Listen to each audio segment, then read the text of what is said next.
Capítulo 47, Return. Lucas was surprised at Makino's sudden request. Can you repeat that again? I want to go too. Actually, I wanted to go with you before since I missed Luffy, but I thought it would be too dangerous and that I would become a burden instead. But since you took in those feathered people, then it should also be safe to stay in the floating island as well. I can even run a tavern again. Hee hee. Lucas opened his mouth to say something, but no words came out of it. She has a point. It should be safe for her to remain on the island. Yeah, that's fine. More importantly, the bastard that would lay a hand on her and make a baby would also not be able to follow. Wait, doesn't this scenario make me the bastard though? While all sorts of weird thoughts flowed in his head, Makino already greeted Nijiko and Kaya as they got along quite well. Seeing the three laugh and chat, Lucas sighed and finally agreed. Anyway, he was not going to take the island for battle. It was just a base for them. After thinking for a bit, Lucas decided to go back to Shimitsuki village to see if he can convince Kushiro once more. He figured that he should agree if he asked him to train the people in the village in case anything happened and the island got invaded. Kushiro himself wouldn't be fighting. Kushiro deliberated for a long time before finally agreeing. Very well, I will train the young ones on the island. However, I won't be joining your pirate crew. That's all I ask. With this, Lucas can also drop by and ask for pointers about Haki. Lastly, before they leave East Blue, Lucas visited Barady for a meal.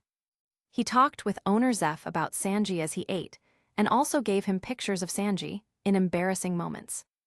Zeph and the other chefs laughed hard looking at the pictures and rolled on the ground. Lucas also tried to ask them to go with him, and they could stay on the floating island if they don't wish to fight. Hearing this, Patty and Karn looked at Zeph. They both know that Zeph had once ventured the Grand Line as a fearsome pirate, and was known as Red Leg Zeph due to the color of his leg changing to blood red from kicking his enemies.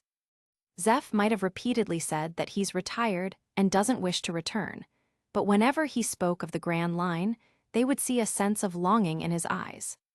Owner, how about it? East Blue isn't so fun anymore with Sanji not around. Haha, right, the pirates here are too weak to be a challenge too. Zeph fell silent and looked at his staff members. They all waited for his answer with urging eyes. Very well, you lot will be entering the Grand Line once more. That place is a totally different level, you better be able to handle it. Uwo. Lucas smiled. Now then, it was time to return. Everyone got on the island as they flew past the calm belt and entered the Grand Line once more. Lucas actually wanted to go the little garden to pick up the two giants as well, and also Drum Kingdom to pick up Dr. Kureha, but Hina has been nagging him to go back to the headquarters, so he can only postpone it. They traveled safely in the sky as it heads towards Marineford, and everyone passed these days either training, learning, or resting.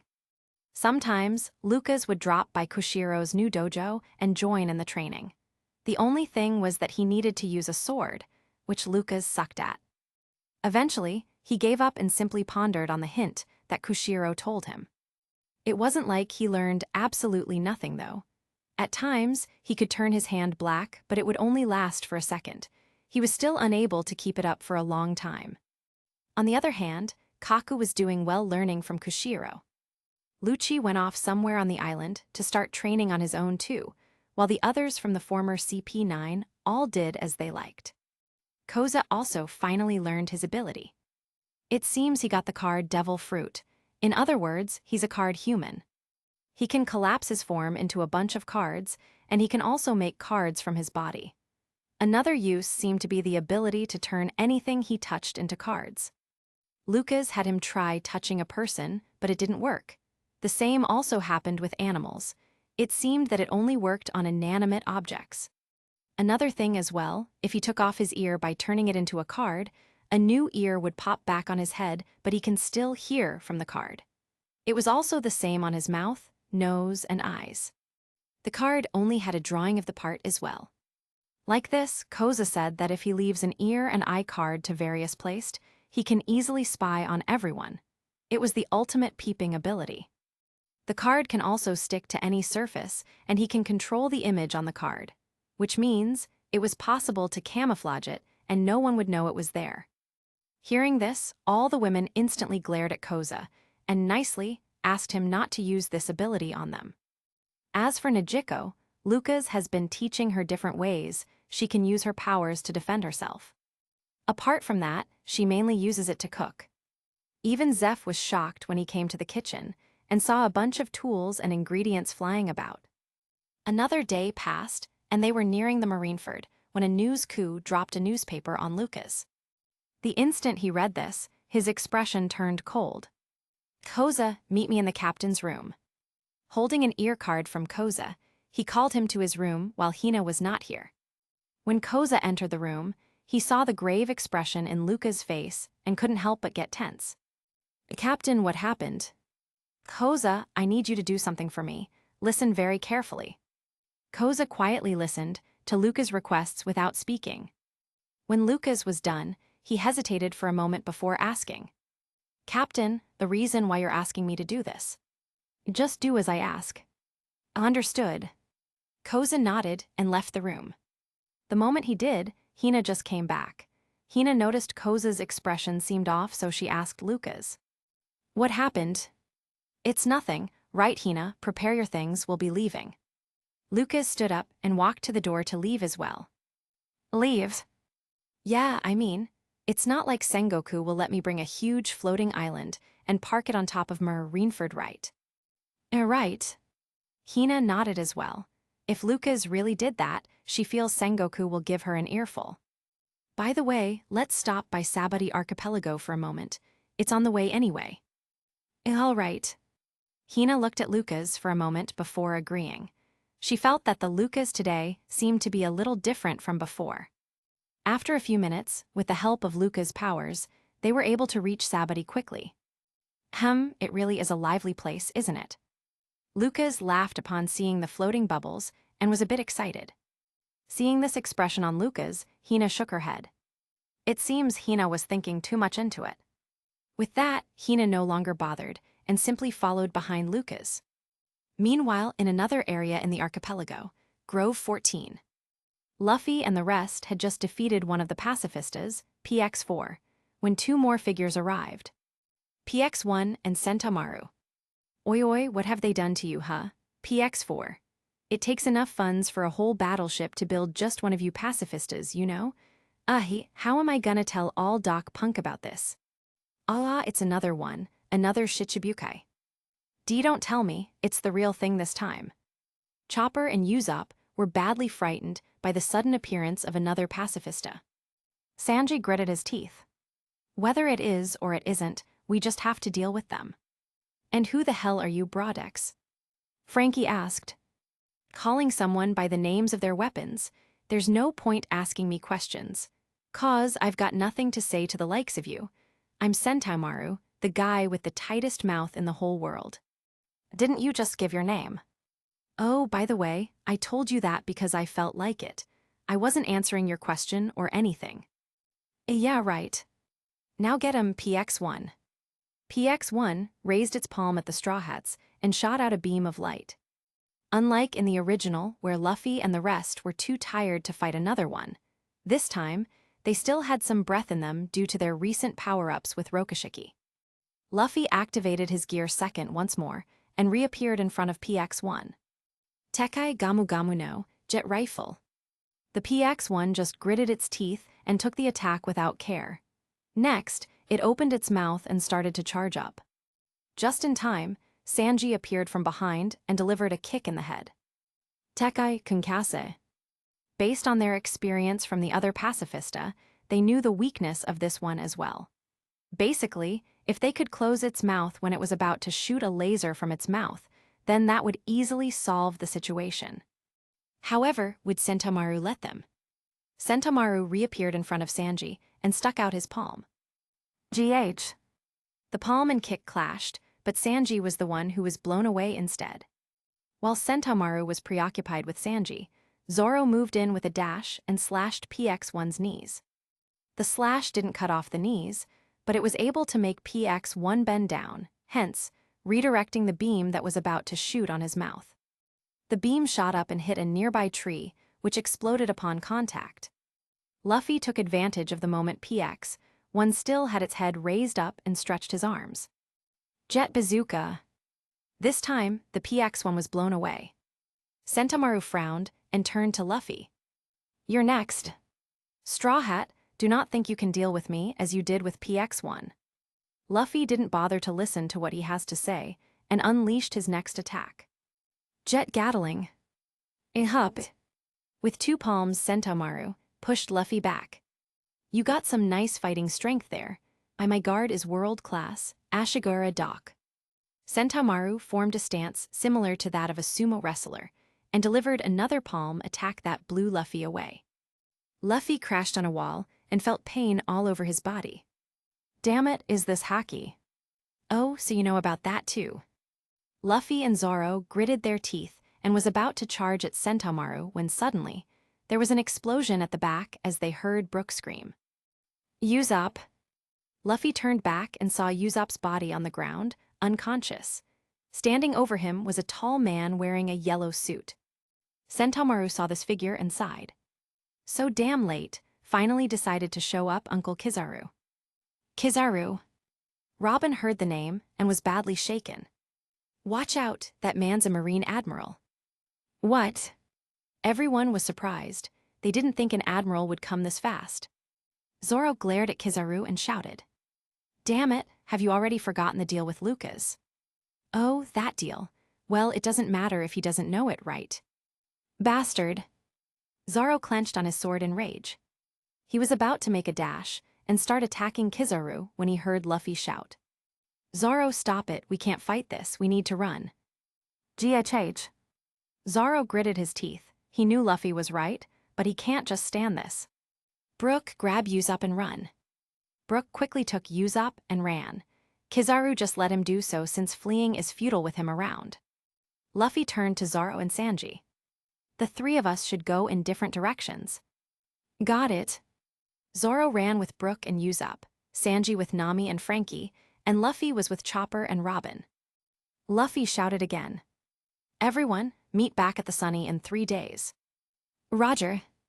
Seeing them scatter, Sentomaru kicked at the down PX1 and said, "They're scattering and making a run for it. After them, PX1. Oh my, what a predicament this is. Uncle Kizaru, stop standing there and lend a hand." Kizaru smiled and disappeared in a beam of light. When he reappeared, he was already in front of Luffy. "Straw Hat Luffy, have you ever been kicked in the speed of light?" Kizaru raised his leg and was about to deliver his kick when suddenly, a figure appeared in front of Luffy. He had his wings fully open behind him, as if to protect everyone behind. Lucas smiled. "Kizaru, have you ever drowned in dry land?" Lucas. Capítulo 48, Consequences. A few minutes earlier, Lucas and Hina were casually strolling in Sabyati Archipelago. Well, it was more of Lucas walking and Hina quietly following from behind. There seemed to be some kind of tacit agreement between the two, and none of them spoke to each other. After a while, they saw the people start panicking and running about. "Hey, did you hear? Straw Hat Luffy just punched a world noble." "I heard, they said an admiral already arrived. You should get to safety immediately. Last time a world noble was killed, Sabyati Archipelago was nearly decimated. Quick, run, Admiral Kizaru just arrived. Quickly go to the new world." Men were leaving. Naturally, it wasn't just Lucas who heard the commotion. Hina heard the mention of Straw Hats and Admiral. Instantly, she closed in on Lucas and grabbed his arm. "Lucas, don't." Lucas looked at Hina and smiled. "This was always how it was going to end, Hina. I'm a pirate. You're a Marine. But just so we're clear, I was not the one who reneged on the agreement." He took Hina's hand off of him and started to walk away. Hina gritted her teeth with conflicted feelings as she ran to block Lucas. "Hina won't let you go." "I see." Lucas sighed for a moment, then hardened his expression. The next instant, he landed a blow on Hina's stomach. In order to not get affected by her ability, Lucas was able to use armament haki for a second and timed his attack. "GH. I'm sorry." "Why, it's you." Lucas felt Hina's head lay on his shoulder as he embraced her. He found some Marines stationed nearby and handed Hina to them, saying that he will go assist Kizaru. The Marines only noticed that he was a Shichibukai and forgot the fact that he was an ex-Straw Hat member so naturally. They saluted him and did as he ordered. Lucas gave Hina one last look before spreading his wings and flying over to where the commotion is. On the way, he saw some pacifistas engaging the other supernovas but ignored them. Anyway, aside from Law, he couldn't care less about the others. And he knew that Law can take care of himself, so there was no need for him to get involved. By the time he arrived, Kizaru was about to send Luffy flying with a kick. Seeing this, Lucas immediately focused on his armament haki on his hand and blocked the attack. This time, he was only able to make it last for half a second. Thankfully, with the help of his observation haki, he was able to time his block perfectly. After he blocked Kizaru, Lucas stepped back and didn't let Kizaru leave his sight. I suppose I demand an explanation. Kizaru, you do know our agreement, correct? Oh, if it isn't the Guardian Wing Lucas, where is Captain Hina? Since you're dodging my question, do you really think I'll answer you? Lucas smirked. Actually, he already knows the reason even before it happened. This was also part of the reason why he easily agreed to become a Shichibukai. Lucas knows that by the time Luffy and them reach Sabyati Archipelago, then the Marines would have no choice but to renege on the agreement. After all, the will of the world nobles are their priority as dogs of the world government. Lucas reckons that by the end of all this, they will just explain that they never made a deal with a pirate in the first place to save their asses. But that doesn't matter. He has already made full use of his time as a Shichibukai. Kizaru no longer bothered to chat. He placed both of his hands to his chest and shone a light that bounced off on a tree. Yada no Kagami. Shit. Lucas cursed, as this movement skill of his was truly hard to deal with. Even if he can predict where he will reappear, he was still slower than the speed of light. But just then, another figure appeared and drew his sword, cutting the light in half. Old man. Luffy shouted when he saw who this was. Kizaru also recognized him and said, "Oh, so it's time for you to take the stage, is it, Dark King Rayleigh? Don't go plucking fine sprouts, it's only just beginning, their era that is." Lucas saw Rayleigh and sighed in relief. Finally, this guy is here. With him present, Lucas wouldn't have to worry too much about Kizaru. Rayleigh turned to look at Lucas and smiled. Ah, is it Lucas? It's been a long time. Lucas frowned. What did he mean by that? Seeing his expression, Rayleigh acted as if he had just said something he shouldn't have and laughed. Haha, sorry. I guess I was too early, huh? Anyway, leave this guy to me. I just checked the ship. It's pretty big, so it would take me 5 days to code it. Ah, 5 days, not 3. After thinking about it, Lucas palmed himself. Stupid, the ship this time has gotten bigger than it was in the original. Naturally, it would take longer to coat. Luffy nodded and thanked Rayleigh. Thanks, old man. Lucas, let's go. You think I'll let you? Sentomaru saw that Kizaru was being tied down by Rayleigh and knew that he needed to be the one to stop Luffy and the others. He reappeared in front of Luffy and sent a palm attack. This guy again. Luffy quickly crossed his arms to block the incoming attack when someone appeared in front of him. Lucas made a shield of water and blocked the attack. Shichibukai, why do you keep hindering us? Ah, the moment Kizaru showed up here, I am no longer a Shichibukai.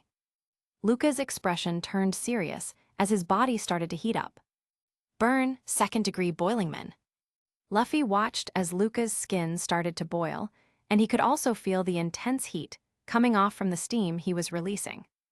Lucas looked back at Luffy in the eye and asked, Luffy, do you trust me? Of course I do. I trust you with my life. No hesitation at all. Lucas smiled wryly at how simple-minded Luffy was. He moved in closer and handed a piece of paper to him. There's no use running now and hiding for 5 days. Someone will come to help you all escape. Once you're safe, read what's in the paper. Lucas no longer wasted any time and dashed towards Sentomaru to restrain him. Sentomaru grimaced at the situation and had no choice but to deal with Lucas first before Luffy. You may be Logia, but against Haki, that doesn't matter. Is it? Lucas chuckled, seeing the palm strike about to hit him. He controlled his body and made a hole in the area that was being attacked. Sentomaru saw his attack land, but was shocked to see Lucas' body behaving like a normal Logia. How? No, I see. You bastard used observation haki. Sentomaru was pissed seeing Lucas' taunting grin and sent a barrage of palm strikes to test Lucas' limits. Lucas just stood there with a grin as numerous holes appeared on his body. That won't work.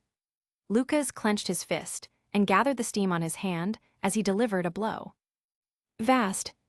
Sentomaru quickly tried to block the attack, but he was a step too late. Boom. When the blow landed on him, there was a small explosion on Lucas' fist which sent Sentomaru flying. Lucas spread his wings and chased after Sentomaru. Luffy watched as Lucas fight off Sentomaru easily. He clenched his fist and gritted his teeth. Strong Lucas is, still stronger than him. I need to get stronger even more. He was the captain. It was supposed to be his job to protect his crew. Yet now, all he can do is rely on someone else. Even though Luffy felt pathetic at this moment, he was still hopeful. If he was weak right now, then all he needed to do is get even stronger and eat more meat. Luffy looked at the paper that Lucas gave him and shoved it down his trousers pocket. He turned to Robin and Chopper quickly. Let's go, leave this Lucas. He said it, someone will come to help us all escape. While the three of them started to run, another figure appeared on the scene and stopped PX-1 from chasing Usopp, Zoro, and Brook. Wait, PX-1. Another one. Brook turned and saw Kuma. He thought another one of those pacifistas had arrived. Zoro saw the look in Kuma's face and somehow, he can tell, this guy is the real one. Kuma looked at Zoro and asked, So, you're still alive, Roronoa. If you were to take a trip, where would you like to go? Zoro was confused with the sudden question that didn't seem to fit the current situation. But before he could say anything, Kuma had already taken his gloves and swung it at him. Maybe it was because Zoro didn't feel any malice. He was able to guard himself in time. In any case, when Kuma's palm landed on Zoro, everyone froze and stared at the area where Zoro had been. Zoro had disappeared. What, Zoro? Brook looked around in confusion and panic. A person can't just disappear so easily, right? Hearing the commotion, Luffy stopped running and looked around. Zoro, where the hell are you? Lucas also saw what happened and became more focused. Right now was the crucial time. Lucas spread his observation haki to surround everyone in the area. When Kizaru and Rayleigh felt his haki, they both grimaced. Really now, what a fearsome observation haki. Haha, as expected from him. At this moment, Kuma had also made PX-1 disappear from interfering. Luffy was confused as to why he would suddenly turn onto his ally. He looked at Lucas and saw that his expression was the same, as if he didn't feel sadness over Zoro's disappearance. Luffy looked back at Kuma once again. Is he the one Lucas mentioned about helping us escape? If this was the case. Everyone, let us all meet back here in 5 days. Lucas heard this as well and silently shook his head. With what was about to come next, he doubts they can meet up in 5 days. After Zoro was Brook, then Usopp, Sanji also disappeared soon after. Kuma passed by Rayleigh and Kizaru fighting, as he whispered something to Rayleigh quietly. Kizaru frowned and asked, What exactly are you up to, Kuma? We have no obligation to cooperate with the Marines, save where the government is directly involved. Your question shall remain unanswered.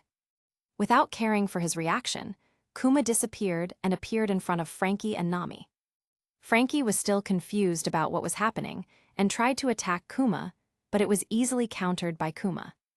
With another palm, Frankie also disappeared. Nami despaired. With Kuma nearing her, she turned to Lucas to ask for help. Subconsciously, she placed her hand on her stomach. Lucas was focusing on her as well to prevent any mishaps from happening. When he saw her place her hand on her stomach, he heard a familiar sound and his expression went pale. Skuma-NOOO. In his panic, he instantly abandoned Sentomaru and flew to where Nami was in his highest speed. However, Nami had already disappeared. Lucas stood blankly on the area where she was previously. Kuma only gave him a glance and went off to do the same to the remaining ones. Chopper, Robin, and finally Luffy. Once everyone was gone, the fighting naturally stopped. Everyone looked back at Lucas, who was still standing there blankly. So, what are you going to do? Get rid of him as well? He is not of my concern. Kuma looked at Lucas one last time before leaving. Rayleigh also looked at Lucas helplessly and didn't know what to say to him. Suddenly, Lucas disappeared. When everyone was still confused about where he went, he reappeared before everyone once again after a few seconds. This time, he wasn't alone. On his hands, he was holding the neck of the world noble that Luffy had punched. "Gee, get your hands off me." "Lucas, what are you doing? Boy, do you know the consequences of what you're doing?" Everyone panicked at the sight. Kizaru was about to charge at Lucas and take him by surprise when Lucas started laughing. "Cuckoo, ha. Consequences? I know full well the consequences of what my actions will bring. The better question here, Kizaru, did you honestly think that none of your actions wouldn't have any consequences?" Lucas didn't give him any time to rescue the world noble at all, as he directly crushed his throat. There was no hesitation or indication at all. Everyone was surprised and was unable to react after some time. Another world noble was killed. Kizaru immediately shot forward and took the world noble to examine him. Lucas didn't care at all and let him take the world noble. "He's dead." "Bastard, do you realize what you've done?" Sentomaru shouted, but Lucas didn't care. "Realize? Heth, I should be the one asking you that question. Do you now realize the consequences of ignoring our agreement?" Kizaru didn't bother answering Lucas. He stood up and gathered light to form in his hand. "Tama no Murakumo." Holding the light sword, Kizaru looked at Lucas and was about to behead him when someone came in between. "What is the meaning of this, Captain Hina?" "Hina has arrived." Capitulo 49, Impel Down. "Please wait a moment, Admiral Kizaru." "Step away, or I will slash you as well." Hina faltered for a moment under the threat of an admiral, but still didn't leave. Lucas frowned and quickly dissuaded Hina, afraid that she will also get caught up with all of this. He didn't think that Hina would recover so fast. "What are you doing here? Get out." However, Hina was as if she didn't hear him at all. She looked at Kizaru straightly and spoke. "Don't you think killing here is letting him off easily?" If you kill him here and now, the world nobles might get unsatisfied and think that this punishment is not enough. Their anger might turn on us next." Hearing her, Lucas almost cursed. "Damn it, and here I thought she was here to save me." But, well, this is also good. He had prepared to say a few lines along with the same line of thought and see if he can still complete his plan. The truth was, Lucas had a completely different plan, but all that went away when he realized what was inside Nami. He was now in a hurry to end this war so he can go where Nami was and make sure she was safe. And the best way to quickly end the incoming war was. Hina suggests you send him first to experience the various hells in Impel Down and kill his spirit. Then, you can stage a public execution for him to show the world the consequences of defying the world government. Lucas was silent and looked at Hina weirdly. He didn't tell her about his plan. Did she secretly know, or is this her true feelings? Obviously, Lucas can't just ask her that right now. Kizaru thought for a moment and removed his light sword. You make an excellent suggestion, but will sea stone cuffs work on him? I hear he can still be fine underwater."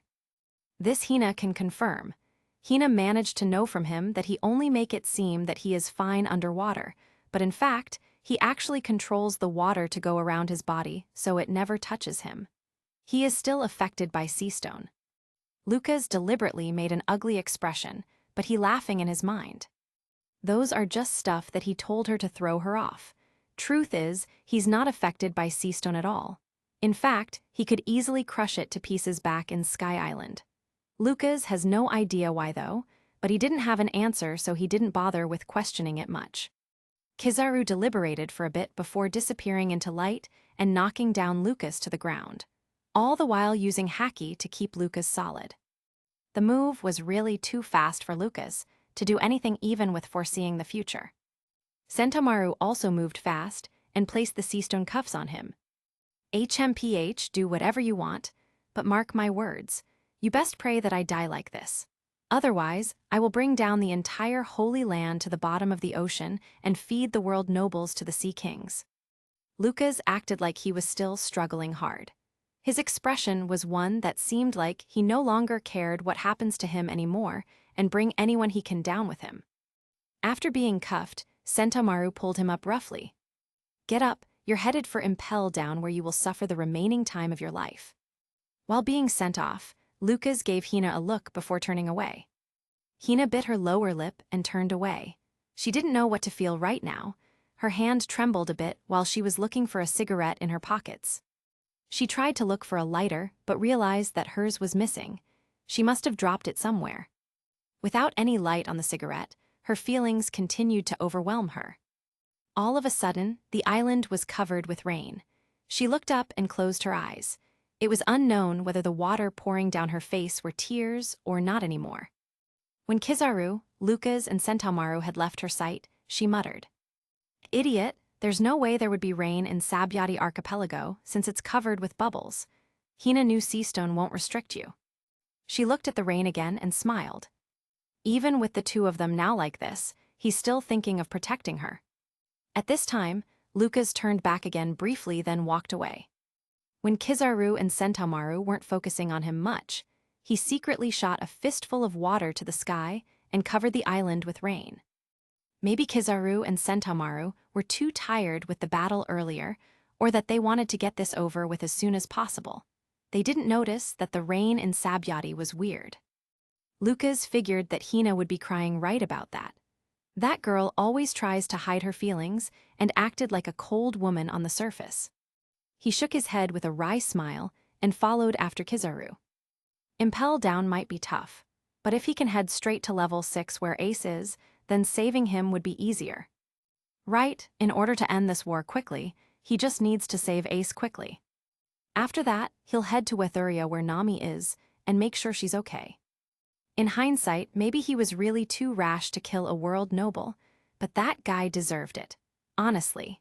Even when Lucas was still in his homeworld, he really wanted to go and kill that trash. Actually, he could just ignore Luffy and the others and head straight to Impel Down. Kumo would still save them anyway, and he can also use his status as Shichibukai to request to meet Ace, like what Hancock did. No, actually, that's really what he should have done. Lucas realized this as well and sighed. It was really hard to keep his emotions in check when he heard that the Straw Hats were in trouble. Anyway, he still needed to let the world government know. They dared to break their agreement, they have to pay the consequences. What he wanted was to instill fear into them and make them realize that he wasn't a simple pushover. Hit me once, I'll hit you 1,000 times over. After a while, Lucas was tossed to a cell in the warship as they headed to Impel Down. Lucas quietly spent this time meditating, instead to further train on his observation haki. It took them a few hours before they reached Impel Down. Sentomaru pushed him to the entrance, where he was greeted by a strange-looking large-horned man that seemed to be oozing with some sort of substance. Lucas saw this man and thought of a name, Magellan. Welcome, this must be the new prisoner. Lucas, was it? Lucas just snorted and didn't bother answering him. Magellan couldn't really care less about a prisoner on death row ignoring him. In a moment, he will start to feel like hell. Afterward, Kizaru stayed while Lucas was being checked. His things were confiscated and was put in the storage room. This included his phone. They were skeptical about the device at first, but after numerous tests, they couldn't see any use for it. Naturally, Lucas had turned it off beforehand, so they wouldn't even see the screen at all. To them, it was just some rectangular piece of metal. When he was asked, he simply said it was a memento given by his parents. Anyway, it was half true since that phone was indeed gifted by his parents. They didn't seem to bother about changing Lucas' clothes at all. Maybe they thought he was gonna die soon anyway, no need to waste on giving him clothes. Lucas remembered that even Ace wasn't wearing prison clothes as well in the original story. Once all the checks and paperwork was done, Kizaru and Sentomaru finally left. Magellan glanced at Lucas briefly and threw him to another person. Lucas recognized this guy as Hannibal, the current vice warden of Impel Down. "You know what to do." "Yes, sir." Hannibal saluted to Magellan and watched as he left the room. Once he was sure that he was gone, Hannibal threw Lucas to one of the blue gorillas, otherwise known as Blue Gory. "You know what to do." The head guard standing at the side, Domino, watched Hannibal imitate Magellan with a deadpan expression, as if she was already used to his antics. On the other hand, Lucas was beyond pissed. He almost wanted to reveal his powers and kill this bastard on the spot. "Damn it, stop throwing me around." However, he gritted his teeth and didn't do anything. All he can do is curse Hannibal in his mind and make a note to beat his ass later when he get Ace out of here. While being held by the Blue Gory, Hannibal stamped on his trident and spoke in a haughty manner. "Listen up, pirate. You're probably gonna die in a few days, but I want you to experience the entirety of my Impel Down." "Ah, my mistake. I was too ambitious saying I am still the vice warden." "Just get it over with, you annoying bastard." Hannibal cleared his throat and led the way with the Blue Gory dragging Lucas, following along behind him. "You shall stay on each hell for a day before your execution. Welcome to the Crimson Hell." Hannibal grinned and suddenly threw Lucas in. While in midair, Lucas could see the crimson trees surrounding the area, but Lucas knew those weren't trees at all. Those were blades stacked and formed together to look like trees and grass. The crimson part was naturally due to the blood of all the prisoners in this level. Lucas gritted his teeth. When he was about to land, he flipped and smashed down his foot hard. The blades shattered under his foot, but his soles were still injured from the blade and were now dyed red. Lucas ignored the pain and didn't utter a single word. He looked up and stared straight at Hannibal's eyes. "Is that all, Vice Warden Hannibal?" "HMPH, we shall see how long that attitude lasts after you've experienced every hell, but don't think it will be this easy." Hannibal nodded at one of the guards, after which the guard pulled a bazooka from somewhere and aimed it at Lucas. "Ashi!" Before he could even finish cursing, the bazooka already shot out. Lucas quickly ran away, but in the process of doing so, he stepped on many blades as he ran. Hannibal looked satisfied with this reaction and gave his orders. "You guys can change shifts. Don't give him any moment of rest." "Yes, sir." Lucas heard him as well. His hatred for this guy now increased on a whole new level. "Bastard, you will pay for this." In such a situation, Lucas naturally won't take all the pain. When his feet were covered with blood, he could use it as cover and secretly change to water when he ran. He wasn't a masochist, he only needed to get hurt as a cover. Of course, he would still wince in pain and act like he's bearing with it. The day passed as he ran around the forest of blades while being targeted by bazookas.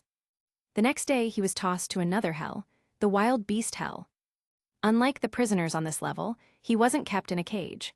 Rather, he was set loose with cuffs still on as numerous beasts chased him without rest. Lucas managed to knock a few beasts out but ran for most of the day. He needed to act like he was weakened. The third day, Starvation Hell. This place was actually the most relaxing for Lucas. There as indeed heat, but he was used to this kind of heat from his Heatman mode already. As for starving, well, he hasn't eaten for 3 days now. He can still hold on. At least here, he was able to get a small breathing room and he was not running around. Fourth day, Blazing Hell. Hannibal was very ruthless. He directly tossed Lucas in the boiling blood for a whole day. As always, Lucas gritted his teeth and acted like he was bearing the pain. In his mind, he was laughing at how relaxing this was for him. And it's indeed hot, like going to a hot spring. In fact, Lucas even felt that he can make a breakthrough here and further level up his Boilingman mode. Magellan stays in this level as well to keep watch at the dangerous criminals and make sure no one tries to escape. When he saw Lucas bearing the pain in the boiling blood pot, he shook his head and no longer looked. Fifth day, Freezing Hell. After the extreme heat comes the extreme cold. Lucas was thrown here to freeze for a whole day. Lucas had to admit he was not used to the cold. But compared to Aokiji's cold, this was nothing. Like in the level above this, Lucas also tried to train instead.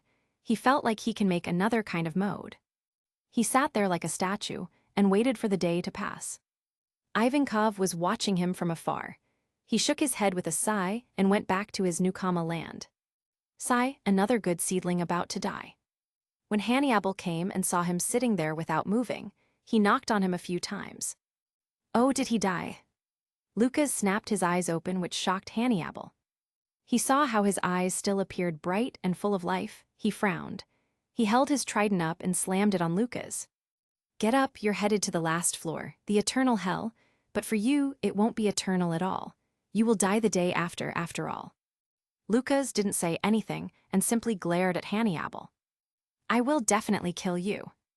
This message seemed to have been delivered very clearly in his eyes. Hannibal felt some kind of power overwhelm him and his vision blurred. Suddenly, he felt someone slam on his shoulder and jolted him away. Stop dallying, get him to the 6th level. Yes, Sir Magellan. Magellan glared at Lucas one last time before leaving and letting Hannibal drag him to the 6th level. 6th level, the eternal hell. HMPH, you did well surviving until now. But that won't last for long. Enjoy your last day in my impel down. I was being ambitious again. Lucas just rolled his eyes. He was already tired of this bastard's ramblings. He was then thrown and locked in one of the cells next to Ace. He also saw Jimbei and the other prisoners here. Naturally, he wasn't the only one observing the others. Crocodile had been locked up here since he was defeated by Luffy. He recognized Lucas and laughed. Ha ha ha ha, that's quite a familiar face I see there. Tell me, how on earth did someone like you get in here? I think there's sand in my ears. I can't hear you at all. And this bastard. Lucas ignored Crocodile and looked at Ace. He was about to speak when another man spoke to him. Cuckoo, it's been a long time, Lucas. Hooray you. Lucas frowned when he saw the large man speak to him familiarly. He can't really recall who this guy was. Even in the original story, he didn't recognize him at all. When the guy heard Lucas, he made a strange face and laughed in the end. Well, whatever, you will know soon enough. Seeing as the guy was no longer speaking to him, Lucas decided to ignore him as well and spoke to Ace. You are Ace, right? Do I know you? No, but I'm a friend of Luffy's. I've come to get you out. Ace's face lit up when he heard Luffy's name, but frowned when he heard that Lucas came here to get him out. He looked at the cuffs on Lucas and shook his head. It's no use. It's impossible to escape here. Don't sweat the small details.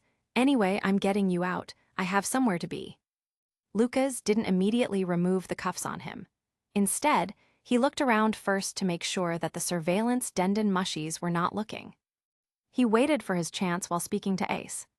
By the way, how did you get captured? Surely it isn't that easy to catch Whitebeard's crew. I was chasing a guy who calls himself Blackbeard now. He was a former crewmate of ours, until he committed the greatest sin in a ship. He killed his own crewmate. Lucas stayed silent and listened to his story. I got the news that he was on a certain island, but when I got there, 3 admirals were waiting for me. I wasn't able to escape. Now, here I am, and Teach is probably still somewhere. Hearing this, Lucas sighed. So in the end, even with him killing Blackbeard, Ace was still captured because of this. Is Ace really fated to die in this war? No, I won't let him. One of the biggest moments in the original story that he wanted to change was Ace's death. He truly felt that Ace did not deserve to die at all. No matter what, he will make sure of it.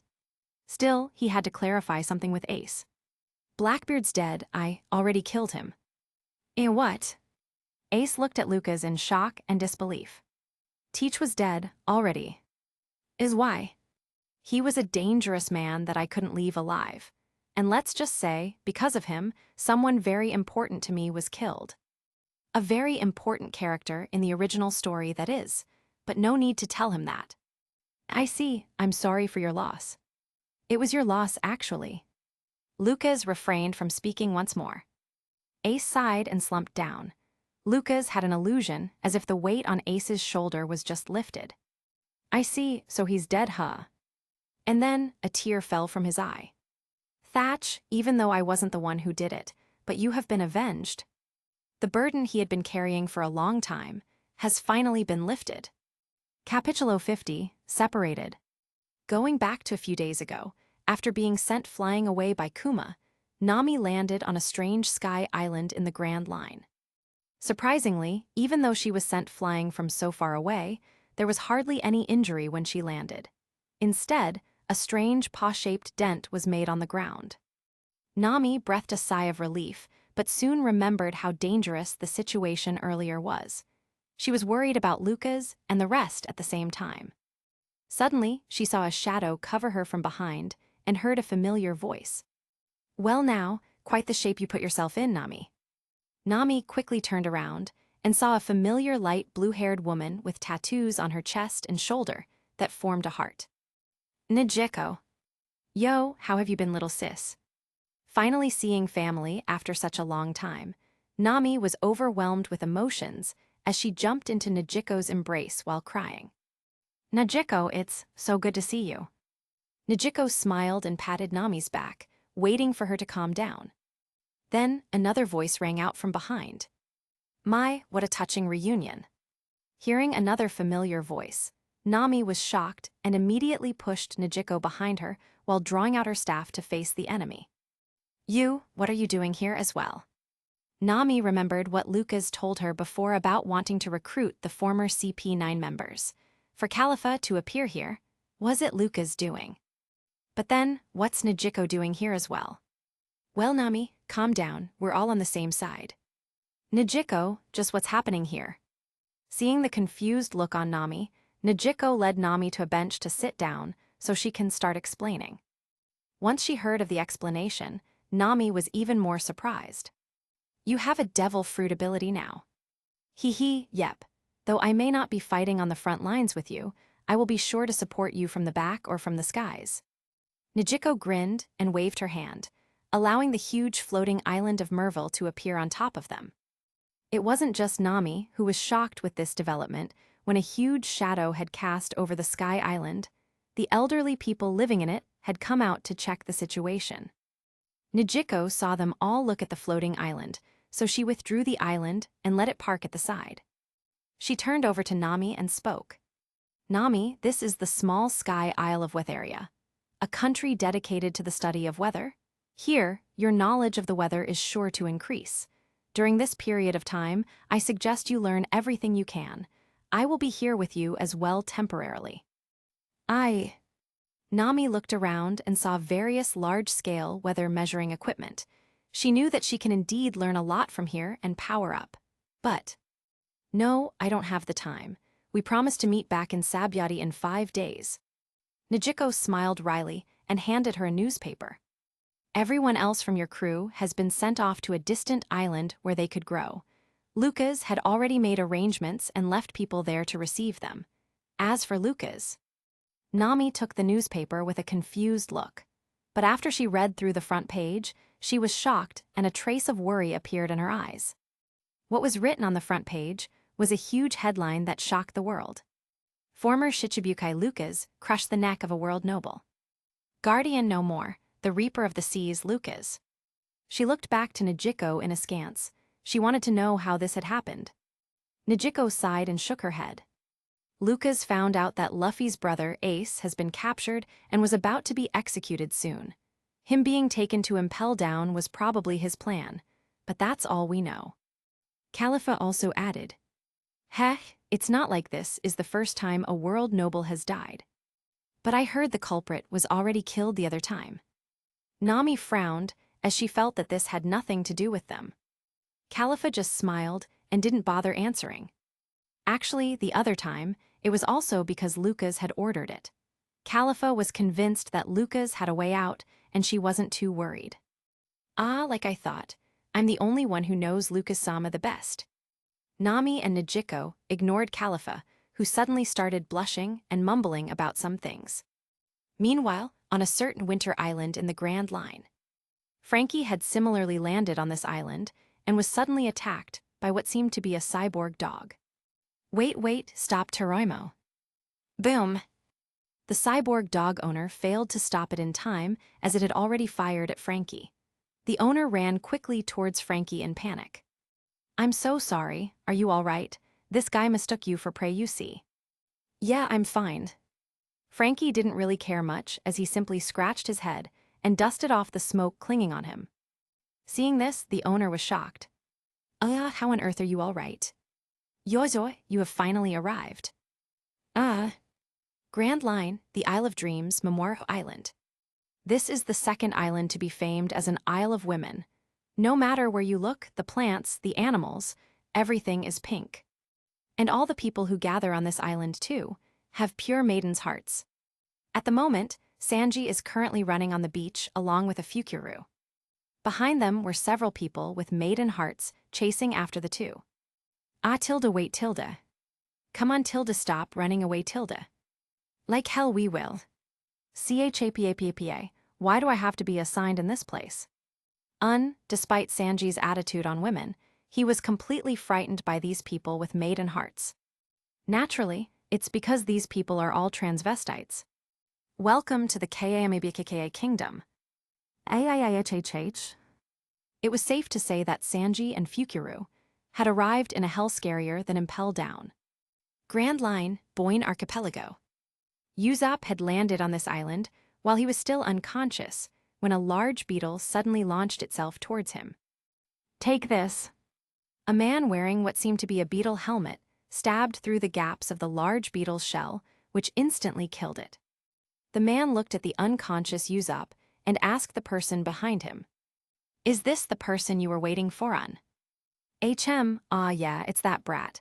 Lucas told me to whip him into shape.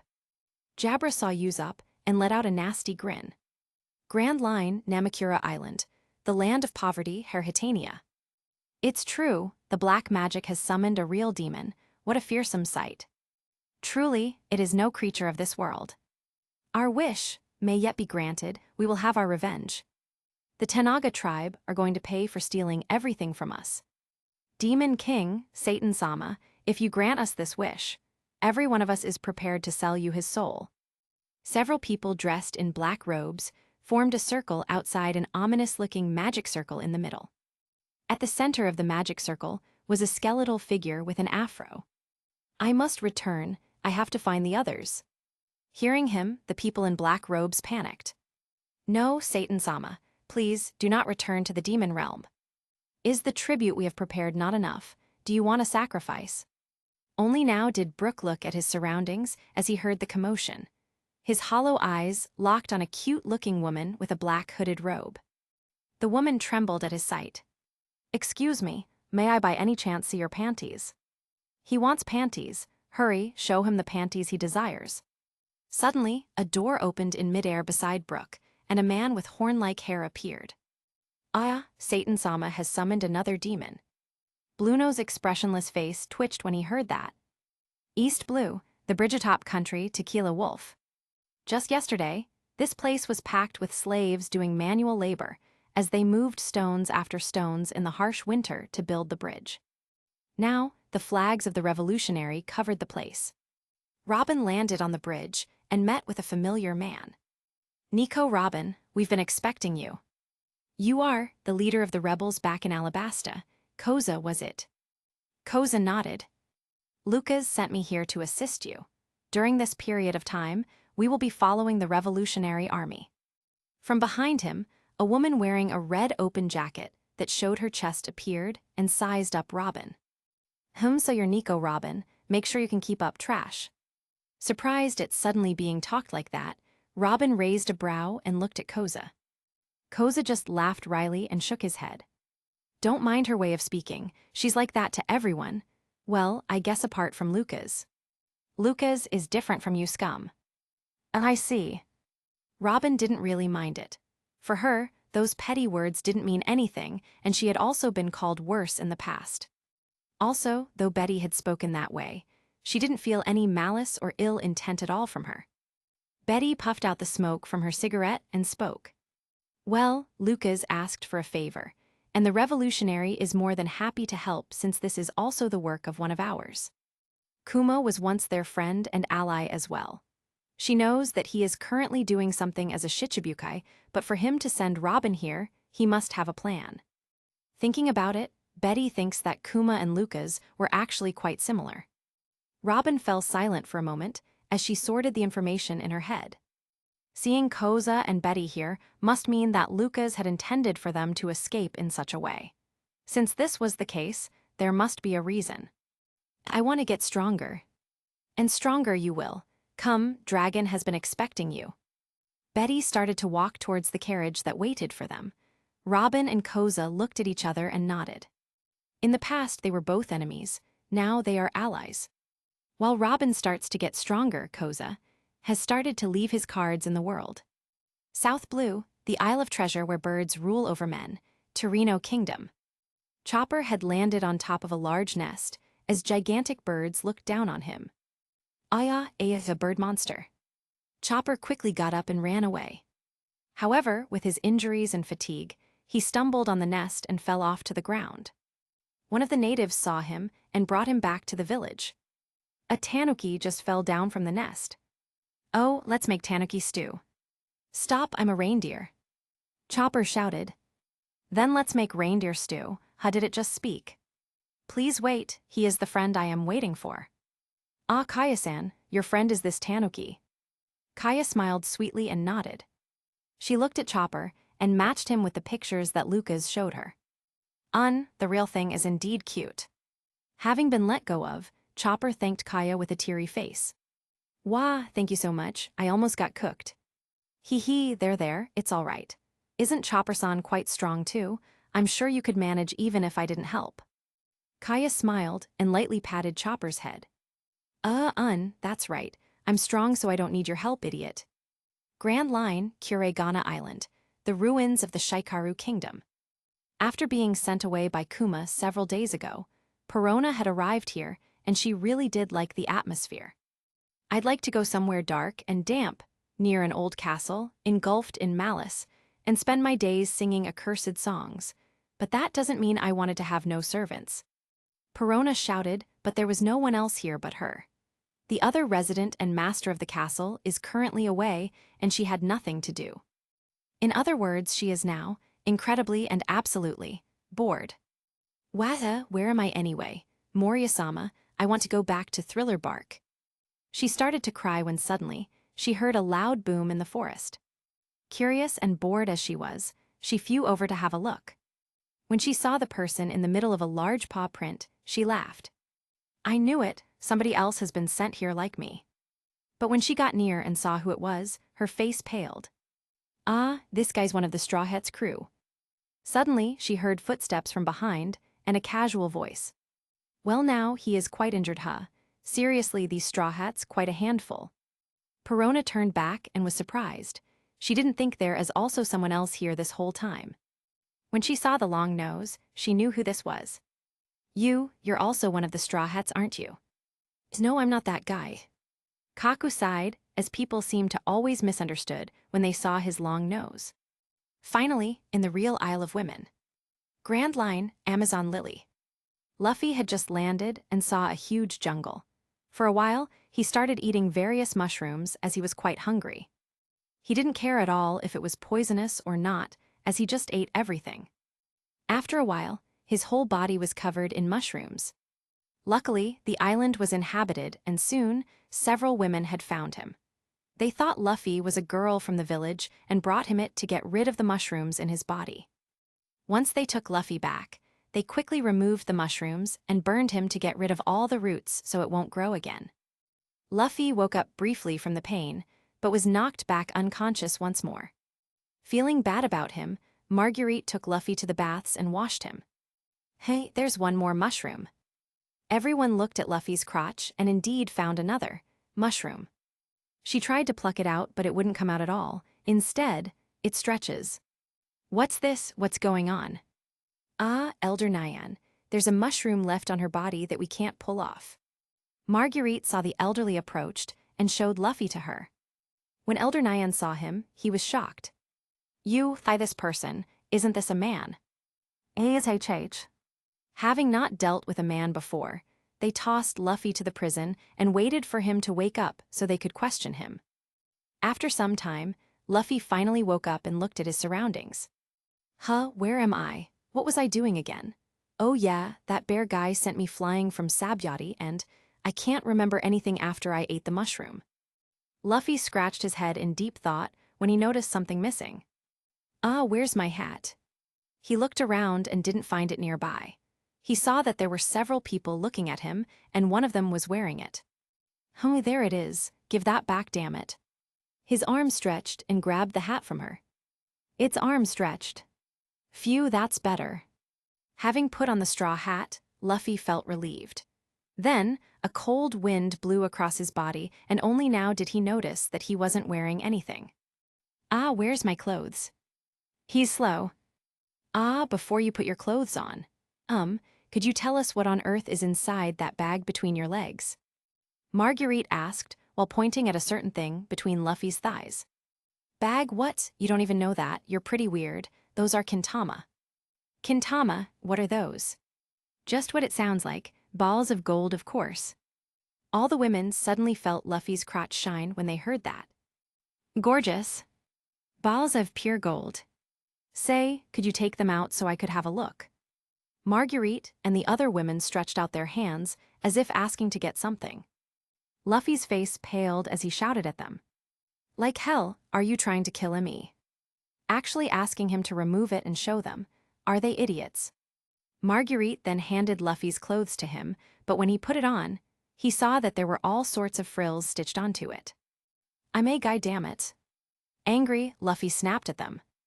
They all felt a trace of murderous intent as they all quickly stepped back and pointed their arrows at Luffy. What the? Weapons at the ready. How ferocious, so that is your true nature. Going wild, without a thought for the kindness of those who have saved your life. A truly savage temperament. Luffy was shocked at their instant change of mood, and was also surprised to hear that they saved his life. Whoa, wait a minute, did you say you saved my life? Did something happen? You've gotta tell me. Luffy wasn't able to remember anything after he ate the mushroom, so he was confused when they said that they saved him. One of the women answered. You consumed a deadly mushroom. Marguerite found you collapsed out there. So that's what happened. Hey, thanks for that, really. I'm sorry I complained about the clothes, just stop with the shooting, okay? Luffy knew he was in the wrong, so he apologized. However, they no longer listened to him. Seeing as they were about to fire, Luffy felt he had no choice but to break out of the place and escape.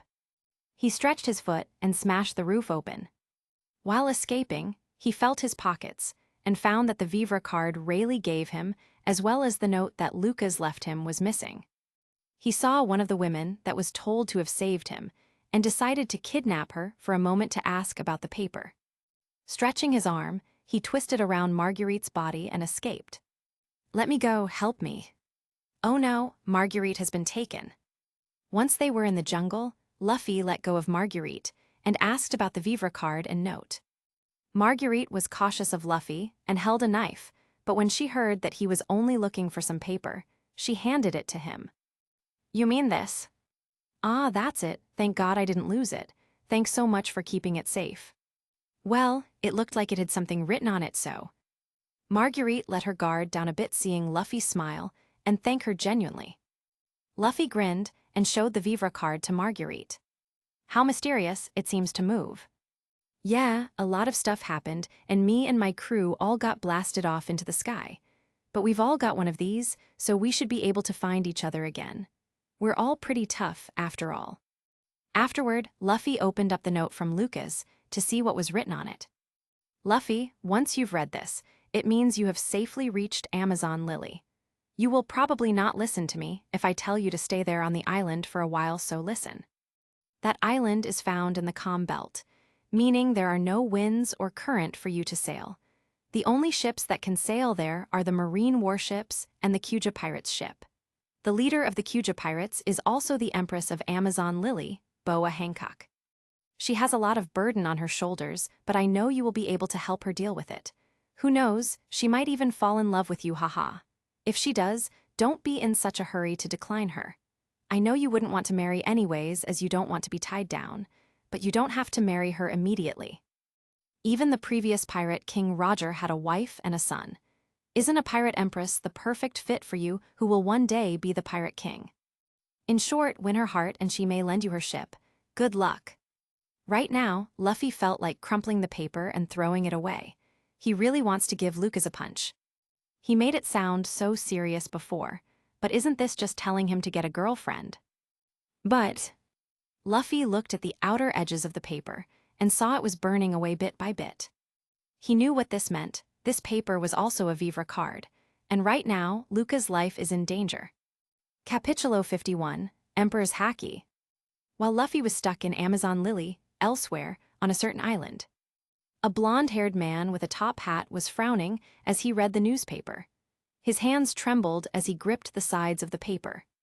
Koala looked at Sabo worryingly and asked, "Sabo, what's wrong? Was there something in the newspaper?"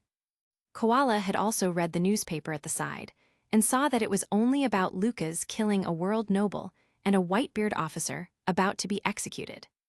She knew that Sabo and Lucas had met before, but their relationship shouldn't have caused such a reaction on Sabo. Unless, no way, is that why he kept ignoring my advances? It was a good thing Sabo didn't know what was going on in Koala's head. Otherwise, he would have struck her head with his steel pipe. Obviously, Sabo was more worried about the matter of Ace. He finally regained his memories. And now, his brother is about to be executed in front of millions of people for the sake of drawing out Whitebeard. He wouldn't forgive this. He can't forgive this. As part of the Revolutionary Army, though they are at odds with the Marines, their main enemy is the world nobles that control the world government. As such, they tend to not get involved with matters of Marines and pirates fighting.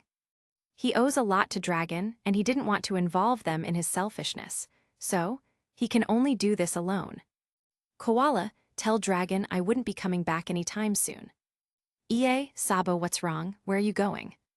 Koala snapped out of her delusions and panicked as she saw Sabo already running away. To impel down. It can't be. Is he really in love with Lucas? No. Lucas, at the moment, was still undergoing the blazing hell at the moment. However, he suddenly shivered as if a cold wind went past his spine. What the? Lucas looked around, but didn't see any open window or equipment nearby that can cause such a reaction. Soon after, he sneezed. Is someone cursing me behind my back? And that was the only conclusion he could come up with. It was also a good thing he was so far away and didn't know what Koala was thinking. Otherwise, who knows what he might do. Grand Line Alabasta. Inside the royal palace, Vivi silently read the newspaper and thought for a moment. After a while, she walked out of the room with a determined expression and went to look for her father.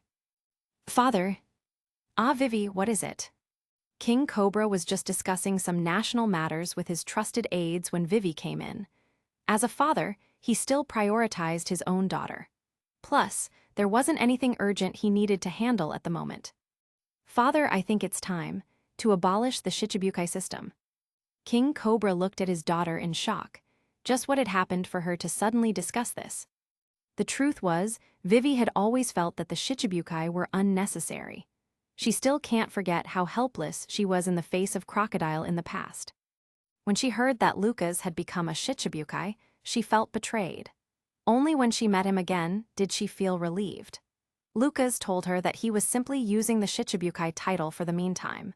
Now that he has been captured, and he has already made use of the title, there was no need for the Shichibukai to exist anymore. King Cobra saw the determined look in Vivi's eyes and nodded. He had also thought the same in the past, but never brought it up as it felt like a selfish request. But now that his daughter also feels the same way, he can't simply ignore it anymore. All right, but just because we want to abolish the Shichibukai system isn't enough. We need to make a plan. I understand, Father. I will help you every step of the way. Back in Amazon Lily. After reading Luca's note, Luffy pocketed it and turned to ask Marguerite if he could borrow a ship. He refused to follow what Lucas said and find a girlfriend. However, it was indeed as Lucas said. This was the Calm Belt. It was not easy to make a boat that can sail it, and right now, the Kuja pirates are still away. This was when the other women arrived and started firing at Luffy. He overheard them say something about the Empress arriving, so he quickly went away. At first, Luffy thought of simply stealing the ship and leaving, but he knew that he had no navigating skills at all. It will only waste more time if he were to sail the ship on his own.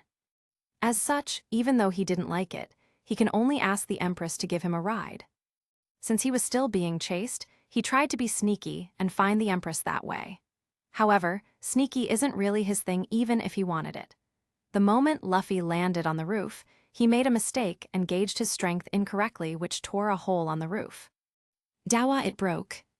When he landed, he felt the water and thought he was drowning. Only after flailing for a couple of times did he realize that the water wasn't even knee-deep. He had just landed in a bath. I can stand. Is this a bathhouse? It's a man. Luffy heard a voice and saw a naked woman's back turned on him. On her back was a unique mark which he felt was strangely familiar. That thing on your back. I feel like I've seen it before. You saw it. The woman didn't care that he saw her naked. Rather, she was more angry at the fact that he saw the mark on her back. Hearing the commotion, two people barged inside the bath as well and quickly put a robe to cover the woman's back. Luffy started to panic as he knew that it wasn't right for him to be here, especially in a women's bath. Look, guys. He saw my back. The two women's faces paled. They stared daggers at Luffy and gripped their weapons. Then he will have to die. That is the only solution. Come on, I only saw her back. The woman didn't bother to explain much to him anymore. She stretched her arms forward and formed a heart shape with her fingers. Now take everything you have seen here with you to the grave. Miro, Miro, Maro. Noro, Noro. Luffy thought he heard her say Noro, Noro, which was the ability of Foxy that slows people down. Luffy was prepared to be slowed down, but as the Miro, Miro, Maro passed through him, he didn't feel any change at all. The woman was confused as well, so she fired another attack at him, but the result was still the same. All four of them tilted their heads, completely confused why her attack did nothing at all. Why do you not turn to stone? Even after seeing me in the bath, is your heart not moved in the slightest? Though confused about what was going on, Luffy felt like he would be in even more trouble if he stayed, so he quickly ran away. I'm not sure what's going on, but I'm sorry for barging in your bath. You're very beautiful. What did you say? This was the first time Hancock heard anyone call her beautiful, yet at the same time, still not be affected by her attack. Actually, even Luffy didn't know what he was saying. Damn it, it was all because of what Lucas wrote. Now I can't get it out of my head. Luffy decided to put the blame on Lucas instead. Once again, still in the blazing hell, Lucas sneezed. Achoo, damn it, who the hell keeps cursing me? Aren't I already in hell? The guard, seeing him act crazy, decided to ignore him. Luffy jumped out of the window and landed on the ground. Before he could land, he sensed an incoming attack and quickly twisted his body to dodge. However, below him, numerous Kyuja warriors were already there waiting for him. In a few moments, he was once again caught. Actually, he could try harder to escape, but from the start, he knew that there were all misunderstandings about each other, and he didn't want to hurt them. It was not their fault he ended up on this island after all. Of course, they will be wary about him. When he was dragged over to an arena-like area and was asked to fight for his life, he didn't care too much. But he was annoyed that the people who had saved him before had been turned into stones by Hancock. No matter what I may do, I will always be forgiven. Why, you ask? Hancock only needed to tilt her head slightly and brush her hair, but it made everyone swoon at the sight. It is because I am beautiful. Hebiheim sa Matilda. The crown shrilled and their eyes seemed to turn into hearts as they were completely entranced by her beauty. Luffy was just quiet and didn't have a change of expression. Hancock looked at him and laughed. Ho-ho, and you too. You forgive me, do you not? You may be beautiful, but you really piss me off. No good. I cannot understand this man at all, this man's existence. I cannot bear it. Hancock placed her palm on her head and tilted back as if she just suffered from a mental attack. Seeing her like this, her two sisters finally decided to enter the stage and confront Luffy themselves. It's Marigold and Sandersonia. Take that man's head for me. You just leave it to us, sister. Suddenly, the two of them started to morph and turn into snakes. Hebai no mi, model, king cobra/anaconda. Luffy saw these forms and understood that they were also devil fruit users. But before he fights them for real, he decided to move the statues of the people who saved him earlier to a safe location. Once he was done, he clenched his fist and got ready for battle. Marigold was the first to attack as she swung her spear at him. With Luffy's battle sense, it was quite easy to dodge.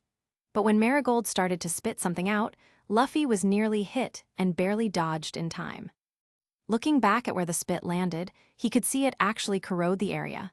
It was poison. Luffy gritted his teeth and launched an attack at her.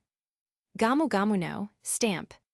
When his stamp was about to hit, he noticed a slight change of movement in Marigold and judged that she was about to block his attack. He grabbed his leg and flung it in multiple directions. Gatling stamp. This time, Marigold was unable to know which direction to block and was hit a couple of times on her body, pushing her back. Unlike in the original where Luffy was still clueless about haki, this time he had learned there are multiple types of haki. When he fought the other women before, he realized that all their attacks contained haki, so it would make sense that the ones he's fighting right now also know it. Not to mention, they seem to be proficient with observation haki as well. But Luffy had been preparing for someone of Luka's caliber in terms of observation haki. These two were nowhere near Luka's level at all. He can deal with them. Suddenly, Luffy felt something behind, so he quickly jumped and dodged. As soon as he landed, he pushed his leg downwards and started to pump. Gear, second. Swoosh. In a single second, Luffy was already behind Sandersonia and delivered a punch. No good. Jet pistol. Sandersonia was blown away and was about to fall from the arena. Below, countless deadly spikes were placed that will kill her if she were to fall. Luckily, she was still able to pull herself up due to her snake body. Marigold was angered, so she grabbed Marguerite and lifted her up. You will pay for that. Watch how I turn these saviors of yours to rubble. Stop. Luffy shouted, but Marigold didn't listen. Just before the statue touched the ground, Luffy shouted once more. I said stop. An invisible wave of energy seemed to explode from Luffy, as a number of people in the stands were knocked unconscious. Surprised, Marigold lost her strength and was not able to smash Marguerite's statue on the ground. Just now, that was the Emperor's haki. No way, only 1 in a million people is capable of using it, the haki of the chosen ones. It wasn't just the people spectating that were surprised. Hancock, Marigold, and Sandersonia were also shocked. They didn't think that this man also possesses the same Emperor's haki that Hancock has. Luffy sighed in relief when he saw Marguerite was safe. After a few seconds, he restarted his second gear once more and attacked. Sandersonia also no longer fooled around.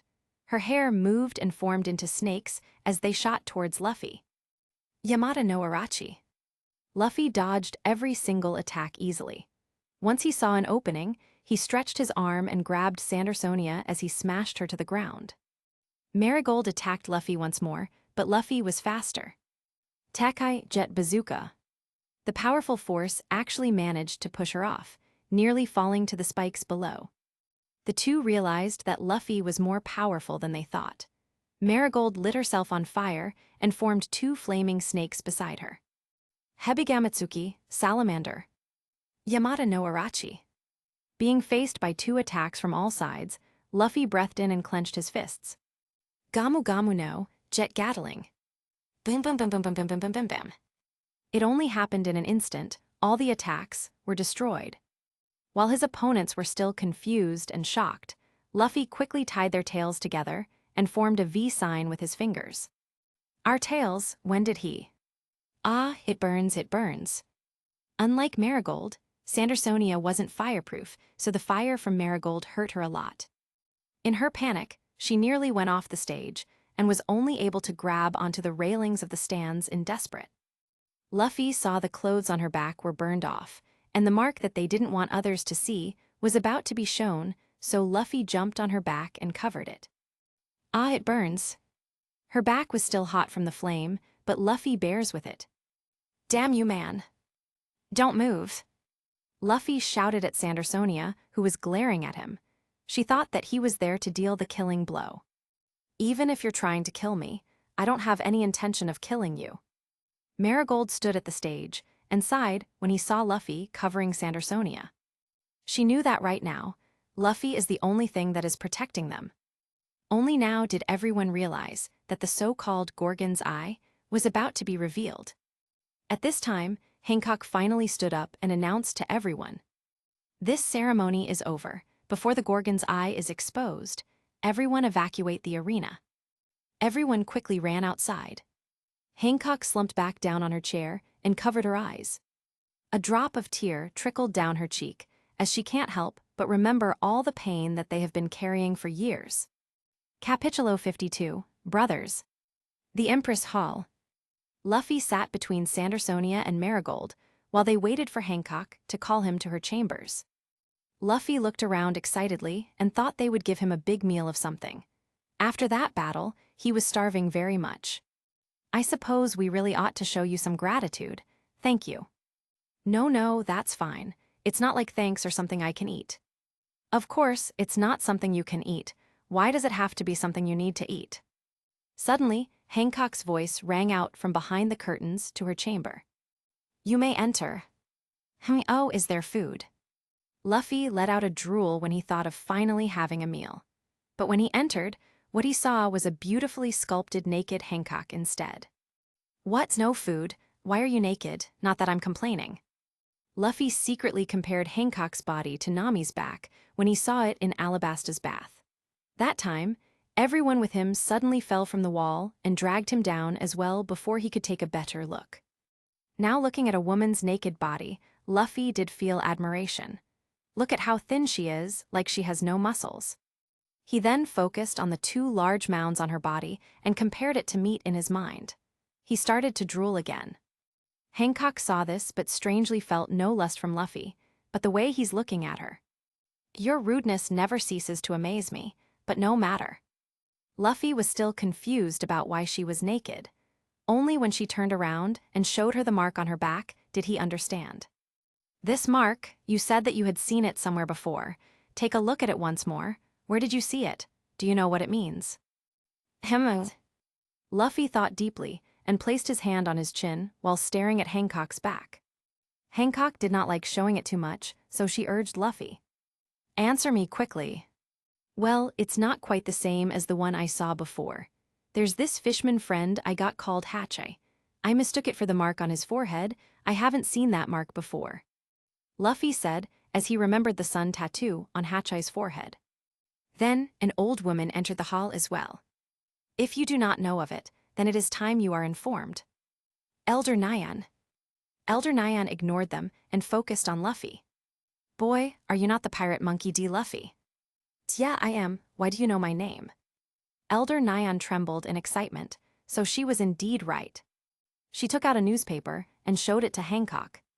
"This is the latest issue of the newspaper. The incident in Sabyati Archipelago, which a world noble was sent flying with a punch. The man who did it was none other than this man right here." Everyone displayed shocked expressions. To them, it was unthinkable that someone would dare to raise a hand to a world noble, much less send one flying with a punch. Yet this man. Luffy tilted his head, clearly confused why everyone was looking at him strangely. "What's the big deal? I don't regret what I did to that guy. Do you know what that asshole was doing to my friend?" Hearing him say that, Hancock's heart trembled. So it is true. To think that a fool of that caliber might still exist in this world. A man to challenge the heavens without a thought for his own life. A man such as him. Him. Luffy saw Hancock trembling and seemed like she was about to cry. What happened next was Hancock explaining to Luffy what the mark on her back meant. Luffy also learned that the world nobles go by a different name, the Celestial Dragons, Tenryubito. During this time, Elder Nyan stayed silent, but she wasn't done yet. When Hancock's story ended, she finally spoke. "I wasn't done yet. It seems that after the Straw Hat crew has disappeared and everyone thought they all died, one man was left behind and killed a world noble. Kill a world noble." This time, everyone was badly frightened. A man who can send a world noble flying with a punch was already enough to shock them. But a man who actually dared to kill a world noble. Just what kind of person is this? Only Luffy displayed a normal, confused face as he asked. Someone killed that guy, but there shouldn't be anyone left. Is it? Elder Nyan seemed to know what he was going to ask as she nodded. She showed them the front cover of the newspaper. The former guardian, now known to be the Reaper of the Seas, Lucas, he was once also a member of the Straw Hat crew. While everyone was shocked to their core, Luffy read more into the front page as he frantically grabbed it from Elder Nyan. Hey, it says here that he's now an Impel Down. Yes, unfortunately, he seemed to have not been able to escape and was caught. They are planning in showing a public execution of him alongside a member of the Whitebeard crew as an example to the world. Luffy's face started to pale the more he read. It wasn't just because of Lucas. The member of the Whitebeard crew to be executed was none other than his brother, Portgas D. Ace. Then he remembered the note Lucas gave him. Though it was covered up with him forcing Luffy to get a girlfriend, there was something there that seemed odd. It was when Lucas had mentioned that he can't make Luffy stay on the island even if he asked, and the fact that Lucas also mentioned the method to get a ship. This meant that Lucas had long known about Ace and now he is in Impel Down with him. Luffy knew that Seastone doesn't work on Lucas, so he was confused at first how he got caught. Only now did he realize that he must be doing this on purpose. He wanted to go to Impel Down and save Ace. Still, even though Luffy figured this out, there was no way he would just sit back and wait. He was worried that Aokiji would come and find Lucas again. He can't lose him or Ace, so he has to save them both. Thinking of this, Luffy turned to look at Hancock. Hancock, Lucas is my friend and Ace is my brother. I need to get to Impel Down and save them. What? Elder Nyan and the others were surprised. They knew that Lucas was once a member of the Straw Hat, so it would make sense for Luffy to be worried for him, but they didn't think that he was also related to the member of the Whitebeard Pirates, and a brother at that. Hancock stood still in her place, as if everything had yet to sink in. For years, she and her sisters had been tortured and played with by the world nobles. Now that they were free, they finally met a man who dared to punch a world noble. And that man is now asking him to help him save another man who had dared to kill a world noble. Never once in her life would she even dream of such a thing to happen. Luffy saw Hancock fell silent and thought that she was hesitating. Then he remembered Lucca's note once again. Win her heart and she may lend you her ship. There seemed to be a transparent figure of Lucca's overlooking him from behind and giving him a wink and thumbs up. Good luck. However, Luffy really had no idea what to do. He remembered something about a burden Hancock was carrying that Lucas mentioned, and also their talk earlier about her being a slave and whatnot. Everything felt too complicated. Luffy already exhausted all his thinking energy earlier. He should just stop thinking about it. Deciding as such, Luffy approached Hancock impatiently and held her shoulders. If it's about the mark on your back, just ignore it and look only at me. Yeah. Suddenly being held and looking at his face so close, a blush formed on Hancock's face and her heart started to beat faster. What's happening to me? Elder Nyan saw the look on her face and feared the worst. What followed next was a huge banquet to feed Luffy to restore his energy, and everyone became rowdy as they met the man who can stretch. While Luffy was having a meal, Hancock laid in her bed feeling hot all over. Her heart wouldn't stop beating fast the moment she thought of someone, and she would feel dizzy. The doctor thinks that she had contacted some unknown disease in the heart, but Elder Nyan just sighed and cursed the lucky stars where Luffy was born under.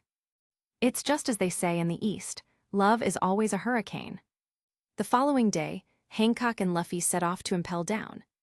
They transferred to the marine warship that was waiting for Hancock originally, where Hancock made a request to see the prisoner first. Since it was already good that Hancock had listened to the summons this time, the Marines agreed with her request, provided that she goes under the standard checks in the prison. All the while, Luffy was hidden under her cloak. When they reached Impel Down, Hancock was asked to be checked, and she can only comply. Taking advantage of a slight moment where the herd guard Domino was distracted by her beauty, she turned her into stone along with the dendon mushy at the corner of the room. Luffy got off her with a sigh. Phew, that was close. I thought of running away so they wouldn't see me. Luffy, looks like I can only bring you up to here. I want to help you, but... What are you talking about? I wouldn't be able to come here by myself. You've done enough. Luffy, this isn't a fort where people can escape from. No matter what, don't make a ruckus. You won't be able to escape if you are caught. You're strong, but... Promise me, don't cause a huge disturbance. Luffy grinned and grabbed Hancock's hand, as if to seal the promise. Okay, I promise. Thank you so much, Hancock. Luffy suddenly recalled Luca's note again. Ah, but I wouldn't marry you until I become the Pirate King. Luffy only meant that he didn't want to marry anyone, yet but somehow, it had turned into a proposal in Hancock's ears. Actually, this can't be blamed on her. It was Luffy's fault for saying it that way. If Luffy knew what the reader is thinking, he would definitely protest. It was Luca's fault to begin with, not mine. Of course, Lucas would also just blame the author as well for all this madness. Moving on. Hancock's head nearly exploded from the sudden proposal. Her face blushed red, and steam was coming out of her face. Luffy looked at her, weirdly from the ceiling. Did Hancock also know Gear Second? It took a while for Hancock to release the petrification, but her body still felt weak from the fluttery feelings in her heart. While being checked on, her mind was still a mess as well. What do I do? Luffy suddenly proposed. Ah, he said he'll marry me when he becomes the Pirate King. Ah, if I help him become a Pirate King, then this goal will be achieved faster. Then we can finally, get married. It was as if there was the Big Bang in her head and a universe was born. Not, but everything became clear to her. But before that, she needed to play her part in this for now. Hancock followed the group to an elevator that went down. After meeting up with Magellan, they finally reached the level 6 where Lucas and Ace are. At this time, Lucas had just finished telling Ace the news about Blackbeard and was about to spring free when the group arrived. Lucas saw Hancock and knew what this meant. Luffy must have just arrived here as well. Hannibal spoke. We have a special visitor for you. Ace, who do you think it might be? Jinbei, Lucas, even you have never met her in person, so I doubt you will recognize her. Her name is famed far and wide, Empress of the Kyuja warrior tribe, member of the Shichibukai, both powerful and sublime, the world's most beautiful woman. The Pirate Empress, Boa Hancock herself. Poof! Together with a prepared confetti, Hannibal enthusiastically introduced Hancock. Magellan's face twitched seeing this and punched Hannibal's head in annoyance. What are you playing at? Ignoring their antic, Ace, Jinbei, Lucas, and Crocodile were silent. However, the rest of the criminals in the other cells were rowdy and didn't hide their lust as they ogled at Hancock. Ace asked Hancock, "What do you want with me?" "I have no business with you. I just wanted to see you for myself. The man who will be the trigger for the battle in which I am set to participate. Some show I am, huh?" Ace clicked his tongue, clearly dissatisfied with his situation. Hancock looked at Lucas next and hesitated. This was the man who dared to kill a world noble. While traveling here, Luffy had told her that Lucas is probably here to save Ace as well, and had a way out of the seastone cuffs. The two of them exchanged looks for a while. Lucas sighed and shook his head. If you're here, then he's probably here too, huh?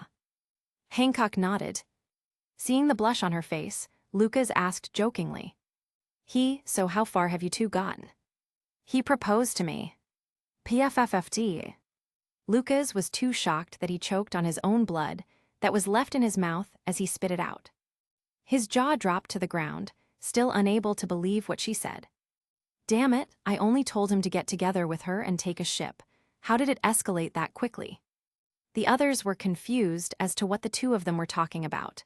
From what they can tell, they seem to know each other though. He said that. Yes, Luffy said he'll marry me when he becomes the Pirate King. This time, Ace's jaw dropped to the ground as well, and another guard tagging along the group seemed to have tripped onto something on the floor. The others were also very confused and surprised by what's happening. LUFFY. Why did Luffy's name pop up here all of a sudden? Lucas no longer hesitated and took advantage of Magellan and the others being surprised as he broke free from his cuffs and chains and made a dash to where Hancock was. Burn first degree, Heatman. Heat wave. Hot air exploded from Lucas and pushed Magellan and the others to the back. Lucas made a water blade with his hand and sliced the sea stone cuffs on Hancock, and also sent another wave to Ace and Jimbei to free them. Ace massaged his wrists, and a fire began to burn from his fists. Though he was too surprised with how things turned out, he was now free. Ace grinned and looked at where Magellan was while speaking to Lucas. Water, huh? Make sure you don't get in the way of my flames. Hess, if I wanted to, your flames will burn even inside my water. Then shall we? Magellan looked at the two teaming up and grimaced. Vice Admiral Mamanga, who was originally escorting Hancock, also had a grim expression. He looked at Hancock and asked with a heavy voice, Hancock, what is the meaning of this? Have you forgotten the treaty? Lucas scoffed at that. Please, as if you Marines ever keep your promises. Or have you forgotten why I'm here already? Mamanga wasn't able to refute, but he still drew his sword and got ready to fight. Suddenly, boom! There was a loud explosion and the ceiling was destroyed. There, a man fell down from the upper floors and landed on top of Hannibal by accident, instantly knocking him out.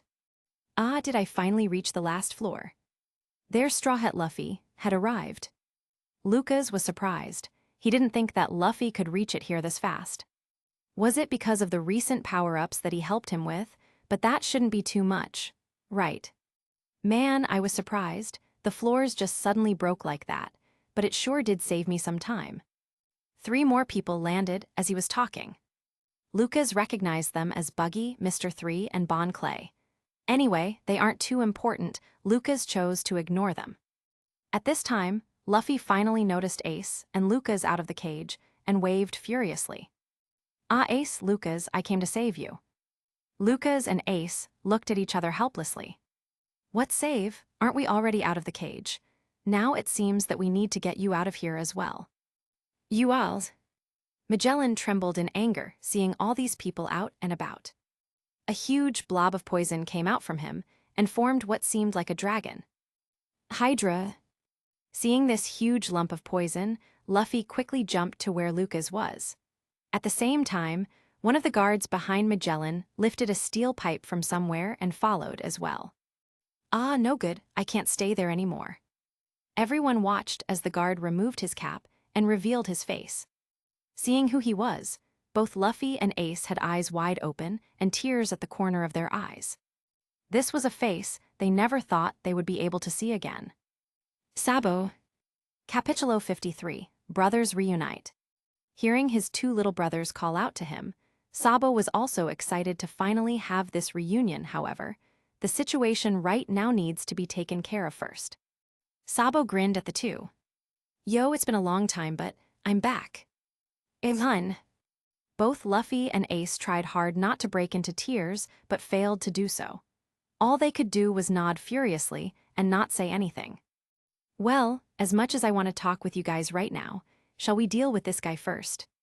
As Sabo said that, Luffy and Ace wiped their tears and also looked at Magellan and the others with a grin. All of a sudden, they felt like they wouldn't lose it all. Yeah, plenty of time to celebrate once we get out of this place. Shishishi, Hancock, are you okay? Yes, I'm fine, DDDD. I can't say it. Lucas stared at Hancock in shock. Just what did Luffy do to her? Ace and Sabo seemed to trip as well. They didn't think that their youngest brother could. Forget it.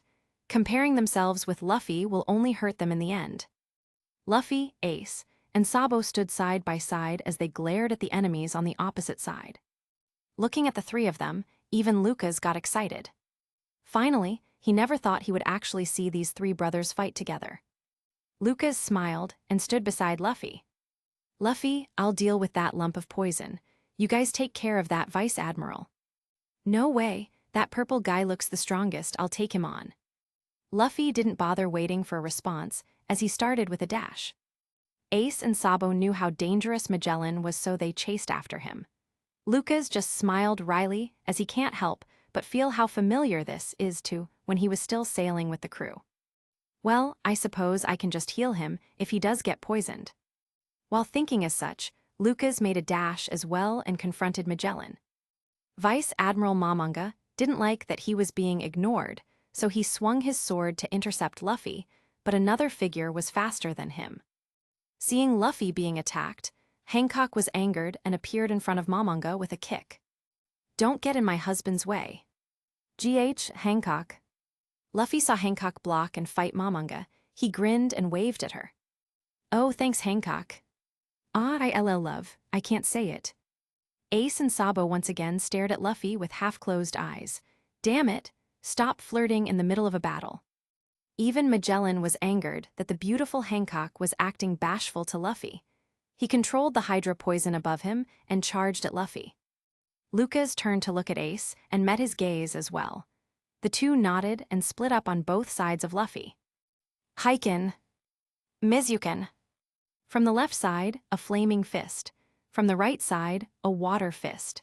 The two fists collided on each side of the Hydra poison and exploded. Sabo got in front of Luffy and put both of his hands on the ground. Dragon breath. An invisible shockwave seemed to explode with Sabo at the center, which pushed back the excess poison from the explosion. Luffy jumped over Sabo and bit on his thumb. "Candle." Right. Mr. 3 felt that all he can do now is to side with Luffy and the rest while they defeat Magellan. Only then can they actually get out of this place. When he heard Luffy call out to him, he knew what he wanted to do, so he released a large amount of candle and placed it on Luffy's hand. Candle lock. Honfusen. With a blow on his thumb, his arm started to expand.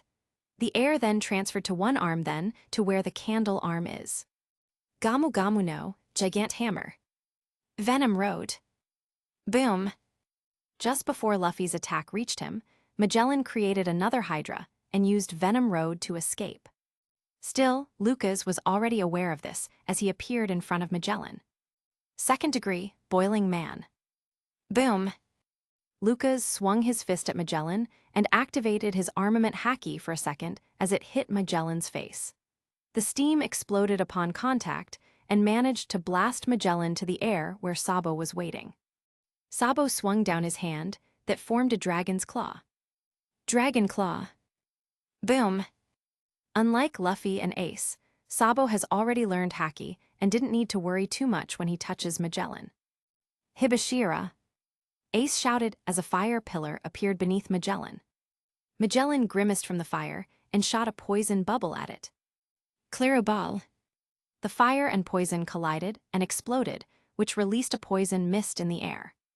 Lucas waved his hand and trapped the poison mist with his own steam, which turned into a water bubble. With a flick of a finger, Lucas threw this water bubble containing the poison mist at the unconscious Hannibal. HMPH, this is just a small payback for torturing me. Magellan saw Hannibal take his own poison. He was angered and stared daggers at Lucas. Forget Luffy, I will deal with this brat first. Lucas saw his look and grinned. What's wrong, Magellan? Can't handle 4 brats. GRR, don't get cocky now. Magellan took off the 2 horns on his head and wore it in his hands. Seeing this, Lucas really thought how absurd he looked. Still, those horn gloves are deadly if he gets hit with it, so it was better to avoid it. Actually, does Magellan even know haki? Lucas thought for a moment, then shook his head. It's useless to compare the Magellan he's facing to the one in the anime. This was reality now, and for Magellan to be the warden of Impel Down, it's impossible for him not to have haki. Don't forget about me, Gamu Gamu no, champion rifle. While they weren't looking, it seems that Mr. 3 had made Luffy a set of candle gloves and boots so he can attack Magellan. Even Magellan was dumbfounded and couldn't react in time. He was only able to block the attack by crossing his arms, but it still managed to push him back. Lucas laughed and started to release a huge amount of water to the floor until it almost reached their knees. He turned to Jinbei, who still hasn't joined the fight, and spoke. Jinbei, is this water enough? Wahaha, this is plenty enough. Let me join this fight as well. Jinbei placed his hand on the water and flung it towards Magellan. Uchimizu. A small droplet was all it took, but Magellan was still shot and started bleeding. Lucas looked at Jinbei and clicked his tongue. "You gotta teach me fishman karate when we get out." "With pleasure." Magellan held on his bleeding shoulder, and his face turned grim. Mamunga was still preoccupied with Boa Hancock, and it looks like he can't expect help from him anytime soon, which meant he had to face all 5 of these alone. Just Lucas and Jinbei alone can already give him a hard time. Add to that Fire Fist Ace, the second in command of the Revolutionary Army Sabo, and Straw Hat Luffy. Actually, Luffy isn't a big problem if only that candle guy wasn't here. Magellan turned to look at Mr. 3 and gave him a glare. Mr. 3 shivered and quickly hid behind Buggy, who also shivered when the glare transferred to him. Looking at the antics of the two, Magellan sighed. He can't deal with them now and avoid leaving a blind spot for the other 5 to attack. Suddenly, he remembered something and looked at Hanniable, who was still writhing in pain from the poison, and Domino, who was trying to help Hanniable. "Domino, get out of here and contact HQ. I'll hold them off in the meantime." "Why, yes, sir." Lucas only gave her a glance and instantly reappeared in front of her. With a chop to the neck, she was unconscious. Actually, releasing water on the floor wasn't just for Jinbei. With this water, he can practically be anywhere. It's like when Enel used the gold to transport himself. Lucas was using the water to easily appear in other places touched by the water. Lucas looked at Magellan with a smirk. "Do you really think I will let you?" Magellan grimaced again, and his eyes seemed to turn red. "Enough, I will let you all see what it means to anger the Warden of Impel Down, Venom Demon." Suddenly, a huge red demon-like monster made of pure poison appeared. Even Lucas can tell that the poison this time isn't something on the same level as the purple one before. Looking at the demon as it expanded and the rubble it touches keep disintegrating, Lucas wondered if this was considered an awakening. If not, just how fearsome is he if he awakened? Even the prisoners in this level started to back away from their cages, afraid that the poison would touch them and kill them. "This ends now. Jiajoke you no sa champion.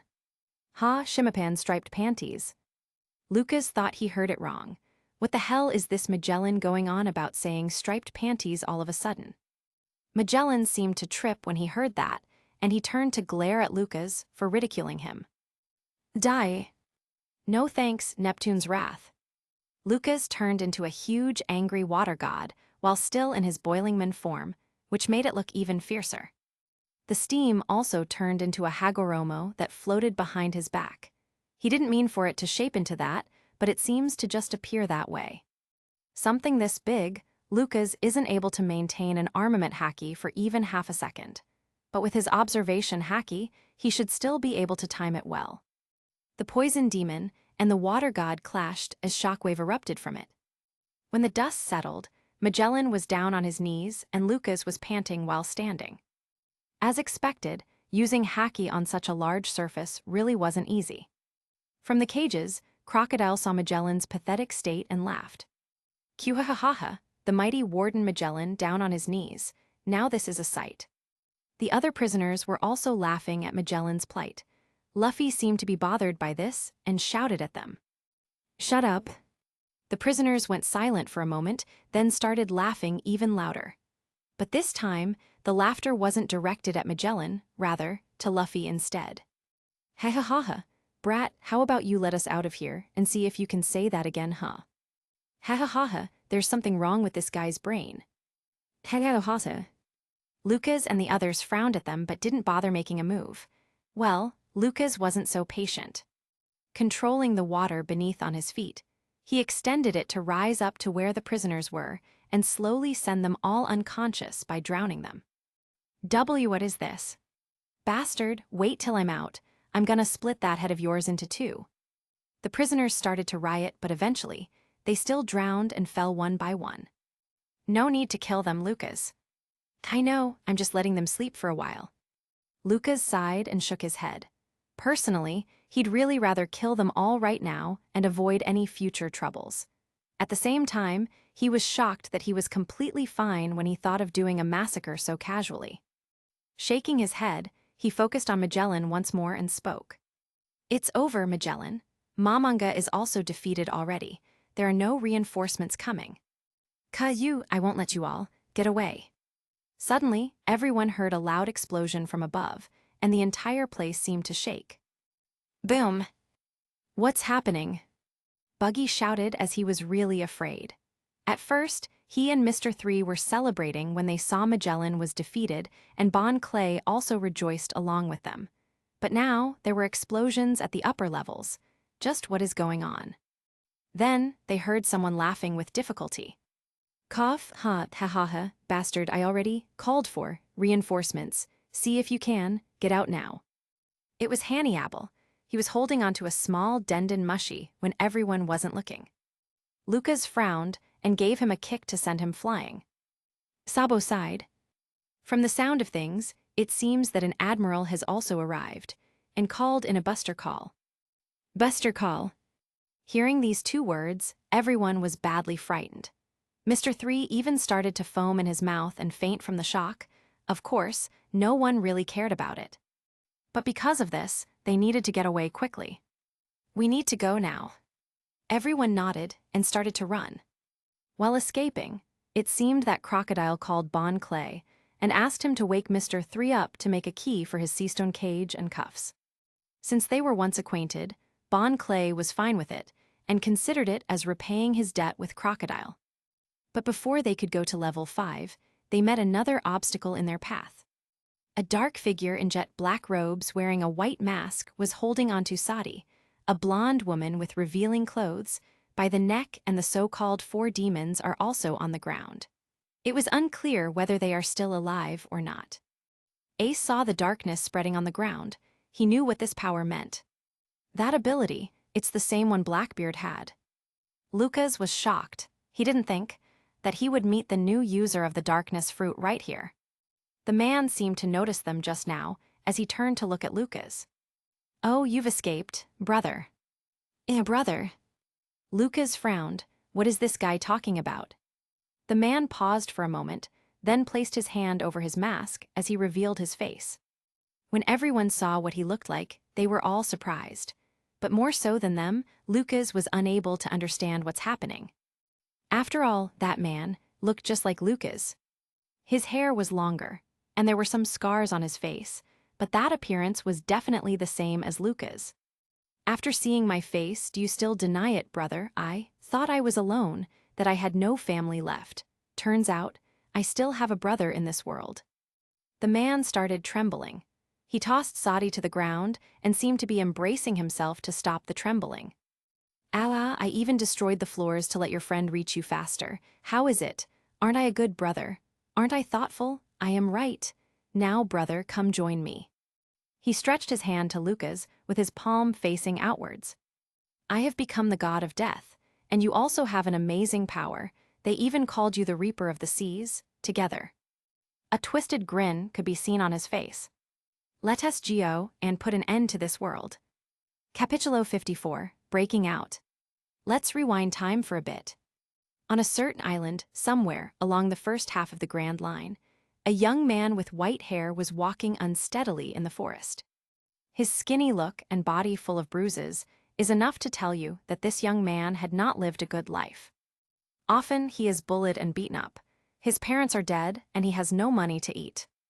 As he was walking in the forest, he saw a strange-looking fruit in front of him and hesitated.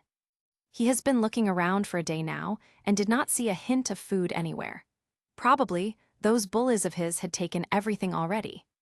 Just as he was hesitating, his stomach growled again. He no longer cared and took the fruit and ate it. He ignored the weird taste and simply ate his fill. Once he was finished, he felt a strange power emerge from him. Looking at his hands, it suddenly released a black mist, and he immediately understood. What he ate was death. He wasn't a person who knew a lot. He didn't know the existence of devil fruits. As such, he could only think of such things. To him, that strange fruit was definitely poisonous. For him not to die means he conquered death, and for him to gain such powers means he now controls death. His mouth twisted into a weird grin. But just as suddenly, his face warped again, and he brought his hands to grab his face. No, this is not me. He was disgusted at the thought of him thinking that. He grasped his head tightly seemingly in an attempt to shake off the feelings and thoughts he had earlier. After a while, he was left panting on the floor, his stomach still growling. What's more, his hunger also seemed to have been intensified after eating that strange fruit. Food, I need, food, hunger, I need, to devour. Unable to find food in the forest, he started to crawl back to the city with his head still muddled. When he reached the city, everyone looked at him in disgust. Some kids even came and threw stones at him, while some went farther and even gave him a few kicks and spits. This is that kind of country. The discrimination of the rich and the poor are separated cleanly. The useless are thrown off while the others live happily. He simply ignored them and endured it just like before, but this time, he felt something churning within him. Something seemed to be calling out to him. Kill. Kill. Kill. Devour everything that stands in your way. Zhhhhhhhhh. A few hours later, the city that had tormented him was engulfed in darkness. Soon, it was no more. By the time he snapped out of it, all he saw was a city in ruins. The buildings turned to scraps, the people, dead on the ground. Everything started to sink in. He tried to vomit from the disgust that he was feeling, but nothing came out as he hasn't eaten for days now. Yet strangely, he felt full. What did I do? His vision started to blur from the shock of what had just happened. Soon, he fell unconscious.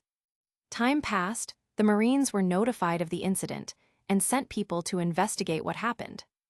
When they saw a thin young man full of scars and bruises, they didn't think that he was the one who caused this massacre. They only thought how lucky it was for someone to be able to survive what had just happened. The young man woke up and introduced himself as Lucius. After being warmly welcomed by the group of Marines and was even given food and shelter, he teared up and thought that he no longer needed to suffer. He was wrong. One night he had a nightmare. That was still fine normally, but Lucius wasn't a normal person, not anymore. In his sleep, his ability activated, and by the time he woke up just in time to see a Marine soldier swinging a sword at him while crying. "You devil, you deserve to die." Why? Darkness moved and stabbed through the heart of the soldier trying to attack him. Lucius was still shocked and didn't know what just happened. The soldier's eyes dimmed as he dropped his weapon to the ground. "You bastard, killed everyone." Hearing that, Lucius looked around and saw everyone dead. Once again, he was the only one alive. Frightened by his own power, he took a rowboat and fled. He didn't know where he was going, but he still sailed where the seas took him.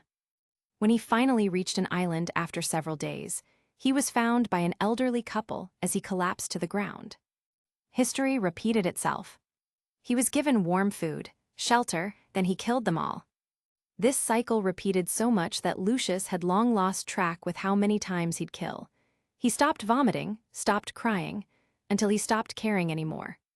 He was alone, he had no family, no friends, nothing. That's fine. As long as he's alive, he no longer cares about what happens to the world. Over time, he has got to know that his powers were from a devil fruit. The yami yami no mi, or rather, the darkness fruit. Still, he was convinced that this fruit was delivered to him by fate, and the fact that he can somehow nullify other devil fruits made him think that his power is far superior than the rest. His ability alone can decide the life and death of anyone he touches. It was enough to call him the god of death. Soon, a name seemed to spread around the world: the Black Death. He who touches him is bound to die, and that devil fruit powers were useless to him. However, this was just a name. No one knew what he looked like, as he always had his long white hair covering his face. One day, Lucius chanced upon a newspaper. He saw a man who looked just like him and was said to be the new Shichibukai. Surprised at seeing someone who looked like him, a word he never thought he would remember started to resurface in his mind. Family. He never even thought that it might be a clone or something else. Or rather, he wanted it so much to be real to the point that he wouldn't accept any reason for an answer. Reading further, he knew that this brother of his also had an amazing ability to actually have a water-type devil fruit. Lucius had learned a lot in the past few days.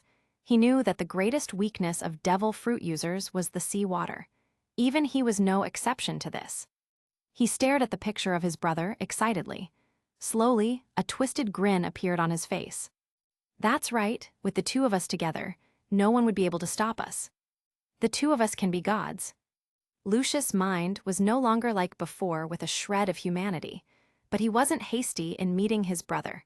He wanted to know more about him first. And so he began by following the Straw Hat crew first. In the past, he was already aware of how disgusting and cruel the world was. It was the strong that survives, and the weak dies eventually. But when he saw how Zorro had bared the pain of his captain on his own, he suddenly felt like everything he knew before was a lie. So this is his crew. Lucius watched Zorro for a moment before disappearing from Thriller Bark and sailing away. He then went to where Lucas was and hid himself to observe him. He saw how different his brother was to him. Lucas seemed to be surrounded by people he trusts, and the people around him are also attracted to him naturally. There was no deceiving, no mind games, no betrayal. Right, this was what Lucius longed for. He wanted to have family, friends, loved ones. He didn't want to be alone. Lucius stayed silent. In him, the shred of humanity he thought he'd lost started to gradually resurface. When Shiki started to arrive, he also stayed and watched everything unfold. From them invading the floating island to killing Shiki. After Lucas killed Shiki, Lucius was surprised that Lucas had it in him to kill someone. Strangely enough, he felt closer to Lucas due to this, as he simply attributed it to the fact that they were family. Lucius kept himself hidden in Merville as he blended in the darkness. Unlike all Logia users, his ability doesn't let him turn into darkness, but he can still cover himself in darkness to block any kind of probing. Even observation, Haki doesn't work on him, which was why Lucas did not notice anything. Finally, Lucas left for Sabjati Archipelago, where he witnessed Lucas losing everyone and killing the world noble. Like I thought, were the same after all. Following that, he stayed in the background, secretly helping Luffy break out and join up with Lucas. And as a thoughtful brother, he was about to take care of the leftovers so their escape will go smoother. This was when he finally met Lucas face to face. Lucius was so happy to finally talk with his brother that his mouth twisted into a grin once more. Let us go and put an end to this world. That's right, the two of us brothers shall destroy this world and create an even better one. We will be the two gods who will rule the new world. To Lucius, everything was going perfectly. All that was left is for Lucas to join him, and everything will be perfect. But things did not go as he planned. Lucas frowned when he saw the man in front of him that kept on calling him his brother. He was confused as to who the hell this was. The original story did not have this development or this character. Right now, the person he is currently facing is most likely someone that he had created. Not literally, of course. It just meant that this person was an effect of the changes that he had made in the past. Lucas had still underestimated everything happening in the background and thought that nothing much had changed when he killed Blackbeard. Only now did he know what a huge impact Blackbeard's death was. But for the new owner of the Darkness fruit to be someone who looks like him, just why is that? It can't be that he really was blood related to him. Lucas was from another world. Wait, another world. Lucas thought for a moment and remembered from the movies and TV series that he watched before that there are such cases where the same person can also exist in an alternate reality. Is this who this man is? Another Lucas? Lucas continued to frown as he spoke. Thanks for helping, but I am not who you think I am. I don't have a brother. Ina. The grin in Lucius' mouth disappeared. Anyway, we need to go. The Marines have started bombing the place. Lucas did not want to waste time with this brother wannabe of his and just wanted to get out. Seeing them leave and ignore him, Lucius snapped out. A huge wall of darkness stretched to the bottom of the stairs, which blocked them from getting out. Ha ha ha, I get it now, you're just like them. What the hell are you doing? Lucas' face turned grim as he glared at Lucius, who suddenly broke into a laughter. You, even though we're family, you still refuse me. Like I said, you're not. Shut you, P. Boom. Darkness exploded from Lucius, and the whole area was covered with nothing but darkness. Everyone looked around and found themselves unable to see anything.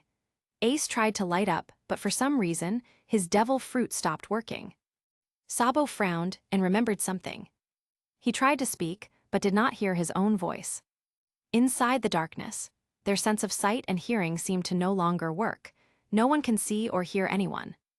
Lucas looked around, then closed his eyes as he tried to use observation haki. Still, it did not work. He then tried to feel his power.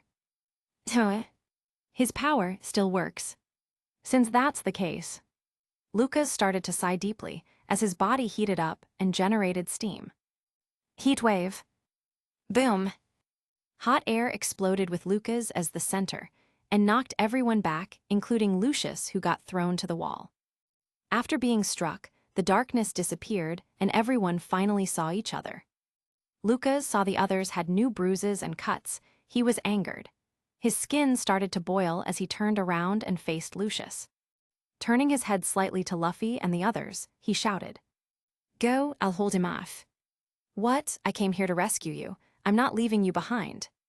Luffy ignored his wounds and tried to stand beside Lucas. "Luffy, did you forget where we are? This prison is at the bottom of the sea. I can escape whenever I want. Now go." Fine, you better come back, you hear me?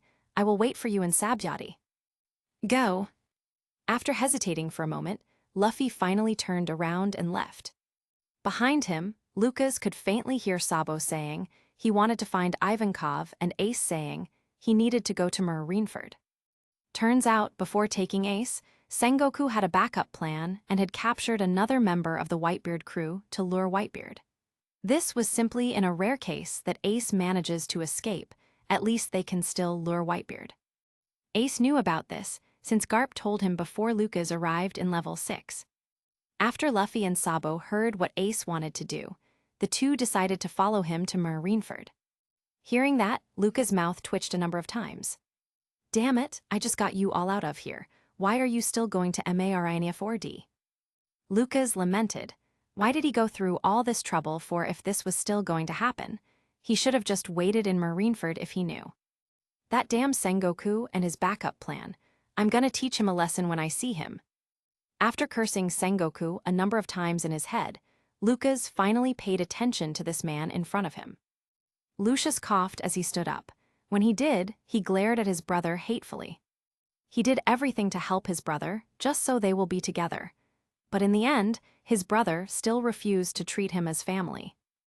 Unforgivable. Unforgivable. Unforgivable. Airigus. With a beastly roar, Lucius charged at Lucas in top speed as he reappeared in front of him. Darkness covered his hands and turned into a claw. He swung it at Lucas, who only glanced at it and let him hit. When the dark claw touched Lucas, his body splashed like water and reformed itself. Lucas could tell that Lucius does not know haki. He was merely using the effect of his darkness fruit to neutralize his opponent's devil fruits. But that doesn't work on Lucas, though if it had been haki, then it would be different. Lucius appeared shocked and confused why his attack did nothing. Lucas ignored his reaction and swung his fist at him, which exploded after the hit. Lucius flew black and Lucas followed after, sending another punch to make him hiss the ground. Gah! The ground shattered into web-like cracks underneath Lucius. Due to the darkness fruit, the pain he felt had amplified. Still, Lucius was used to the pain and only gritted his teeth. He touched the floor and soon, darkness began to spread on the floor and Lucas could feel an unknown force sucking him down the ground. Seeing this, Lucas kept calm and placed both hands on the ground as well and blasted it. The ground crumbled and dispelled the darkness. With none of his attacks working, Lucius covered himself in an armor made of darkness and charged back at Lucas. Lucas shot out some high-pressured water shots, but the darkness armor simply devoured the water as Lucius continued to charge. Knowing that he can't hit Lucas, Lucius instead made a prison of darkness, which would slowly devour Lucas inside. Naturally, Lucas wouldn't just stand around and let him do that. Lucas' fists trembled as he controlled the water surrounding impel down. Suddenly, a hole opened up from the wall, and a powerful stream of water shot out which took Lucius by surprise. Lucius was unable to devour all the water at once and was soon pushed back by the water. It only took a moment for the floor to soon be filled with water. Lucas looked around at the prisoners still left and Magellan, who was unconscious. He sighed and left. Maybe this was for the best. After all, no one on this floor is good. Just let the water wash them away. Lucas took a fleeting glance at his so-called brother, who was now unable to swim as the water surrounded him. He turned around and no longer paid him any attention.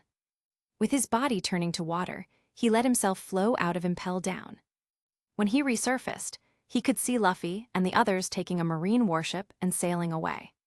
Kizaru, who was also in another warship, tried to give chase, but suddenly, his whole ship seemed to be crushed by the water beneath, and Kizaru could jump away and use Jeppo to walk in the air. Turning around in midair, he saw another figure in the skies with huge wings behind him. You! Seeing Lucas, he changed his target and his body turned to light. The next instant, he was already in front of Lucas with his legs stretched out clad in armament haki. Vast! Lucas quickly crossed his arms to defend, but was still thrown back down to the sea. Kizaru waited for Lucas to reappear again when suddenly, the waves started to churn. From where Lucas dropped, a huge wave started to rise and form into a gigantic man. Luffy and the others who were sailing away noticed the disturbance and took a look. As soon as Luffy turned around, stars suddenly filled his eyes. So cool. Capítulo 55, Why Me? Lucas, who now turned into a gigantic water golem, lifted his hand that was beneath the ship, where Luffy and the others were on. Feeling as if they were being lifted, everyone's faces paled except for Luffy, who was still shouting in excitement. When they saw the water giant grin, their hearts seemed to stop. The next moment, they felt the wind pressure slam on their bodies as the water giant threw their ship high in the air as if it was a baseball pitch. SDRIKE. AOTH. WOHOO. With the exception of Luffy, everyone on the ship started to curse Lucas while clutching their hearts. Damn you bastard. The Marines watching this, including Kizaru, all had their jaws drop and their eyes wide at the scene. What on earth just happened? The water giant laughed. Ha ha ha, Kizaru, they're headed for Marineford now. Do you think you can still stop them? Why you? Kizaru was about to retort when he felt a shadow cast over him. Lifting his head, he saw a ceiling of water formed into a hand about to crash down on him. Seeing this, Kizaru quickly disappeared into light and dodged the attack. Lucas sighed and thought that having a huge body doesn't really help. He's too slow and his opponent is too fast. Similarly, Kizaru also lamented that even if he is too fast, he can't deal with Lucas at the moment as well. After firing a few laser beams at the water giant Lucas and seeing that he can still reform easily, Kizaru thought that this fight is pointless to continue. It was better for him to return and deal with the others there. Also, Whitebeard was about to arrive. He can't waste any more time here. Lucas watched Kizaru leave in a flash of light. He flew out from the water giant and gave chase. As for the water giant, without the control of Lucas, it naturally came crashing down, and the ships left behind were all caught up in it as well. Lucas ignored them and simply flew away, as he tried to get to Marineford as soon as possible. Since events were still happening just like in the original, he can't let Ace or anyone die. Back in Impel Down, level 6. Due to the battle Lucas had with Lucius just now, some cages were bent and pried open. Not everyone here was a devil fruit user. For example, Shiryu of the Rain. He took a glance at the unconscious kid, who used the darkness fruit just now, and a grin appeared on his face. Hee, don't worry kid, you ain't dying here. Shiryu has been watching Lucius and Lucas fight earlier and felt that he can get along with this kid, Lucius, if he trains him right. Well, they can bring about a never-before-seen destruction. It took a while for him to find his sword, but after getting it, he freed the rest of the prisoners in level 6. You lot are free. I'm taking this kid and unleash hell on earth. Whether you follow me or not is up to you. Kaihahata. Let's go. Count me in. Ahahaha, quick, grab those devil fruit guys and bring them with us. The prisoners rioted and cheered. Soon, it resurfaced the world, but that is a story for another time. Over at Marineford, a man who was also a division commander of the Whitebeard crew, Haruta, was currently kneeling on the execution platform with 2 guards standing on both sides. Despite being in a public execution, Haruta had a grin on his face. Since he was the one being executed, that meant that Ace managed to escape. He was happy. Back then, he was the first to get wind of news about Ace's capture and tried to save him, but only ended up being captured as well. So learning that Ace managed to escape, he felt at peace. The only worry he has now is if Ace only escaped to get here and try to rescue him. Pops too. Haruta looked at the sky and prayed that none of them try to save him. From the execution platform, he could see just how many Marines were here and how many high-ranking Marines are as well. Though there were only 2 admirals at the moment, the other should return soon. At this moment, Sengoku arrived and held a Denden Mushi to announce something. Men, I have something crucial to tell you all. Currently, Portgas D. Ace, who was supposed to be executed today, has escaped Impel Down with the help of Straw Hat Luffy, Revolutionary Sabo, and former Shichibukai, Lucas. Everyone fell silent, wondering why Sengoku is announcing this now, when this is being broadcasted live around the world. At the moment, I received news that they are all about to head here to save this man. Haruta's eyes widened. His worst fear had come. Ace has indeed escaped to save him. There is another thing, about Ace's and Luffy's identity. Garp, who was sitting below the execution grounds, crossed his arms and kept silent. Back then, we searched as though our lives depended on it, searching for the possibility that there existed on that island a child of that man, based on nothing but the tiniest of leads from Cypher Paul. We investigated all newborn children, all children who were yet to be born, and all of their mothers, but ultimately found nothing. From the other side of the screens, people around the world looked at each other in confusion. Just what is this guy saying? Why BN so long-winded? Or so we thought, but out of pure obstinacy, that mother had risked her life to perform a certain trick with regard to his birth, and it was this trick that deceived our eyes. In the South Blue, there lies an island by the name of Batarilla. The name of this woman was Portgas D. Rouge. Garp stood up and walked away to where Tsuru was. This is not your fault. It doesn't matter. On the stage, Sengoku continued. She performed a feat that we could never have hoped to imagine, and out of devotion to her child, bore him in her womb for a full 20 months. And when the birth finally came, her strength all but spent, she left this world as he entered it. From that point, a child bearing the most accursed blood to be found in this world was born. That child is Ace. What followed next was something that shocked the entire world as much as the news of a world noble's death. His father is none other than the Pirate King, Gold Roger. Everyone fell silent for a few seconds before erupting into chatters. The Pirate King's son. Fire Fist Ace is. Unbelievable, so his blood still remains. Sengoku shouted once again. Right now, Ace is heading this way. When he does, he will be executed. Ew. It was at this moment, a fleet of pirate ships appeared.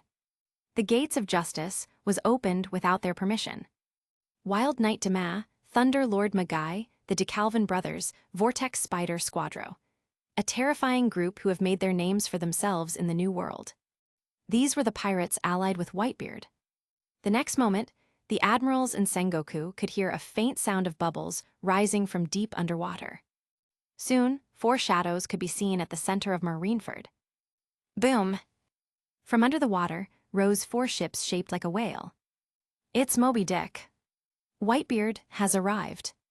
Everyone readied their weapons and pointed at the ships. From there, they heard the footsteps of the strongest man. Gyurararara, how many decades has it been, Sengoku? Whitebeard appeared at the very front of the ship, holding a long naginata to the side. My beloved son had better be safe and sound. Pops! Haruta shouted with tears at the corner of his eyes. Damn it, as I thought, they still came to save me. He was worried about Whitebeard, yet at the same time, he felt relieved. Gyurararara, you just hang in there a little longer, Haruta. Whitebeard got into a stance. He swung his left hand and punched the air to the left. Once he did, a crack could be seen in midair as if it was made of glass. He did the same and punched the air on the right. While everyone was still confused, the sea from both sides started to expand and turned into huge tsunamis heading towards them. This was the man who is said to hold the power to destroy the world. With the two tsunamis on both sides, marks the start of the war. Naturally, it was impossible for the admirals to stay seated at a time like this. Aokiji disappeared from his seat and appeared in the sky with both hands stretched to both sides. Ice Age. Instantly, the huge tsunamis froze over and stopped, creating two huge ice walls on both sides of Marineford. Whitebeard grinned and took a glance at him as he spoke. Aokiji, you little rascal. Aokiji didn't dare waste any words on him and simply attacked by throwing a dozen ice spears at Whitebeard. Whitebeard swung his fist again and punched the air, causing it to crack. The next moment, the ice spears cracked and crumbled away along with Aokiji in midair. The ice shards fell to the ground and froze the sea as a new Aokiji reformed himself. The frozen sea now has become a platform for them to fight. While the Marines took this chance to shoot cannons on the ships that have been trapped, the pirates didn't stand idle and they all jumped out to fight. Facing them was also a lineup of vice admirals. While pirates and Marines fought, Mihawk, who was standing on the wall, started to grab his sword. Beside him, Doflamingo appeared surprised.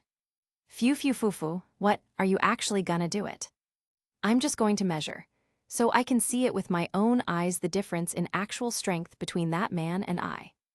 Mihawk wanted to know if he can match the one known as the strongest man. With a single swing of a blade, the frozen sea was split as his sword energy was about to hit Whitebeard.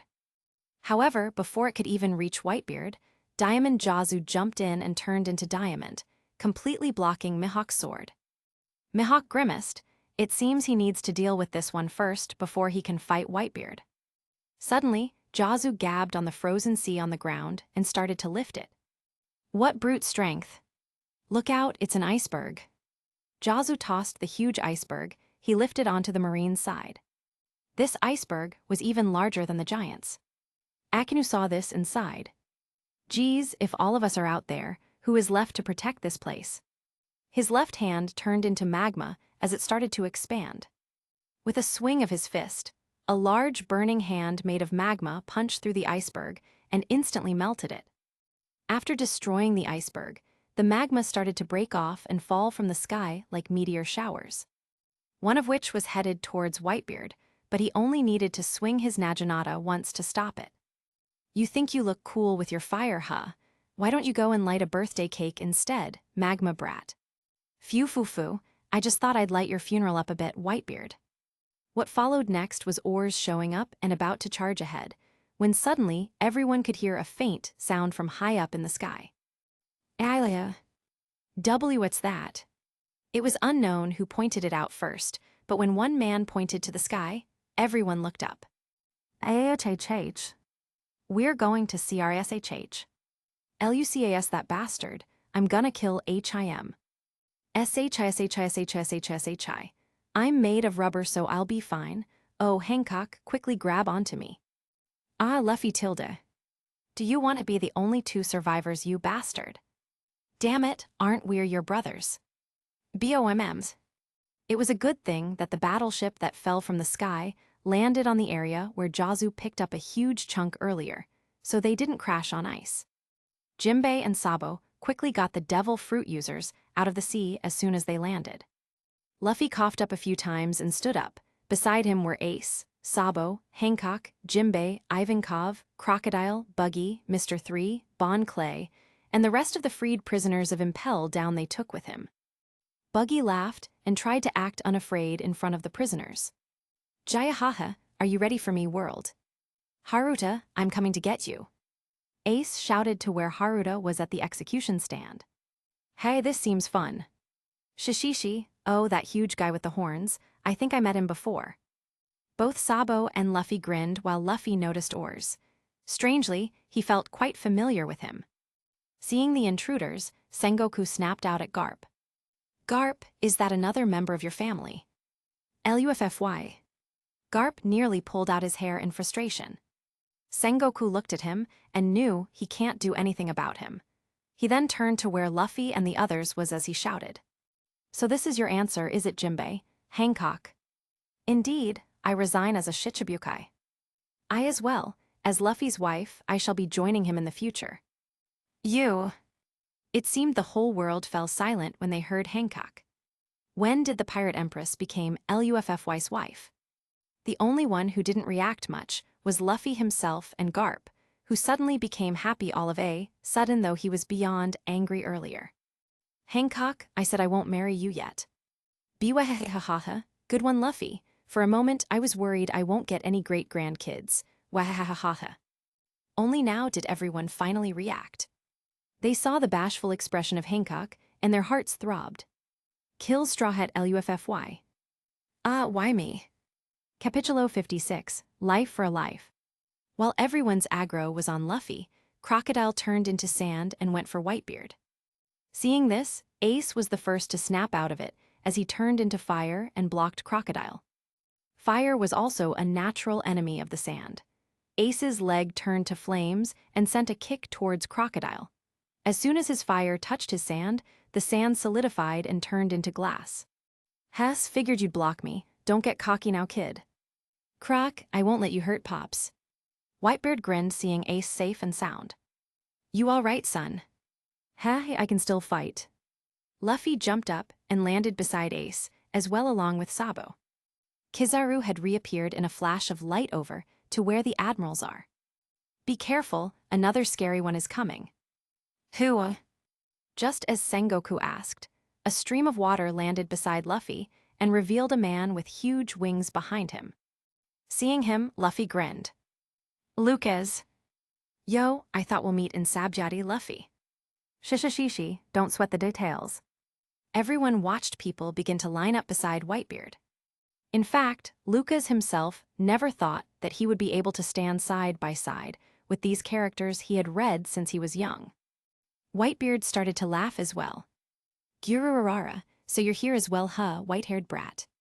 This instantly shattered Luca's excitement. Who are you calling a brat, white-bearded geezer? Hearing the two, everyone sweated. Luffy then finally took a look at Whitebeard and declared, I've heard about you. You want to be the Pirate King, right? Well, the one who's going to be the pirate kind is me. What kind of people are these? One of them cursed Whitebeard, the other is competing against him. As if their shock wasn't enough, Hancock joined in and pointed at Whitebeard with her head high up and her body bent backward. Foolish man, if my husband says he will be the Pirate King, then he will be the Pirate King. Well, I'll be damned. Though everyone crashed to the ground in shock, Whitebeard simply grinned and laughed. Gururara, you better not get in my way, greenhorns. You're the one who better not get in our way, geezer. Watching them, everyone was already beyond shocked that they didn't know how to react anymore. Ace and Sabo could only bring their palms to their face and sigh. Over to where the admirals are, Kizaru turned to Sengoku and asked, Dear me, may I assume that all of these intruders may be executed, Sengoku-san? Naturally. Having heard that, Kizaru appeared before everyone again and sent a laser beam to where Whitebeard was. Lucas was already keeping tabs on him, and with his observation hacky, he was able to be a step ahead. A wall of water already appeared between them, which blocked his attack. Boom! When the light exploded, all it did was spray water onto everyone. Lucas looked over to where Kizaru was and smiled. Ready for round 3, Kizaru. My, what an annoying brat. Seeing the two about to duke it out, Ace jumped off and started to run towards the platform, followed by Luffy and Sabo. Pops will be moving in as well. Gururara, go, oars make a path for them. Aye. Oars moved and swung his arm down to the ground to get rid of as many enemies he could get. Kuma appeared to try and stop Oars with his Ursus shock, but Sabo immediately appeared in front of him as he swung his steel pipe. Kuma, what's wrong with you? Sabo tried to reason out with Kuma, but he didn't reply, as if he never heard anything. Kuma's mouth opened where Sabo saw a blinding light. His face paled as he swung his steel pipe at Kuma again. Back to where Luffy and Ace were, A path has been cleared by oars, but he was soon preoccupied by the team of marine giants and was held back. More marine officers and captains surrounded the two, including Black Cage Hina. Seeing them being surrounded by a bunch of marines, Hina stretched her arms and encircled them all in one big cage. Away Spayari. Luffy noticed her and also recognized her. You're that girl from Alabasta. Everything that gets in Hina's way will be locked up. Hina started to cross her arms along with the encircled cage, thereby locking up everyone that gets caught in between, enemies and allies alike. What hey Hina. The various captains tried to struggle in her grasp, but were unable to be freed. Meanwhile, Luffy and Ace were able to get away with Luffy going to second gear and Ace turning to fire.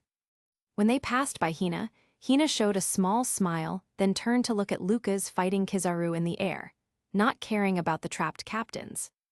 With more and more marines trying to stop them, Moria finally joined in and started to raise his undead. Rise, my zombie soldiers, and capture Straw Hat and Fire Fist. This is a battlefield. The more corpses there are, the more zombies I can make. Keshishishishi. Ew. Luffy gritted his teeth seeing Moria again and was about to fight the zombies when a pillar of water suddenly shot towards the zombies, instantly making them spit their shadows. Ace turned to see Jinbei beside the water and knew it was him. If I remember correctly, the zombies' weakness was salt. Jinbei. Jinbei nodded at Luffy and Ace. Go, I will deal with this one. Thanks. Ace and Luffy continued to charge ahead, while Jinbei blocked Moria.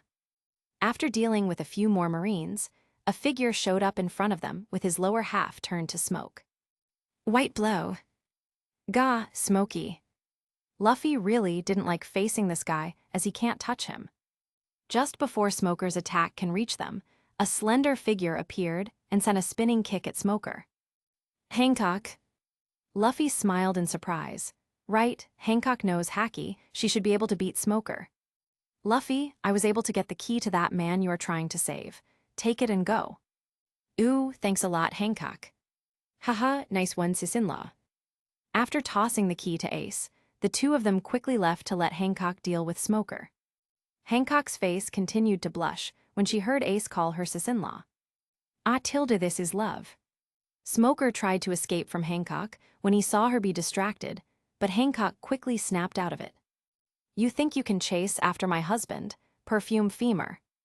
Damn it. On the execution stand, Sengoku's face fell seeing Ace and Luffy able to reach so far. He took the Denden Mushi and announced something again.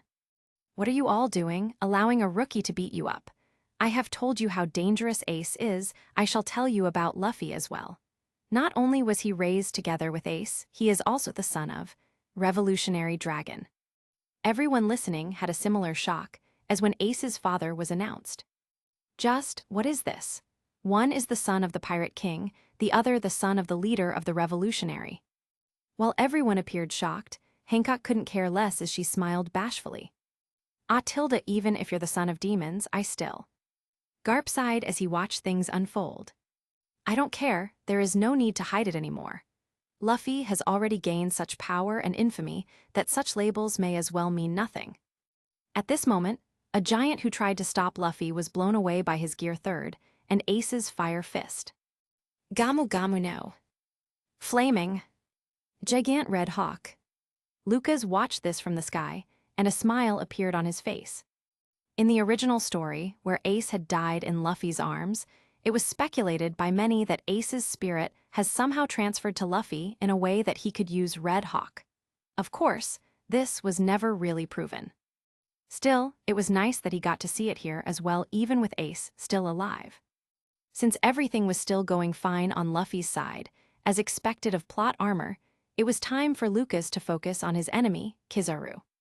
For a while now, none of them are able to land a clean hit on each other, as one can disappear into light, and the other can turn to water. Though Kizaru knows Haki, Lucas simply timed the control of his body, using his superior observation Haki. Lucas actually didn't care if he could beat Kizaru or not, but he should at least be able to tie him down so he doesn't interfere with the others. But this only lasted for a while. Soon, Aokiji showed up and joined the fight. Seeing Aokiji, Luca's mouth twitched. Oi oi oi, why are there two admirals dealing with me? It was a good thing that he didn't have to despair for long as a new figure appeared by his side. Lucas, I'll back you up. Ah, you are, Marco, right. Lucas turned to Marco, who appeared as a flaming phoenix, and wondered why he seemed to be acting familiarly to him. Yeah, I guess this is your first time meeting me. Haha, don't sweat it. Let's take care of these guys first. Though Lucas was confused and really wanted to ask what that was about, Lucas still nodded and charged towards Aokiji and Kizaru, along with Marco. Seeing the two together resembled two birds. One was made of water, the other made of fire. When they flew in the skies, they seemed to be in sync as they attacked. No, from what Lucas could feel, it was as if Marco is able to match himself perfectly. In his mind, he was thinking, have we met before? Still, Lucas knew this wasn't the time to ask questions, so he ignored the feeling and continued attacking. Aokiji waved his hands and tried to freeze the two of them, but Marco was unable to be frozen, while Lucas had already entered the second-degree boilingman mode. That wouldn't work on me anymore, Aokiji. Steam burst. Ice Age. Aokiji attempted to freeze the steam explosion, but Marco flew into the steam and ignited along with it, pushing the heat to a whole new level. Phoenix burst. Boom. Lucas stared wide-eyed and slack jaws when he saw the huge destruction their attack caused. Damn, that combo move was so powerful. When the smoke caused by their attack settled, they saw Aokiji and Kizaru appearing bloodied and injured. There was even a burn scar on Aokiji's face, and Kizaru had somehow lost a hand as well. They're hurt, aren't they, Logia? I used Haki as well. Lucas was a bit dumbfounded seeing Marco for a V sign with his fingers next to him. Like I thought, he's really acting so familiar to me. Unable to hold back, he asked, have we met before? Mihawk is targeting those two. I'll help them out. As Marco said, Mihawk had indeed started to attack Luffy and Ace. Just now, with a single swing of his sword, the ice wall at the side was cut cleanly in half. Marco shouted while on his way. Vista, lend them a hand. On it. A man with a curled mustache and two swords arrived just in time to block Mihawk.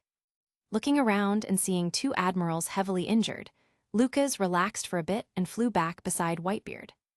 Whitebeard glanced at him and asked, are you not joining them? I will, but first, let me heal you so you can fight on your peak condition. Whitebeard turned and saw Lucca's hand turn to water and was about to touch him. He sighed and grabbed Lucca's arm with Haki to stop him. No. What, but why? As long as you get back to your peak, we can easily end this. Lucas frowned and looked at Whitebeard, even though he seemed powerful, but Lucas can feel how weak he is at the moment. If he can just use his healing ability on him. Brat, do you still don't know the cost of healing with your powers? Whitebeard saw how clueless Lucas looked and sighed. Your fruit is not an ordinary fruit. It changes from time to time and seems to adapt when the situation needs it to, correct? Why yeah, but... How does Whitebeard know his power? But your healing ability is something dangerous. When you heal, a part of your life is taken from you. Do you get it? What you're doing is not healing, rather, you are taking your own life and giving it to someone or something. You will only die if you keep using it. Lucas was shocked yet not surprised. Every time he had used this healing power of his in the past on someone or something else, he would feel dizzy for a while, but he simply thought it was due to overusing his powers at the time. For a while now, he does have this faint feeling that it will be dangerous if he keeps overusing it, but to think that the cost of his healing was his own life. Still, how does Whitebeard know of all this? How exactly do you know this, Whitebeard? Gyurarara, let's just say I knew someone who had the same ability in the past. Someone else who had the same ability. But that's impossible. I ate this fruit back in my world, so how would it appear here as well? Everything seemed confusing, and Lucas can't think of an answer. Since that was the case, let's just forget about it for now and focus on what's happening at the moment. Lucas looked at his hands, once more then back at Whitebeard. If it is as you say, Then let me heal you even if it's just a bit. This way, the war will end much faster. I told you no. Get out back there, son, don't make me throw you. It's fine. Lucas grumbled and flew away to join the fight. Suddenly, he remembered something. Wait, did he just call me son?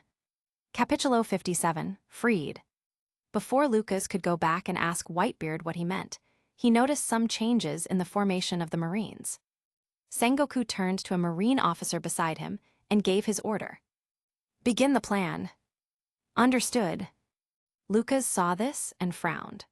Right about now, Sengoku should have ordered for the Denden mushy visuals to be disconnected, as he didn't want the people around the world to see their cheating of moving the execution in advance, and them making use of traitor, squad. For Sengoku, the single word victory is all the people need. But this time, it seems there was no need to do so, as the one being executed wasn't Ace. Haruta's life and death have no meaning to the Marines or the world.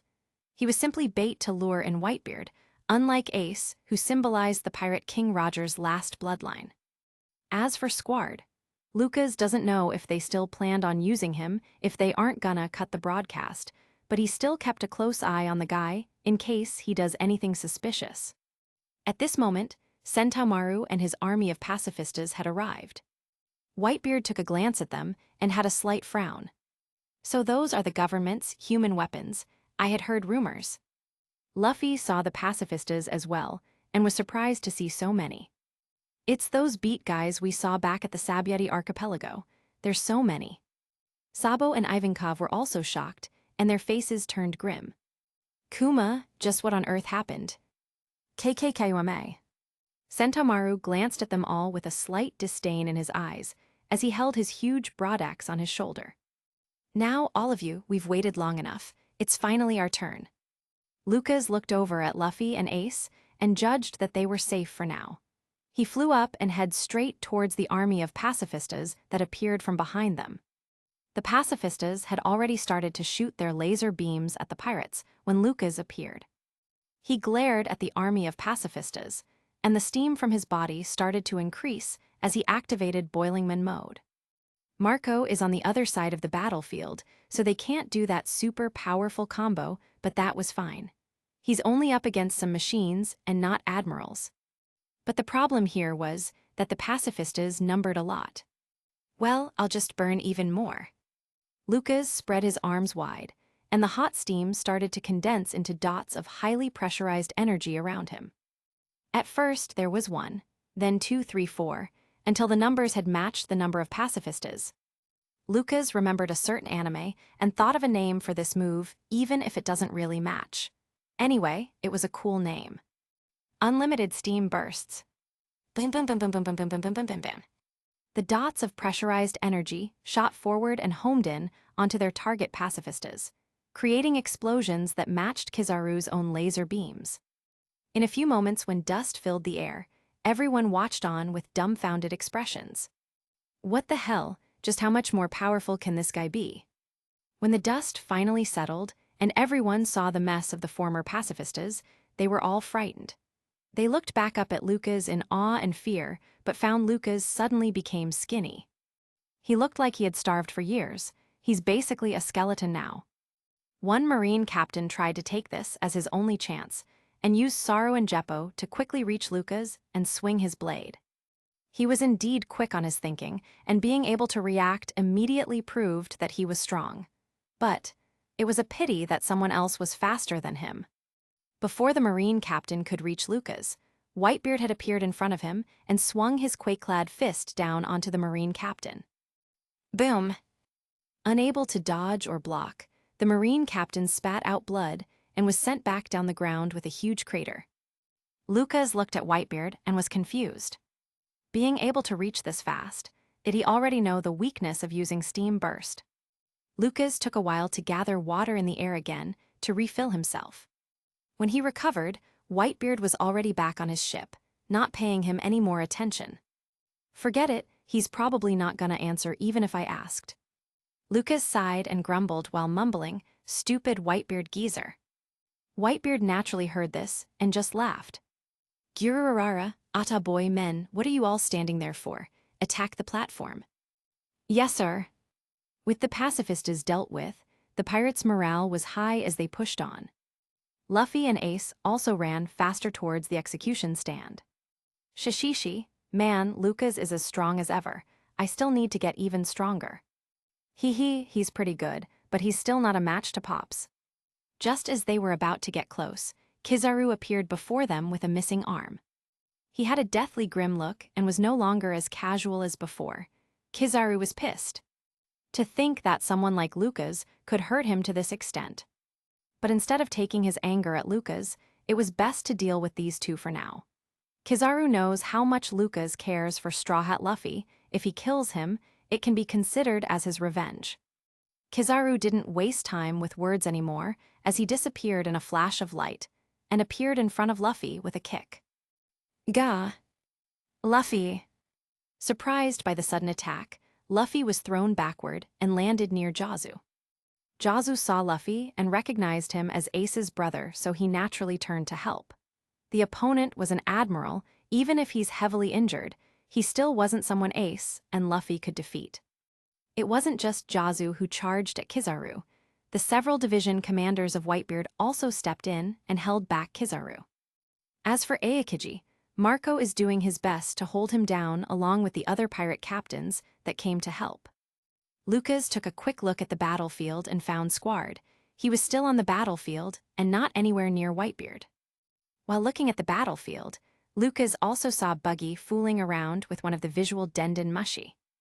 I'm Buggy, the legendary. Lucas decided to ignore him. Suddenly, Lucas noticed something and his face went pale. Squard was indeed not near Whitebeard, but he's heading towards Luffy and Ace. The reason why Squard stabbed Whitebeard in the original was because it was Ace who was on the execution stand. His heart was swayed by Akinu into thinking that they had made a deal with Whitebeard to kill everyone else except for Whitebeard's crew. Squard's hate for Ace's father, Roger, was well known.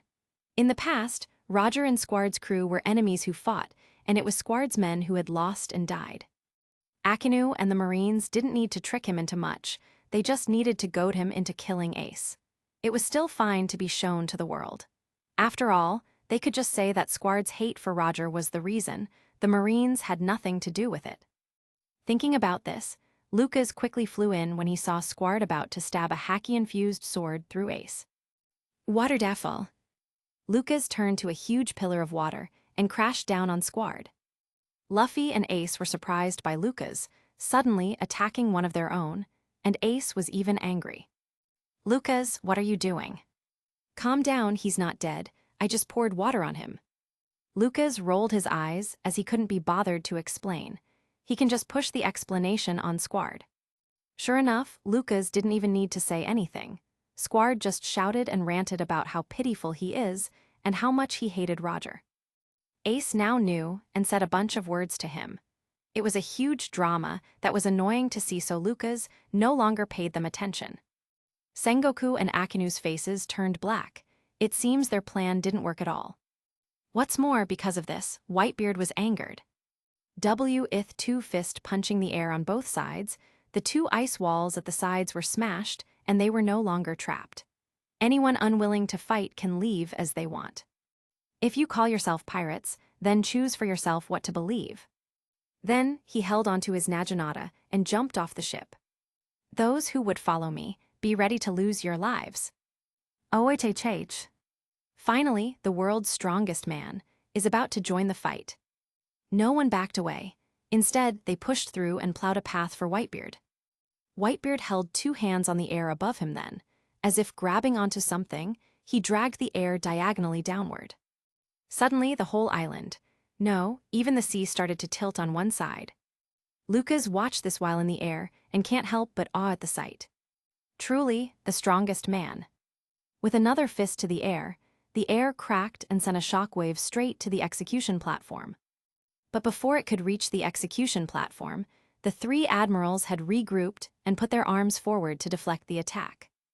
The next moment, massive steel walls started to encircle the bay area. The pirates were trapped. All that was left for the Marines to do was to melt the ice foothold they were standing on, and all the pirates would, in one fell swoop, be defeated. This was a good plan, but they had forgotten to take into account two things. One was obviously Lucas, who they haven't been able to control, and the other was Oars. Oars quickly dashed to one of the steel walls, which was about to raise, and slammed his body on it. Even with the durability of the steel wall, it was still unable to bear the weight of Oars, and it could only be pushed back down. Oars! Damn it, Akinu! Sengoku didn't want to waste any more time and ordered Akinu to attack. Akinu's hands started to turn into magma. Ryusei Kaizen. Everyone saw fists of magma falling down on them like meteor showers. The pirates' faces turned pale. They're planning on melting the ice. Dodge! Quickly get out! While the pirates ran about in search for covers, Lucas flew up and expanded his wings as he created a huge dome made of water. As soon as the magma meteors touch the water, a part of the water evaporates while the magma turns into stone. Initially, it was hard to block or deal with the magma meteors, but now that they were stone, it was easier to deal with them. Gamu Gamu no, Gigant Pistol. Heiken. Dragon Claw. Death Wink. Gaijin Karate Ogi, Buraken. Everyone unleashed their attacks to break the meteors. Seeing this, Sengoku and the rest gritted their teeth as they looked at Lucas. Lucas, this guy again. In their hearts, the danger that Lucas posed seemed to be greater than Whitebeard now. Unlike Whitebeard, who was starting to weaken, this Lucas just keeps stronger and stronger so fast. Lucas can no longer be left alive. Whitebeard laughed and shouted. Gururara, men, Oars and the white-haired brat had given us a path, charge. Ew. Everyone charged forward to where Oars was holding down one of the steel walls. Meanwhile, Lucas' face twitched when he heard Whitebeard. Is it necessary to call me out as brat, you damn geezer? Whitebeard called for their other paddle ship to resurface, and everyone jumped on it as Oars grabbed the boat to force their way in. Whitebeard and the pirates had made their way in the plaza. As soon as they did, the several division commanders split up and made sure to keep the Shichibukais occupied. Even Crocodile and Hancock had helped in, as well as Jimbei, Sabo, and Ivankov. As for Buggy, Mr. 3, and Bon Clay, well, they were still busy goofing off in front of the visual Denden Mushi. Ace shouted, Haruta, just hold on there, we're coming to get you. Shishishi, let's go. I'll be right with you. Luffy and Sabo grinned and charged forward along with Ace, while the rest of Whitebeard's crew followed. Lucas hovered in the air and glared at Sengoku. Sengoku, I had told you before, the consequences of going against me is definitely heavy. Garp, it looks like this war, insists on the two of us participating. Sengoku's face twitched as he rolled up his sleeves. Lucas' face turned serious. I need to get this over with. Lucas didn't like how much time he had already wasted. It was time to end this war. Deciding as such, Lucas turned into a blur as he flew straight towards the execution stand. Suddenly, Garp decided to move and swung down his fist of love at him. Lucas already expected this and returned a fist of his own. Boom! When it comes to strength, Lucas still loses out. A punch with the explosion of steam on his fist was still enough to push Garp back, even if just a little. Before Sengoku turned to a giant Buddha, Lucas became a huge tidal wave and swept through the whole execution stand. Both Garp and Sengoku wasn't able to deal with the wave and was swept away as well. While in the water, Lucas had separated Haruta and sent him to where Ace was, as they had the key. Haruta's free. Men fall back. Whitebeard grinned and ordered for retreat. As long as they can take Haruta back now, they would have won. Pops, I'm back. Good son, now fall back. Everyone started to retreat now that Whitebeard had given his order. Sengoku coughed a bit after being clear of the water and began to enlarge. Don't think I'll let you get away. While everyone retreated, Whitebeard stepped forward. Pops, go, leave this to me. Whitebeard planted his naginata on the ground and stood tall. I am WHITBARD. Capitulo 58, Death. Whitebeard held his naginata to the side clad with his quake powers and swung it sideways. Sengoku's face paled as he shouted. Get ready, the world's strongest man is about to attack. As soon as he said that, a huge wave of force seemed to have emerged following the swing of Whitebeard. The Marineford shook and cracked sideways as if an earthquake just split it apart. Aokiji and Kizaru no longer dallied with the commanders of Whitebeard and immediately turned to attack the strongest man himself. Meanwhile, Akinu was about to join as well when he noticed Luffy, Ace, and Sabo escorting the freed Haruta out. You think that after you've escaped, you can just turn back and run away. Foolish. His lower body turned to magma as he shot towards Luffy and the rest. Ace saw him and turned around, ready to attack Akinu head-on. However, in the fight of fire and magma, it was still magma which wins out. Ace was burned. Magma burns even fire. The relationship of our abilities is one of superiority. Akinu snorted in disdain. Just as he was about to attack again, a water pillar shot towards him. Akinu, it's good that you came here by yourself. I will bury you all in this place. Magma and water clashed, creating a huge amount of steam that Lucas could use to his advantage. As Lucas held Akinu back, he shouted back at Luffy and the rest. Gio, leave this to me. No, I'm not going to leave you again, Lucas. As always, Luffy never listened to him and tried to attack Akinu as well.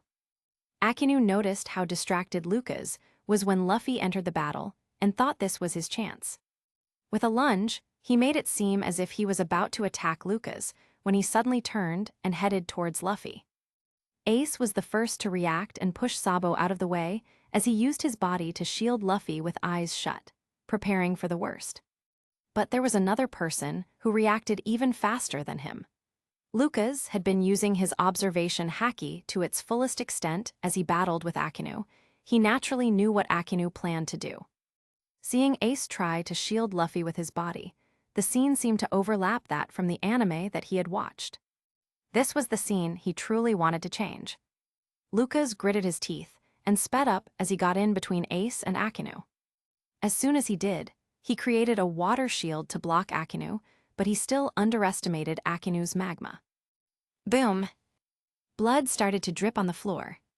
When Ace opened his eyes, he found that his body was still intact and he did not feel any pain. Luffy saw Ace was fine as well and looked behind Ace. There was another person standing there with his back on them and his wings stretched wide like always. Lucas looked back with a grin, but they could see blood dripping from his mouth. Akinu's fist didn't go through him, but it still hit him in the chest, causing him to spit blood from his mouth. But he didn't dare to let this chance go to waste. After all, he finally had Akinu at point-blank range. He held onto Akinu with armament haki that he desperately tried to maintain as he slowly charged up his attack. Akinu could feel the steam around them condensing and gathering around them. His face went pale as he knew how deadly that attack could be. Let go of me. Akinu raised a fist of magma and punched Lucas in the face, causing him to feel the burn and pain, but he decided to bear it. Lucas decided to put all his focus on the one attack to kill Akinu. As Akinu tried to break free and Lucas charging up, he spoke to Luffy behind him. Luffy, when we get back, will you still let me on your ship? Idiot, of course I would. I saved you a room in the cabins. Nami and Robin have been cleaning it every day. Let go of him so we can all return. Look, I even got your phone back from Impel Down. You still need to record lots of memories in it. Don't you want to return your family? That's why, let go. Let's all go home, to the Millions Sunny. Luffy desperately tried to pull Lucas, but he wouldn't budge. Lucas just smiled and spoke to Ace and Sabo. Ace, Sabo, please, take him away. Listening to Lucas, Ace and Sabo could only look at each other and grab Luffy on both sides, who desperately refused. No, I won't go. I'm not going to lose you again. Lucas smiled and remembered the day they parted in the past. Goodbye, Luffy. Thank you for picking me up. And now he has to say it again. Only he can continue what he wanted to say back then now. I'm glad it was you who found me. Lucass. BOOM. A few seconds earlier, on the other side of the battlefield, Whitebeard was fighting against Kizaru and Aokiji. When he noticed that all of his men had retreated behind him, he swung his Naginata once more and made a fissure behind him that separated him and his men who were retreating. This was also when Ace and Sabo had managed to drag Luffy to the back.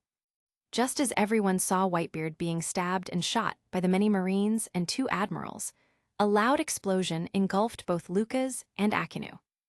Everyone apart from Whitebeard, Kizaru, Aokiji, Garp, and Sengoku were blown away from the blast and was thrown on the ground. When the dust settled, they saw a bloodied white-haired man with broken wings behind him now died in his own blood.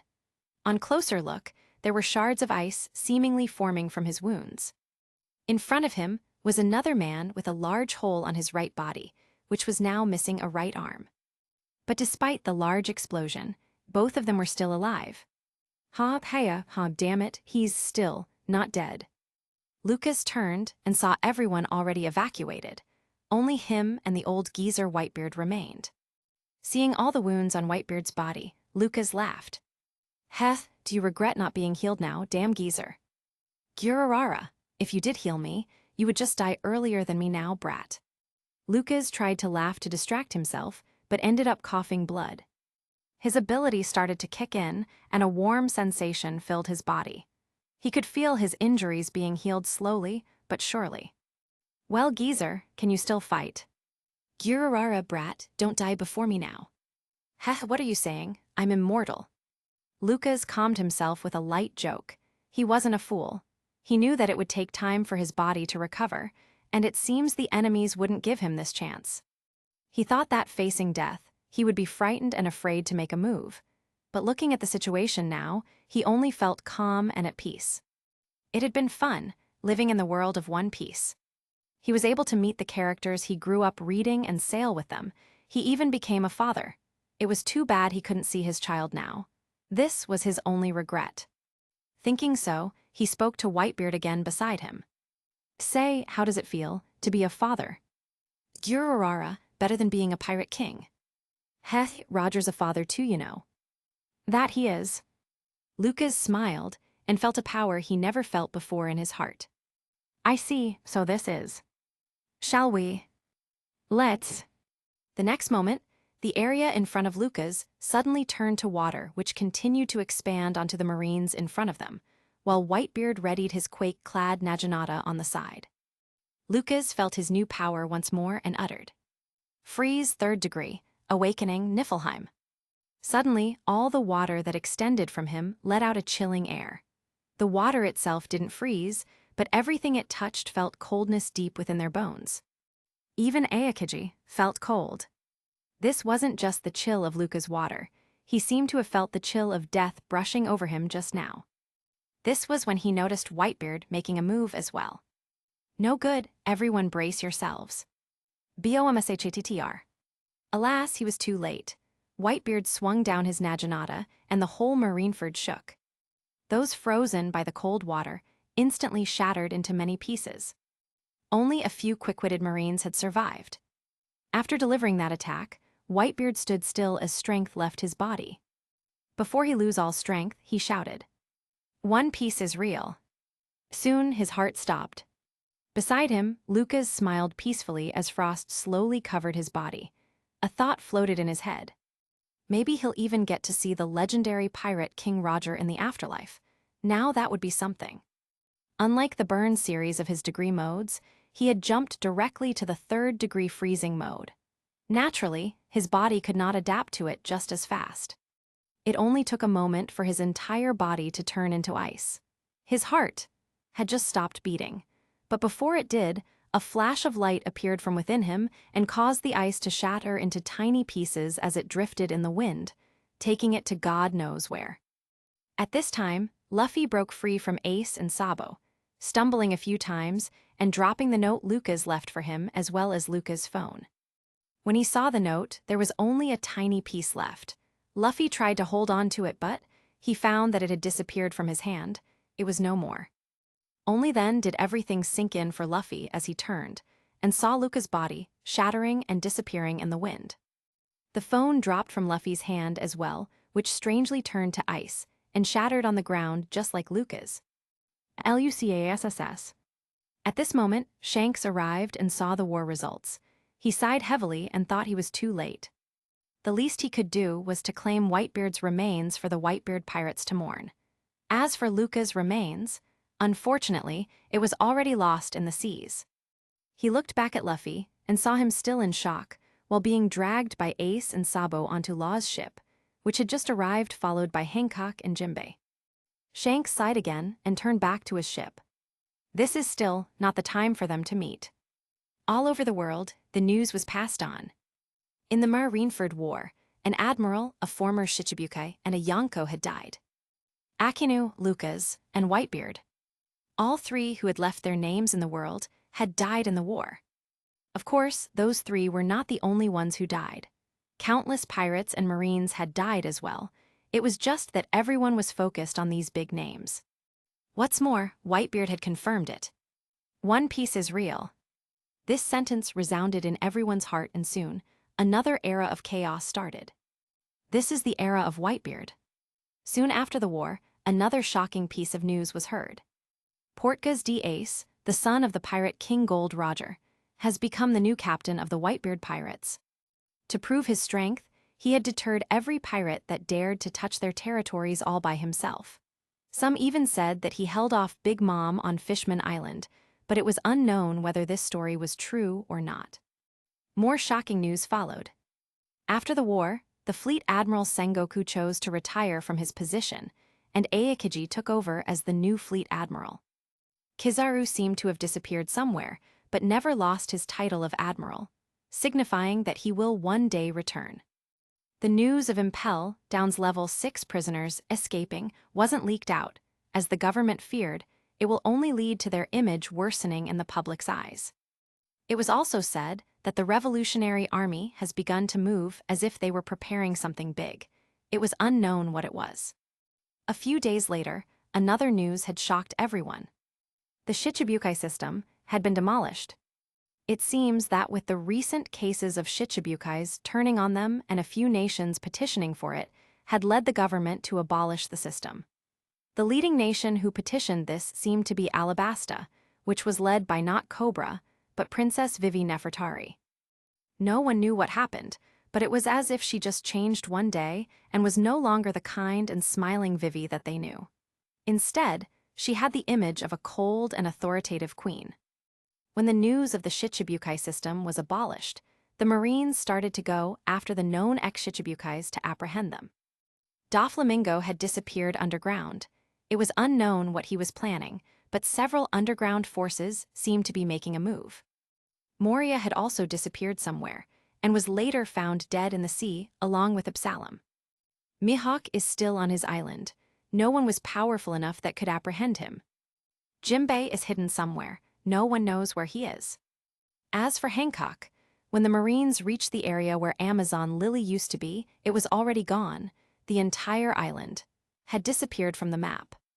Going back to 3 days after the war, on a certain island, Nijiko had appeared before the Amazons and used her powers to lift the whole island in order to safeguard them from the Marines and government. Luffy had also woken up from his shock and started to smash everything in sight. Both Ace and Sabo tried to stop him from hurting himself, but could do nothing. Jinbei was about to step in when another person got to Luffy first. It was Hancock. "Luffy, please stop. I don't wish to see you hurt yourself." "Arrrrggh, I'm still weak. I can't protect a single thing." Still, it was as if Luffy didn't hear her at all. He continued to smash mountains after mountains with his hands and head, which were already covered by his own blood. "Luffy, go away, leave me alone." Unable to see this any further, Hancock snapped at him and sent a kick at Luffy. "Enough." Gah. Ace, Sabo, Jinbei, and even Rayleigh had their jaws dropped when they saw what she did. Before they could react, Hancock already appeared in front of Luffy, who was about to snap out at her, only to feel soft mounds on his face. Hancock embraced Luffy on her chest as she cried, "Please, stop hurting yourself. If Lucas was here, would you want him to see you like this? I know that you are hurting from losing someone you cared about, but please think of the ones who are still with you. We are still with you. I am still here, Luffy."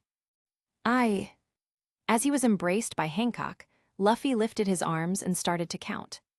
Zoro, Nami, Use Up, Sanji, Chopper, Robin, Frankie, Brooke, Ace, Sabo, Hancock, I still have, all of you. Hancock smiled and held Luffy tighter. That's right, Luffy. I still have my crew. There is a place where we decided to meet up. That's where I need to go. Finally, Luffy broke into tears as he shouted to the skies. I want to see them again. Capítulo 59, Frozen. In a distant world, much different from the world of One Piece. A beautiful woman with long white hair and blue robe sat with her sister by the campfire. They were chatting and getting ready for game night. Unlike her white hair, her sister had long brown hair instead and dressed in a green robe. A man with a reindeer then entered the room and greeted the two. Anna Elsa, where's Olaf? Kristoff, I thought he was with you. Anna asked as she looked behind Kristoff, but only saw the reindeer Sven. Tata, I'm right here. Ew. Elsa yelped a bit when Olaf surprised her from behind. Satisfied with her reaction, the snowman Olaf nodded arrogantly and sat on the couch as well. Elsa just smiled as she was used to Olaf's antics. Kristoff laughed and approached them. Haha, shall we start the game then? How about me and Honor against you and Olaf this time? Oh, so that's how it's gonna be, huh? Very well, prepare to lose then. Olaf smirked and seemed convinced that Kristoff is bound to lose now. Just as they were about ready to play charades, all of a sudden, a hole formed in midair. Faced with an unknown threat, Elsa pushed her sister behind her and got into a stance. Her hands let out a chilling mist, and the temperature in the room dropped several degrees. Thud. Everyone heard a thud and saw the black hole drop a person before disappearing without a trace. They looked at the person who had white hair like Elsa's, but with bits of blood dyeing it red here and there. His body was also covered in various wounds and burns. More importantly, this person was still alive. What just happened? Kristoff asked, and here he thought that he had seen a lot of weird stuff, from Elsa being an ice queen to enchanted forests to giant golems and a horse made of water. But this. Anna looked at the unconscious man, then turned to Elsa. Sis, should we get him to the infirmary first? We can ask him questions when he wakes up. Elsa sighed. Faced with the unknown, their only clue was this man. Morning. Lucas groaned as he opened his eyes with difficulty. When he came to, he saw an unfamiliar ceiling and wondered where he was. Just as he was about to get up, he heard a cheerful voice from the side. Oh, you're awake. You shouldn't move so much, you were very hurt. Thanks, I'm fine. Lucas figured that someone had saved him, and he wanted to leave immediately so as to not drag his would-be savior into his troubles. He was a pirate, and a pretty famous one at that. He had no doubt that his bounty should be very high at the moment. As such, he might harm his savior if he continued to stay. But when he turned to look at the owner of the voice, Lucas froze. What he saw was a white figure. That was still fine, really. But this one? What to say, he had a carrot for a nose and sticks for a hand. His eyes were also very unreal. While Lucas tried so hard to describe what he was looking, a certain movie clicked in his brain that matched the thing in front of him. Right, this snowman looks so much like Olaf from Frozen. Wait, isn't this really Olaf? What the hell? I thought I was in the world of One Piece. Why am I in Frozen now? These two are basically two completely separate things. Olaf saw the look in Lucas and nodded understandingly. Sigh, I know what you're gonna say. I'm used to it already. You do? Lucas asked cautiously. He still felt weird talking to a snowman. Yeah, you're gonna ask, just how is it that I become so handsome and cute, right? Well, I will tell you a secret, you see. Olaf, he has just woken up. Don't bother the guest. Before Olaf could start explaining, another person walked in the room. Lucas sighed in relief that he no longer had to deal with the idiotic snowman, but he was still stunned when he saw who had arrived. She had a snow-white hair that fell to her shoulders, light skin tone that seemed like a fragile glass, and a slender body comparable to Hancock. Lucas was confused. Her bust didn't seem to be this big in the movies. Ah, that was a movie for children, so. Wait, that's not the point. Since she was here, it only confirmed that he had, somehow, for some reason, traveled to the world of Frozen. Elsa looked at Lucas warily and asked, "Can you tell me who you are?" My name is Lucas." "Lucas, is it? What is your purpose in coming here in Arundel? Where did you come from?" Lucas smiled wryly. He seemed to be interrogated. He remembered back when he arrived in the One Piece world and boarded the Straw Hat's ship. He was also in a similar situation. "Well, I don't have any purpose in coming here. I don't even know how I got here. The last thing I remember is being in a war. I was supposed to die. Before I knew it, I was here." Elsa fell silent, seemingly in deep thought. As she was contemplating, two people and a reindeer appeared. Lucas recognized them as Anna, Kristoff, and Sven. "Elsa, did you find something?" Anna asked upon seeing Lucas awake, and Elsa in deep thought. Meanwhile, Kristoff approached Lucas and looked at him from top to bottom. "Man, are you all right? You were badly injured when you arrived here." "I'm fine. How exactly did I arrive here?" You don't know. Well. I'll tell him." Kristoff stared at Olaf, who suddenly interrupted him with half-closed eyes. And then, Olaf began his one-man show. "We were about to start playing charades, which I would have obviously won if it weren't for a certain someone interrupting." Lucas had the urge to melt this snowball. When suddenly, boom, a black hole appeared in thin air, and Elsa was like, "Get behind me." Swoosh, swoosh, ice on both hands. Then bam, a person came out from the black hole, and Anna was like, "Sis, should we?" Then Elsa said, "Get him to the infirmary first. We can ask him questions when he wakes up. So Kristoff carried you here where the doctors healed you, yada yada, and boom. All caught up." Luca's head hurt listening to him. He turned to the others, who only gave him sympathetic eyes that seemed to say, "Get used to it." Kristoff cleared his throat to dispel the awkward air. "Cough, well, it is as Olaf said. You appeared from that black hole that suddenly appeared. None of us were prepared for it at all. If you weren't already so injured, Elsa might have just frozen you immediately." "HMPH, I'm not so impulsive." Elsa snorted when she heard Kristoff, but Anna just rolled her eyes when she heard what Elsa said. "Aren't you the most impulsive out of all of us?" Lucas sighed. "I see. In that case, thank you very much for saving me. However, I must return back." "Well, where are you from?"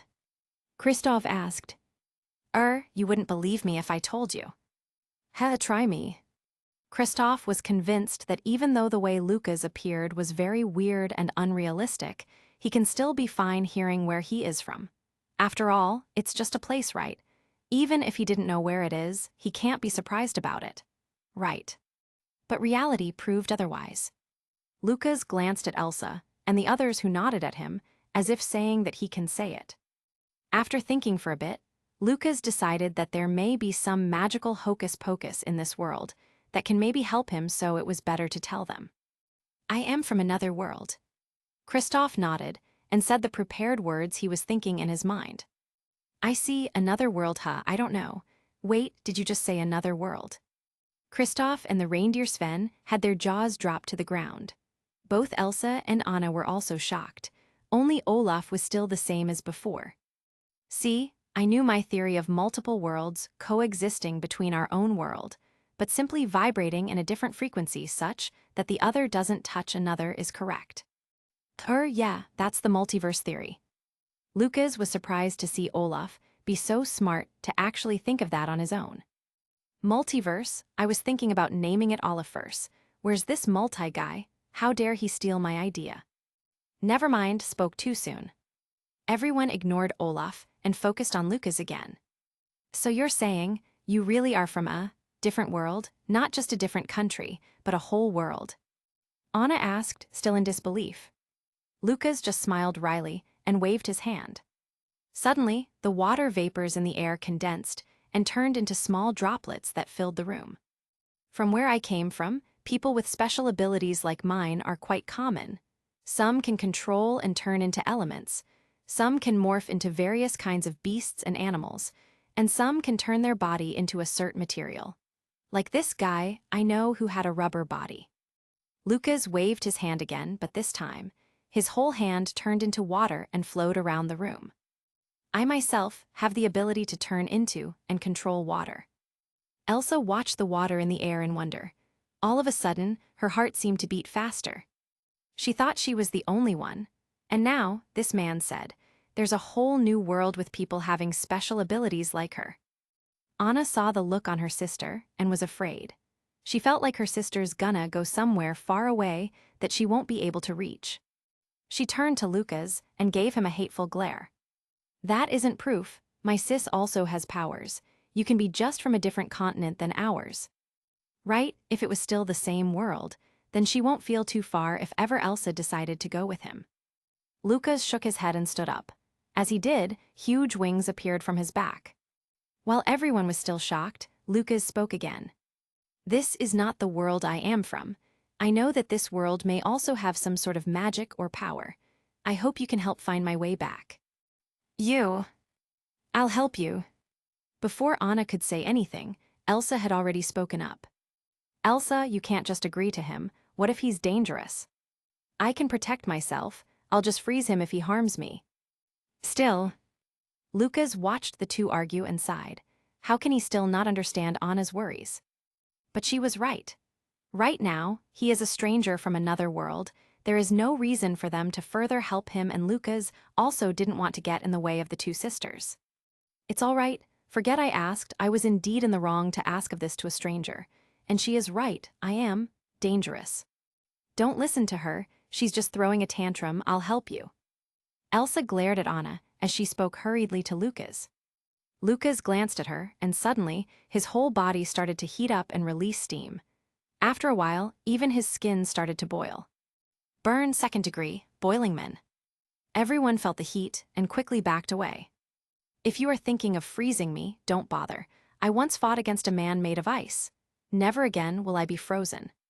Elsa felt her powers and created an icy wind to ward off the heat, yet they could still feel the hotness in the air. I am a dangerous man. I have also killed before. I will find a way back myself. And I would appreciate it if none of you block me from doing so. Lucas released the boiling man mode and walked weakly to the window. It seems that he still needed more time to recuperate, but there was no need for him to bother them anymore. Elsa saw how weak Lucas looked at the moment and felt that despite his earlier show of force, she knew that he only wanted to threaten them and not actually harm them. After all, with his powers, he can easily force them to help him. Yet now he chose to leave. Anna thought otherwise and felt relieved to see Lucas leave. When Lucas flew out the window, everyone looked at each other. Well, that was something. Feeling the awkward silence in the room, Kristoff tried to dispel it by laughing, but neither Elsa or Anna paid him any attention. With a snort, Elsa turned her head away and left the room. Anna sighed and slumped down on the bed Lucas was on earlier. Kristoff smiled wryly and sat next to her to console her. Meanwhile, in a different room, Elsa similarly slumped down on her bed. After thinking for a bit, she felt something hard and pulled it out from her pocket. What she saw was a rectangular black object. This was something she secretly took from Lucas when he was unconscious, but didn't get to look at it properly until now. Elsa turned and looked at it, touching it here and there when suddenly, she felt a click and the object brightened. Surprised, she tossed it to the floor and ducked under the covers of the bed thinking it was going to explode or something. She waited for a while and nothing happened. Cautiously, she stepped out from her blanket fortress and picked up the phone again. What she saw seemed to be a picture of Lucas and a few more people with him and laughing along merrily. This was Lucas' wallpaper, which he took back when he was still sailing with the Straw Hats. It reminded him of how carefree everything was. Seeing the genuine smile on Lucas' face, she believed that Lucas was indeed a good person. Her curiosity ignited as to what the object is. After several tries, she tapped on something and the display suddenly changed. Now there were a bunch of smaller pictures that appeared like a tile. Curious, she touched the smaller pics, and suddenly the picture filled the screen. Just like this, Elsa had managed to somehow navigate through the gallery of pictures. She spent the whole day browsing and watching the videos as she felt more familiar to this man called Lucas. Without knowing it, it was already nighttime. Elsa only noticed the time when Anna came knocking on her door. "Elsa, it's dinner time." "Ah, I'll be right there." Elsa quickly got up and pocketed Lucas' phone as she got out. While they were eating dinner, A growling sound could be heard from the stomach of a certain person. Lucas settled down in the forest and sat on top of a tree while chewing on a fruit he found. However, his body had long changed from that of a normal person, and it was impossible for him to be satisfied with only fruits. He wanted meat. Shocked at the thought, Lucas thinks he was infected by Luffy, that meat addict. Sighing, he looked up at the huge full moon above. Just how am I gonna get back to that world? Lucas was completely stumped. He had never tried to travel between worlds consciously before. Do we just grunt and wish for it to happen? Grrr. Well, it was worth a shot. Sighing once again, Lucas felt his pockets and found his phone was missing. Those guys probably have it, huh? Lucas scratched his head. Should he sneak in and steal his phone or just ask them? After the way he left, it felt awkward to return. Meh, I'll just steal it. After deciding so, Lucas flew back to the castle and found an open window. Using observation hacking to make sure no one was there, Lucas went in and had a look around. Time flew, and Lucas has yet to find his phone, even after going around the castle 2 times. Then, he felt someone approaching the room he was in. Using observation hacking again to scan the person, he laughed wryly. Turns out, his phone was with Elsa the whole time. Just as Lucas was deliberating on what to do, he overheard a voice from outside the room and noticed that it was Elsa talking. Confused, he stretched his observation hacking again and found no one there with Elsa. Only now did Lucas notice there was a tune in Elsa's voice as she spoke. All this time, I wonder, what would life be tilde if I were in another world tilde? Is she singing, like actually singing? Dumbfounded, Lucas suddenly heard a background music in the surrounding. Where the hell is this music coming from? A world full of wonders tilde. A world full of magic tilde. A world where I tilde am tilde, no longer one of a kind tilde tilde. Lucas wasn't able to react at all when Elsa opened the door to the room. He was still stupefied with the sudden musical. Elsa saw Lucas and was also surprised, but she continued to sing. Now I no longer need to dream tilde. A man from another world tilde is right in front of me tilde. Is this lyrics even right? Does she really need to sing while talking? Lucas swore in his mind and was about to retort loudly, but that was a mistake. The instant he opened his mouth to speak, a weird voice and tone flowed from it instead. I just want to go home tilde. To the world, which I came from tilde. I don't wish to be a trouble tilde anymore tilde tilde. What the actual hell did I just sing? Lucas really wanted to roar and curse at this world. Please take me away, I don't want to be in this damn world. With tears in the corner of his eyes, he continued to sing along with Elsa until he actually carried her and flew to the sky. He didn't know why thought, his body just moved on its own. A whole new world tilde. This already a different song. More importantly, it's a different Disney song, damn it. In a distant world, Aladdin and Jasmine were about to board the magic carpet, but slipped and fell. Damn it, who cursed us? Finally, the singing stopped. Lucas and Elsa stood at the end of a cliff somewhere and watched the night sky. Looking back at Elsa, who had a flushed face, Lucas' heart skipped a beat when Elsa suddenly closed her eyes and leaned her face close to him.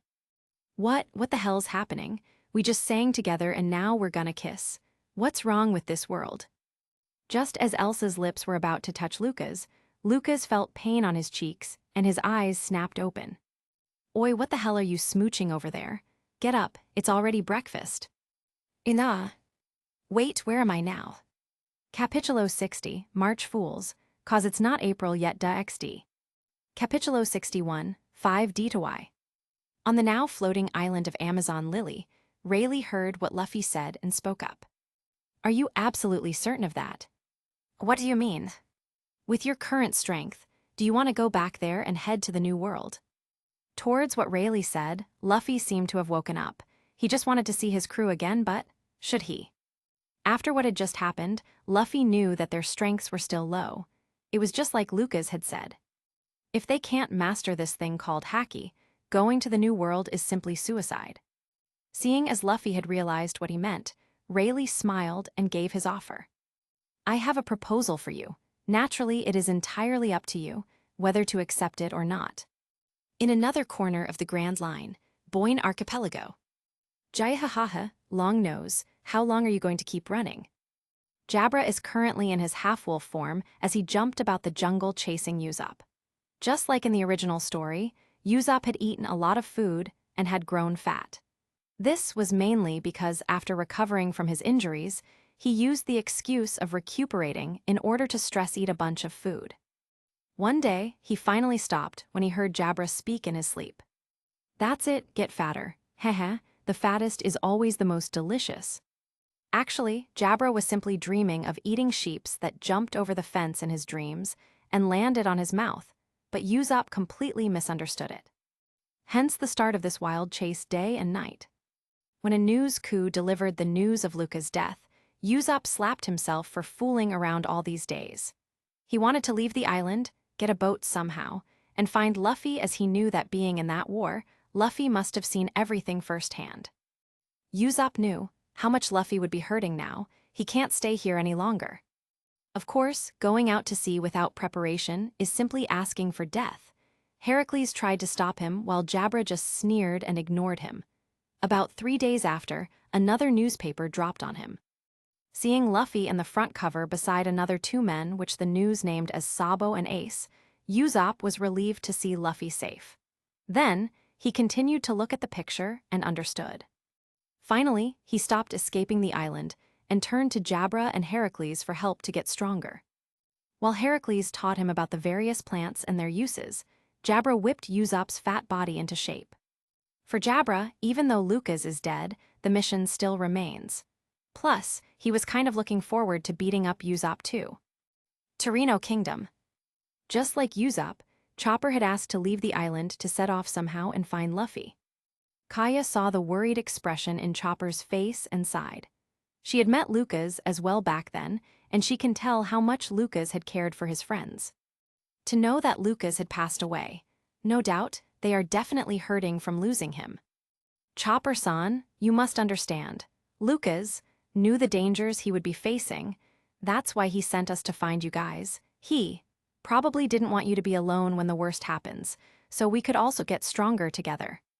I know, but still, I need to find Luffy. He's seen what happened. He's definitely more in pain than any of us. That's why I have to be there for him. Unable to convince Chopper any further, Kaya can only sigh and follow him as well. Though her studies on this island are still not complete, as she thought, she can't leave Chopper by himself at all. The two rode one of the giant birds and flew to the skies. When they passed by another news coup, Chopper took a newspaper and was shocked to see Luffy on the front page again. He was relieved that he's doing fine now, but also confused. After getting a good look in the picture, he understood something and asked the bird to get back.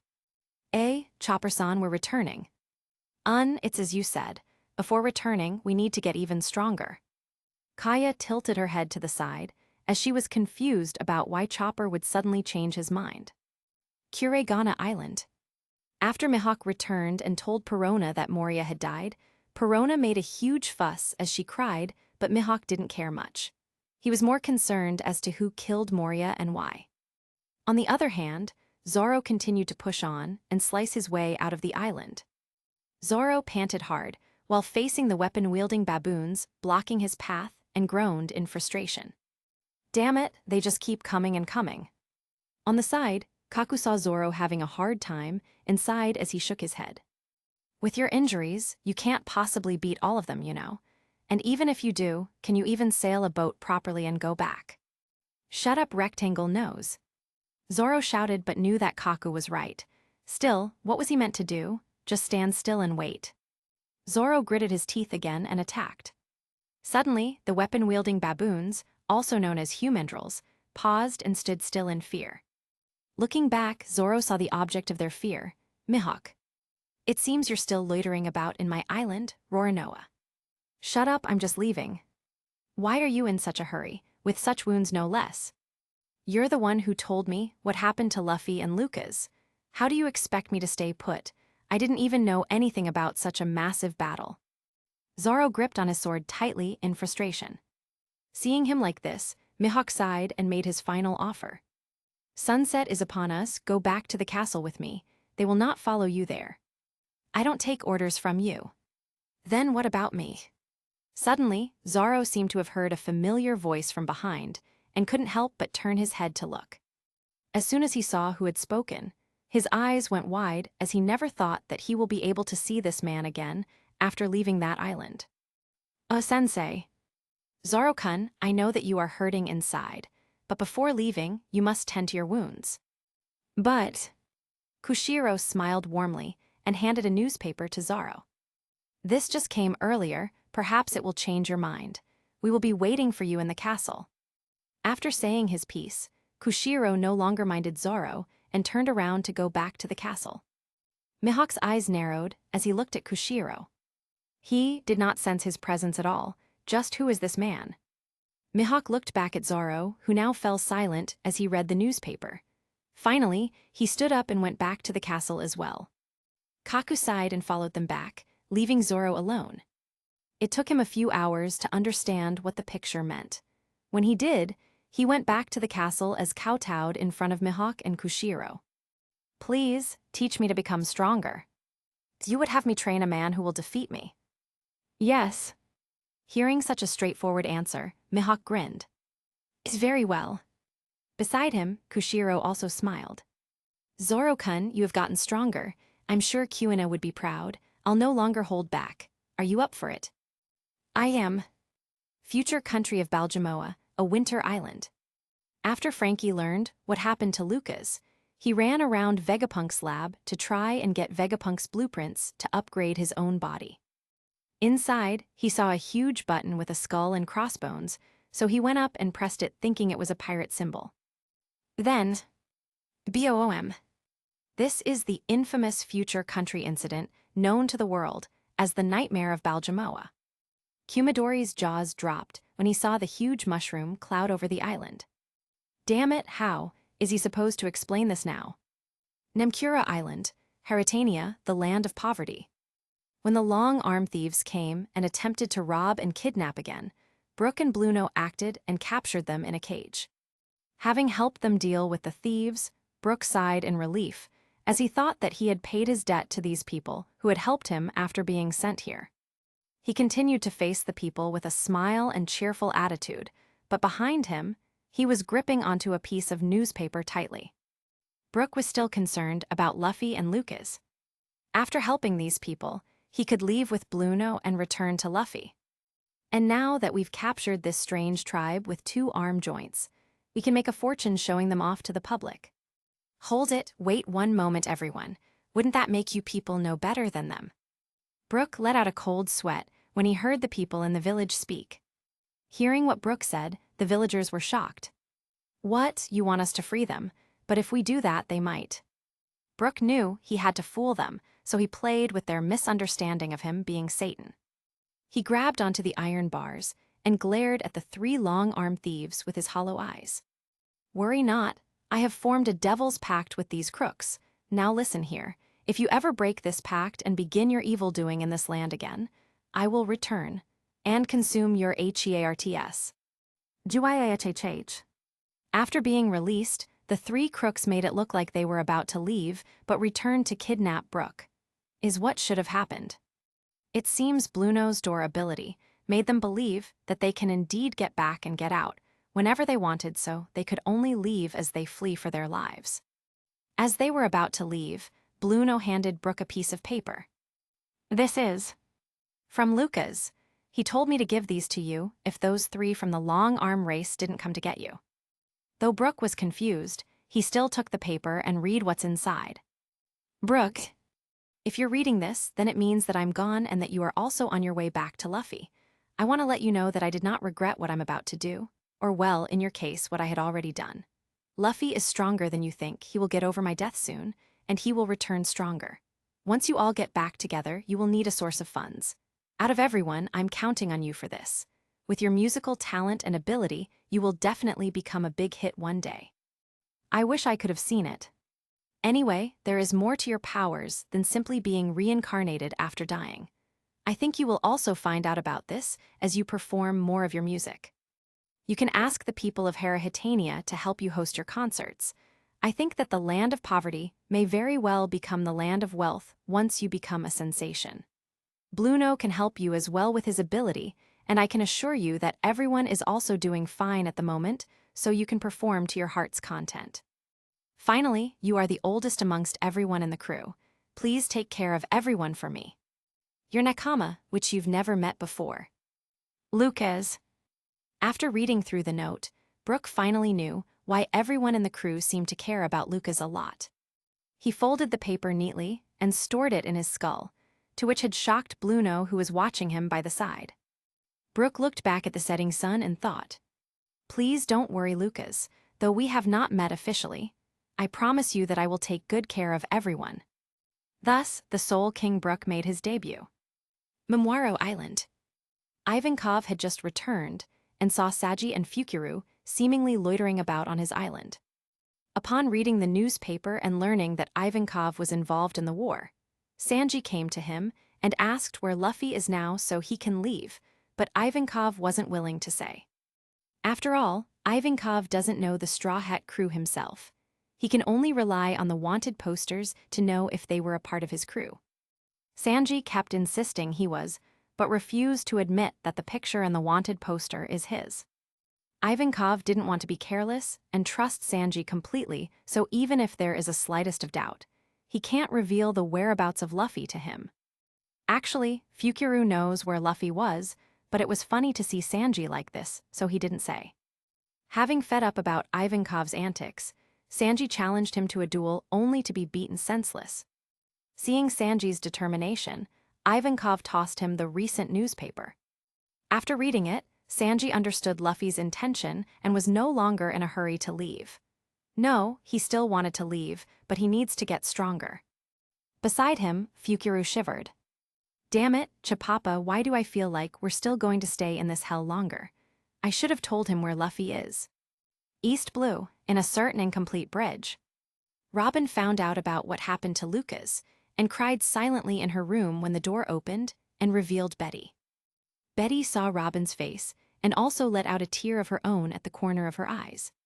Silently, she walked beside Robin and gently embraced her, which seemed to have prompted Robin to cry out louder in her embrace. She swore she'd never cry like this again. The last time she did, it was when her entire island was wiped out in front of her. This time, it felt like her world had once again fallen apart. The only reason why she still held on was because she had a new family now, her friends.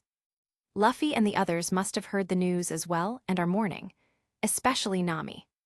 As soon as she thought of Nami, Robin stopped crying and stood up. She needs to find Nami and make sure she was okay. For Nami, she needs to be stronger. "Where are you going?" Betty asked as she watched Robin walk out of the room. "To a sister whose heart is as broken as I am. I need to make sure she's okay." "She's fine." As Robin left the room, she heard a man's cold voice and turned to see Koza leaning on the side wall with an expressionless face. What do you mean?" "I'm saying that Nami girl you mentioned is fine. There's no need to leave." "How can you tell that?" "Her sister from East Blue is there with her. I also left a card with them and made sure that they will contact me if anything happens so." "That doesn't mean she's fine." Robin shouted, and the tears she stopped started to flow again. "You don't understand." Seeing Robin cry and shake made Koza frown and gritted his teeth. He walked towards Robin and grabbed her collar as he pushed her against the wall. "Of course I don't understand, but that doesn't mean I will let you walk out of here and die out there. Lucas gave me a mission, his final mission, and that is to make sure you stay and get stronger. What do you think he will say if he sees you this week?" "At least he's alive to see me." "He's dead." Robin fell silent, and the tears wouldn't stop falling from her eyes. "I'm not telling you to simply forget about it and move on. I'm telling you he's dead because he has to face this war alone. Because we are all still weak that he keeps doing it alone." Koza clenched his fist, and tears also started to flow at the corner of his eyes. Even though the time he knew Lucas was short, he had grown attached to being his friend and his vice captain. Not to mention that he had also helped him in the past before he went too far in the rebellion. To Koza, Lucas is both a dear friend and his benefactor. How can he not be sad upon hearing his death? There's a reason why we are both here, Nico Robin, to get stronger. Strong enough to protect everyone we love. I don't want to fight, but I sure am not willing to be useless. Having said that, Koza let go of Robin and turned around, no longer willing to look at Robin or care about what she'll do. Robin was still silent, seemingly thinking about what Koza had said. Then Betty walked to her with a worried look and handed her the recent newspaper, thinking it might cheer her up a little. Looking at the image of Luffy, Robin nodded. I understand now. Betty-san, please lead us to Dragon. In the newspaper that the whole world is now looking at. The image of Straw Hat Luffy standing beside the new captain of the Whitebeard Pirates and son of the pirate King Roger, Portgas D. Ace, as well as the right-hand man of the Revolutionary Army, Sabo. Everyone wondered what was going on in their minds. Right after the huge war, they actually came back to Marineford, where Luffy rung the ox bell 16 times. Not only that, he also scattered flowers and engaged in a silent prayer as they held their hats to their chest with their head down. To everyone else, this was something like a memorial service for the fallen Lucas and Whitebeard as well as the others who had lost their lives in the war. This was still okay. The problem was Luffy ringing the bell 16 times. Proper observance of a tragic event involves only 2 chimes. To sound that bell a full 16 times can only serve as a declaration of war. This was because, at the end and the beginning of each year, the bell is run 8 times to see out the old year and 8 times to see in the new. This is the proper meaning of the 16 full chimes. However, it is clearly not yet the season for that. This can only mean one thing. This bell was rung as tribute to the old age and the advent of the new age. On the headers of the newspaper was a string of bold text. Straw Hat Luffy, Fire Fist Ace, and Revolutionary Sabo claim this as their era. Still, for the rest of Luffy's crew, they only understood one thing. Luffy never wears a tattoo, yet in this picture he had one. On his right arm was a string of numbers and letters, 5D2Y, where the 5D was crossed out. They all understood what Luffy meant to say. They wouldn't meet up in 5 days' time anymore. Instead, they will see each other after 2 years. A few months had passed since the war that shook the world. In a certain floating island, a strange back cloud formed above it as it rumbled and flashed with lightning. The dozens of old men studying the weather were confused as to how this thundercloud formed. Their instruments weren't able to predict or measure it at all. But there was no time for them to worry about this thunder cloud. The dozens of old men were instead biting their nails as they roamed and paced around a certain house. Followed by the roars of thunder was soon the cries of a newborn baby. As soon as the baby opened her eyes for the first time and saw her mother, she smiled. At this moment, the thunder clouds also cleared in the blink of an eye and revealed the large full moon that hung above. Nami smiled warmly as she held onto her child. Seeing her child's white hair, she can't help but remember Luca's and what happened to him. Looking out the window, a tear formed in her eyes as she looked at the large moon. Luna, your name is Luna, do you like it? Nami turned back at Luna in her arms and smiled.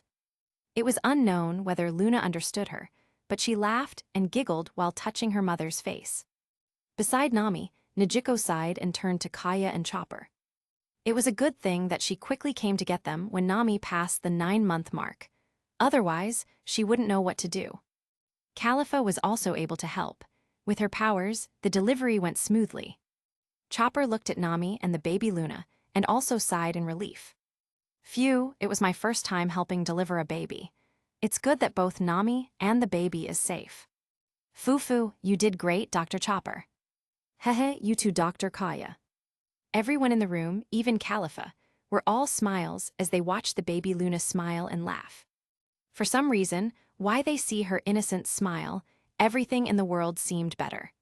But she also reminded them of a friend they once had who was no longer with them. Nami embraced Luna in her arms and muttered. Lucas. Capítulo 62, Return. It all began on that fateful day. When a human ate me. Before this, I was something that everyone wanted, an object of greed and jealousy. A man had held me and claimed that he will be the new god of all souls, and he did. Another man held me and claimed that I was not supposed to be created. A pity, there will always be someone who will create me for whatever purpose. Another held me and claimed that I should be destroyed. Ridiculous. No person nor weapon can destroy me. Another held me and claimed that I need to be protected. How absurd. I am something that can only be created yet unable to be destroyed. Since when did I need to be protected? Another held me and claimed that I needed to be hidden. But for how long? Then, that man turned my image into a weird fruit. He put me in the refrigerator, like some fruit from the grocery, and left. Not even a day had passed, that man's son opened the refrigerator and ate me. Me, I was eaten by some kid. But despite being eaten, I was still not destroyed. Instead, I lived inside of that boy and became his power. The boy had the ultimate power, yet all he does is laze around and read mangas. I lamented the fact that my host this time is someone so normal. Since I had become a part of the boy, I naturally had access to his memories. I knew what manga he was reading, and I was interested. One Piece, huh? What an interesting story. The weird fruit I was imaged after was something akin to the devil fruits in the world of One Piece. Did that man think I was something like the devil? How foolish. I am something even better and more powerful than the devils. Then I had a thought. The simple and boring life that this boy led does not suit me. Instead, if we can live in this world of One Piece, maybe things will become interesting. That's why, on a whim, I picked a timeline and brought the boy to this new world. I must say, it was indeed the right choice. The boy felt my power and became something akin to a water logia devil fruit user of this world. Actually, he can be so much more, but it was also fun seeing the boy grow on his own. He wanted powers to counter the sand guy's powers. I gave him powers. He wanted wings. I gave him wings. When he killed, I suppressed the nauseating feeling that emerged from his mind and calmed him down. When he becomes tired, I send a wave of energy to get him back up. When he faces his first loss, I pushed his power further. It was fun to see the boy grow into a strong man, little by little. However, when it comes to healing other people or restoring other objects, I still need to draw energy from somewhere. And the only energy available for that is the boy's life force. I am unable to speak to the host. I want to urge him not to use this ability too much as it will end up killing him. I, for the first time, did not want my host to die. Without knowing it, I had started to care for the boy along the way. In protest, I had limited his powers instead, and no longer actively assisted him in getting stronger. Still, the boy pushed on and did what he always believed in. Until that day. War. Strangely enough, the scene of war felt familiar to me. The boy had participated in this war to help a friend of his. And it ended with a fist full of magma to his chest. But the host is quite tenacious. He still stood his ground even with so many injuries on his body. I tried to quickly heal himself, but there was no time. The enemies are about to attack. Thinking about it, I ignited the feeling of awakening in him once more, as it may help buy the host some time. However, I was wrong. The host pushed his limits so much that his body couldn't handle the extreme coldness that he had released. Damn it. I can feel it. The host is thinking that he will die. He mustn't think that. If he does, then he will really die. Boy, quickly think of something else. Anything will do. As long as you think of it, I can do something. It was unknown whether he heard me or not, but before his heart stopped beating, the boy thought of meeting the pirate King Gold Roger in the afterlife. I chose to ignore the afterlife he mentioned and twist the facts a bit. You want to meet the Pirate King? I shall grant you this wish. That's why Don't Die Lucas. In a certain part of the sea, a huge ship sailed as it lifted the colors of a pirate. Anyone seeing the skull mark on the flag would want to turn away without any hesitation at all, as it signified who this flag had belonged to. On this ship, two kids were arguing over the binoculars. One kid had red hair and a straw hat, while the other had a red round nose and looked like a clown. Suddenly, the red-haired kid noticed something in the ocean, so he quickly grabbed the binoculars when the clown kid wasn't paying attention. Ah hey, damn it, Shanks. SHH, quiet down, Buggy, I see something. What see something, there's only ocean everywhere. Buggy grumbled and tried to take the binoculars away, but Shanks wouldn't let him. Instead, he was focused on a certain spot in the ocean. Now that he looked closely, his suspicions are indeed right. Man overboard, Captain, there's someone on the ocean. A middle-aged man wearing a captain's hat, with their pirate mark on it, raised a brow and walked over to look. Without needing for a pair of binoculars, the man just squinted his eyes and saw far away. There, he indeed saw a white-haired man floating on the water with bloody marks all over his body. What is it, Roger? Rayleigh, there seems to be a man over there. The silver-haired man beside him, with round glasses, asked. Someone, isn't that a corpse? No, can't you hear it? His heartbeat, he's still alive. Rayleigh rolled his eyes and shrugged. I can't hear things like you can, Roger. Afterward, Roger ordered a fishman on his crew to get the man in the waters aboard his ship. It only took a while for them to see him up close. When the man was brought on the deck, they could see his burn marks cover his skin, yet amazingly, it's being healed as well and fast enough to be visible to the naked eye. Shanks saw the man and was amazed. Wow, this guy seems like he was just in a war. Idiot, how can he be in any wars? Look at where we are. We're in the middle of nowhere, not even an island in sight. Buggy immediately retorted whatever Shanks said. Roger looked at the bloodied man and turned to someone beside him who had a bandana over his head and a flower-like hair opening up around his back. What do you think, Crocus? Can you patch him up? Doesn't really look like he needs it after a while, but I will do what I can. Crocus lifted the man and brought him in the cabins. After a while, he came out and reported that the man is now in stable condition. Roger nodded and waited for the man to wake up. A week flew by as they sailed the seas. Some of the crew took turns watching over the man they had picked up in the sea, while some had already forgotten that he was still here. At this moment, Shanks was looking at the unconscious man in curiosity, along with Buggy. Man, this guy sure can sleep a lot. Well, he seems to be hurt quite badly. PSHH, if it were this great Buggy-sama then. Before Buggy could start bragging nonsense, the unconscious man's eyes snapped open and sat up in shock. His hand turned to water and immediately wrapped around Buggy's neck, who was unable to dodge due to the surprise. Where am I? Let go of me. The man looked at Buggy with a frown, then revealed a surprised look. In his surprise, he retracted his arm and turned back to normal. Shanks was still surprised that his hand became water. He didn't know that a water logia fruit existed at all. Finally seeing the man let go of Buggy, Shanks figured that he meant no harm, seeing as he didn't hold Buggy for long. Well, you are in a pirate ship at the moment. A pirate? That's right, I'm Shanks, this guy here is Buggy. What's your name? Lucas.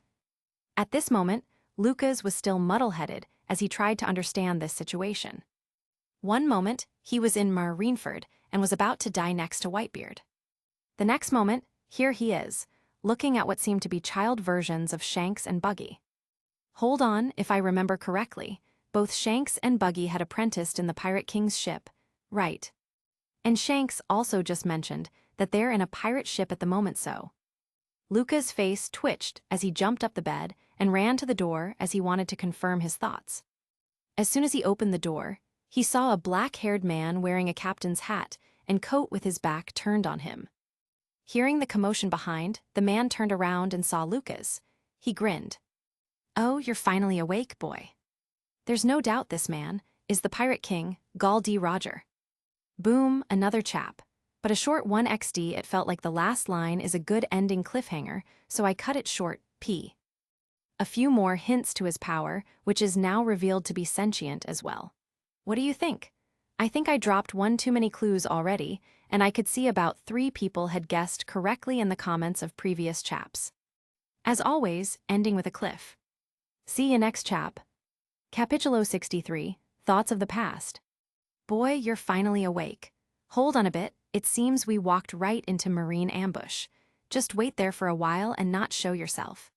Still confused over what was happening, Lucas did as he was told and remained hidden.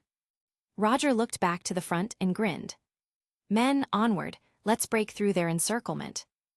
Ow! What followed next was a series of battles. Lucas continued to watch on with a dumbfounded expression as he watched the Pirate King wave his sword and sink many marine battleships. He was still unable to believe what he was seeing.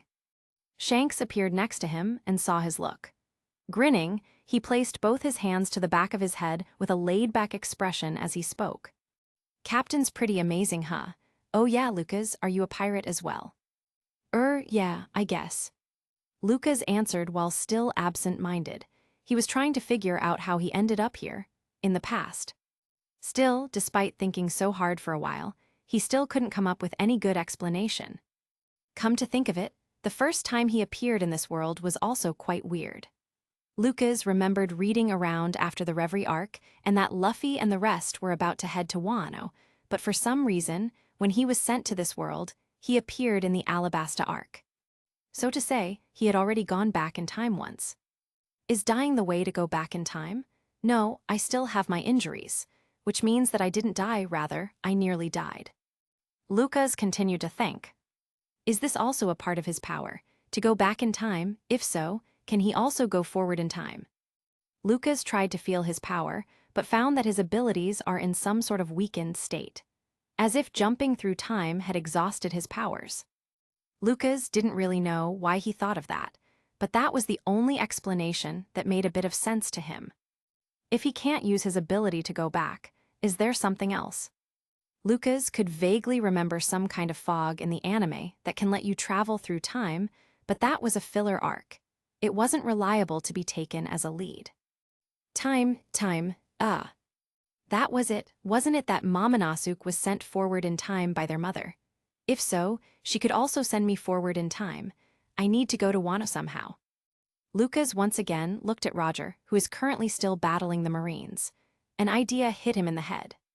This man will one day be known as the Pirate King. It was impossible that he didn't get to visit Wano at some point. Following him should let him reach it. After deciding this, Lucas turned back to Shanks and asked, "Do you guys have a mask that I can borrow?" I don't have one, but Buggy might. As long as it isn't a clown mask." Lucas went to find Buggy again and asked for a mask. When he didn't listen, Lucas raised his hand again with a threatening smile. Remembering what had just happened, Buggy swallowed his saliva and showed him his stash of stuff. Lucas sighed, seeing the various odd things in his room, and picked up an ordinary knight's helmet instead. After donning the helmet, Lucas ran back to the deck and jumped in the ocean, which shocked both Buggy and Shanks. Ah, isn't that guy a devil fruit user? Does he want to die? Doesn't seem like it. Sure enough, they soon saw Lucas swimming nimbly in the ocean as he controlled the water around him to propel himself. His speed was like that of a fishman, if not better. Lucas targeted one of the Marines' battleships and sent a huge blade of water which sliced it in half.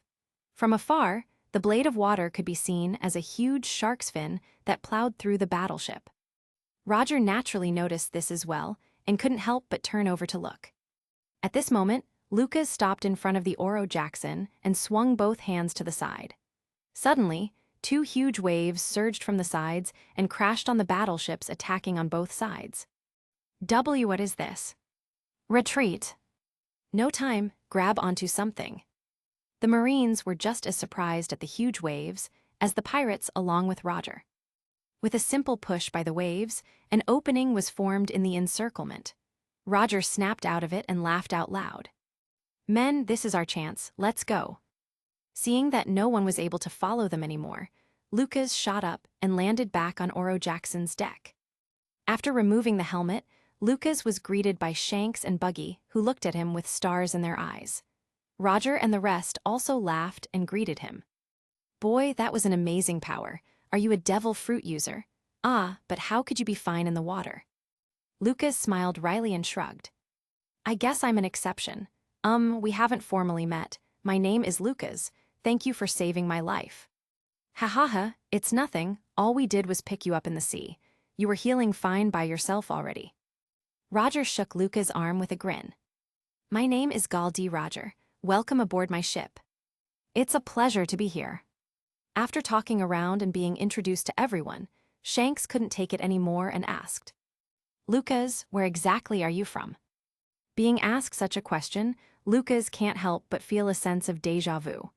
Back then, he was also picked up from the sea, and the Straw Hats also asked him this question.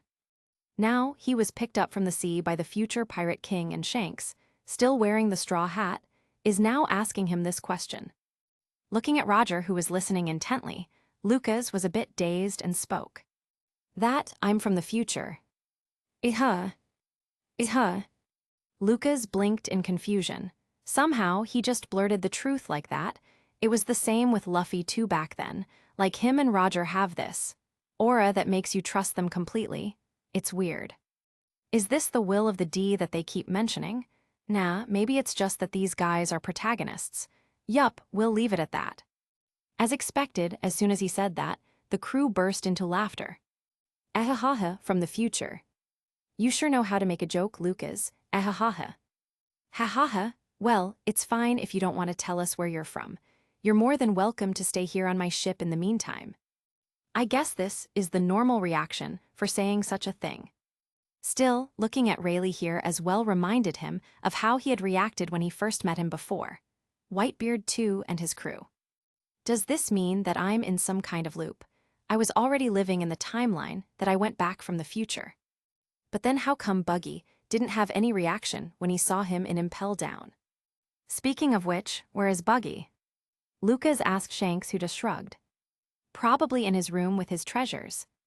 Okay, Buggy's an idiot. He probably forgot about me, which was why he didn't react before. Lucas no longer bothered to think about it. It was simply a waste of time. Instead, he needed to focus on how to get back. As such, he turned to Roger once again and asked, "Have you been to Wano before?" "Wano, I've heard about that closed country, but I've never been there yet. Why?" "I need to find someone there. She can help me go back, forward to my time." Roger raised a brow and scratched his mustache as he looked at Lucas. "You weren't kidding. You say you really are from the future." "Well, I think so. Are you going to ask me what happened to you all?" Lucas asked warily. He didn't know if telling them about the future will make things better or worse. As he hesitated, Roger simply laughed. "Ha ha ha, where's the fun in that? Listen up, you lot. I forbid anyone to ask about their future to Lucas. I will throw anyone off my ship if they do." Everyone looked at each other in confusion, not knowing what to say. Roger continued and raised his sword high. "We make our own future. Written or not, we forge our futures ourselves." "Oh, you. Seeing this scene, Lucas smiled wryly. It seems there was nothing for him to worry about. In fact, Lucas doesn't really know if him being here will change the timeline that he had lived, but it was better to be safe than sorry. This was why he wore the helmet earlier when facing the Marines. As for the water ability, since they could see me swimming in the water without any problems, they will probably think of it as some kind of fishman karate move rather than the use of devil fruit. To the Marines, Lucas will be labeled as an unknown fishman wearing a knight helmet. In the future, he can just be careful and not get too involved in everything. That should be fine. "Oh yeah, about bringing you to Wano. I can't do that yet." "Hi," Roger suddenly said, which made Lucas curious. Come to think of it, he hasn't asked where they are at the moment. Suddenly, another person arrived from the cabin with bandages on her head. "Captain, are we close yet?" "Alvia, I see you woke up as well. We should be near the comm belt soon. Then we'll be in West Blue." Alvia, West Blue. Thinking of these two things made Lucas freeze in shock, and seeing the woman who appeared made his jaw drop even further. That white hair and those looks, she really does look like her daughter. Right, the woman in front of Lucas at the moment was none other than Nico Alvia. But why is she on board the future Pirate King's ship? Perhaps Roger saw the confusion in Lucas' eyes. He explained. "This is Alvia. We met her when we were touring the first half of the Grand Line while she was looking for some stones." "Poneglyphs." Lucas and Alvia both spoke to correct Roger, which surprised him a bit. Alvia was also surprised that Lucas knew about it, but before she could ask, Roger continued. Right, that Poneglyphs thing. Anyway, it seems she got separated from her crew after some accident where we found her. Since then, she's been staying with us till the second half. Right now, we're just escorting her back to West Blue." What to say, the future Pirate King seems so. laid back. You're that free. Ha ha ha, that's what being a pirate is for, freedom. That's not really what I meant. Lucas smiled wryly and thought about how similar Roger and Luffy are in some aspects. Right, they're both idiots. He could see Rayleigh sighing and shaking his head. It seems he was already used to these antics of his captain. After introducing Alvia, Roger introduced Lucas next. Alvia, this is Lucas. We picked him up from the sea and said he's from the future. Ha ha ha. Roger still felt it was pretty funny introducing a guy from the future that he started laughing again, which made even Lucas feel embarrassed. Alvia raised a brow at that and held her arm out with a teasing smirk on her face. Nico, Alvia, I've never met someone from the future before. Seeing the annoying smirk, Lucas' mouth twitched as he shook her hand and reintroduced himself. Anyway, none of them seemed to fully believe that he was from the future. Maybe this was for the best. Looking at Alvia still alive and well, Lucas sighed as he thought of all those people who had died too early in the story. What if he prevented the O'Hara bombing? Would he still be able to meet Robin? Is meeting her really more important than letting her find true happiness with her parents? There's also Bellemere, Nami and Nijiko's foster mother. What if he can save her as well? Even Usopp's mother, or Ace's mother, or Sabo's unfortunate accident. There are so many people he can save in the past that Lucas felt guilty not doing anything. Even if he did go back to his time, can he face the Straw Hat crew with a clear conscience? Or does he need to keep lying about where he was? Lucas continued to think about the past he knew and what to do with it while staying on board the Oro Jackson. There wasn't much to do here as there were plenty of people already helping out with maintaining the ship. Roger also said that he was a guest and didn't need to help out. Still, not doing anything had made him feel stressed over what to do. Ultimately, he went and asked if he could help with anything, just to keep his mind focused on something else. Roger seemed to feel that Lucas is carrying this heavy burden. He doesn't know what it is, but he knows that if he keeps carrying this all by himself, he will break. One day, he found Lucas staring at the sea on the deck, seemingly lost in his thoughts again. Roger scratched his chin while thinking. After a while, he decided to pick up a wooden stick and walked behind Lucas. While Lucas was staring absent-mindedly at the vast sea, he felt his spine shiver and quickly dodged to the side. Boom! The railings exploded from Roger's stick, which was clad in armament haki. W, what are you doing, Roger? Ha ha ha, boy, I just remembered you didn't go through the initiation of my crew. Fight me. Hearing this, Lucas broke into a cold sweat. What initiation? I'm not joining your crew. After seeing what you did back then, I'd be an idiot if I didn't rope you in. Without waiting for Lucas' reply, Roger attacked again. Lucas quickly dodged and stepped away. Damn it, geezer, you best not force me on this. I already have a captain. One day he'll be the Pirate King. Pirate King, eh? What a good title, I shall take it instead. Seeing Roger attack him again, Lucas swore in his mind. This damn $% at $$% Though Roger is only using a stick, the sheer power he held was still enough to heavily injure him. Lucas grimaced and expanded his wings behind him. Roger saw the wings and was a bit surprised and also amazed. Oh, what a nice trick you got there. Now I really want to get you in my crew. Dream on. Lucas flapped his wings and shot himself forward with both arms crossed in front of him. Roger grinned and waved his armament haki-clad stick towards Lucas. Lucas tried to maintain his observation hacket to judge their time of contact, so he could activate his own armament haki since he still can't maintain it for too long without pushing himself too much. What he didn't expect was, before they could even get in contact, Lucas was hit by something in midair and was thrown to the ground. Lucas spat out blood as he tried to get up and look at Roger in confusion. Haha, I can tell you're not very good with armament haki, so you try to activate it only when in contact. Interesting.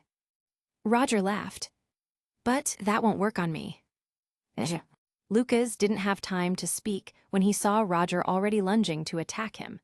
He quickly split himself as he turned to water and attacked Roger from both sides. Still, Roger's grin didn't disappear.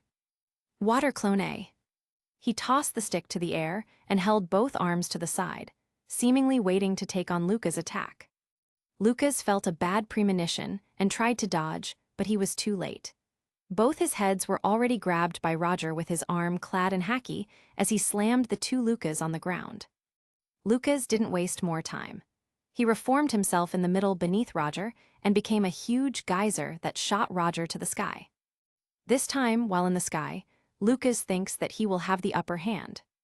Lucas formed various water droplets from the vapor in the air and closed in on Roger, who was unable to dodge. Boom! Before Lucas could even breathe a moment of rest, Roger, who appeared to be clad in armament, haki from head to toe, appeared and shot in front of him. What's more, the stick that he tossed to the sky earlier now fell and was caught in his arms. With a grin, he smashed the stick down hard on Lucas' head. Boom! Back on the deck, Lucas gritted his teeth and glared at Roger, who had just dropped. Well, still don't want to join my crew. I don't think you won just yet. Lucas continued fighting Roger and even activated his Boilingman mode.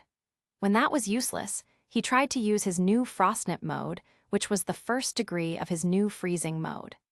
Still, despite pulling every single trick he had, Roger seemed to be one step ahead of him each time, and it would always end with him down on the ground.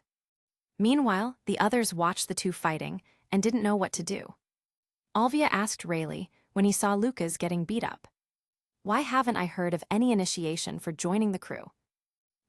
That's 'cause there's no such thing. I don't know why Roger's doing this, but at least it seems that boys no longer have that heavy atmosphere around him. You're saying the captain's beating him up because he wanted to lighten him up? Rayleigh shrugged. Maybe. Alvia sighed and shook her head. Men, why are they all such idiots? She looked back at Lucas, who still refused to admit defeat despite being beaten up numerous times. After giving him one last look, she turned around and no longer paid any attention. For your reference, this is the timeline that I made myself as a guide. Timeline. Present Marinefork arc. 37 years ago, Wano flashback arc. 30 years ago, Lucas goes back in time to this point. Current present. 28 years ago, Nico Robin was born. 26 years ago, Rogers finds he has contracted a deadly disease. Also the year Nico Alvia leaves Robin. Also the year Roger meets Kazuki Odin. 24 years ago, Rogers finds One Piece. 22 years ago, Rogers was executed. 20 years ago, O'Hara bombing. Early chap, I may add another chap today if I can, but for now, here is the new chap. With the past, there is still a lot that we don't know about, and I needed to fill those holes with my own input as best I can. Some may not agree with meeting Nico Alvia here, but I wanted to have someone who can set a reminder for Lucas that there are still people he should save in the past. It was said that Nico Alvia and her fellow researchers traveled the world to investigate poneglyphs. I think you all know this already, since it was repeatedly shown in the original that she wasn't there for Robin in most of her childhood. From what I think, it's impossible that she did not go to the Grand Line at all, since most, if not all, the clues leading to poneglyphs are in the Grand Line. Now, following this train of thought and the timeline which I cross-referenced from various things and taking into account Robin's age, I made it so that she had some kind of accident, and Roger found her somewhere somehow before she goes back to give birth to Robin. West Blue is below the New World and not in the half of where Paradise is, so she had to travel with Roger to get to the New World before they could sail down the Calm Belt and re-enter West Blue. I think that Roger, being the future Pirate King, and all would have a way to enter West Blue through the Calm Belt. After all, he did go to South Blue in the future to meet Ace's mother. I'm not saying that what I wrote is right, but this will be the logic that I will be using for this past arc. See you next chap. Oh, and, by the way, things may get juicy with Lucas and Alvia's relationship, but she will ultimately not be in the harem. So Lucas is not Robin's father. Just saying. Capítulo 64, Decision. Lucas and Roger continued to fight every day, as it started to become more like a daily routine for both of them. Each time, Lucas would get beaten up repeatedly, without being able to get a clear hit on Roger. Every morning, Lucas would be waking up to Roger's attack. It reached the point where Lucas had to maintain his observation haki when he sleeps. Roger would always stop when it's breakfast time and continue thrashing Lucas after dinner. The only time Lucas could take a rest was in the afternoon and when Roger sleeps. This continued to become a normal occurrence on the ship as it sailed the calm belt. One day, after Lucas had Crocus patch him up, he walked to the deck to take a moment of rest. He needed to rest well before Roger finds him again later after dinner. As Lucas looked for a spot where he can sit and relax, he found Olvia quietly sitting at the side as she held a book on her lap. Her image seemed to overlap with Robin's image in Lucas' head. These two are really similar in a lot of ways. Olvia never talked to him much during his stay here in Roger's ship, and Lucas also didn't know how to face her. Lucas sighed and thought that he would have to face this choice sooner or later, so he decided to approach her. Looking at the book she's reading, Lucas' expression became weird. "Rainbow Mist, I thought you weren't someone who believed in time travel." Olvia raised her head and showed an amused look. "You know this book?" "Somewhat. They say that this rainbow mist is a mysterious fog that is actually a gateway to another dimension, right?" Lucas spoke as he tried to remember the filler arc in his head. He really didn't pay too much attention to those filler arcs, but if this is true in this world, then maybe it could be the key for him to go back to his time, or even back to his own world. Olvia nodded and asked, "Do you really believe it, such things like other dimensions?" Lucas showed a wry smile and nodded. After all, he himself is from another world. How can he not believe it? "How come you're so sure?" Think about it this way. There are two choices. Choice A and choice B. Let's say that at some point you chose choice A, but at the same time, there is another reality out there where you chose choice B. Do you think that these two are still in the same dimension? No, it would appear as if they are the same, yet not at the same time. Right, these two realities move in the same direction, but are parallel to one another. Who knows, maybe a choice A from many years ago has made the reality we know today to be completely different from choice B from many years ago, creating a completely different world. A different dimension. Olvia nodded and seemed to be deep in thought. Lucas smiled and looked at the sea outside. In fact, it doesn't even need to be a choice. It could be anything as minute as the waves of the sea or the breeze of the wind. They say a mere flutter of a butterfly can create a storm on the other side of the world. That's just how big the universe is. Like a smart guy used to say, anything that humans can imagine is a possibility in reality. Olvia blinked in surprise as she looked at Lucas. Everything that seemed to come out of this man's mouth seemed so unreal, yet somehow believable. Is he really from the future? Can you tell me about the future? Didn't Roger say he will kick anyone out who asks about it? I'm not a part of his crew, just humor me. Guess that's true. Lucas scratched the back of his head and sighed as he sat down next to Olvia. What do you want to know? How far from the future are you from? I'm still not sure actually. Do you have a daughter yet? I don't have a husband yet. Guess it has to be more than 28 years in the future then. Maybe 30 years just to round it up. Their conversation was short, but held plenty of meanings already. Olvia's head started to hurt as she thought about it. Does he mean that I would have a daughter? But with whom? Also, why does he have to round up the years for? Lucas could feel Olvia glaring at him, which made him laugh dryly. He knew he had probably said too much, but it was her fault for asking too. After thinking for a bit, he felt around his pockets and surprisingly found his smartphone. Wasn't this with Luffy before we separated? How come it's with me now? No matter, let's throw it in the magic trash can where all the other unexplainable stuff is. It was useless to think about questions that he had no answers for and no one to ask. What's that? Well, you can think of it as a device that lets me store images, videos, and such. Is this from the future as well? Nah, this is from another world. Maybe it was best if I didn't say that. Oh well, for what it's worth, Lucas enjoyed teasing Olvia, who seemed to be the kind of woman who only believes in facts that she can see. Lucas shrugged and tried his best to ignore Olvia's "tell me everything" gaze. After finding a picture, Lucas showed it to Olvia. This is her, your daughter, Nico Robin. Looking at the image on the screen, Alvia can't help but feel that the woman in that picture looked similar to her own image. I guess this man isn't lying. He really is from the future. Looking at her future's daughter smiling and seemed to be free from worries, she felt relieved despite not giving birth to her yet. Strangely enough, she already felt a connection to Robin. There was one thing she was confused about though. Why is my daughter on a pirate ship? Lucas heard her question and fell silent, not knowing if he should tell her about her own future or not. Gritting his teeth, Lucas ultimately decided to tell her. To Lucas, it was more important for Robin to be happy with her mother even if it meant no longer meeting her again. All he wanted was what was best for Robin. Maybe he's wrong, but this is his selfish desire as well.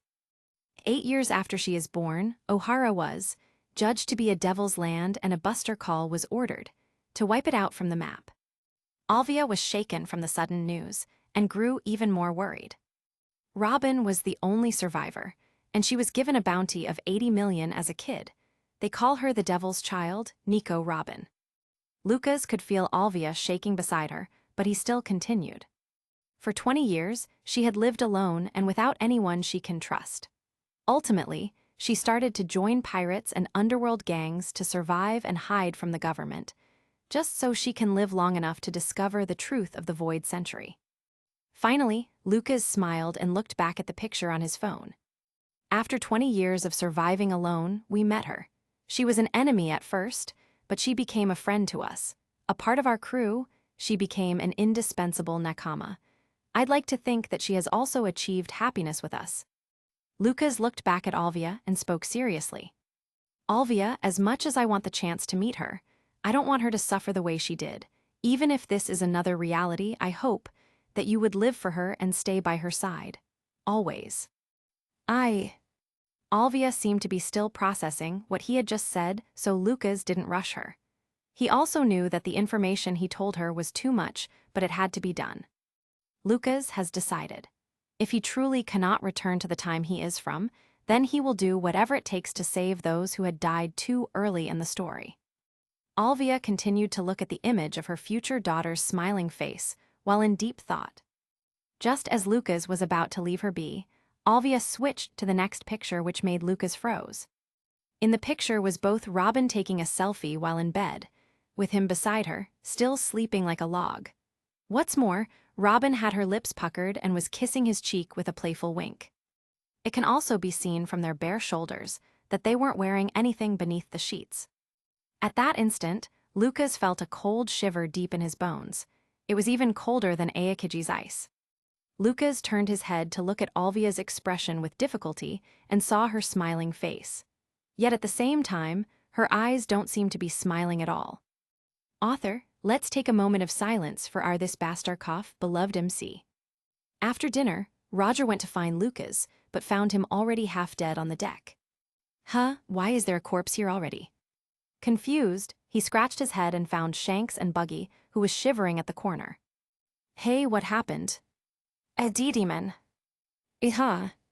While Shanks was able to answer, Buggy had already fainted with foam in his mouth.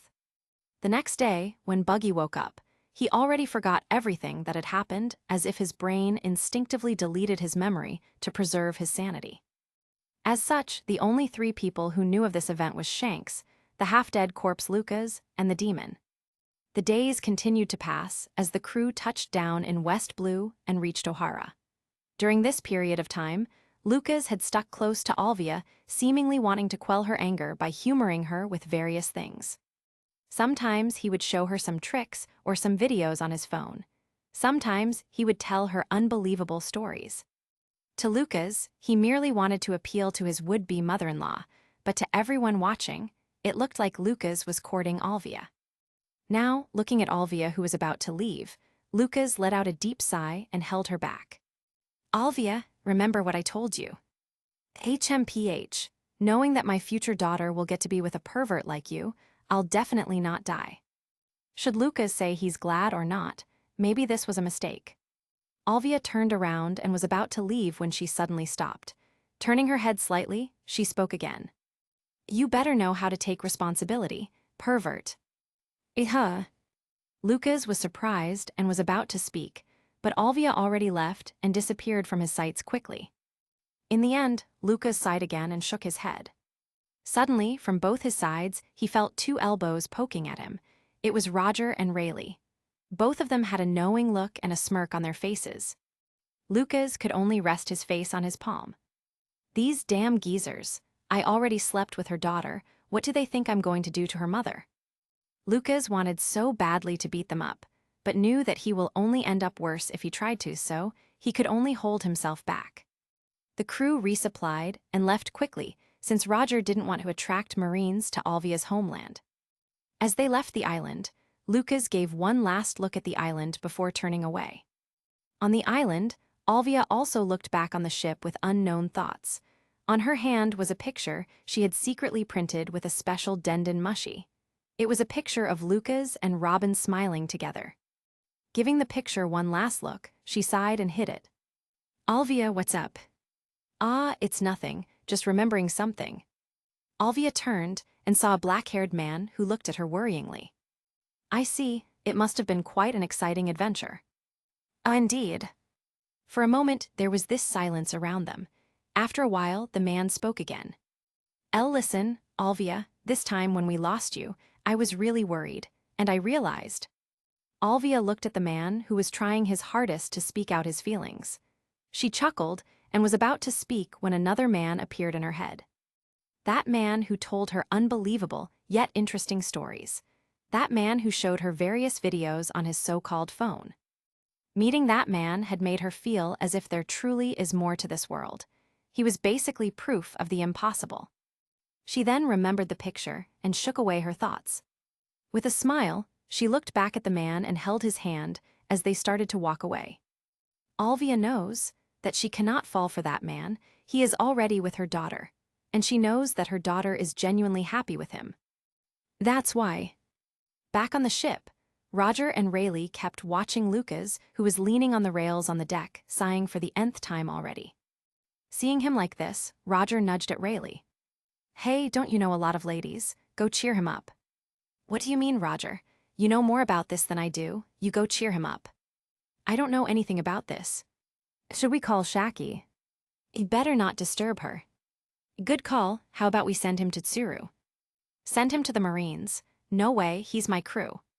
"But he hasn't accepted yet. Plus, he is technically not a known pirate at this time, right? Maybe they won't arrest him. Who knows, maybe he could melt the heart of that ice woman Tsuru." Roger groaned when Rayleigh pointed this out. Still, he needed to point something out. Nothing in this world can melt that woman's heart, ever. While the two were bickering and discussing this, Lucas approached Roger. "I've decided, Roger." Roger looked surprised to hear Lucas' decision and laughed. "Ha ha ha, interesting. All right, boy, let's do it that way." "Thank you, Captain." As the crew began to re-enter the new world from the comm belt, Lucas' rigorous training began as Roger started to hammer armament haki into his body. Despite the cruel and harsh training, Lucas gritted his teeth and persevered. After all, this was a rare chance to be taught by the man who would one day be known as the Pirate King. It would be a waste to let this opportunity slip by. Stronger, stronger, and even more stronger. Capitulo 65, Memory. Edited a bunch of things, just reread XD. Days continued to pass as Lucas trained aboard the would-be Pirate King's ship. Sometimes, when they reach an island, Lucas would simply stay on the ship. Sometimes, he would wear the helmet and join Roger and the others explore the island. Because of this, he had also gained a bounty from the Marines. They called him Shark Knight as they didn't know his name, and because of the shark fin-like blades of water that he would use when in the sea. The Marines seemed to be fully convinced that he was a rare species of shark fishman or something. Some rumors even say that he had a shark head, which was why he keeps wearing a helmet. Roger and the others laughed at Lucas quite a lot because of this. His training with Roger could be said to be even worse than he had imagined. Each day, Lucas would barely make it out alive as Roger became more and more serious. Still, he does get stronger at a visible speed. Even Roger and Rayleigh had sighed in amazement when they saw his improvement. One day, when Roger and the crew set out to explore an island in the New World, Lucas decided to stay on the ship to take a moment and rest his body. As he laid down on the deck with a towel over his eyes, he was about to doze off when he sensed someone approach.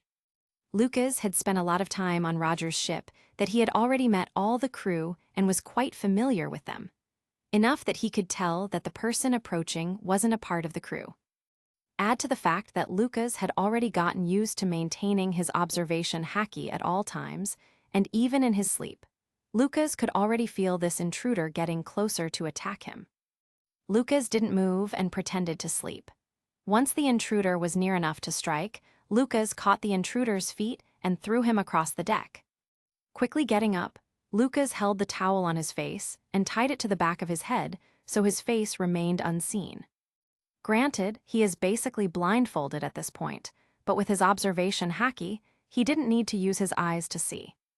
He can't tell who the person attacking him was, but he could tell that the intruder is about to make another move.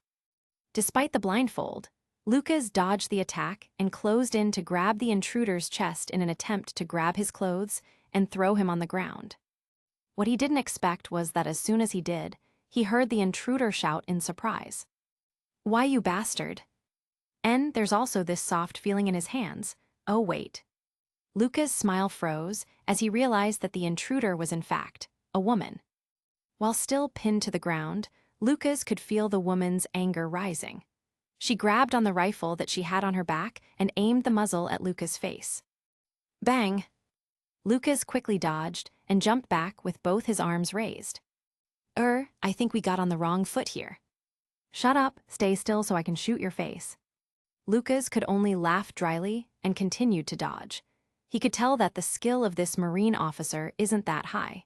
She must have been a part of another Marine force and simply found their ship by chance. Seeing her attacks getting dodged easily, the Marine felt annoyed. She can't believe that some no-name pirate in the New World would be so much stronger than her. Thinking back on it, her colleagues had warned her plenty of times that pirates in the New World are on a completely different level than those in Paradise. But she didn't believe it. She requested to be transferred to a branch in the New World which had shocked her colleagues. The first half of the Grand Line was one thing. The New World, this is where the big-time pirates all are. Vice Admiral Tsuru noticed her and also tried to dissuade her. In the end, she put her under her wing so she can show her how dangerous the New World can be.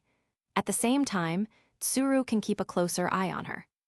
Now, after they received word that Roger had appeared on this island, they went to try and capture him. It seems Vice Admiral Garp had also joined in. She felt overwhelmed when she saw their fight and knew that there are indeed pirates in this part of the sea which she cannot hope to handle. Which was why she left to see if she could find their ship instead. Maybe if she did, she will be recognized as well. Sure enough, she did find the ship and saw only one person on it. That guy was simply sleeping on the deck without any guard up. His face was covered by the towel so she couldn't see her face. Still, she tried to match his features from the wanted posters of Roger's crew and found no match. This was just some no-name pirate.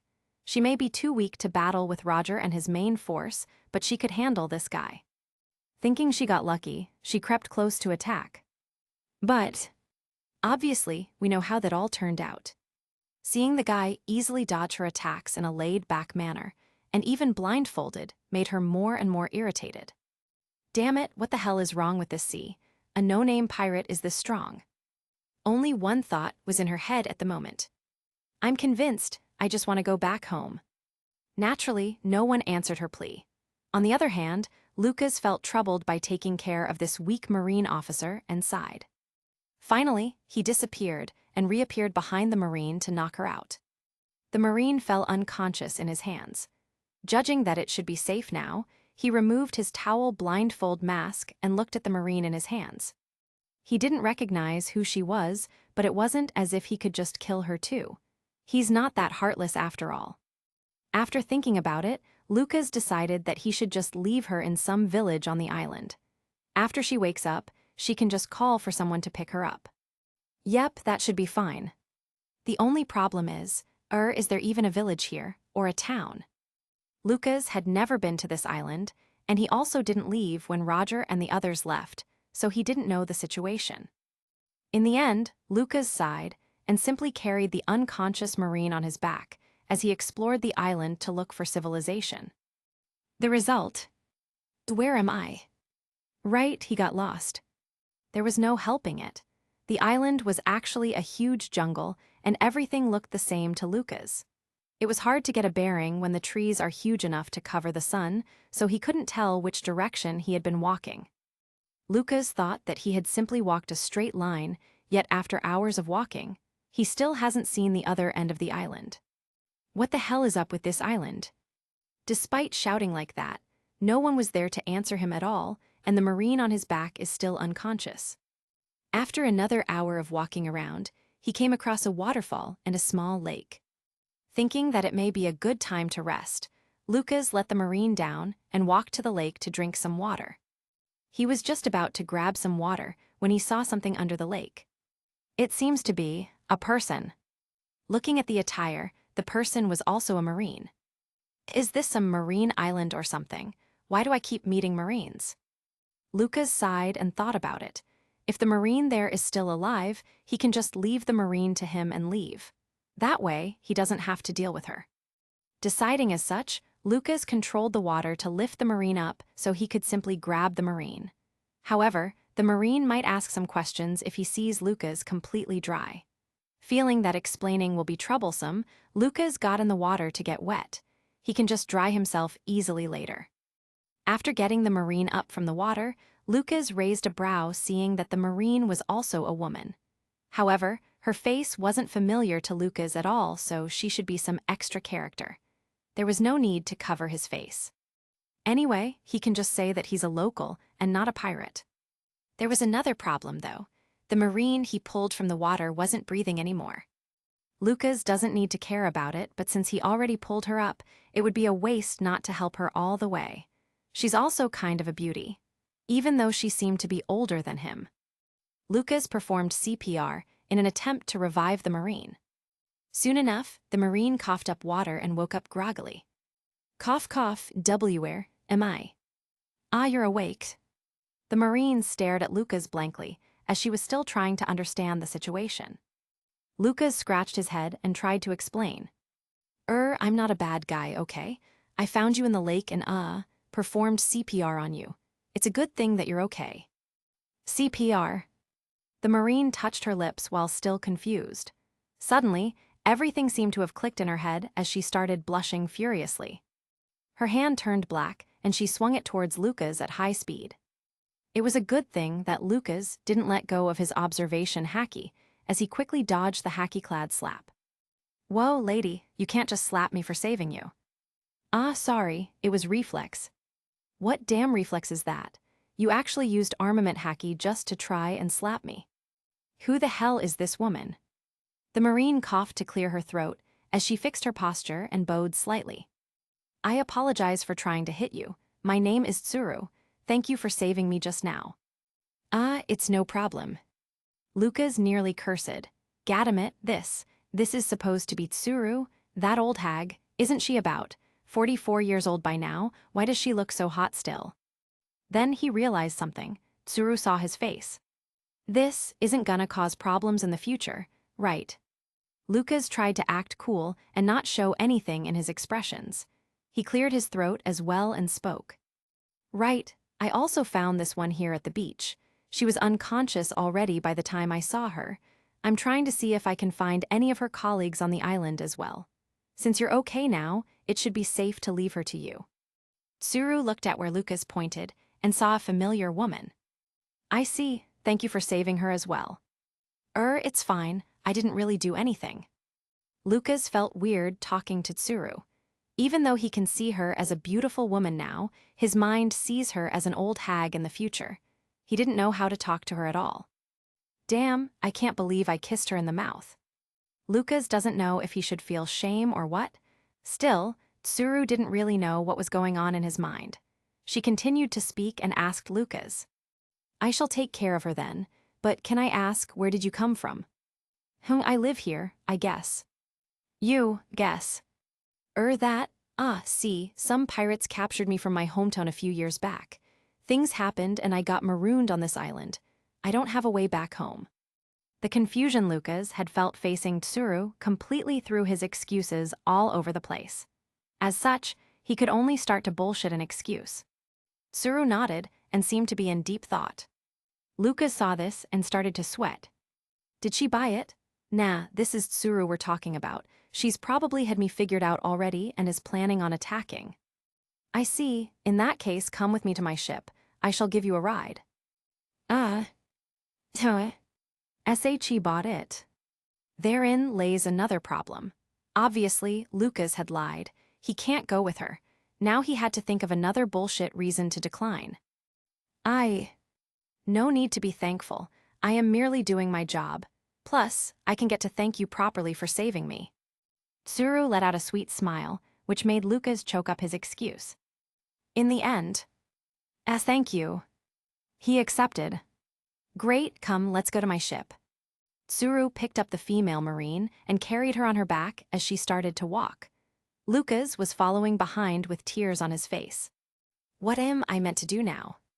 As they began to walk, they came across a group of pirates. It was Roger's group. Roger looked at Lucas with eyes that seemed to ask, "What the hell are you doing over there?" Lucas could only smile wryly with eyes that seemed to say, "It's a long story." The two of them continued to communicate with their eyes. What do you mean long story? Explain.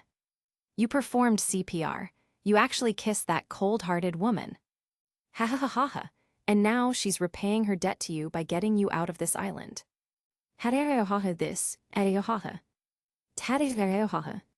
Lucas could already see Roger's shoulder shaking as he tried to stop himself from laughing. Lucas had no idea how Roger actually understood what was happening, though. However, this was an opportunity to get away from Tsuru. Just as he was about to start speaking, Tsuru pushed the marine on him and shouted, "Go, take her and run straight north. I'll hold him off." But, no buts, this man is Gall D. Roger. He is unlike any pirate that you have ever seen. Quickly get out of here. Lucas became teary-eyed. That was supposed to be his line. Lucas gritted his teeth and grabbed Tsuru's hand as he threw her to the back. Before she could speak, Lucas tossed the marine back to her and stomped his feet to the ground. As soon as he did, he created a thin blade of water that sliced the entire island in half.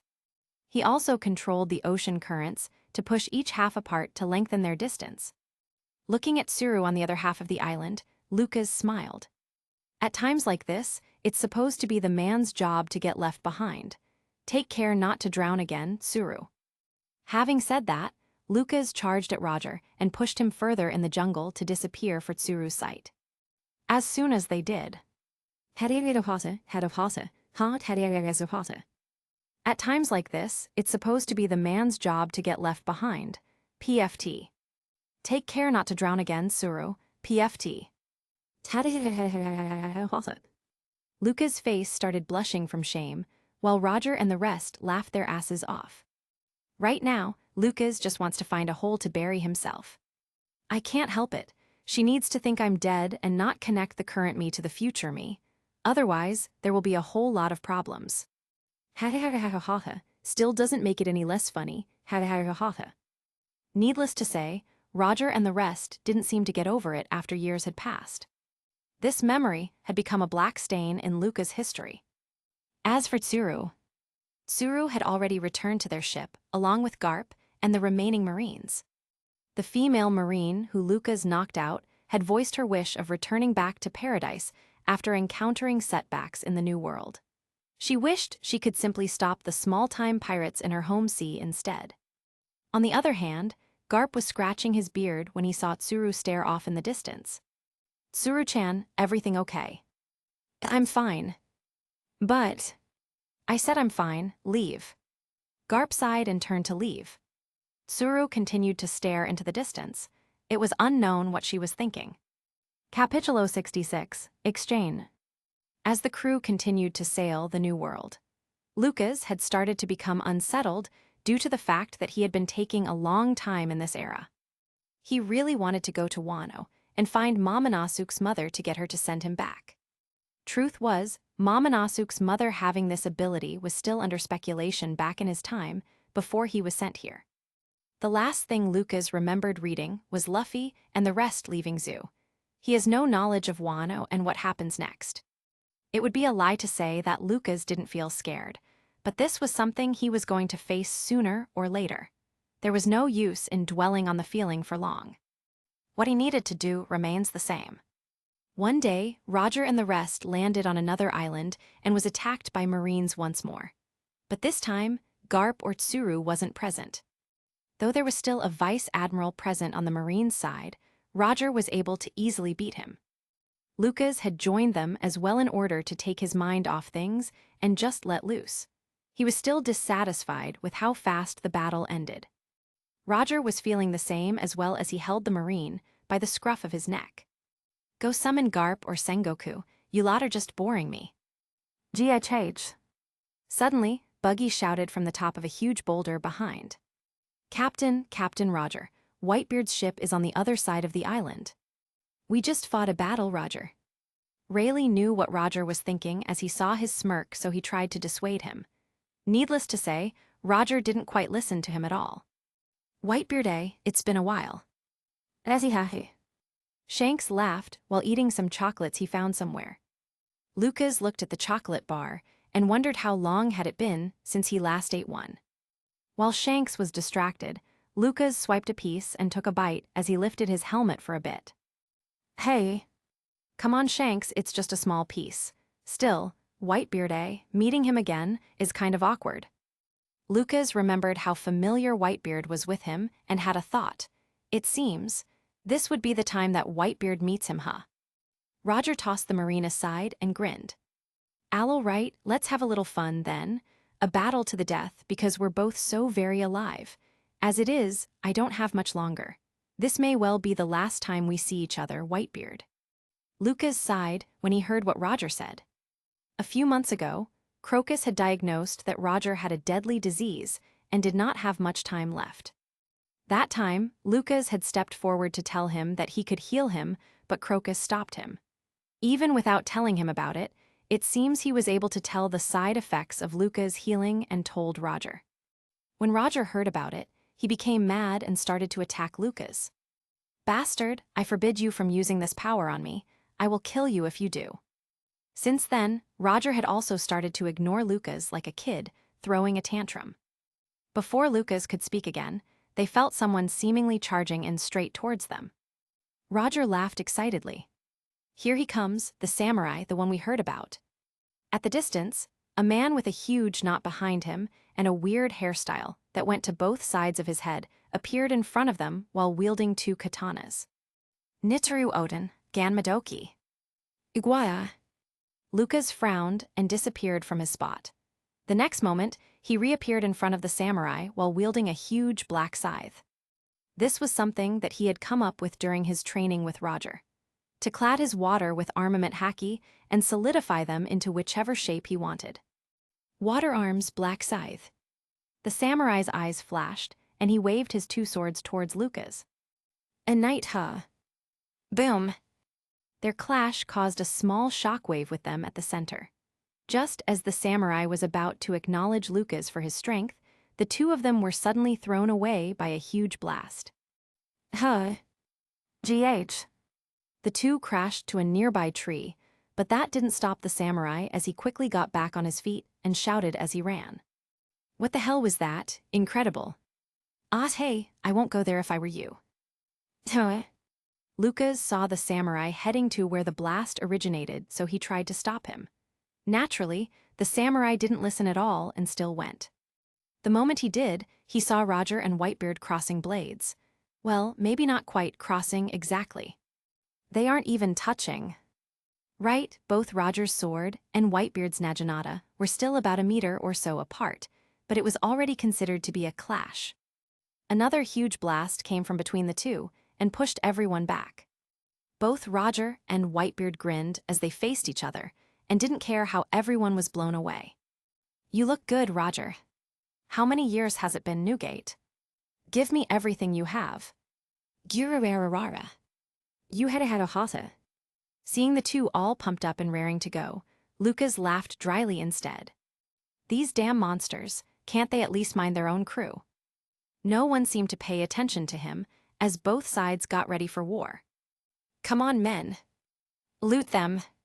The Roger pirates vs the Whitebeard pirates. The battle between these two great pirate crews lasted 3 days and 3 nights, with the upper hand constantly shifting from side to side. Lucas tried to hold back a bit as he could see that everyone was doing the same. No one died in the battle, and it seemed like this was all just a friendly competition between the two. 4 days later. What an outrageous shirt. Where did you get it?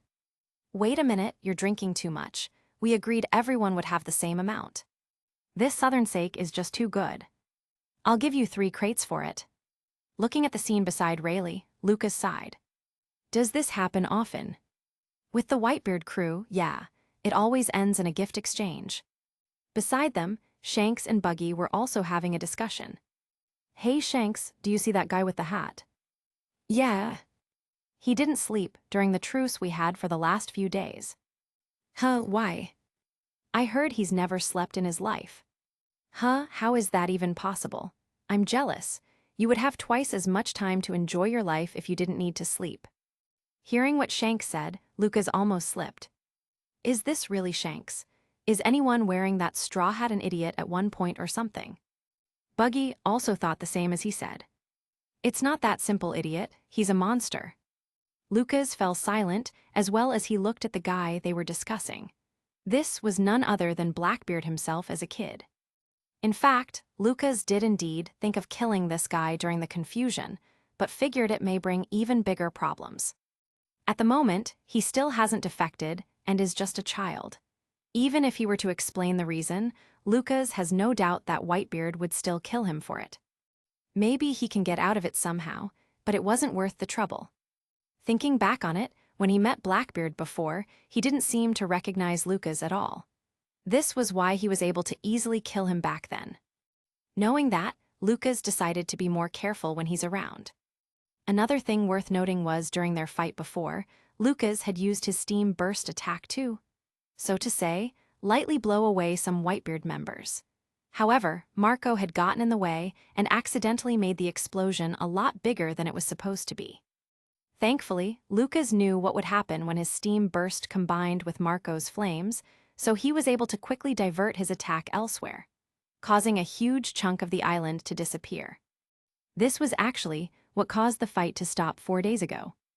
Lucas sighed again and looked back to where Roger was sitting with Whitebeard and the samurai. After thinking for a bit, he walked towards them as he needed to say something. That samurai is connected to Wano. Maybe he can help with Lucas' time problem. Hey, Lucas, you're here. Come and sit. You're not ignoring me anymore, Captain. Shut up, don't make me hit you again. Lucas chuckled while shaking his head, and sat next to him, facing Whitebeard and the samurai. He was still wearing his helmet, but since Whitebeard knows him already, and he wanted to request something from the samurai, Lucas figured it should be fine to show his face around them. His back is turned from the others anyway. Whitebeard saw Lucas' appearance and scratched his chin. I thought you had a shark head. You ha, well, he certainly looks like a rascal. Hey, you look even more like a rascal than I am, damned Captain. Which part of me looks like a rascal? Aren't I very handsome? Author says who? Lucas started to explain. Well, it's like this. I needed to hide my face from the Marines and everyone else as it would cause some troubles in the future. Are you sure it's fine to tell them about this? Lucas nodded when Roger asked him. Whitebeard knows who I am anyway. It should be fine to tell him. I know you. Sort of. You see, I'm from the future. Whitebeard and the samurai looked at each other and started laughing. Gyurarara, future eh? You sound just like that girl. Ha, right, Toki also said she's from 800 years ago. Lucas didn't mind about their laughter and caught on to what they said. Toki, she said that. Do you know where I can find her? I need her help to send me back to my time. When the two heard this, they finally stopped laughing and raised a brow instead. It seems this guy was serious. You're saying you really are from the future? Yes, about, I think 26 years from now. Right, it has been 4 years since he found himself back in the past. As such, Lucas is a bit impatient to get back now. Whitebeard fell in deep thought before asking again. You say I knew you. Right, we fought side by side in a war that would change the era. One of your sons was taken and was about to be executed. I was there with my captain and Roger's son to help. I was supposed to die that day. Yet for some reason, I find myself 30 years in the past. Lucas wanted to tell him more about Blackbeard's betrayal. If he did, it would only backfire on him and would change the whole thing. Whitebeard was about to speak again, when Roger suddenly grabbed Lucas' shoulders with a glare. Hold on, back up, I have a son. Ina. Oops, Tilda. Seeing Lucas with a expression with his tongue out only irritated Roger as he smacked his head. Don't just oops Tilda me, what did I say about telling future stuff? Are you going to kick yourself out, Captain? I'm kicking you out. As if to prove his point, Roger planted his feet on Lucas' face and kicked him away. Only after a while did Roger calm down and started smiling weirdly. A son, heh. Lucas, Whitebeard, and the samurai showed weird expressions of disgust as they looked at Roger. Noticing their looks, Roger coughed and changed the topic. Anyway, continue that time travel conversation later. This is more important. Look. Lucas sighed and gave up on it temporarily. He'll just look for them later when Roger's finished with whatever he wanted to say. Roger pulled a huge piece of paper with ancient markings on it. These are, from the poneglyphs. I thought you weren't interested in this stuff. If I showed interest in it, Alvia won't be getting off my ship. You have no idea how troublesome it is to have that woman on board the ship. Besides, I was trying to dissuade her not to pursue this path since the world government had banned it. She will only get into more trouble if she continues that path. No, I completely get you. It was only natural to get rid of that demon. Lucas shivered when he remembered what she did to him before. Let's just say it was better not to think about it, ever, again. The samurai picked the paper and started to read it, which surprised Roger and Lucas. Can you read it? Yes, I can. I can translate it for you. But why did you transcribe this? These symbols are a secret code. The way to decode them was passed from generation to the firstborn of the Kazuki clan from Wano. Roger nodded and explained. We took this 13 years ago. We were able to do what no one else had done. Reach the end of the log pose, the island road star, but when we finally got there, I realized it wasn't the last island. Our log pose couldn't guide us further because the needles kept spinning. But Roger became more and more excited as he spoke. I'm sure there's one last island, an island you need to reach in order to travel the whole world, a feat never done before. Roger took the paper once again and pointed at it. It has these inscriptions marked on 4 special red stones. I believe they're clues to the final island, but the world government banned the deciphering of poneglyphs long ago.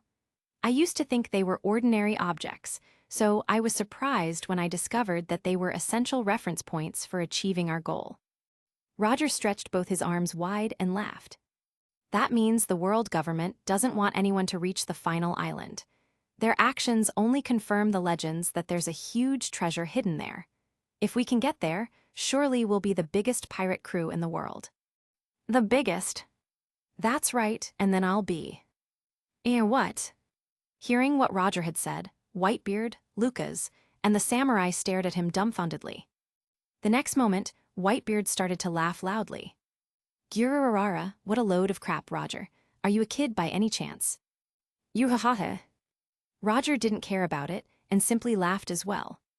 The samurai still had his mouth open, completely speechless to the point of being unable to move. Lucas laughed as well and shook his head. Having finished laughing, Roger stretched his hand with his index finger pointing up. Please let me borrow Odin for 1 year, Newgate. This is my last request. Unlike Alvia, he's strong. There's no problem with bringing him along. With him by my side, I know I can get to the final island. Hey, why are you deciding this by yourself? Roger even started to bow down. I beg you, Odin, please sail with us for 1 year. Stop it, this is shameful. You shouldn't bow to me. However, seeing him like this made Whitebeard even more irritated. Quit screwing around, Roger. Do you really think I'll let you take a member of my family? With his anger, the sea started to shake, and huge waves formed around the island. Odin felt conflicted. What do these stones have to do with the Kazuki clan? Was this meeting with Roger a mere coincidence? Before he could even think straight, he was already bowing to Whitebeard as well. Whitey-chan, I want to get to the bottom of this. Please let me go with them. Whitebeard had the same disgusted look he had earlier now directed at Odin. You look disgusted. No kidding, of course I hate the idea. We're brothers, aren't we? But it's only for a year, Whitey-chan, please. Looking at the weird scene in front of him made Lucas think as if Roger was trying to get the approval of his wife's father to live with him in the city, but the father wasn't willing. Having that weird idea in his head, Lucas shook his head to get rid of it and spoke up as well. How about this? Aren't we having an exchange gift? I'll go with Whitebeard and Odin can go with Roger. Anyway, Lucas didn't want to reach the final island with Roger's group. It was better and a lot more fun if he did it with Luffy and the others.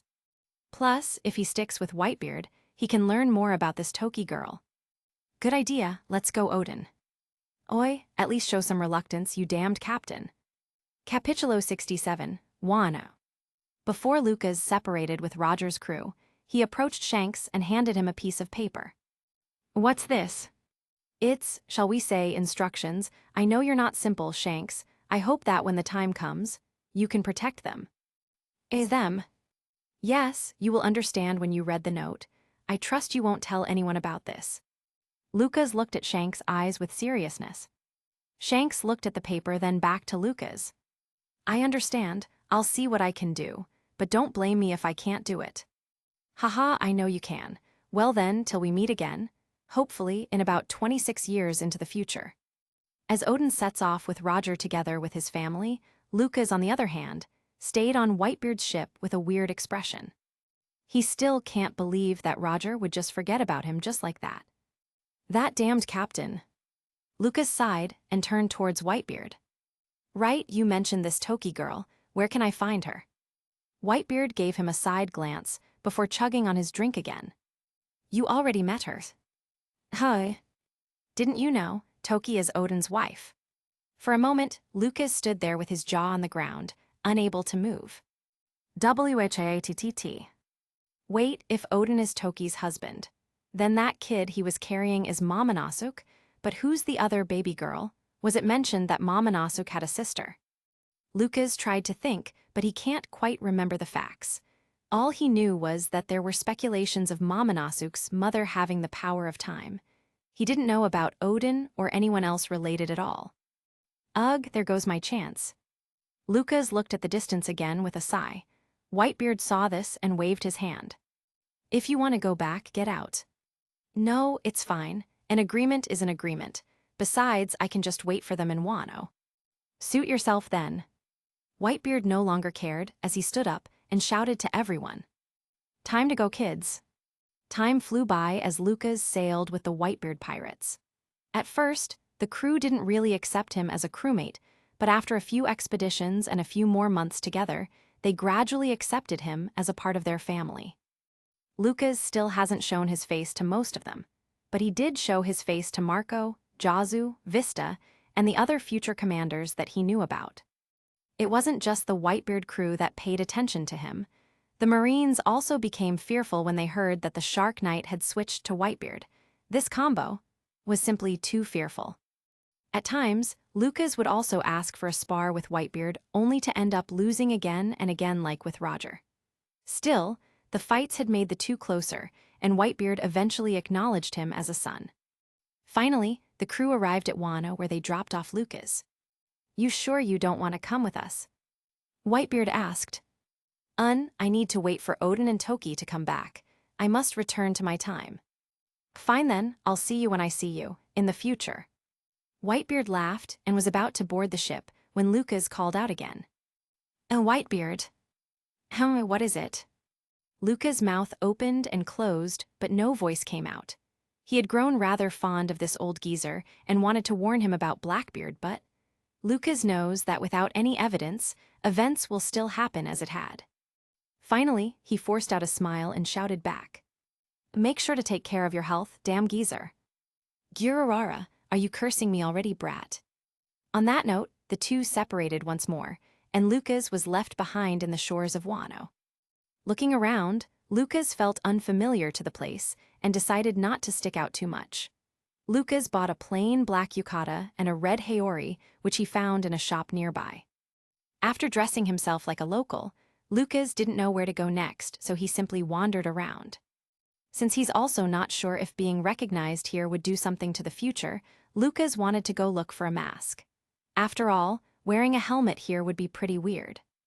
While walking around trying to look for a mask shop, he saw a stand at the side selling demon masks. Being too lazy to look for another shop, Lucas went and bought one. It's a red demon mask with fangs protruding on the sides. After wearing the mask and looking at his appearance in the mirror, Lucas smiled wryly. Well, he's bound to stick out with this getup. Anyway, after settling his appearance, Lucas found an inn and stayed there in the meantime. As for where he got the money, it was from the pickpockets he encountered while roaming around. All he needed to do was pickpocket them back. It's actually pretty easy with his ability too. Now, all he needed to do was wait. Thankfully, he only needed to wait for a few weeks to get the news of Odin's arrival. Hearing the commotion outside, Lucas left the inn and silently followed the several people rushing to the beach. He recognized two of them being Kinnaman and Kenjuro.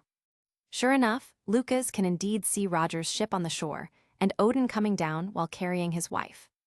Looking at her complexion, she seems to be sick. Seeing Odin, Kinnaman, Kenjuro, and 3 other people all got on their knees and greeted him. Lord Odin, we've protected Curie in preparation for your return. Please become Wano's our ruler once again. Silence. The one who shouted wasn't Odin, but his wife who still looked sickly. Haven't you considered Odin's feelings? He'd feel awful if his adventure ended because of me, so. Enough, I'll continue to travel. After dropping off Toki, Odin turned around and no longer looked back. He could tell that if he turned around, he won't be able to leave anymore. Looking at this, Lucas sighed and finally decided to reveal himself. It's all right, Odin, I'll take care of them.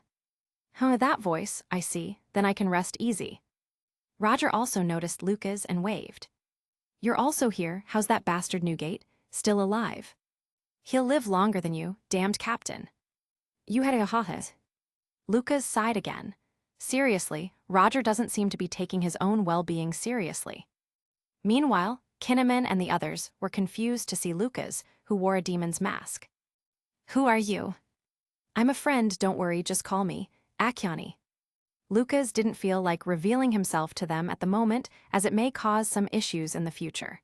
Still, it should be fine if he tells at least Toki. It seems that Roger and the others are only here to copy the road poneglyph in this country and leave. Roger seemed to be close to reaching his goal, and also close to reaching his end. Lucas saw them off before following Toki and the others back to the castle. Once Toki was settled in, Lucas touched her hand and used his powers to heal her. He could have done it on the shore, but if he did, Roger would get mad again and go on a rampage. Kinnaman and the others were first alarmed to see Lucas touch Toki, but after seeing Toki's complexion return to normal, they all celebrated. Amazing! What was that? Is that the so-called life transfer jutsu? What life transfer jutsu? Is that a thing? Well, he's not entirely wrong though. The one who said that was the one wearing ninja clothes and a large head called Reizo. There was also a fishman among the group wearing a cone straw hat called Kawamatsu. Then there's the male with a heart of a woman, Kikunojo. Luckily, Kinnaman had told him about Kiku's gender, so he didn't make any mistakes. The cat and dog, Nekomamushi and Inuarashi, had also stayed behind this time around and didn't follow Odin back to Roger's ship. The next day, Lucas found Toki again and asked her about her ability. She was playing with Mamanasuk and the baby Hiyori when he arrived. Once he made sure there wasn't anyone else in the room using observation haki, Lucas removed his mask. Let me reintroduce myself again. My real name is Lucas. I've been wanting to meet you, Lady Toki. Ah, no need to call me lady. Odin had told me about you. The man from the future, is it? Lucas had already expected this, so he nodded. Yes, I was also told that you had come from the past, 800 years ago. That's correct. Then, You finding me, I take it that you want me to send you back to your time. Yes, about 26 years from now. I hope that you can help.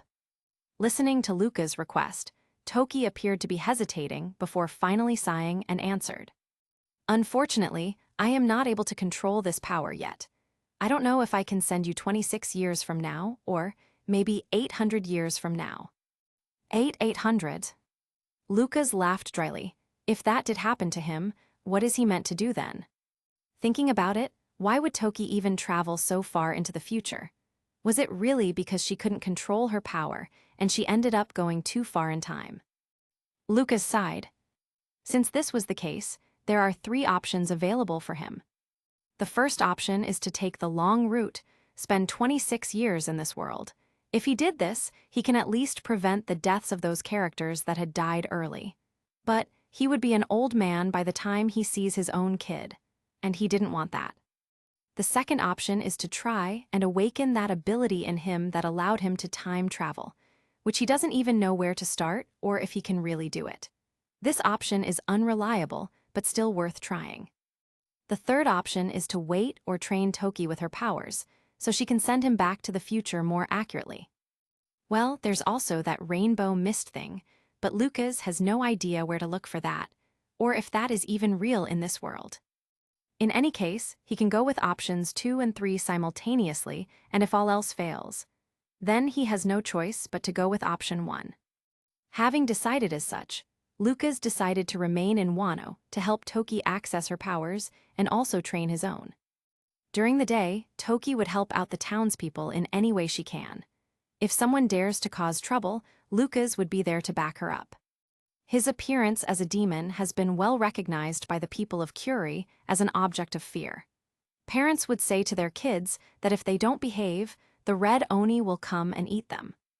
When Lucas heard about this, he would always sigh dejectedly. No matter what, he can't let his own kid go to this place. However, he is quite popular with Momonosuke and Hiyori.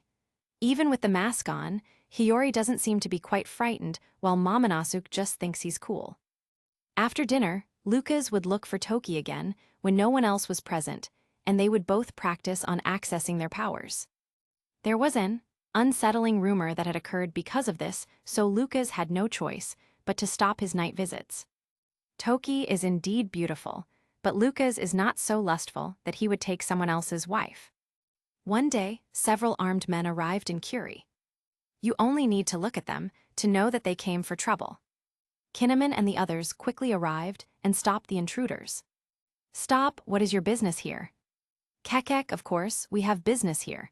We're here to collect the money for Lord Orochi. Nonsense, we already paid the tax for this month.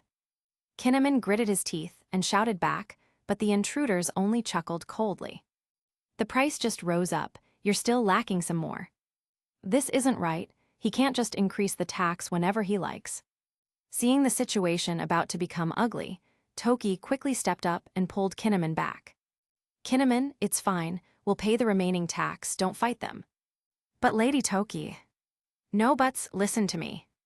Toki asserted her tone more as Kinnaman gradually calmed down. Still, you can see from his clenched fist that he has not entirely calmed down at all. The intruders saw this as well, and continued to laugh as they approached Toki with lecherous eyes. Hee, that's right, listen to the pretty lady. Well, if you can't pay up, we don't mind being paid in another way. Cuckoo. One of the men was about to grab Toki's hand, when another hand had reached out first to grab his. Hi. The man looked confused, and was about to shout at the person, who grabbed him only to see a man wearing a demon's mask glaring at him coldly. Suddenly, the arm which grabbed him started to release steam, and a sizzling sound could be heard. Hot, let go of me. Sorry, is the water too hot for you? Lucas clenched his fist, destroying the hand completely as the man squealed in pain. The other men finally reacted, and they were about to draw their swords, but they were all blown away in a fraction of a second. Before they could regain their senses, a black scythe appeared from Lucas' hands, which he used to slice down last one of them. Well, except for the last. Looking at the trembling last man crawling on the ground, Lucas gave him a kick and pushed the bodies of the rest to him. Pick them up and return to your master. Why you're letting me go? Of course, after all, I need someone to send the message. Lucas nodded and retraced the black scythes. The last man asked, still trembling.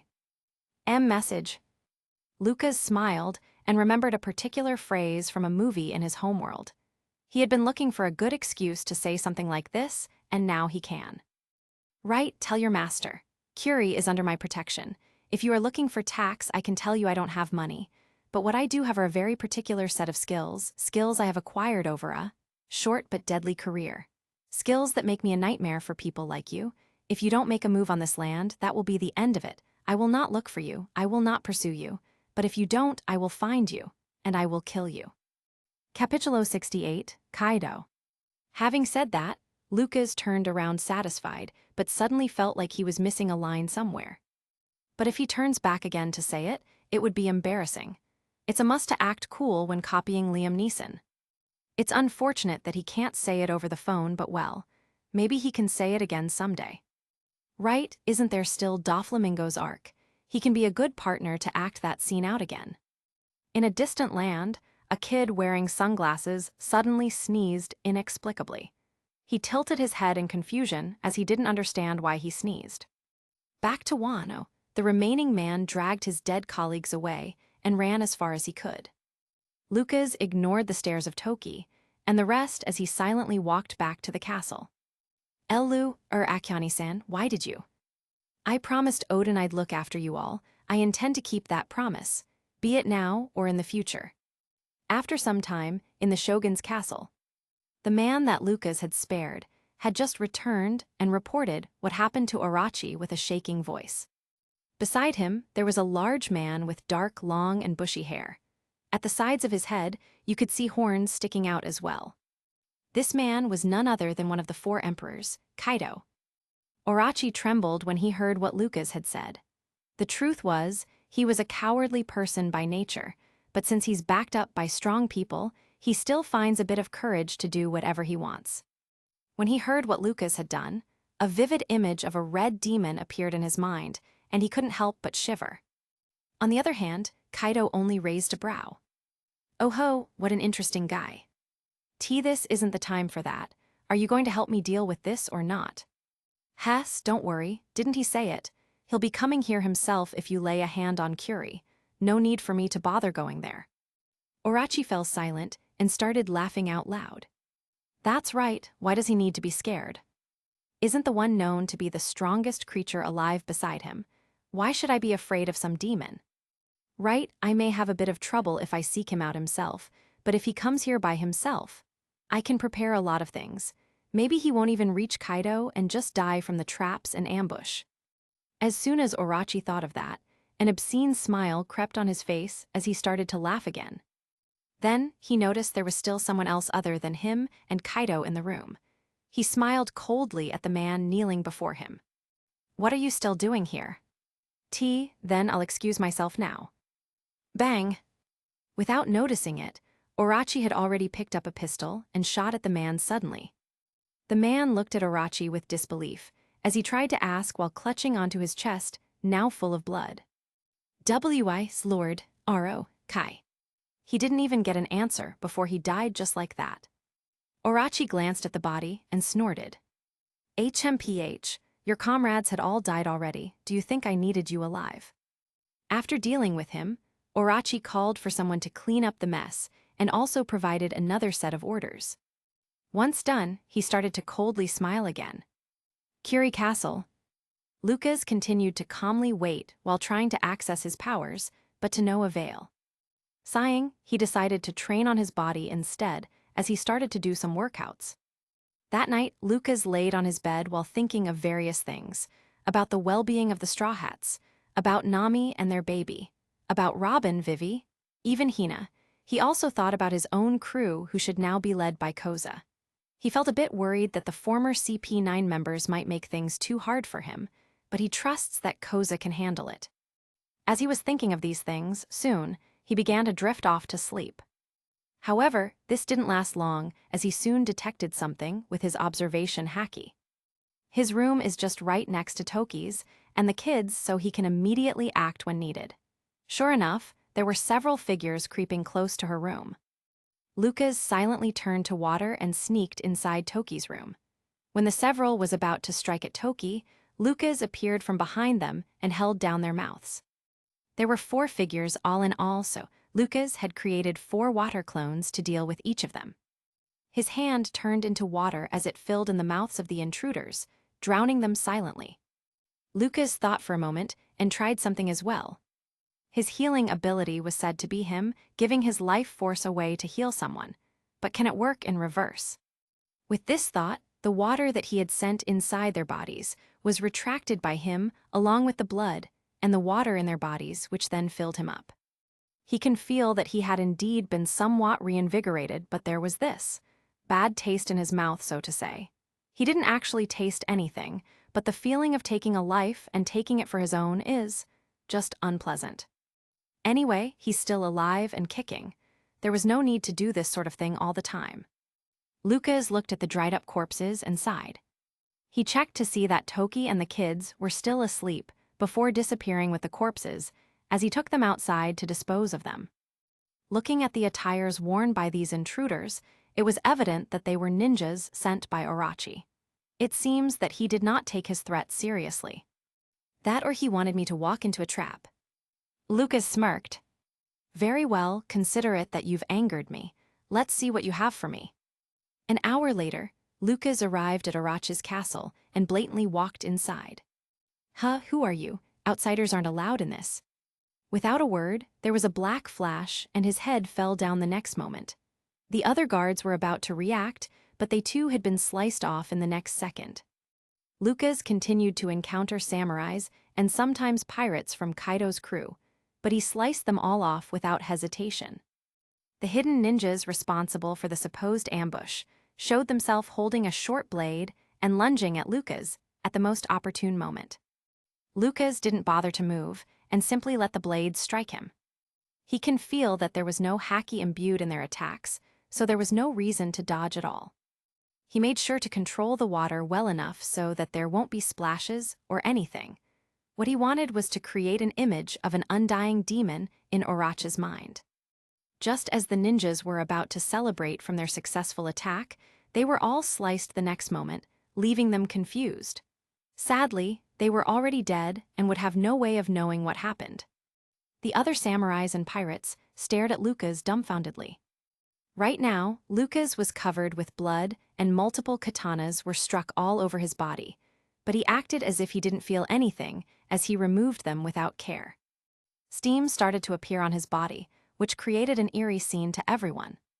To everyone's eyes, it was as if his eyes were glowing from behind the mask, and they all started trembling. D-Demon. No, he can't be human. They all tried to flee, but were a step too late. It only took a few seconds before they were all sliced in half. Lucas glanced at the bodies and continued to walk towards where Orochi is. He had already locked onto him with his observation haki the moment he had arrived. On the way, Lucas met with all kinds of traps and ambushes, be it ninjas, pirates, poisoned arrows, poisoned gas, none of which were effective on him at all. Orochi watched as Lucas silently approached closer and closer to him, completely unaffected with all his tricks and plans. He started to tremble and even fall on his butt while crawling backward.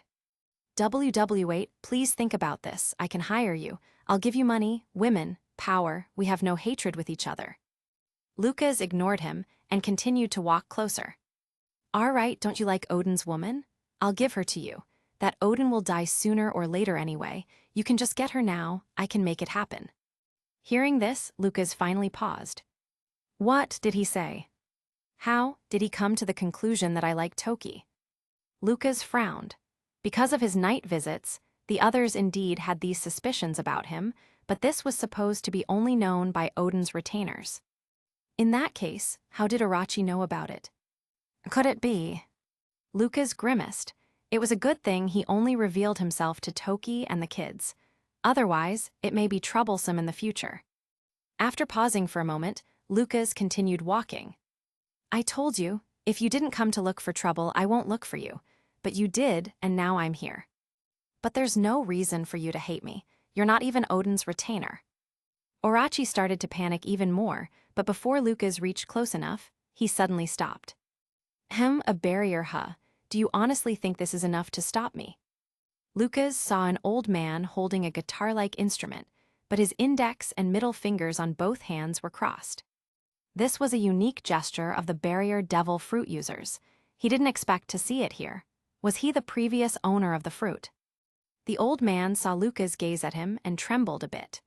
Suddenly, Lucas' gaze sharpened, and the old man's eyes rolled to the back as foam started to appear from his mouth. It wasn't just armament and observation hacking that he had trained during his time on Roger and Whitebeard's ship. He had found out that he also had the Emperor's hacking in him and learned to control it from the best, the Pirate King himself. A barrier like this cannot stop his Emperor's hacking. With the barrier user unconscious, the barrier naturally disappeared as well, and Lucas was able to reach Orachi. Lucas didn't want to waste more words as he lifted his scythe and was about to slice Orachi. However, a sudden explosion erupted from the wall behind, and a large man shot towards him with insane speed. Lucas saw this and quickly reacted to defend himself. Having blocked the attack, Lucas was pushed to the back of the room but still stood his ground. He looked at the person who arrived and frowned. Kaido. The two stared at each other for a while before Kaido spoke first. So you're the red demon I keep hearing about. Aren't you an interesting guy? Sorry, but I don't swing that way. Warorororaro, I wonder if you can still joke about when I'm done with you. Kaido no longer spoke as he lifted his huge spiked mace and dashed straight to Lucas. Lucas materialized another black scythe and prepared to meet his attack head-on. Ho, what an interesting ability. Boom! The two clashed with a loud explosion. With that one clash, Lucas was pushed back by at least a dozen meters back. Tisk, sure enough, this guy has immense power. Even Whitebeard isn't on the same level when compared to strength alone. But there was no need to compete in strength. Lucas has many means in his arsenal. Half of Lucas' body started to be covered with steam, while the other half started to let out cold air. Kaido was confused to see two different kinds of power seemingly come from Lucas, as he still couldn't tell what kind of devil fruit he had eaten. When Lucas attacked with his steaming right scythe, there would be small explosions upon impact as well as a scorching heat that followed after. When Lucas attacked with the cold left scythe, the air would freeze where his weapon passed, and his attack would also have some sort of ice power that comes with it. Hot and cold. Lucas had barraged Kaido with these kinds of attacks. Still, it wasn't strong enough to cause Kaido any big injuries at all. Kaido sneered and continued his offense without caring for his defense. He knew better than anyone how strong his body is.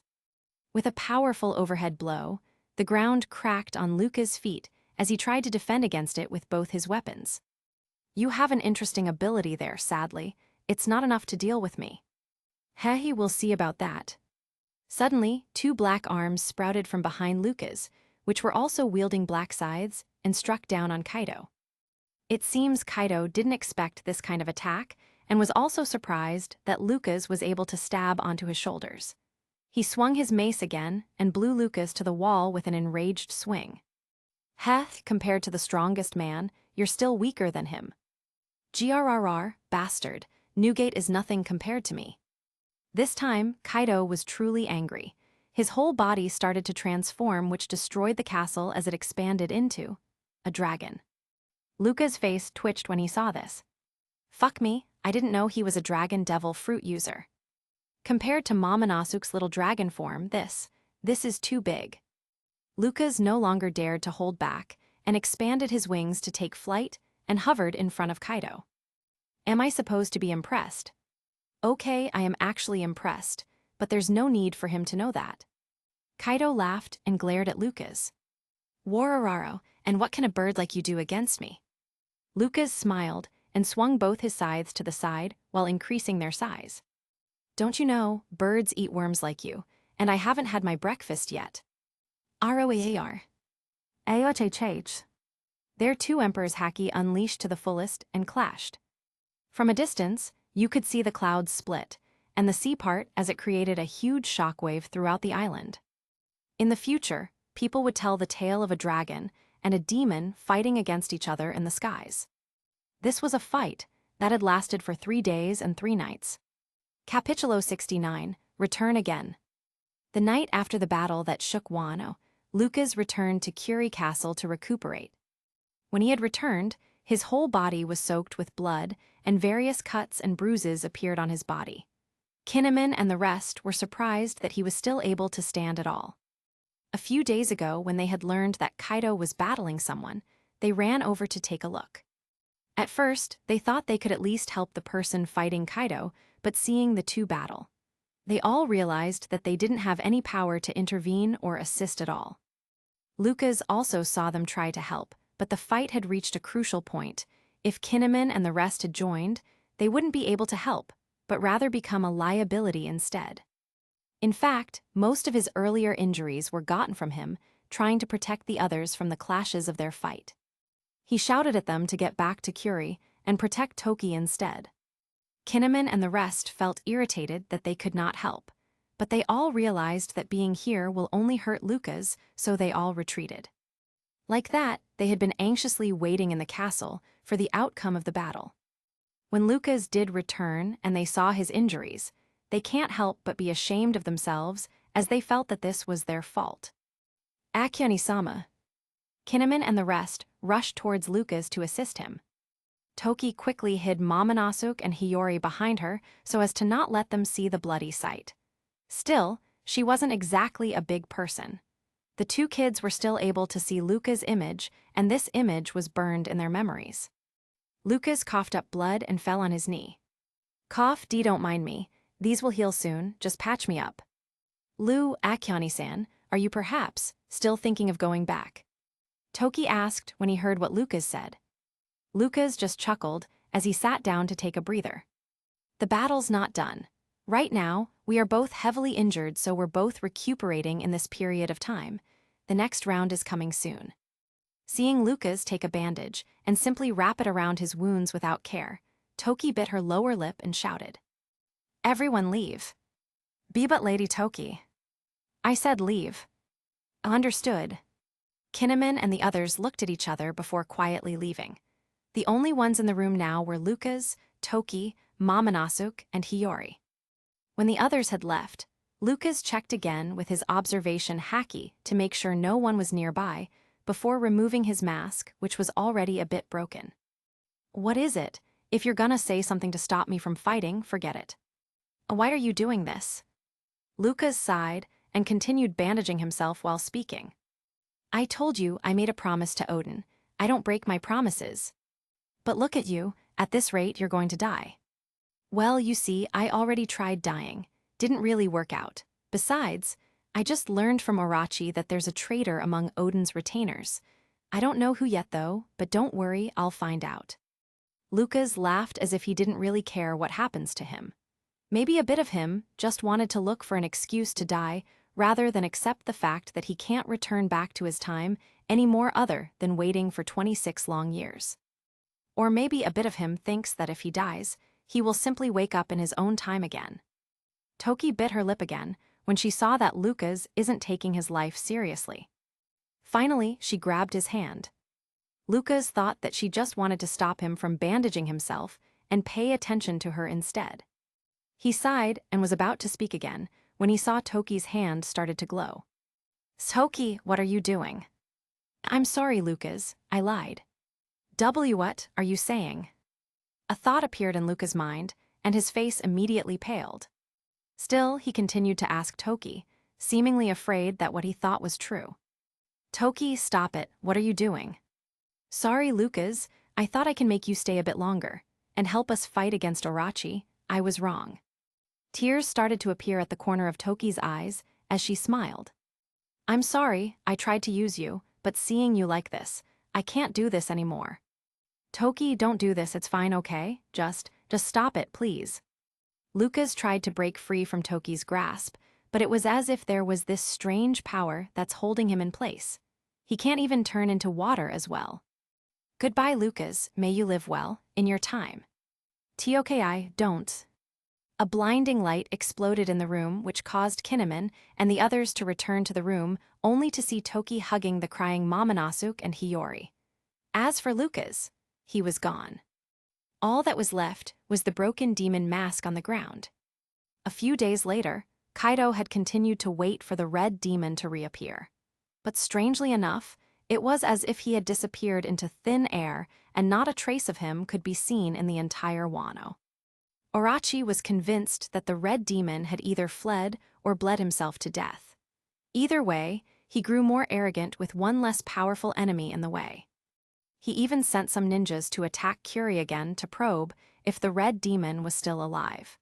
In the end, the ninjas were able to even injure Toki's leg before Kinnaman and the rest had intervened.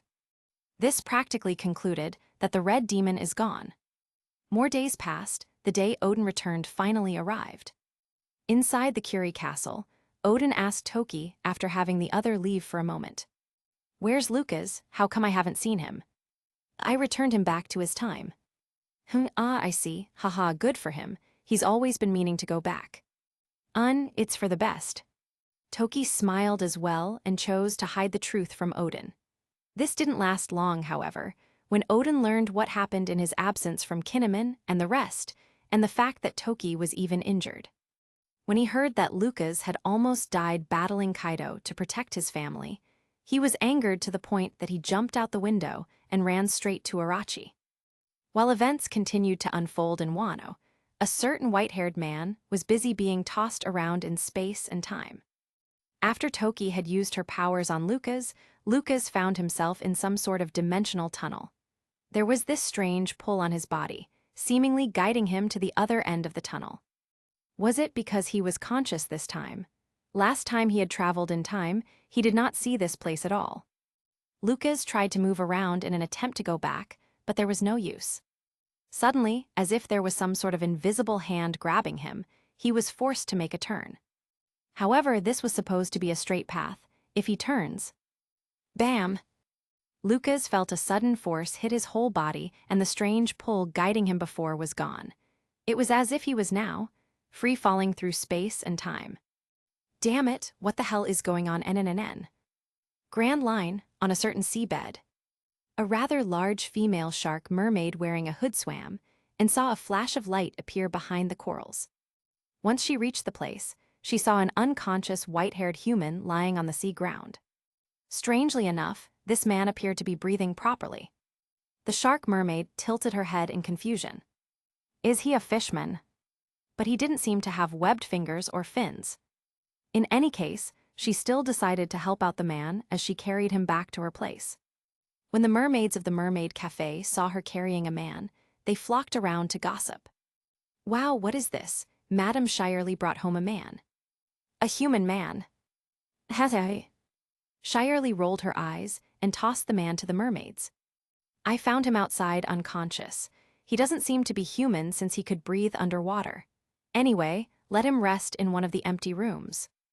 Kai Tilda. The mermaids giggled while carrying the man. If Lucas was awake, no doubt he would have found himself surrounded by the soft bodies of beautiful mermaids. Alas, he will never know now. Time passed. Lucas finally woke up with a groan as he held his head in pain. Ugh, I am never doing that again. Where am I? Lucas looked around and saw that he was inside some sort of room. Did I accidentally appear in someone else's house? While thinking that, someone appeared from the door.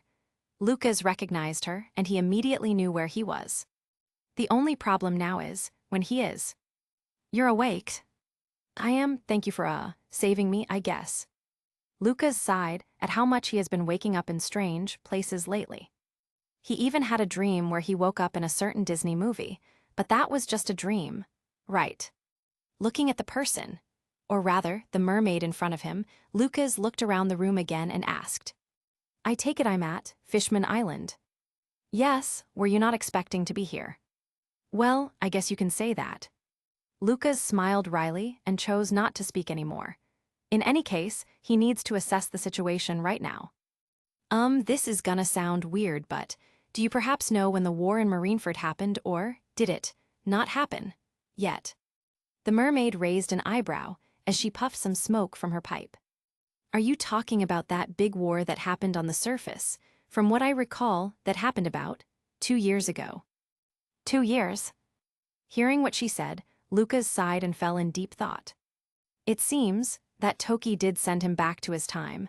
Only, why did it have to be 2 years later? Was it because of that weird pull that knocked me off the weird tunnel? And why in Fishman Island? Lucas ruffled his hair with all the questions in his mind. Unfortunately, no one was able to answer these questions. Sighing again, he looked back at the mermaid in front of him. This mermaid wore a hood and had short dark hair. Her figure is also quite big for an average mermaid, or human for that matter. The fortune-telling mermaid, Shirley. Shirley looked at Lucas with a raised eyebrow again and asked, "You all right?" "I'm fine anyway. I'll recover from these wounds soon." "What wounds?" "Huh, what do you mean what wounds? I meant these." It was only at this moment that Lucas found that his entire body was completely fine. There were no injuries or scars. Everything was fine. Weird, I was heavily injured from my fight with Kaido. How could? Was it the ocean? What am I, Percy Jackson? Despite thinking of these, when he remembered Kaido once again, he can't help but be anxious to know what had happened to Wano. He wanted to go to the New World to check, but if 2 years had passed since the war, then everyone else must be gathering already. Lucas thought, I just don't know if they had been to Fishman Island already, or are they just about to arrive? Thinking this, Lucas asked Shirley again, "By any chance, have you seen a man wearing a straw hat around here?" "Not really." "Ahem. So they haven't gotten here yet. Luffy and the rest are quite noisy.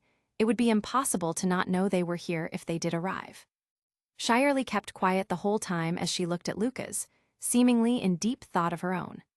Finally, she asked him, "So are you gonna tell me who you are, or are you just gonna keep asking these weird questions?"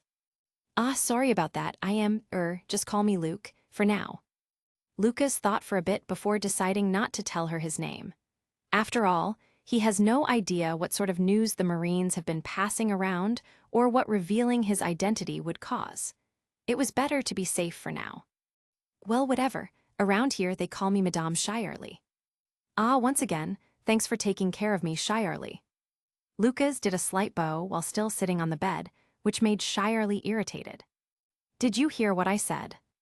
"Oh, sorry. I assumed you meant only those from around here call you Madame. I'm not really from around here." Anyway, I should be on my way. It's dangerous if people see me here." "Dangerous?" "I'm a pirate." I see, so." Seeing Shirley's lack of care, Luca's face twitched. Do you honestly want a dangerous pirate to stay here with you?" Shirley let out a teasing smile and approached closer. She took the pipe from her mouth and used it to lift Luca's chin up, forcing him to look at her in the eyes. "And what are you going to do to me, dangerous pirate?" Lucas wasn't really intimidated, as he had already dealt with the likes of Roger, Whitebeard, and Kaido. But there was just no way he would lay his hands on her without any reason. Plus, he isn't clear what happened to him after the time jump, so he felt like he owed her something. What was he meant to do, push her down? Well, not like that's impossible. Anyway, I'm already a father. I should stop these frivolous thoughts. Lucas shook the thought out of his head and just retreated strategically. "What do you want then? As long as I have it, it's yours. As long as it doesn't break my moral code, I'll do anything. Just out with it." "Foo-foo anything." Shirley smiled sweetly, but to Lucas, she just appeared like a demon collecting on her debt. Lucas hesitated before nodding. In his mind, he's thinking that if it's too excessive, he'll just escape. To hell with his dignity. "Good, you are now the new bodyguard of my mermaid cafe."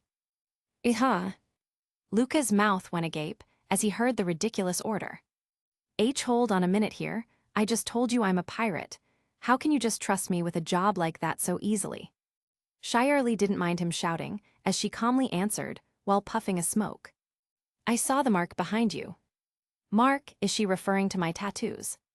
Back in Wano, he did ask for a tattoo on his back to mark his adventures in the past. On his back were 4 pirate skulls and 1 other logo. They were all arranged in a similar fashion as the logo of the world government. On the center was the skull mark of the Straw Hat Pirates. Above it was his own mark, the Guardian Wing, or was it called the Sea Reaper Pirates now? On the right was Roger's own skull mark, while on the left was Whitebeard's skull mark. As for the one below, it was the logo of the Kazuki family. Toki had insisted that he had the right to carry that mark, as well as he had become the godfather of Hiyori, and the fact that he had exchanged sake with Odin one time. Lucas tried to tell her that they were just having a drink, and it wasn't the ceremony of sworn brothers, but she still insisted. When he kept refusing, she used the ultimate weapon called Hiyori to defeat him. Remembering Hiyori's crying face, Lucas felt even more anxious to look for them in Wano.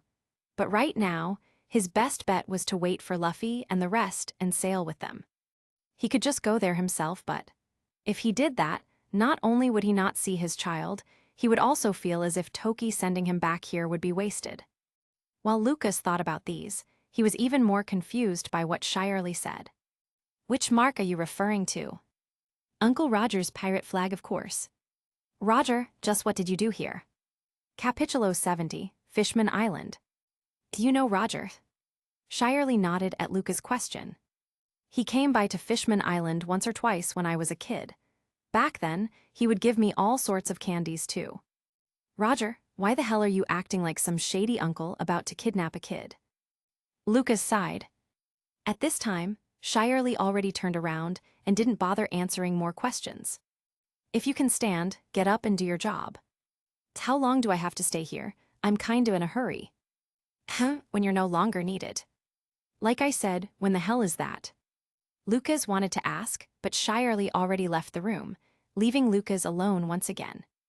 Seeing that he didn't have any voice on the matter, he sighed and got up.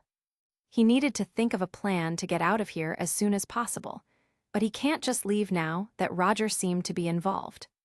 For better or for worse, Roger was still his captain at some point. He has to give him the minimum level of respect, at the very least, even though he's already long dead. Plus, even if he does leave, he still didn't know if Luffy and the rest are already in Sabyati or if they are on the way here already. He might even pass them by without knowing it. Thinking about it, his best option was to stay put and wait for them here. That way, he can be sure that he will meet them soon. With that in mind, Lucas gave up and temporarily lived in the Mermaid Cafe as its guard. He was well accepted by the mermaids, but he felt uncomfortable with all the stares he's being given. When he told Shirley about wanting to wear a mask to hide his identity, Shirley agreed and tossed him a full set of armor. "And what's this?" "Armor to protect you from harm." Why does this line sound familiar? Oh yeah, Luffy said it before, just before we reached Jaya. When he found some rusted armor from the ship that fell from the sky, he wore a set of armor and said those lines, just before Nami destroyed it to bits. Remembering that scene, Lucas can't help but feel a bit afraid wearing the armor. Is this really supposed to protect me? Rather, do I even need it? Shirley continued to speak. Uncle Roger gave it to me before and said those lines. But these are for a male shark fishman to wear and not something I can use. You can have it for now. That damn captain. Lucas sighed, but still wore it.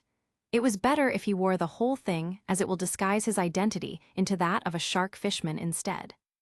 At least it will remove any suspicions for now. Having worn the whole thing, the atmosphere around Lucas seemed to have changed. Even Shirley fell into a trance when she saw him, but quickly shook it off. The other mermaids were all squealing and gossiping amongst themselves. Since then, those that visited the Mermaid Cafe would see Lucas, in full armor, standing tall beside the door. Troublemakers were forced to keep their hands to themselves when Lucas gave them a passing glance. Sometimes, some rough fishmen would arrive to cause a scene, but they were all thrown out by Lucas. One day, a familiar fishman arrived in the shop. "Wahaha, it's been a while since I last saw you, Shirley." "Ah, is it you, Jinbei-san?" Shirley recognized the voice and turned to look. It was indeed Jinbei. Lucas also recognized him, as they had fought side by side all those years ago in the Marineford War and in Impel Down. "What brings you all the way here, Jinbei-san?" "Just visiting an old friend. After that stunt we pulled 2 years ago, I can't be seen staying in Fishman Island too much." At this moment, Jinbei turned and saw Lucas in full armor. He can't help but ask shyly. "Who's this guy? You have guards now." "This is Luke, our new guard. It can't be helped. Hody and his gang seem to be up to something, and their group seem to be getting rowdier by the day. A little protection seems necessary."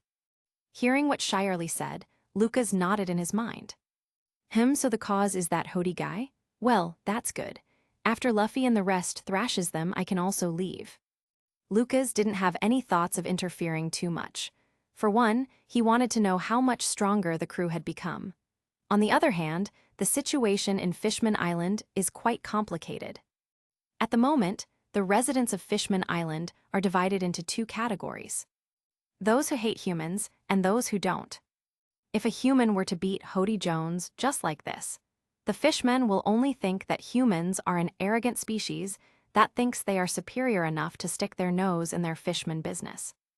If a fishman beats Hody Jones, then the fishmen will think that they don't need the help of humans and will develop into a superior mentality against humans. It's a complicated scenario that won't be solved simply by beating Hody. As such, he cannot just rashly intervene. Jinbei nodded and looked back at Lucas. Suddenly, he charged forward and launched a palm attack. Lucas already knew this, thanks to his observation hacky despite the suddenness of the attack. He calmly looked at Jinbei and stretched his arm, meeting Jinbei's palm with his own. Ahem. Boom. As soon as they clashed, Jinbei's eyes widened. The next moment, he was repelled and was forced back a few steps. Lucas chuckled when he saw the confusion in Jinbei's eyes. He seemed to be confused how he, a former Shichibukai, was actually forced back by a guard, a cafe guard at that. "What's wrong, Jinbei? You look like you've seen a ghost." Lucas grinned as he removed his helmet, showing his face to Jinbei. Seeing Lucas' appearance, Jinbei thought that he looked familiar. When he finally remembered who he was, his jaw dropped to the ground and his eyes opened wider. He had the same expression as when Enel discovered that his lightning was not affecting Luffy. Lucas took a quick picture before acting normal. "Yep, it's now saved in my gallery." Shirley looked at the two with a raised brow. "You two know each other." I was the guy who broke him out of Impel Down." Shirley looked surprised. "If that was you, then." "Yep, told you, dangerous pirate." Lucas smiled wryly. It seems Shirley finally figured out who he was. Jaibai finally snapped out of it and immediately grabbed onto Lucas' shoulders. "Lucas, you're alive. What are you doing here? Don't you know what Luffy is going through?"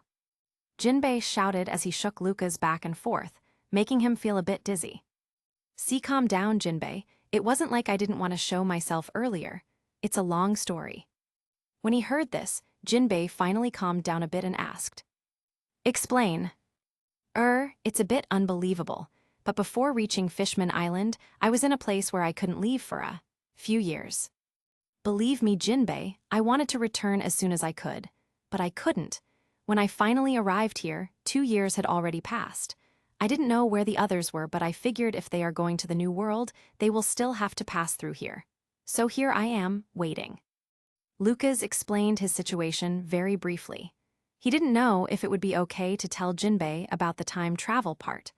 Or rather, it felt like it would only get complicated if he told him about it, so he just summed it up like so. Jinbei fell silent for a moment before asking once again, "And what if they already passed here?" I asked Shirley if she's met a man wearing a straw hat. I refused to believe Luffy would not have caused a racket here, so if he did come here already, Shirley would have known about it. What if they decided to stop searching for One Piece? What if they decided that they were too weak and no longer continue their journey? What if the death of their friend made them give up in traveling the seas? Hearing this, Lucas smiled. "Luffy, give up One Piece? You must be thinking of another Luffy then. I refuse to believe that they are so weak-willed that they will give up just like that. I'll wait here for as long as I need to, until they arrive and continue our journey together." Jinbei looked into Lucca's eyes for a few seconds before finally sighing. He shook his head and chuckled. "You know them well." Lucas laughed at that. Suddenly, he remembered something. "Oh yeah, didn't you say before that you'd teach me fishman karate?" Ah, you're right, I did say that back then. Haha, very well, meet me in the sea forest when you can.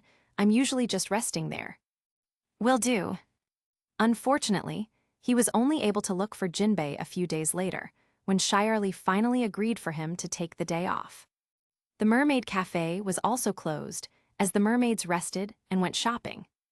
Lucas quickly left and found Jinbei sitting on a rock beside a tomb in the sea forest.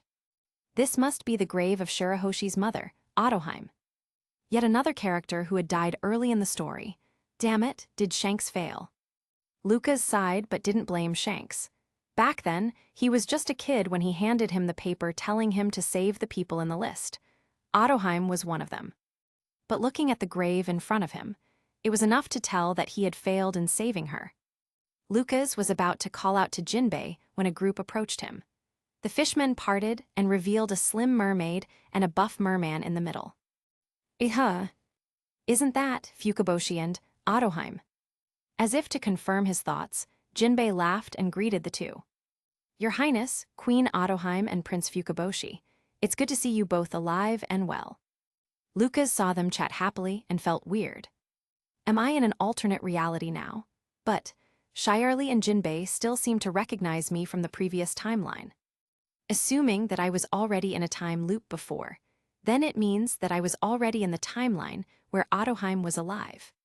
But then, what about the others I told Shanks to save? Is obvious still. Lucas sighed as he continued to keep thinking about these things. Jinbei noticed Lucas was nearby and waved at him. Lucas, you're here, come over. Lucas walked over to them and looked at Otoheim curiously. Jinbei thought that he didn't know who she was, so he introduced her. This is Her Highness, Queen Otoheim. Beside her is her son, Prince Fukaboshi. Everyone, this is Lucas. He once saved my life. Otoheim smiled and bowed slightly. She seemed to give off the same feeling as Toki regarding their temperament. On the other hand, Fukaboshi seemed slightly excited when he saw Lucas. Maybe it's because he wore this cool armor. A pleasure to meet you, Lucas-san. It's an honor to meet you, Sir Lucas. Ah, it's a pleasure to meet you both as well.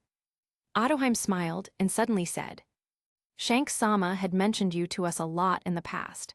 He said that you would one day visit this place, and that it was thanks to you that I was saved in the past.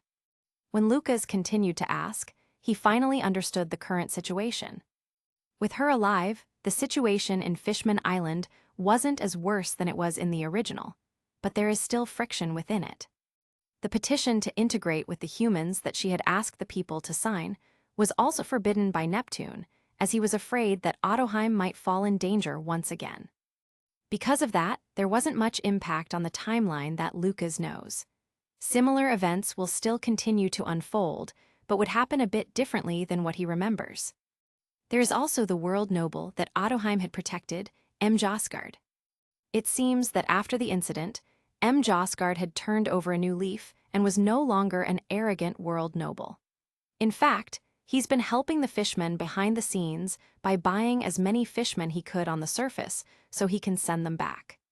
The rescued fishmen then turned into loyal soldiers of the royal army, while the mermaids became loyal maids in the palace. As for the grave here, well, it isn't actually a grave. It was just a simple monument placed here for some reason. Shirahoshi is still locked in her room, though. Vanderdecken still found out about her and is busy sending weapons over to her using his Mark Devil fruit. The difference now was that she isn't so sad anymore, as her mother would visit her every night. Hearing about these, Lucas felt confused. Are the effects of saving Otoheim really this minimal? Lucas felt like he's not seeing something. However, no matter how hard he thought, he wasn't able to grasp what it is that he's not seeing. After chatting for a few minutes, Jinbei and Lucas finally moved on to training. Using the fishman karate that Jinbei taught him, Lucas was able to make more use of his water ability. The piercing power had improved, as well as the control and overall power as well. The secret of fishman karate is mastery of the water in the user's direct vicinity, using its power to send powerful waves impacting the water within the opponent's body. Because every creature has a high percentage of water in their body, the users of Fishman Karate are able to battle opponents that are usually highly resistant if not immune, against blows and punches. It is a bit different from Luca's water control, but the main idea was the same. All Lucas had to do was use it a bit differently. When Jinbei saw how fast Lucas mastered fishman karate, his face twitched uncontrollably. What's wrong, Jinbei? And nothing. This damn monster. Jinbei sighed in defeat, while Fukaboshi seemed to be watching Lucas with glittering eyes. With his mother still alive, he wasn't so stern and serious all the time anymore, and would even act like a kid sometimes. After the training, Otoheim invited Lucas and Jinbei over to the palace to have a meal. Jinbei declined, and Lucas was also about to decline, but Otoheim and Fukaboshi insisted. Jinbei also convinced him, saying that it should be fine, since the world thinks he's dead. Since all of them were insisting, Lucas gave in and followed them to the palace. Anyway, I also wanted to see what the Ryugu Palace looked like in person. Watching it in the anime was already enough to let Lucas know that it was an amazing sight. Seeing it firsthand must be quite breathtaking as well. Ryugu Palace. Lucas arrived at the front gate, and indeed, the scenery was simply amazing. Lucas was at a loss for words actually. It was hard to describe how amazing the scene was. Otoheim chuckled when she saw Lucas' expression, while Fukaboshi grinned with pride. Inside, Lucas met with King Neptune and the other two brothers Ryuboshi and Manboshi. Beside them was another regular-sized mermaid with similar looks to Shirahoshi, but had golden blonde hair like Otoheim's. Otoheim didn't care about his expression and simply introduced them to him. Lucas, this is my husband, King Neptune. Beside him are my sons, Ryuboshi and Manboshi. And this is my youngest daughter, Kira Hoshi. Capitulo 71, Gathering. For a moment, Lucas just looked at the mermaid Kira Hoshi in shock. She did look like Shirahoshi, with only the hair being different, and the size was like a Norman human kid. But Lucas didn't think that Shirahoshi would actually have a little sister now. Seems like King Neptune and Otoheim had a lot more time to make a new child now that she's alive. While Lucas was warmly welcomed by King Neptune and the others, above the sea, there was a strange stillness in the air, as if it was the calm before the storm. Everyone seemed to be waiting for something to happen, as they could feel that a huge change was about to come. On a certain floating island, a straw hat was placed on top of a unique rock. Currently, the floating island had entered a winter climate, and snow had accumulated on top of the straw hat. A beautiful woman with long black hair and a curvaceous body called out, "Luffy." "Yeah, I'm coming." A black-haired man wearing a long-sleeved red vest approached the hat as he rested it on his head. "Has it really been 2 years already? Stop dilly-dallying and get going already." A cold voice rang out from behind him. Luffy turned around and saw a tall man wearing a white top hat with a pigeon resting on his shoulder. Luffy laughed. "Shishishi, Lucci, you seem to be even more excited than me." "HMPH, don't be ridiculous. I simply don't want to remain here with you any longer."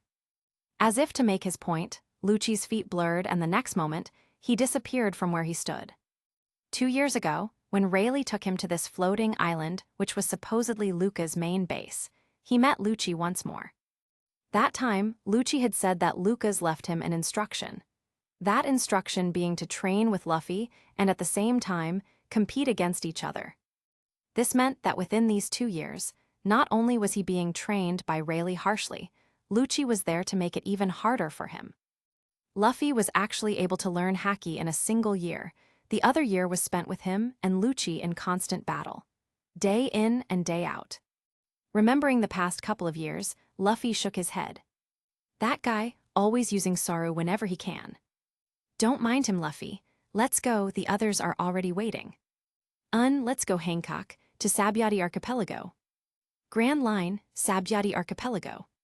The pirates who have survived the first half of the Grand Line have begun to gather here once again in droves.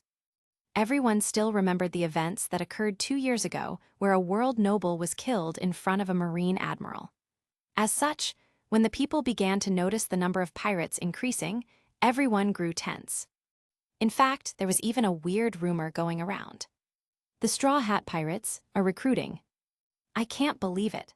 After 2 long years with no news about them, they suddenly showed up here and started recruiting. They're planning to expand their crew and go wild in the new world. The thought gives me chills. Maybe I'll see about joining up myself. But is this news even real? Should be. Even that soul, King Brook, is confirmed to be here already. But isn't he doing a concert? He's probably retired from the pirate life already.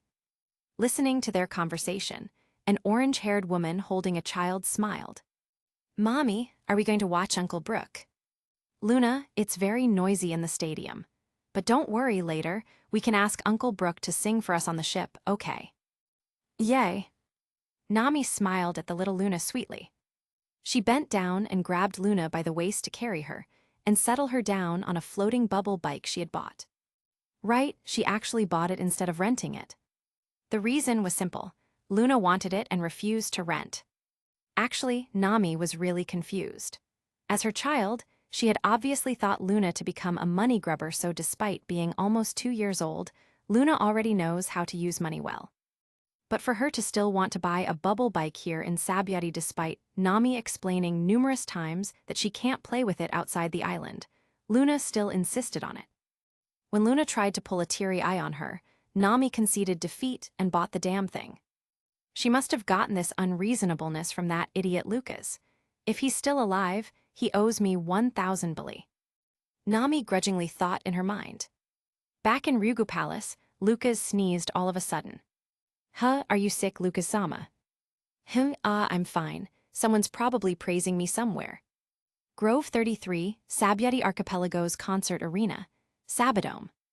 Brook. Soul King. Thousands of people filled the arena as they all shouted and cheered for Brook. Special effects exploded and smoke filled the stage. When it dissipated, a skeleton with an afro lifted the mic to his mouth as he pointed to the crowd. HELLOO, let us make today the best anniversary ever. Brook SAMA. Brook pointed his bony finger to the skies. Ladies and gentlemen, bone to be wild. WAHHH. The cheering couldn't be stopped and could even be heard from all across the archipelago. Behind the stage, Bluno looked at the crowd and sighed. Finally, this is the last one. Grove 44, the beach. A blonde-haired man with curly eyebrows stood on the beach with a serious expression on his face as he lit a cigarette. Looking at the passing people in front of him, his eyes locked onto certain people. Women. A woman. Sanji's eyes turned to hearts as he looked at all the women passing by. Beside him, Fukuru was similarly the same. Hoo, to think I will be this affected by women. Fukuru, let's go get the ladies. Chapapapa, let's go. Behind them, the people from the Kamabaka kingdom looked at the two with half-closed eyes. As if anyone would go out with those creeps. Sanjikayan tilde, Fukukayan tilde, don't worry tilde, even if you're creeps, we still like you. Geo to hell, and never come back. Both Sanji and Fukuru shouted at them, with their middle fingers pointed to the sky. As for what happened to them on that island, it was better left unsaid. A certain bar. Nami took Luna along to the bar to have a bite, and for her to drink and relieve some of her painful memories which resurfaced. Naturally, it was because he was reminded of Lucas. The other reason is that her expenses had doubled after having a kid. It was mostly because of the latter. Kid's meal for the kid, and give me your strongest beer. Coming right up. Soon, Luna was busy gorging on her meal, while Nami was chugging on her own drink. There was a ruckus from the seats on the corner, which made Nami frown. Did I mishear you? A 55 million bounty. Bang! Suddenly, a gunshot rang out, and the person who was shot immediately fell to the ground, covered in his own blood. The man who shot the guy was a rather large man with a strange straw hat and wearing a red vest. Go back and read the flyer. I specified at least 70 million bounty. I won't deal with any captain lower than that. I can't believe you had the gall to set foot here. Beside him was an orange-haired woman with an elongated face, a thin guy with a blue hair, and a large man with a long nose. Though on closer inspection, the long nose looked to have been taped on his real nose. Together they are Straw Hat Luffy, Cat Burglar Nami, Cyborg Frankie, and Long Nose Shooter. Luffy looked at the man he shot and sneered. Go home, you piece of shit. I am the son of Dragon the Revolutionary. We have no use for people who'll just slow us down. We are the chosen pirates. We're on a whole other level. We can't just let anyone join our crew. Looking at the situation, the others clicked their tongues in secret but didn't dare to speak up. Instead, they engaged in quiet discussions on their own tables. That Straw Hat Luffy sure is merciless. What do you expect? They've accomplished a lot. Nami looked at them and sighed. She no longer bothered and simply concentrated on drinking. Beside her, Luna also saw what happened and asked Nami. Mommy, is that Uncle Luffy? Haha, no. Don't pay attention to those guys, they're nothing. Who knows whether she spoke too loud or the others had a better sense of hearing. But the instant she said that, the whole bar went quiet. Luffy also heard what she said and asked angrily. Oi, that chick over there, just who are you calling nothing? Maybe you don't recognize our captain. You are speaking to the one and only Straw Hat Luffy. Nami went over and pointed a gun at her. Before she could speak again, another figure appeared from the door. Hisatsu Midori Boshi, Devil. Boom!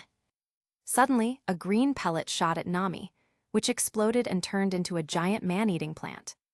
Gah, what the heck? What is this? Some sort of plant. Not only did the strange plant attack Nami, it also stretched its vines to Luffy and the rest.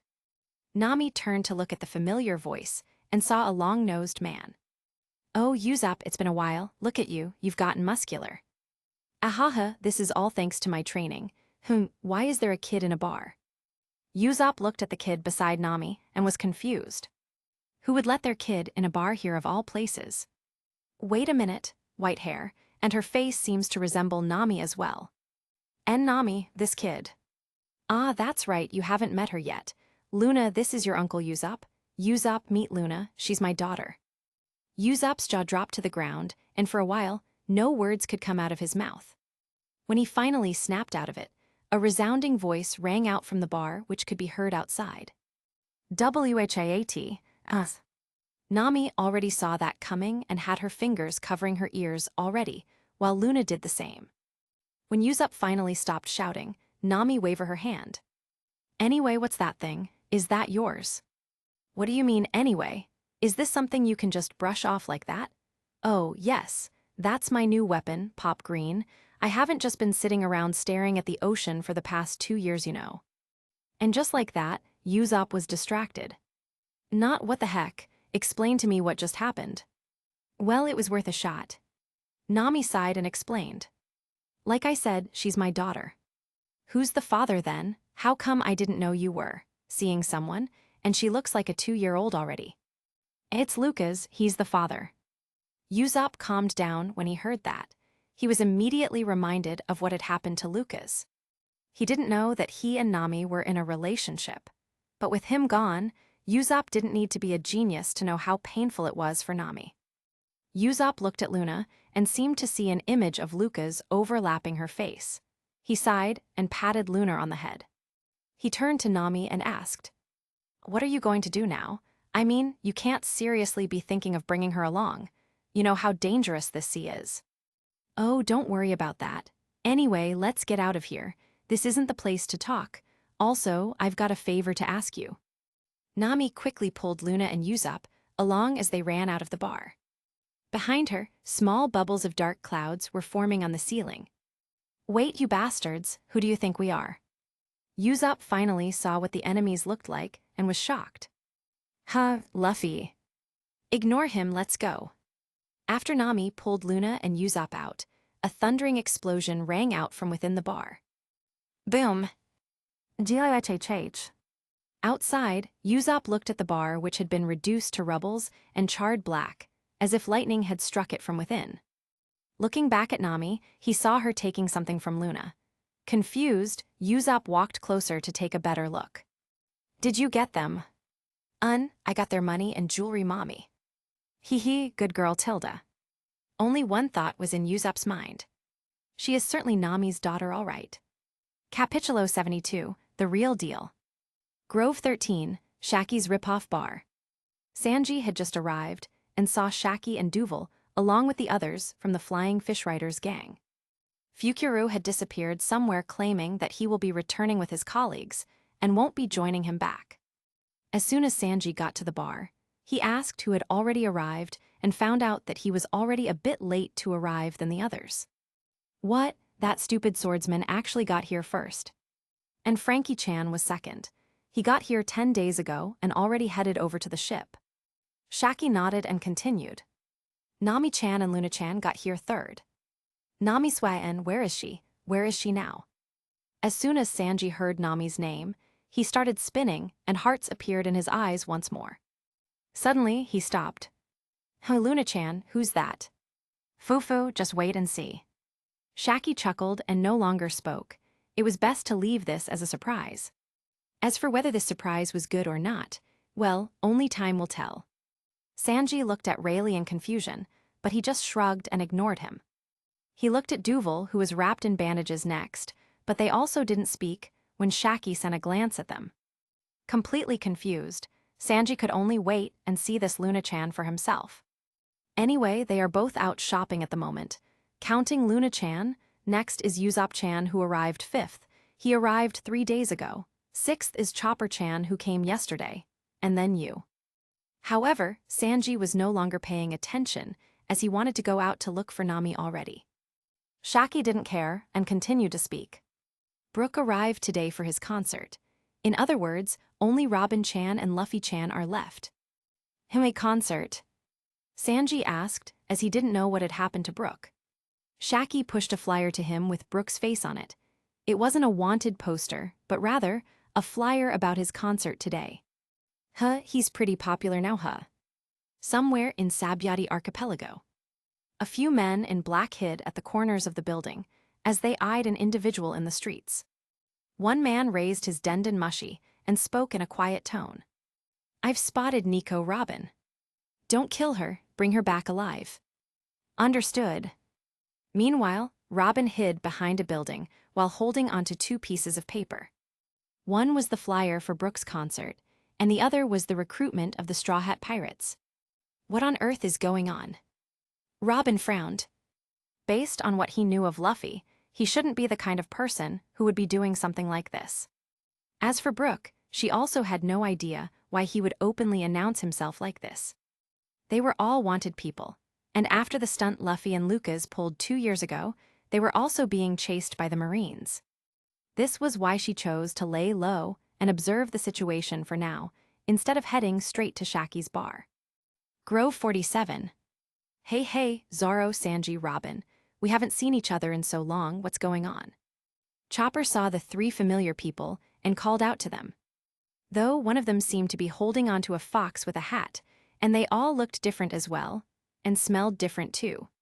Still, Chopper thought that this was only because 2 years had passed. Other than Nami, he hasn't seen the others yet. Kaya, who was walking beside him, appeared confused. "Is this Zoro-kun? How come he looked so different than before?" However, Kaya didn't pay too much attention to it. To her, she had only met Zoro briefly and wasn't too familiar with him, so maybe she had remembered it wrong. "Look, Zoro, Kaya is also here with me. You know her, right? Speaking of which, where is Usopp?" However, Zoro didn't answer. Instead, he looked over to Sanji and whispered, "Oi, that thing's following us. What is that talking tanuki anyway?" "I told you, look at this." Sanji showed a wanted poster to Zoro. The image on the poster looked exactly like the one following them. Zoro and Sanji looked at Chopper. "It's really him. The crew must have abandoned him here before landing on their deaths. He's following us because he thinks we're his former masters, right? But who's the chick with him?" Zoro asked.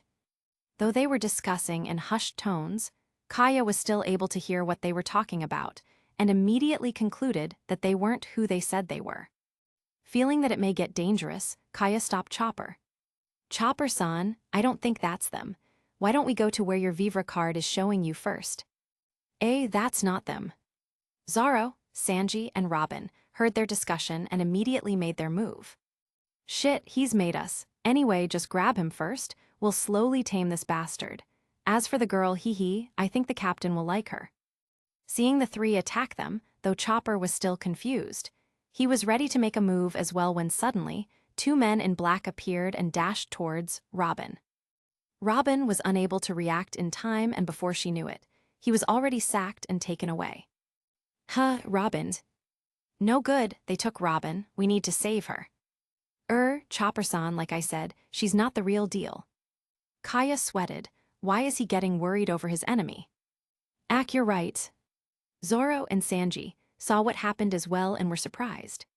They didn't think that Robin would actually get kidnapped.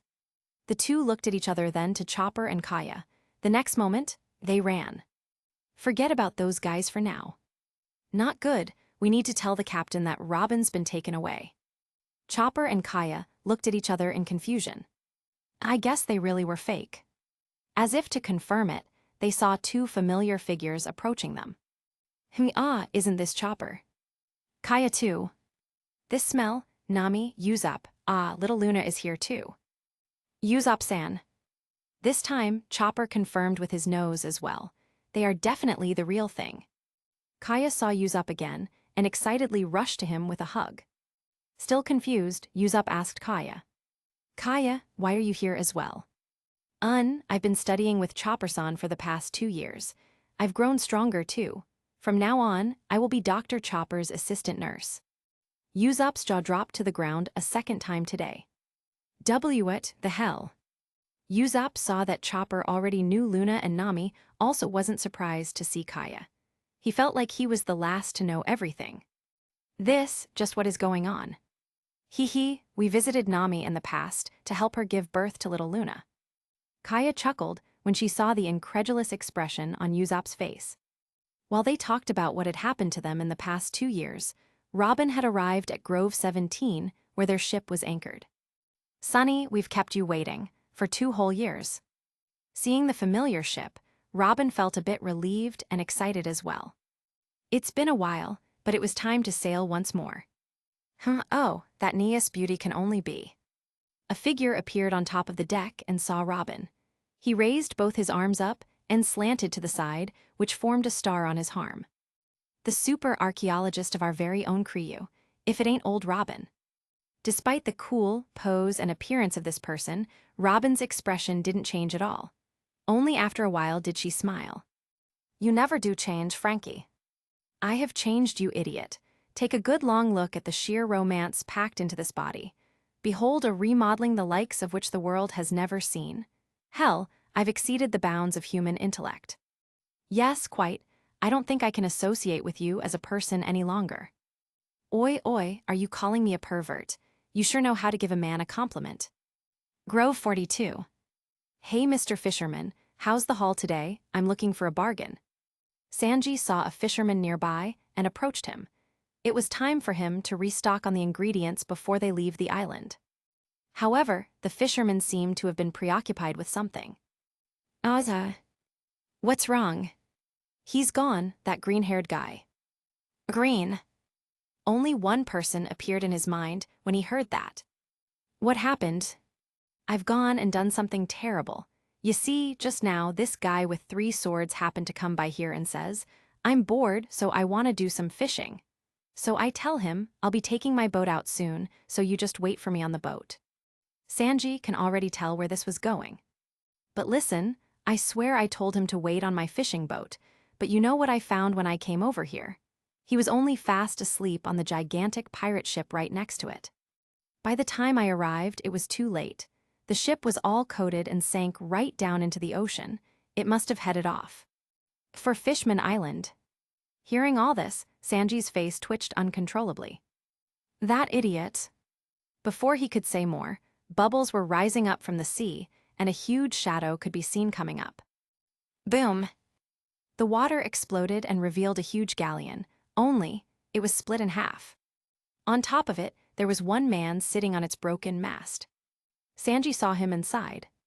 What's your back already? Not that I care. I got the wrong boat. Meanwhile, another ship had just arrived in Sabyati. Luffy, you need to understand, the Marines are looking for us. We need to act discreetly, okay? Don't worry about it too much, Hancock. Let's go. Luffy laughed and pulled his hood down to cover his face as he walked to the city. Hancock sighed and turned to her crew first. Listen, you guys return to Amazon Lily. I will stay with Luffy from now on. If you need anything, just contact us. We'll see each other again once we resurface in the new world. Understood, Hebiheim-sama. Hancock nodded and pulled her hood as well, and chased after Luffy. Hubby Tilda, don't leave me. Stop calling me hubby, we're not married. Hee Tilda. Watching the two of them leave, the Amazons chuckled. Tilda Hebiheim-sama has all grown up. While the rest of the crew were meeting up, Luffy and Hancock passed through Grove 46 and saw a commotion. There seemed to be a gathering of pirates in the area. Luffy looked at the stage and saw familiar figures. It's Zoro and the others, let's go meet them. Luffy, I don't think that's them. Hancock tried to stop Luffy, but he was already on the stage, so she can only follow him. The crowd was shouting his name as well for some reason. Big Boss Straw Hat, Big Boss Straw Hat. Huh, why are they calling me Big Boss? Zoro and the others saw Luffy approach and frowned. Who's this guy, and what nonsense is he spouting? They wanted to chase him away, but this was a big moment for their captain, so they ignored him for now to avoid making a scene. Suddenly, Marines arrived and surrounded the area. Straw Hat Luffy, you are all under arrest. Surrender now or you will be put down. Gah, how did they recognize me? Luffy noticed Luffy as well and was confused. What is this guy spouting? Just when the two sides had engaged in battle, several pacifistas appeared and started shooting laser beams. Shit, pacifistas, time to escape. Luffy saw the situation was getting dangerous and quickly gave his order. Sentomaru saw he was escaping and chased after him. When he looked at him closer, he frowned. He immediately understood the situation and was angered. To think that they were actually fooled. Straw Hat is not a piece of worthless trash like you. Bujay. Sentomaru slammed his broadaxe on Luffy in his anger. Everyone saw what happened and was shocked. BB Big Boss Straw Hat. PX5, who is this man? Sentomaru clicked his tongue and asked one of the pacifistas. Bounty 26 million bully, pirate triple tongue de Malo Black. Hearing what the pacifistas said, everyone was shocked once more. A fake. Luffy was also surprised.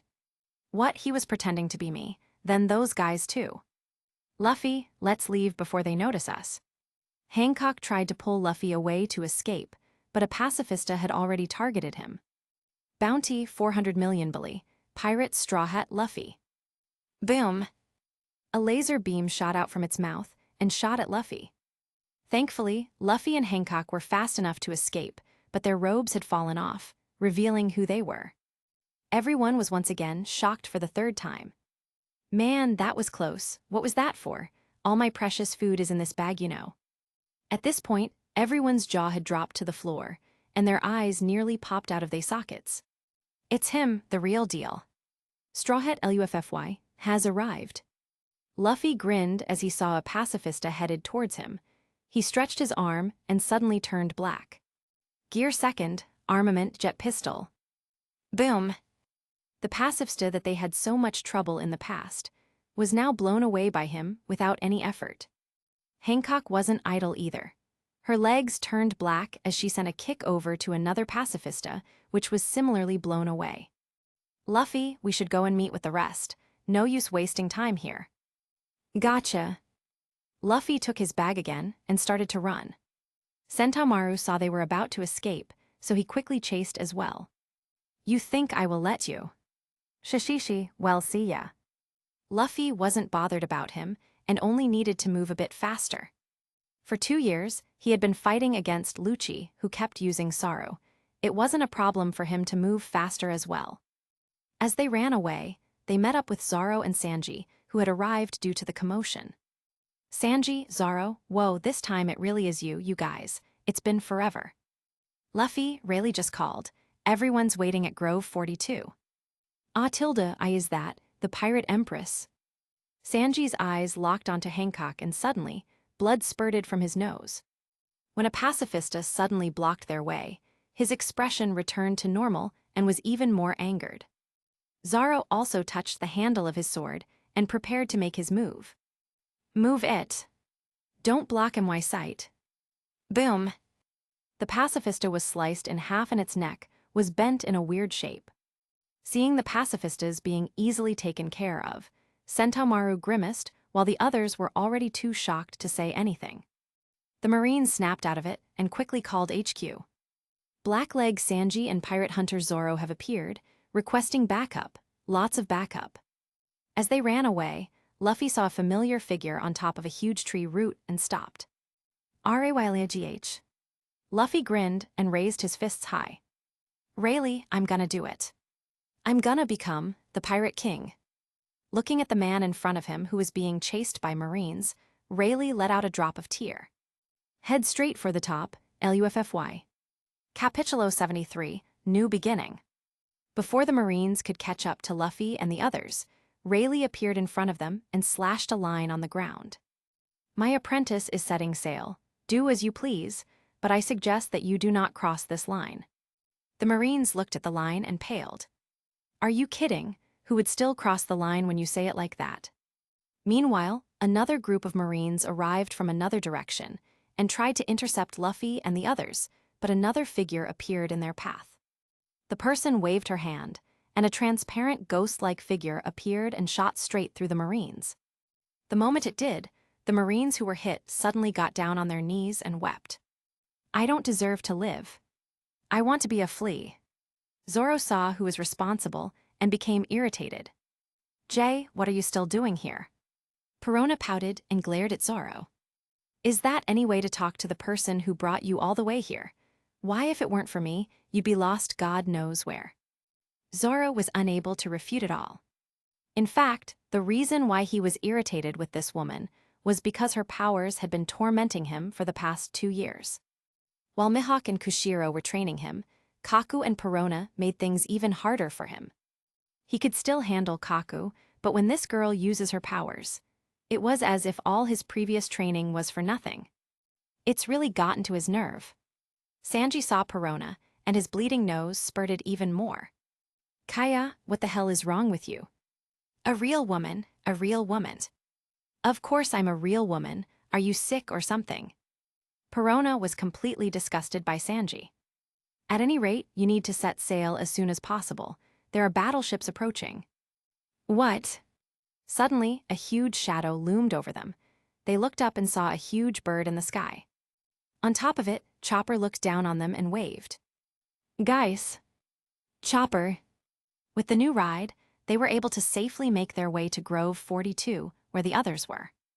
Looking at the Sunny below, Luffy grinned. You guys, Sunny. Luffy.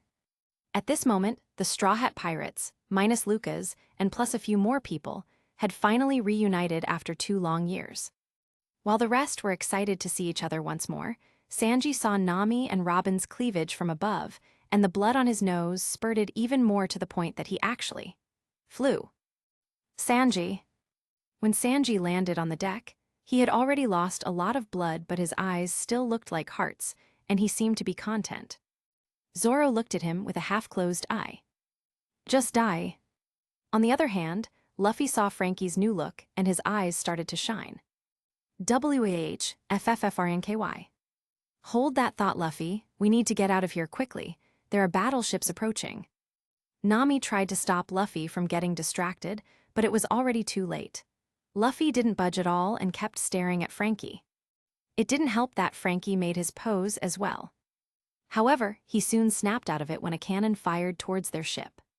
The battleships are here. Luffy and the rest were about to deflect the cannon fire, but several figures were already a step ahead of them. Seeing these people, Luffy grinned. Shishishi, what, so you came after all, Lucci? Just shut up and get going already. Lucci snorted and turned into his beast form, as did the rest of the former CP9 members. The Marines saw them as well and were shaken. Those guys. Aren't they the former CP9 members? That's Rob Lucci, quickly Retria. Too late. Lucci appeared before them and swung his fists. Rokugan. Boom. Beside him, Kaku and the others all similarly destroyed a few more battleships as well. Lucci looked back at Luffy and the rest. You weren't the only ones who had gotten stronger from our training. Another ship appeared on the side and started to fire at the Marines.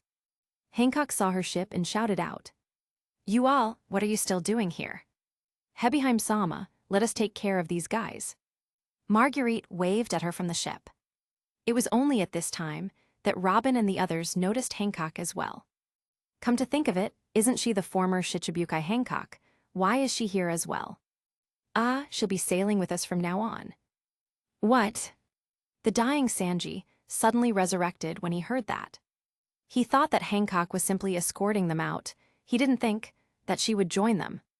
Doesn't this mean that not only are there 2 beauties on the ship, but there will now be 3? Luffy didn't care about his dilemma and saw a familiar face beside Usopp. Ah, isn't this that sick girl in your hometown, Usopp? Hee, I'm Kaya. It's been a long time, Luffy-san, Zoro-san.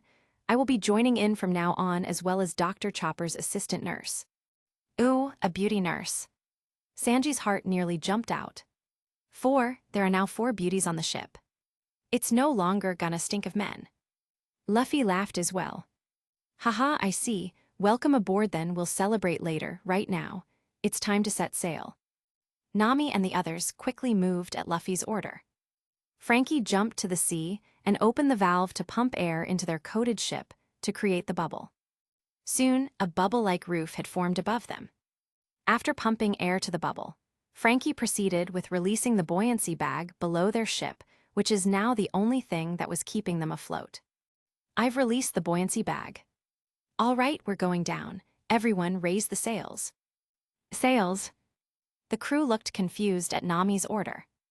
Aren't they sinking? Do they still need sails? Robin answered instead. Apparently, coated ships can use sea currents as a substitute for the wind to sail the ship underwater. There's more to it than just sinking. Of course, the bottom of the ocean is just as dangerous as above it, and it's filled with all kinds of sea currents. Nami rolled her eyes at Usopp's comment. As for Luffy, he didn't really understand it exactly, but he understood one thing. Nami, are we setting sail? That's right, Captain. Luffy nodded and looked at everyone on the deck. Well then, men, I have tons of things that I've been wanting to say to you all this time, but for the moment, let's leave it at this. Thanks for going along with my selfish whim for these past 2 years. Everyone grinned at that. Like this was the first time they had been swept away with his selfish whims. Above Luffy, the sail had spread out depicting a skull wearing a straw hat and crossed bones. Luffy raised his head high and shouted, "Set sail! YAH! FISHMAN Island, here we come." Below the sea, in Ryugu Palace, Lucas was currently with Otoheim and King Neptune as they introduced their other daughter Shirahoshi to him. While chatting with them, he seemed to have felt something and looked up at the sky, or rather, to the world above the sea. Who knows whether he really felt something or just felt the need to look up, but one thought had appeared in his mind. Have you guys finally set sail? Lucas smiled. At the side, Shirahoshi asked him curiously, "What's the matter, Lucas-sama? Did you see something outside?" "It's nothing, just remembering a few friends."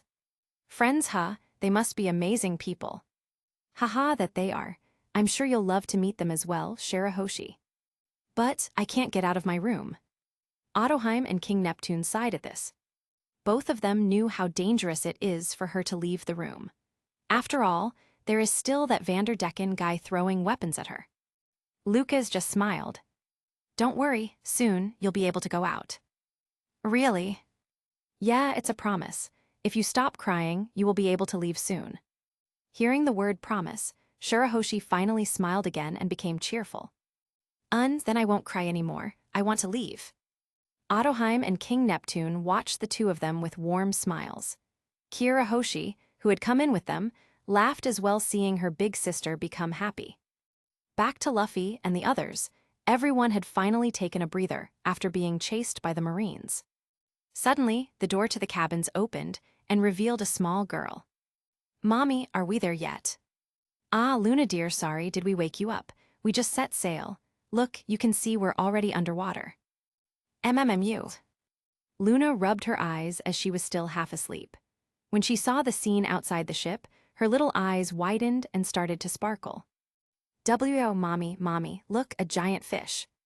Nami chuckled, seeing little Luna jumped about on the deck. As for the others, they were all staring at them in shock. Usopp saw their reactions and sighed in relief. "Good, it seems my reaction is still normal." Frankie finally broke the silence and asked, "Okay, I've been meaning to ask this since I saw you carry a sleeping kid before. But who is she, and why is she calling you mommy?" At this moment, Sanji froze as well and waited for Nami's answer. His heart nearly stopping, as he hoped the words that followed were lies. "Oh right, everyone, this is Luna. She's my daughter." Hello everyone, I'm Luna." After a brief moment of silence, Chopper's voice rang out. "Wow, Sanji." He ran over to Sanji's side and found his body already cold and his skin pale. In fact, there was even a faint silhouette seemingly leaving his body. Sanji, his heart just stopped beating.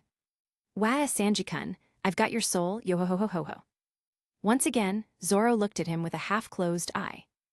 "Just die." Capítulo 74, Luna.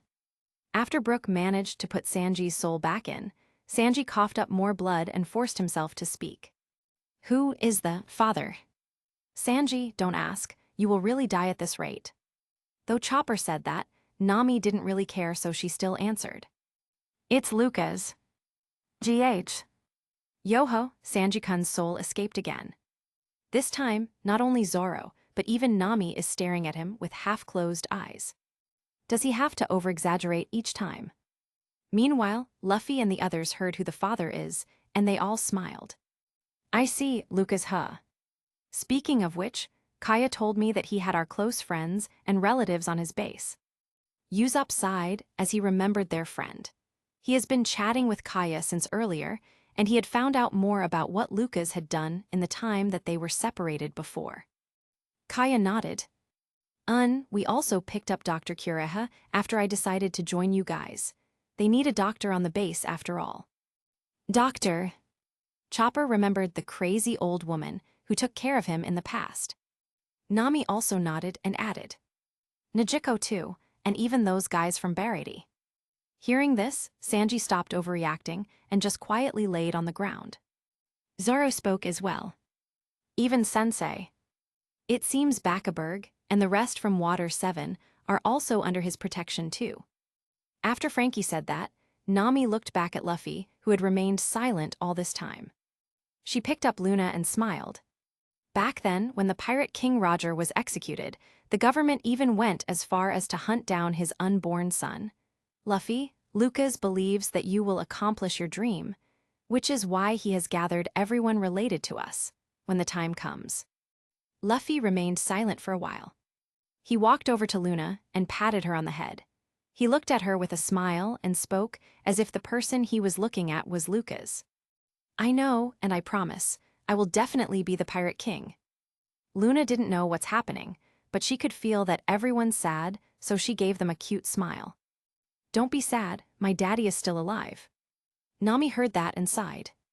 Luna has never met Lucas, but for some reason, she keeps saying that her daddy is still alive. Nami is already helpless and didn't know what to do. Luffy was surprised for a moment, but grinned soon after. "Shishishi, that's right, Lucas is still alive in our hearts." "Moo, I didn't mean it like that." "Ha ha ha, it's fine Luna, look, call me big bro captain." Luffy didn't want to upset the little girl, so he quickly changed the subject, but Luna just pouted. "Uncle Captain." "Not uncle, big bro." "Uncle Captain." "I said call me big bro." "Uncle Captain." "This damn brat." Nami quickly sent a fist at Luffy when she heard that. "What are you doing being agitated instead? Are you a kid?" "Gah." Everyone laughed at them, and the heavy atmosphere earlier was gone. Soon, they began to circle Luna and laughed as they chatted. Robin smiled as she held the little Luna while thinking of various things.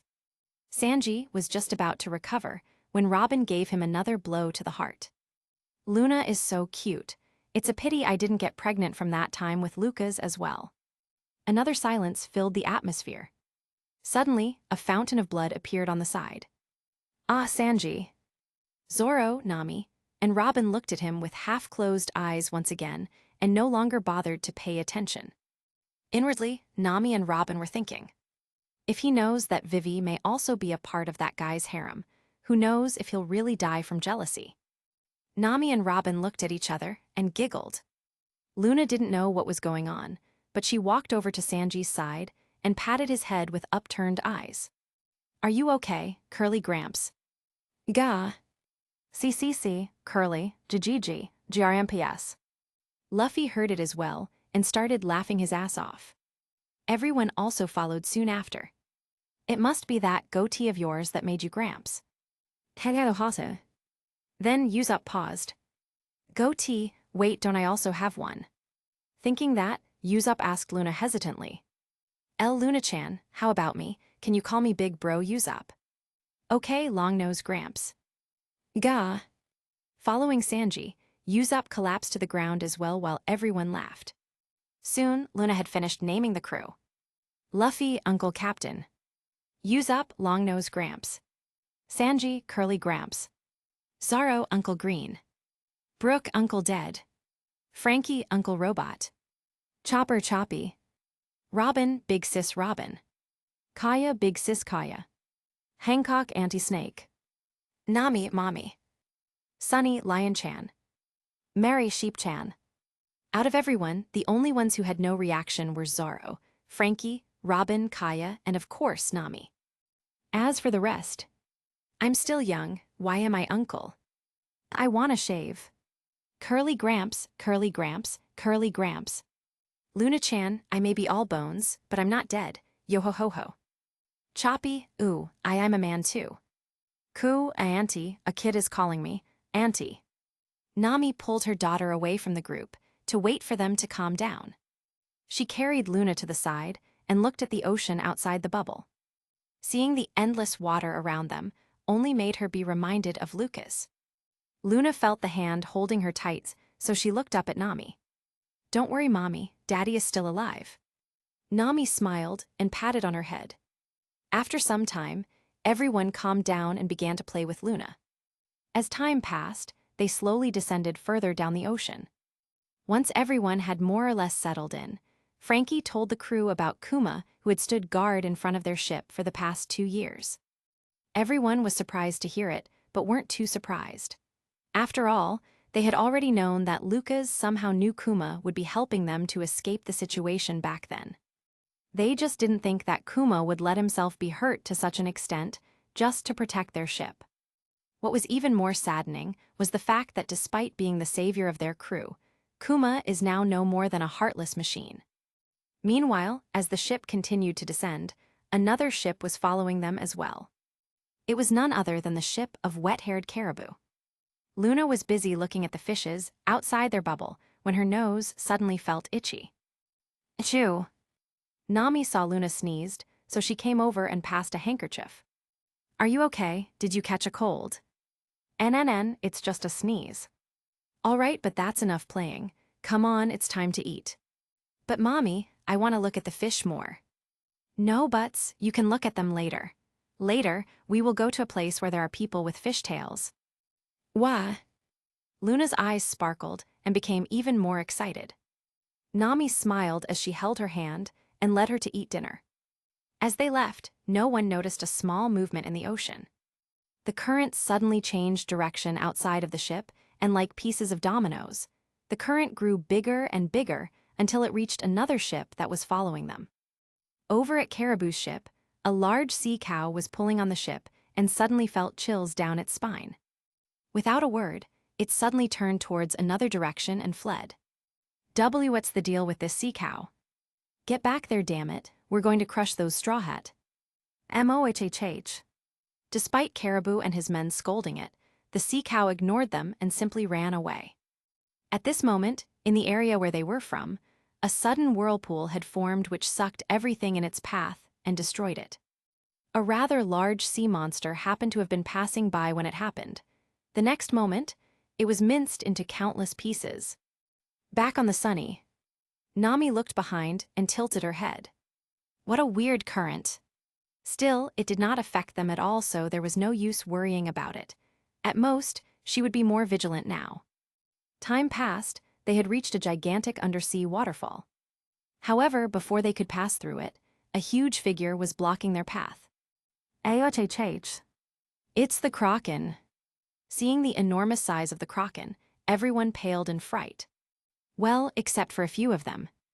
Luffy grinned seeing the Kraken. I've just had a great idea. Let's make that thing our pet. Mommy, can we please keep it?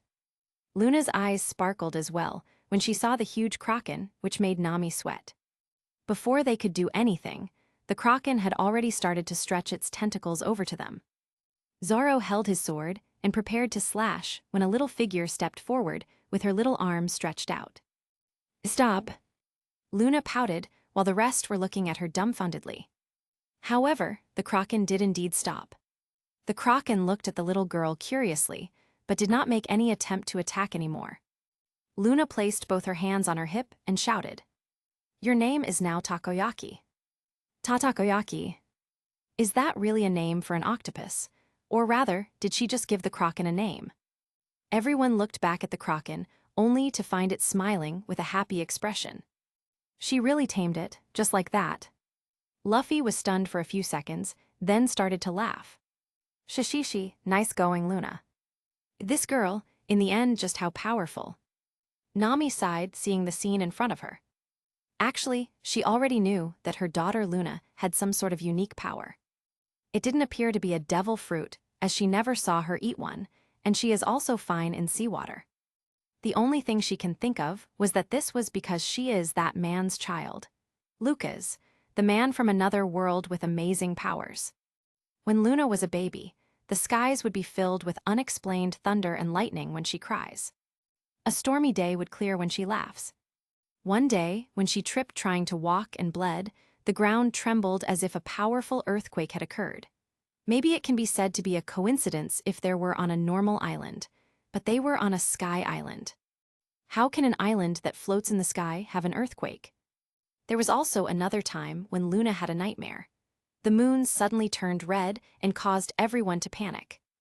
In fact, the island below them, which they only happened to pass by, was suddenly engulfed in chaos. Fires started without any signs and burned the houses.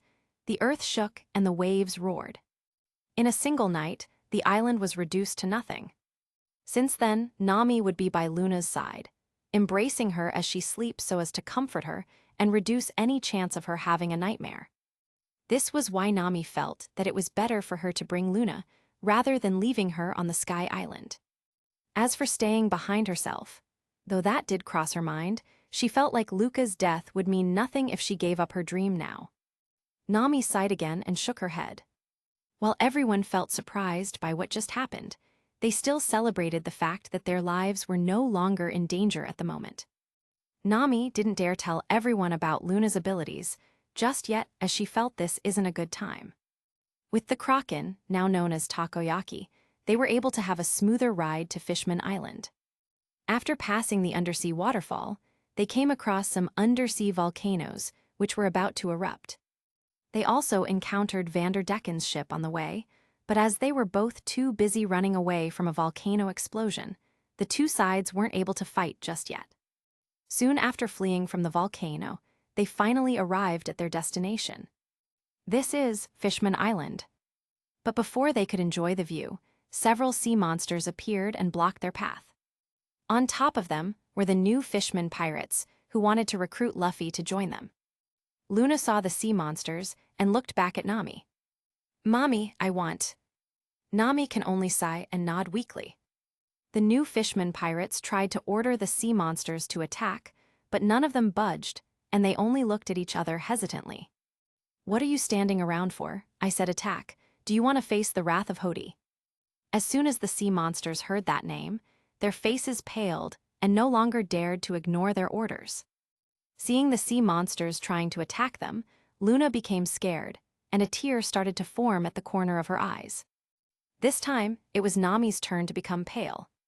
Not only because she was worried about her daughter's safety, but also because of what disaster might happen if Luna cries. Luna. Ew." Before she could cry, an invisible force suddenly swept the entire area. The only ones who could feel it was Luffy, Zoro, and Sanji. They all looked up and saw a shark fishman in full armor. The next moment, the sea monsters who were about to attack suddenly fell to the seabed with their eyes rolled back and foams on their mouth. Emperor's Haki. Who is that? The armored shark fishman slowly descended and turned to face the new fishman pirates, which were purposely not targeted with the Emperor's Haki. He lifted his hand on his helmet and removed it, revealing a white-haired man. The new fishman pirates felt his murderous glare. They all shivered and unable to move in fright. On the other hand, the Straw Hats were also unable to move but not in fright. No. They were surprised, shocked, confused, disbelief, happy, excited, joyful, relieved. The armored shark. No, the white-haired man gritted his teeth and spoke to the new fishman pirates in a cold voice. Which one of you bastards made my daughter cry? Capitulo 75, Message of the Past. It happened when Lucas had just left the Ryugu Palace. He felt something tug in his chest, a sort of feeling as if a part of him was outside and was nearby. Following this feeling, Lucas sped up and arrived outside the Fishman Island to see what was happening. As soon as he did, he saw a familiar-looking ship. It took a moment for him to realize that it looked like Thousand Sunny, only way bigger. Sure enough, the mark on the flag was indeed the Straw Hat Pirates. Finally, though Lucas was excited, he still managed to restrain himself from reuniting with them, as he needed to be careful in revealing his identity. Jinb, Shirley, King Neptune and his family are still fine, but there are others here, so it may be inconvenient to show himself. Lucas decided to observe the situation first. Anyway, he doubts these small fries can do anything to them. When it looked like they were about to start fighting, Lucas saw a small figure with long white hair standing in front of the others while pointing at the sea monsters and grabbing onto Nami's pants. Mommy, I want. Mommy, this kid called Nami, her mommy. Then, is she perhaps? Lucas was shaken to the core as he looked at the child. This is my daughter. While he was still surprised, the sea monsters started to charge forward, and he could see small tears were about to form at the corner of his daughter's eyes. Lucas' mind went blank, and before he knew it, he had already unleashed his Emperor's Haki. His face started to twitch in anger. His previous plans and caution were all thrown away. Screw it, these bastards dared to make my daughter cry. His anger boiled the water around him, and the helmet with limited vision had started to annoy him, so he removed it to get a better look at the bastards in front of him. Which one of you bastards made my daughter cry? Shit, it's the Shark Knight, what is he doing here? Luca's reputation had already made him retake his previous nickname of Shark Knight, but instead of the Marines giving it to him, it was given by the mermaids and fishmen in Fishman Island. The new Fishman pirates trembled and slowly tried to back down, but the instant someone made a move, Lucas was already in front of them the next moment. Was it you? And no, I don't know your daughter. Bullshit.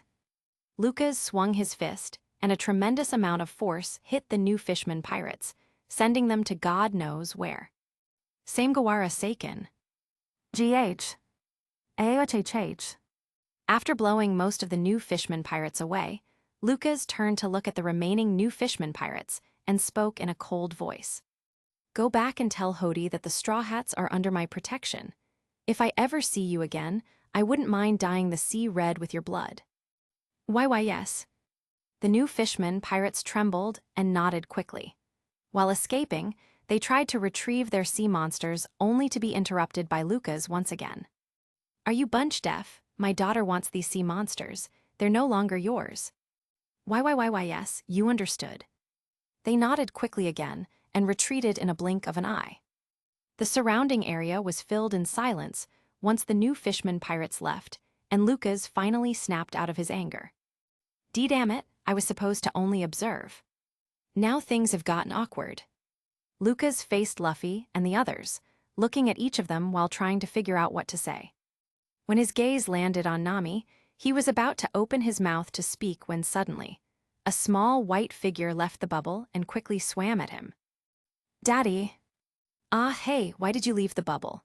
The water pressure under here is, you're fine, and you can breathe underwater. Lucas panicked when he saw his daughter leave the bubble and tried to quickly control the water to create another bubble for her, only to find that she was still perfectly fine. Still, Lucas created a bubble for them as he felt worried.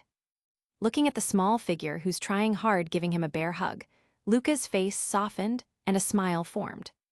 He slowly patted her head, and her face lit up with smiles. Luna finally meets Daddy. Luna, is it your name? Luna is Luna. Lucas smiled. It's a pretty name, just like you. Lucas held onto Luna and lifted her up slowly as if she was made of glass. He looked back on the others and jumped as he landed on the ship. The bubble surrounding him merged with the bubble around the ship as he landed. As soon as his feet touched the ground, Nami dashed at him and gave him a hug.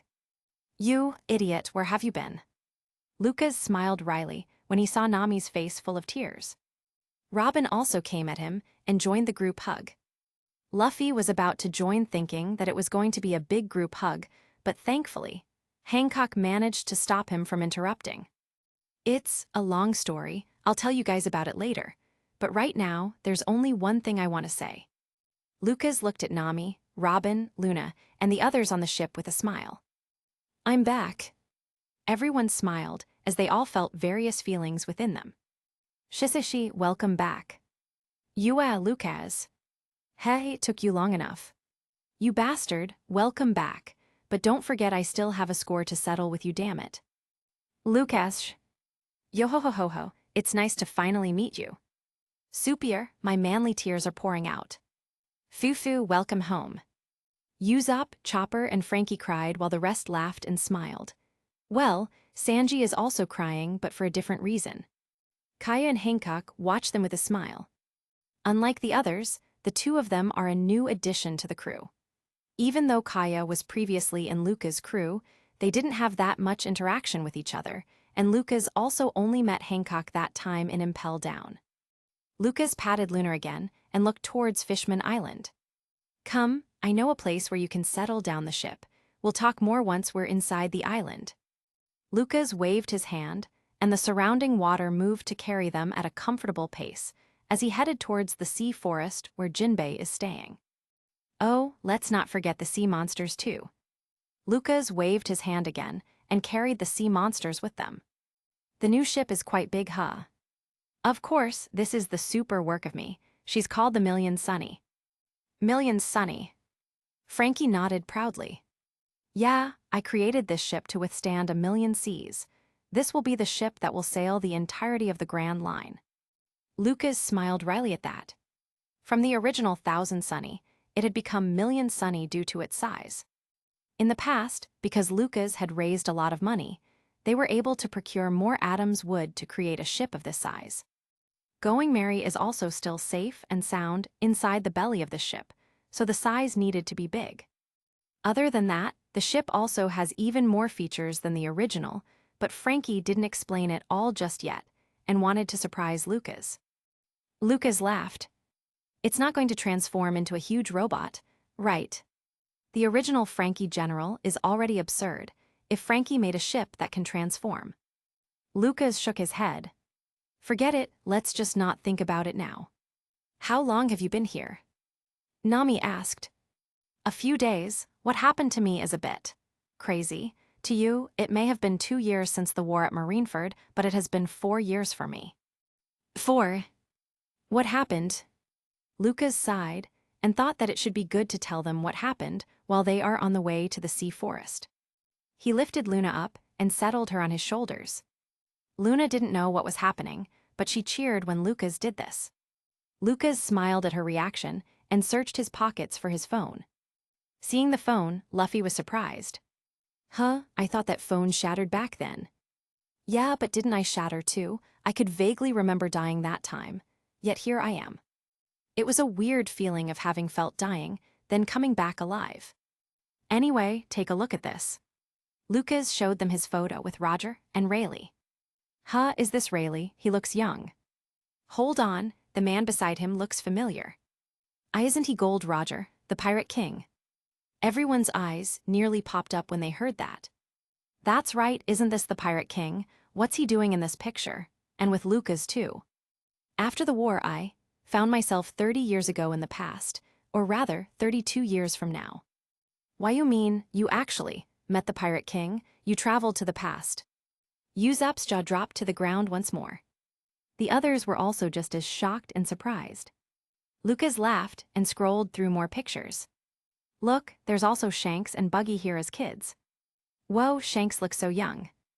Buggy still has that red nose since back then, huh? Luffy and Zoro laughed when they saw the picture. Lucas also showed them Whitebeard and the others. Seeing the pictures, Luffy frowned and felt worried. For the past 2 years, he had been training with Rayleigh in order to get stronger. But Lucas spent 4 years in the past traveling with the likes of Roger and Whitebeard. How can he not get even stronger during that period of time? Lucas saw the worried look of Luffy and thought it might be because of the last island. Ah, don't worry though, I only stayed with them for a few years, but I didn't get to go with them to reach the last island, so I still don't know where it is. I only have clues as to how to get there. As Lucas scrolled through the pictures, it showed a picture of a familiar woman with white hair. The woman was angrily pinching on Lucas as if scolding him. This was a picture that Roger took to tease him about. Hey, this girl looks like Robin. Yes, this is Nico Alvia, Robin's mother. Robin's hand trembled as she took the phone and stared at the image. Lucas sighed. I told her about what will happen to O'Hara. I tried to tell her to take you and leave, but, seeing as you're still here, did she still remain on that island? And yes. I see, I'm sorry I wasn't able to help more. No, it's fine, I understand now why she. It's nothing. Robin shook her head and looked at the picture one last time before swiping to the next picture as she didn't want to see it anymore. However, the next image wasn't just a picture, but a video. It was still Alvia on the screen. Is this thing on? I don't really know how to use this. Anyway, I should just wrap it up before that annoying guy comes back. Lucas was surprised. So she's the one who took my phone at that time. Before, he had lost his phone on Roger's ship, and he nearly turned the whole ship upside down to search for it, which annoyed Roger, and they ended up fighting again. So it seems that Alvia took it. This damn woman really wants to harm me. Lucas doesn't really look at all the photos or videos on his phone, as there is a lot already. At most, he only looks at it when he feels like it, so he hasn't checked if there are more pictures that he doesn't know about. If he did check, he'll probably find a lot of pictures by Roger, Rayleigh, Shanks, and Whitebeard. The video continued to play. My daughter, if you are seeing this, then it means that. As that guy said, I will most likely die. I didn't want to believe it, but I can't ignore it as well. Alvia sighed and looked at the camera. Since you are seeing this, then it means that Guy has also somehow gotten back to his own time and that you are traveling with him. That guy may be a bit annoying and a blockhead most of the time, but he's a powerful and reliable guy. I approve of him if you wish to love him. Alvia paused for a moment before continuing. Listen, don't blame him if I ended up dying. He already warned me about what will happen, so I'm the only one to blame if I still die. I didn't want him to stay on the island. Because. Alvia hesitated for a moment. Lucas was confused as to what was happening, but it seems Robin and the girls understood, so they quickly pushed Lucas away along with the guys. Robin, pause it, let's continue it inside. You boys stay here, especially you, Lucas. Why, yes, ma'am. Nami scowled at him and pulled Robin and the girls inside to continue to watch, leaving Lucas and the others confused. Zoro didn't seem to care all that much and just sat on the deck, while the others looked at each other and shrugged. Luna, who was on Lucas' shoulders, also tilted her head in confusion, not knowing what was happening. Lucas sighed again, then continued to play with Luna. Inside the cabin, Robin continued to play the video left by her mother. Because, if I continued to stay with him, I might really fall in love with that blockhead. Mother. I knew it, that idiot. Robin and Nami sighed. Alvia sighed as well and looked back at the camera. My daughter, it feels weird to call you than when you haven't even been born. Still, Lucas has shown me pictures of you, and it's enough for me to know that you are safe and sound and happy as well. I know that I will always love you no matter what. Alvia smiled and finished the video. Take care of that blockhead for me, and make sure he doesn't get more girls. It would be troublesome if more and more women fall for him. The video finally ended at that. The next picture was Lucas and Alvia smiling together. It was the picture that Alvia secretly printed back then. Nami sighed again. That idiot, to actually hit on Robin's mother as well. Is that guy really so attractive? My Luffy is better. Hancock frowned and felt that Lucas shouldn't be that attractive. Well, it was only understandable as she hasn't looked at Lucas too much. Most of the time, she's always looking at Luffy. Even earlier, she didn't even notice the Emperor's haki as she was too busy looking at Luffy. I don't know, but for me, Yuzo. Kaya's voice became smaller and smaller as she spoke. Looking at the two, Nami shook her head. Of course these two are immune. They already have someone else in their minds. Nami looked back at Robin. So, what are you going to do? I will do as my mother asked and make sure to keep a tight leash on Lucas from now on. Robin was smiling, but for some reason, Nami felt like she wasn't smiling at all. On the deck, Lucas suddenly shivered for some reason, but didn't know why. Is there another pretty chick that's thinking about me? Lucas laughed at the idea and shook his head as he continued to play with Luna. While playing, he continued to chat with the others about what happened in the past 2 years. Finally, they reached the sea forest and met with Jinbei. Luffy chatted with him for a bit and even tried to ask Jinbei to join, but Jinbei refused for now, saying that he still needs to do a few more things here in Fishman Island and can't sail with them for some time. Finally, Lucas led the crew to the city. Sanji, I'll introduce you to some mermaids, but hold onto your nose and don't bleed out too much. I am ready. So he says, but the instant he shows them to the mermaid cafe, a fountain of blood appeared once more. Tilda I found, all blue. Capitulo 76, extra, return again, what could have been? Lucas tried to break free from Toki's grasp, but it was as if there was this strange power that's holding him in place. He can't even turn into water as well. Goodbye, Lucas, may you live well, in your time. Toki, don't. While events continued to unfold in Wano, a certain white-haired man was busy being tossed around in space and time. After Toki had used her powers on Lucas, Lucas found himself in some sort of dimensional tunnel. There was this strange pull on his body, seemingly guiding him to the other end of the tunnel. Was it because he was conscious this time? Last time he had traveled in time, he did not see this place at all. Lucas tried to move around in an attempt to go back, but there was no use. Suddenly, as if there was some sort of invisible hand grabbing him, he was forced to make a turn. However, this was supposed to be a straight path. If he turns... Bam! Lucas felt a sudden force hit his whole body and the strange pull guiding him before was gone. It was as if he was now, free-falling through space and time. Damn it, what the hell is going on NNNN? The next moment that Lucas opened his eyes, he found himself washed up on the shore of an unknown island. When he tried to get up, he saw a weird creature in the corner of his eyes. It was a horse made of water. Right, the horse was completely water and waves formed its mane. Lucas wondered just where had he landed this time. You. Eh? Before Lucas could speak, an oddly familiar voice sounded out behind him. Turning around, he saw a long-haired woman with white hair and snow-like skin wearing a faint blue dress. Lucas, you're back. Elsa. Huh, is this Elsa? Elsa from Frozen? Since when did Frozen have a horse made of water? Also, what did she mean I'm back? How can she know me? Hold on, that dream I had before. Don't tell me it was real. Lucas was about to speak again, when Elsa suddenly rushed to his embrace while crying. Thank goodness, you suddenly disappeared last time that I was worried. Lucas sweated. What the hell is going on? I know Elsa is pretty hot, but, what the hell is going on? Lucas had no more words to describe his situation. He was completely speechless. Just earlier, he was fighting against Kaido, then Toki used her powers. But then that weird pull happened, and now he's in the world of Frozen. And Elsa is hugging him like he was her long-lost lover. Elsa. Every time Tilda, I think of you wondering, what could have been Tilda? Lucas started to sweat for real, and quickly pushed Elsa away. All right, that's enough, can we not sing again? Okay. Elsa blinked in surprise, but nodded anyway.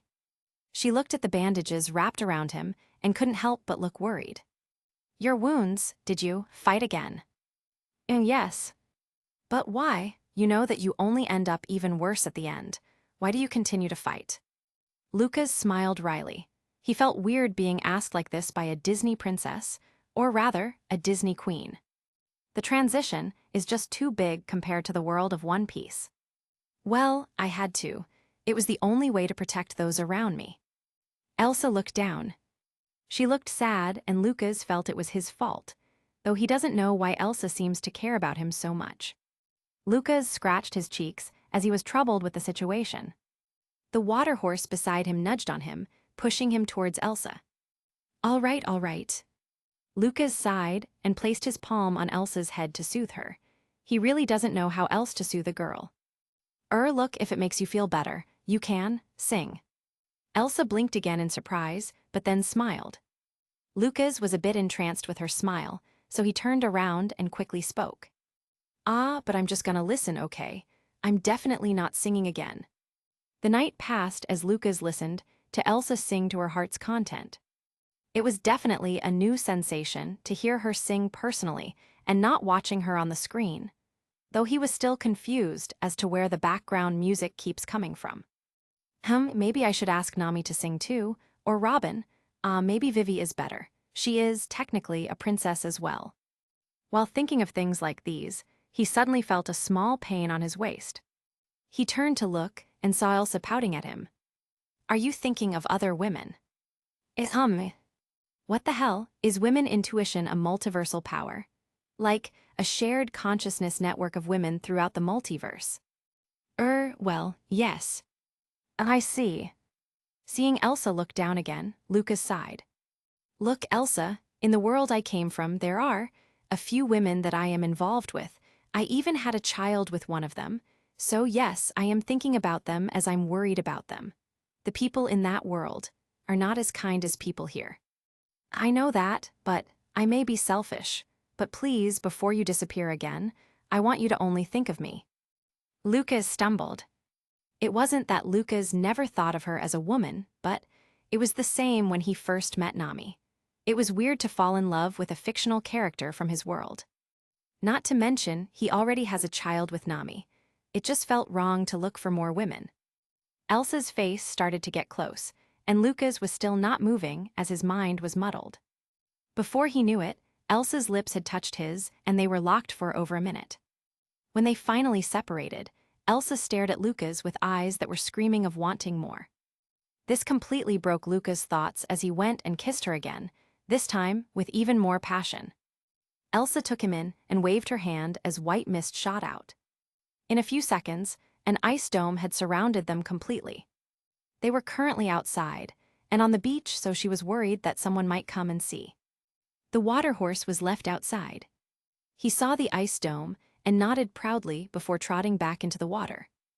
Meanwhile, inside the ice dome, Lucas had created a bed made of water for them to do their business. Elsa's blue dress was already thrown away, and Lucas' clothes were similarly being removed piece by Elsa. Finally, they united. Outside the dome, snowflakes and water droplets danced in the air in rhythmic movements. Anna, who was looking for her sister, happened to arrive here and saw the scene. Confused, she tilted her head and walked closer.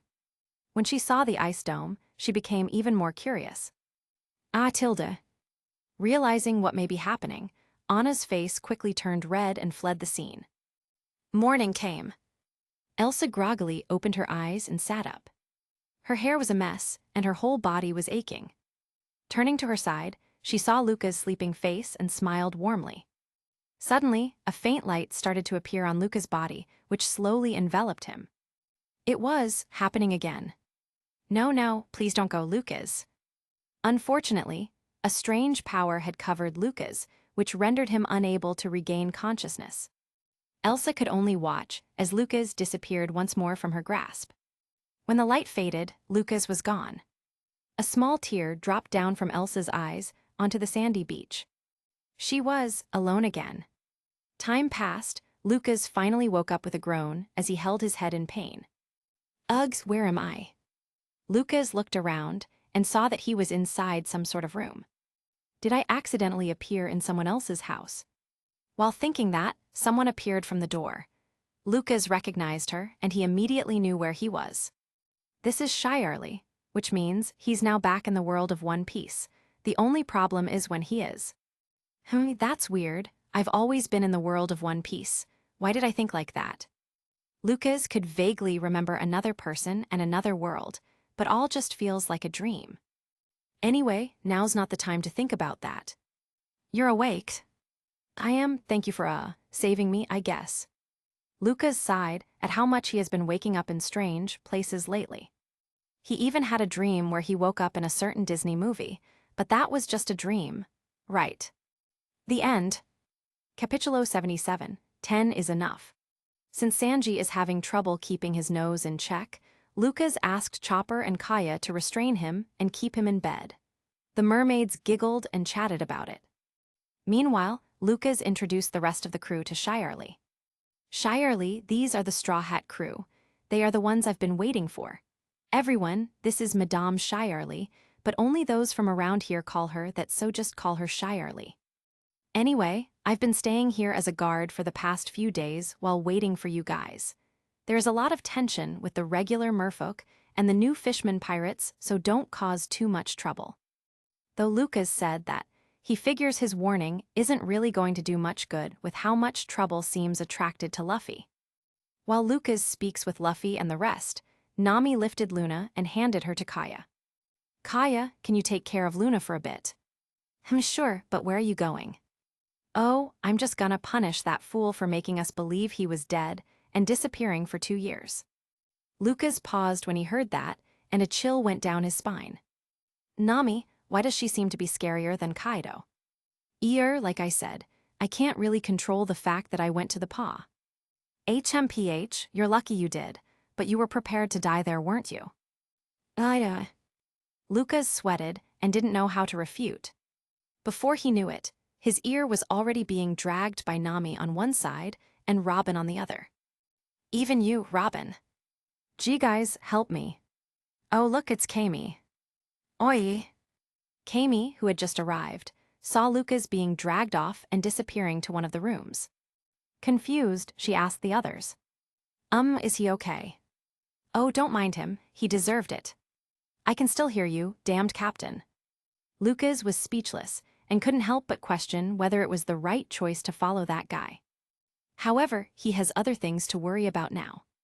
At the moment, an orange-haired demon and a black-haired devil were smiling at him. It wasn't the sweet kind of smile, but the you're gonna wish you were dead kind of smile. So, anything you can explain for yourself? Any last words? Luca's face twitched. Are they gonna kill him or what? Escape, even if he were to escape now, they would still be bound to meet again later. There's no escape in that. Lucas gritted his teeth. As a man, there was only one thing left to do. To push them both down. Kaya. Both Nami and Robin were surprised to be suddenly tackled on the ground. Is he really going to escape and force his way out of here? However, they saw straddling above them were 2 identical men. Lucas had split into 2. I learned a few tricks in my time in the past. Lucas licked his lips and stared at the 2 women beneath him. Looking at Nami and Robin, he smiled sincerely. I missed you both. You. Lucas. While Lucas, Nami, and Robin get busy, the new Fishman pirates had just returned to Fishman District. The one Lucas had spared spoke in front of a burly shark fishman with pale white skin and dark curly hair. The new Fishman pirates' captain, Hody Jones. B-Boss, the Shark Knight, he says the Straw Hats are under his protection. He also says. Stop stuttering and speak up. Hody bared his fangs at the shivering fishman in front of him. He says, if he ever sees you again, he would kill you. If Lucas was here, he would no doubt curse this fishman. He was obviously talking about the fishman and not Hody when he said that. Well, even if Lucas were here, the outcome will be the same for him. It didn't matter if Hody misunderstood or not. Maybe this is even for the best. Hody heard what he said and veins started to pop on his forehead. He gritted his teeth as his eyes turned red in anger like a crazed shark. The fishman paled and felt a shiver down his spine. A thought suddenly appeared in his head which caused him to step back, ready to flee. However, this one move only agitated Hody. The instant he saw the fishman step back, Hody lunged at him with his mouth opened wide. "W8 boss, don't. Graya." Despite the fishman's pleas, Hody still bit down on the fishman's neck. Blood spattered in the sea as his corpse floated lifelessly. The other fishmen watching shivered when they saw Hody suddenly turn to them. "Bring Straw Hat to me." "Why, yes." The fishmen quickly left the scene, afraid that Hody might change his mind and start killing them all. Hody doesn't know why Shark Knight is defending the Straw Hats, but he can still use this to his advantage.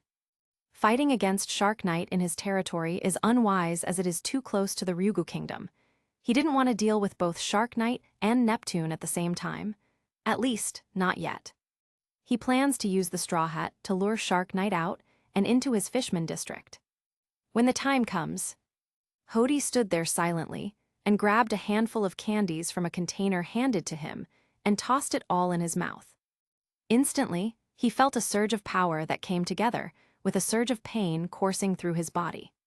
A crazed look appeared in his face as he looked at the Fishman Island at the distance. "I will kill you." Back in Fishman Island, Mermaid Cafe. Luffy and the others were having a look around the cafe and found a crystal ball sitting inside a clam. "Hey, Big Mermaid, what's this?" Her name is Madame Shirley, Luffy Chin. Kami quickly tried to correct Luffy, but was naturally ignored by him. Shirley just sighed and shook her head. "Don't go touching that now, Straw Hat boy." Shirley left it at that, but Kami still explained in her stead. "That's a crystal ball used for fortune-telling. The Madame is famous for her prophecies here." "Oh, I don't do that anymore. It's better not to know the future." "He say do mermaids poo." Hancock quickly held Luffy's mouth to stop him from speaking. Mama.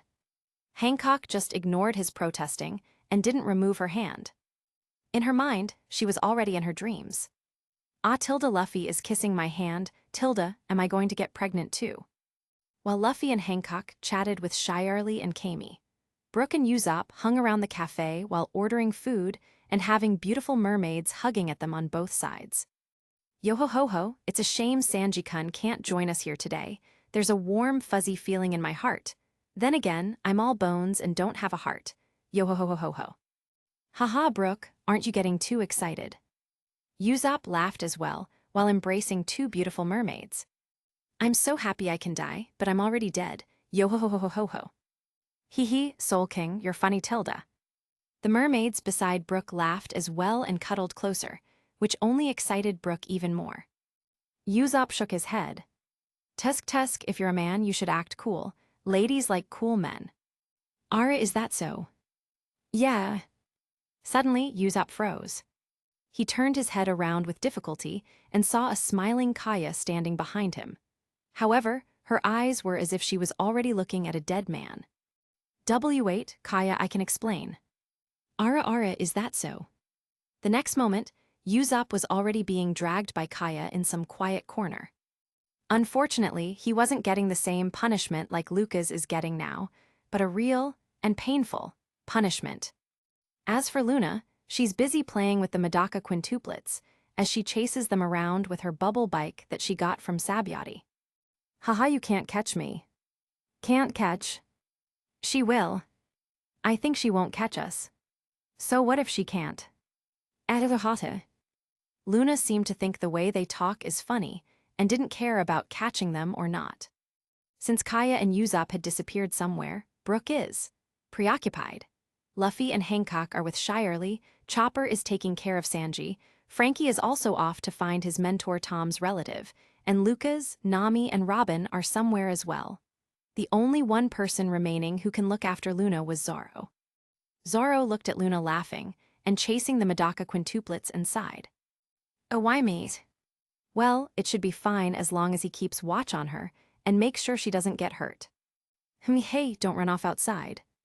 Zoro just looked away for a second, and already, Luna had somehow started moving outside with her bubble bike. He panicked for a bit and quickly chased after. Thankfully, nothing bad had still happened, and Luna was just strolling around.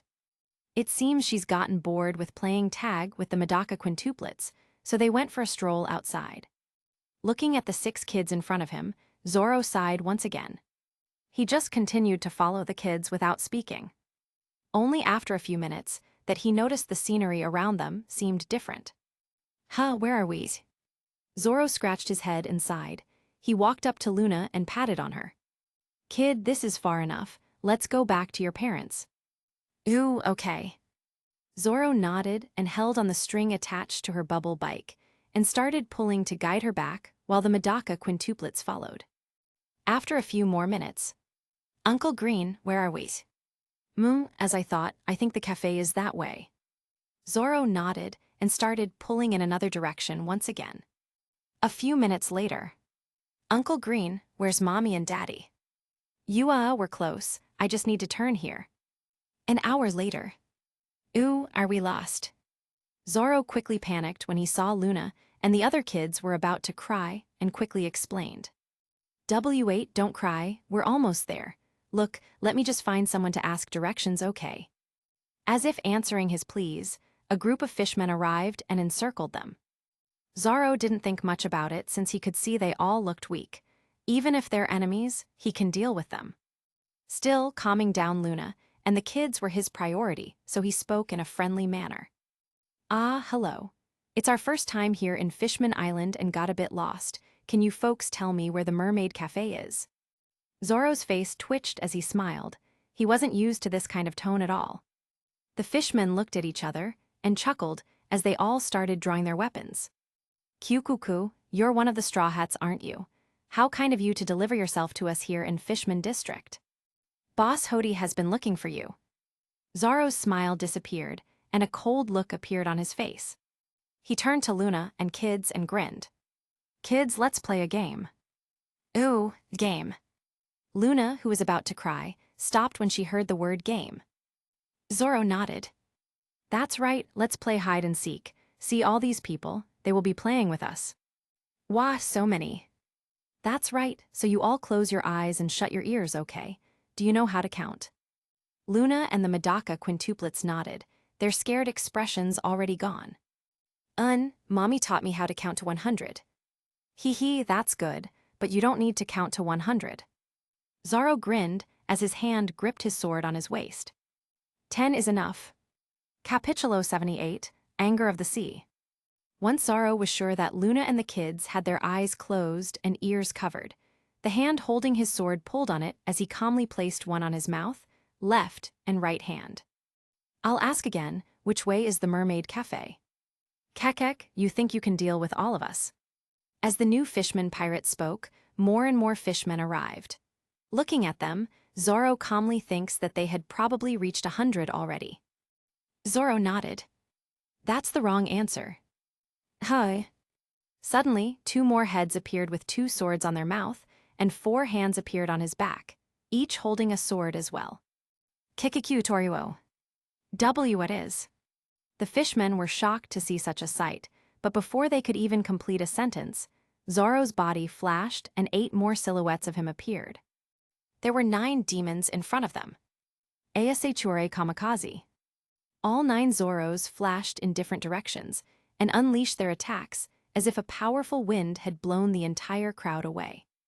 It only took at most 2 seconds to clean everything up. On the 3rd second, only 1 fishman was left alive. The rest were all dead as their corpses floated away lifelessly. Zoro pointed his sword at the last remaining fishman and spoke again. Last call, answer my question. That way. Good. The kid's counting down to 10, I want you out of her sight by then. Why, yes. The fishman quickly turned around and fled. He wasn't even going back to Hody anymore, he just wanted to leave. Are you kidding me? If I return to Hody, he will just kill me as well. I'm out, I'm done with being a pirate, I want peace. Zoro looked around and checked that no one else was present anymore. In 9:10, Luna and the kids opened their eyes and looked around. Wow, they hide so fast. Uncle Green, why didn't you hide? Haha, you counted much faster than I thought. I wasn't able to find a place to hide. Guess you found me. Hahi. Seeing them completely clueless with what just happened, Zoro sighed in relief. Damn it, I can't believe the first time I got to use that move was on a bunch of nobodies. Back then, he had managed to train Zoro to the extreme with Kaku's help, and was able to create up to 8 afterimages. Combined with his 9 sword-style Ashura, it displayed destructive power. For something like that to be used just to clean up a bunch of fish, Zoro was deeply annoyed. Still, it wasn't like he could take out his anger on Luna and the kids. Sighing once again, he took the rope and pulled Luna again. Let's go find them over there. I think I saw them hide somewhere there. Really? Zoro nodded assuredly. And then, if I'm right, that guy said the mermaid cafe is in that direction. If the fishman was still here, he would no doubt facepalm himself. Where are you going? I clearly pointed in the other direction. That way is. Meanwhile, back in Mermaid Cafe, Lucas had finished tussling with Nami and Robin, so he came out to look for the others. But when he came out, he only saw Brooke hugging some beautiful mermaids. Hi Brooke, where's everyone? Ah, you're back. Luffy-san and Hancock-san are talking to the madame. Chopper-san is taking care of Sanji-san, Frankie-san is off to find his master's relative, Usopp-san is being tortured by Kaya-san as we speak, and I am dying and being reborn over and over again. Yo-ho-ho-ho-ho. Lucas's face twitched as he looked around. And where's Luna? Oh, Zoro took her outside for a stroll. I see, that's good, not. Lucas panicked and pulled Brooke out of the mermaid's embrace. Oi, this is Zoro we're talking about. How can you let them walk out without supervision? Oh no, what do we do? Knowing Zoro, they might even be in the New World already. Nami also panicked. Maybe they even reached Marineford. Robin added. That's not funny. Lucas ran out and stretched his observation hacky to the extreme. Thankfully, this is Fishman Island, and the sea enhances his range of observation hacky as well. When he finally found Zoro and Luna, his face twitched again. What the hell are they both doing so deep in the Fishman district? At this rate, they are bound to meet Hody Jones. Too late, they already met him. Fishman District, New Fishman Pirates Headquarters. Zoro, Luna, and the Medaka quintuplets stood in front of a group of fishmen being led by a pale shark fishman, Hody Jones. Beside him was a squid fishman Ikaros, a cookie-cutter shark fishman Daruma, a wobbegong fishman Zio, and a hammerhead shark fishman Dawson. Hody looked at Zoro in front of him, then looked around. The water suddenly disappeared. Is this your doing? Right, before Zoro and the rest appeared, the inside of their headquarters was submerged in water. Only when they appeared when air suddenly pumped into the base and pushed out all the water inside, allowing Zoro and the others to breathe and walk normally. Actually, even before during their stroll, they were always inside a huge air dome, which was why Zoro never noticed that they had left the city. I don't know what you're talking about. Zoro just shrugged, as he really didn't know. More importantly, can you tell us where the Mermaid Cafe is? Oh sure, it's right over that way. Just as Hody was motioning to point a direction, a water droplet fell from his palm, which he flicked towards them. Uchimizu. Zoro's eyes flashed and drew his sword, quickly cutting the water drop into 2 halves. Still, a part of the cut water drop had grazed his cheek and caused it to bleed. He didn't really mind such a small flesh wound, but the kids beside him are different. The Medaka quintuplets cried, while Luna stared at the blood on Zoro's cheek in daze. Zoro saw her look and tried to calm her down. Don't worry, this is just a graze, that's why don't CR. Before Zoro could finish his sentence, a strange force exploded from within Luna. The Medaka quintuplets stopped crying and fell asleep, while the fishmen around them fell to the ground with their eyes rolled over and foams in their mouth. Being so close to her, even Zoro felt it deep within his core and broke into cold sweat as he gritted his teeth. What powerful, hacky. He almost fainted himself. Not to mention him, other than Hody, the rest of his crew had all fainted. Hody stood as his body shivered. His eyes already had that crazed look on it as he stared at Luna. What is that, human? Hody spoke with difficulty as he tried not to faint himself. Zoro didn't really know the answer to that, as well as even he was surprised by Luna. The next moment, Luna's body swayed and fell on the bubble bike, so Zoro quickly caught her. Checking on her condition, it seemed that she had fallen unconscious as well. No wonder, such a strong power, she is still not able to control it properly. But still, this kind of power. Unfortunately, this wasn't over. With Luna unconscious, the air around them collapsed and water started to rush back in. Zoro acted quickly and pushed Luna in the bubble bike to protect her while grabbing onto the rope and hugging the Medaka quintuplets close to him. The current carried them away from Hody, and they didn't encounter any bumps at all, as if the water was even gently pushing them away. On the other hand, Hody's condition was the complete opposite. It was as if the entire sea was mad at him. The sea violently pushed Hody to hit every obstacle and even created a whirlpool around him. Lucas saw what was happening and was confused. What the? I'm not even doing anything. Without knowing it, he didn't even have to move. The water pushing Zoro and the others had pushed them back to Mermaid Cafe safely. We're back. Zoro saw Lucas and nodded. I took the kids for a walk.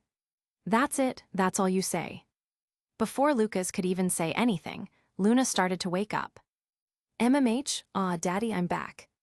What do you mean I'm back? Did you even remember what just happened? But, looking at the innocent face of Luna, Lucas really couldn't bring himself to get mad at her. That's why he will get mad at Zoro instead later when Luna isn't around. Nami saw Luna was okay and sighed in relief. Luna, thank God you're okay. Listen, in the future, you can't go out walking with Uncle Green, okay? But why? Uncle Green is so cool. No buts, just listen to Mommy, okay? Okay. Seeing Luna being taken away by Nami, Lucas quickly asked Zoro. Why were you in Hody's base? Hody, who's that? The pale shark fishman you saw just now. That guy. I don't really know, I just followed the direction of one of the fishmen when I asked where Mermaid Cafe is. Lucas sighed exasperatedly. I give up, there's simply no fixing this directional idiot. Lucas, your kid. I saw, it seems her haki is already so strong even though she's just 2 years old, and that weird power. What power? It's nothing. Lucas shook his head. It seems Zoro thought that the water carrying them here was Lucas using his ability. But Lucas knows that wasn't the case at all.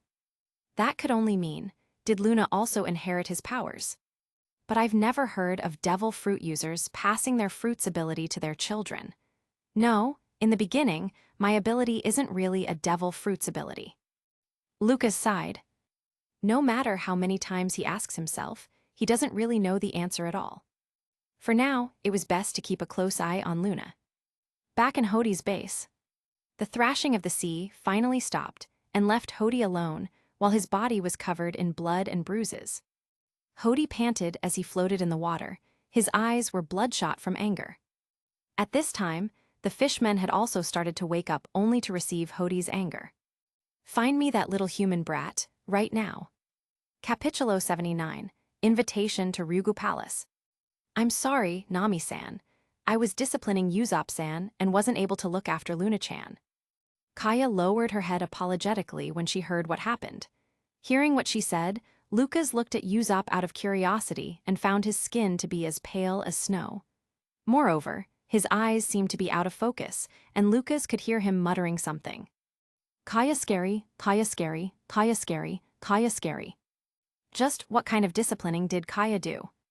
Everyone was incredibly curious, but no one had the courage to ask. It was as if the question itself was Pandora's box. Opening it would only lead to horrors being unleashed. Only, there doesn't seem to be hope in it as well.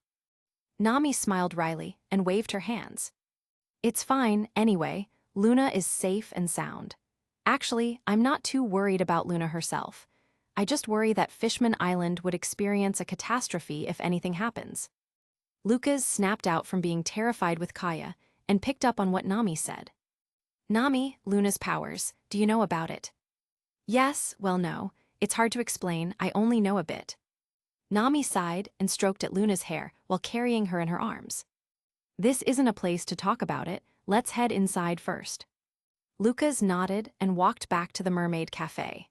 Shirley seemed to be intrigued as well and led them to one of the VIP rooms and sat down with them. Luffy asked, "What's this about Luna having powers? Is she a devil fruit user too?" "No, from what I can tell, she has had these abilities since she was born, and she is also fine when in contact with seawater or sea stone. I know because I tested it already." Nami shook her head and started to explain from the beginning. When Luna was born, the entire sky was filled with lightning and thunder. Even the weather experts of Weatheria cannot explain why the weather suddenly changed, and they are already the leading experts of weather in the Grand Line. Everyone got curious. Whether are her powers related to the weather?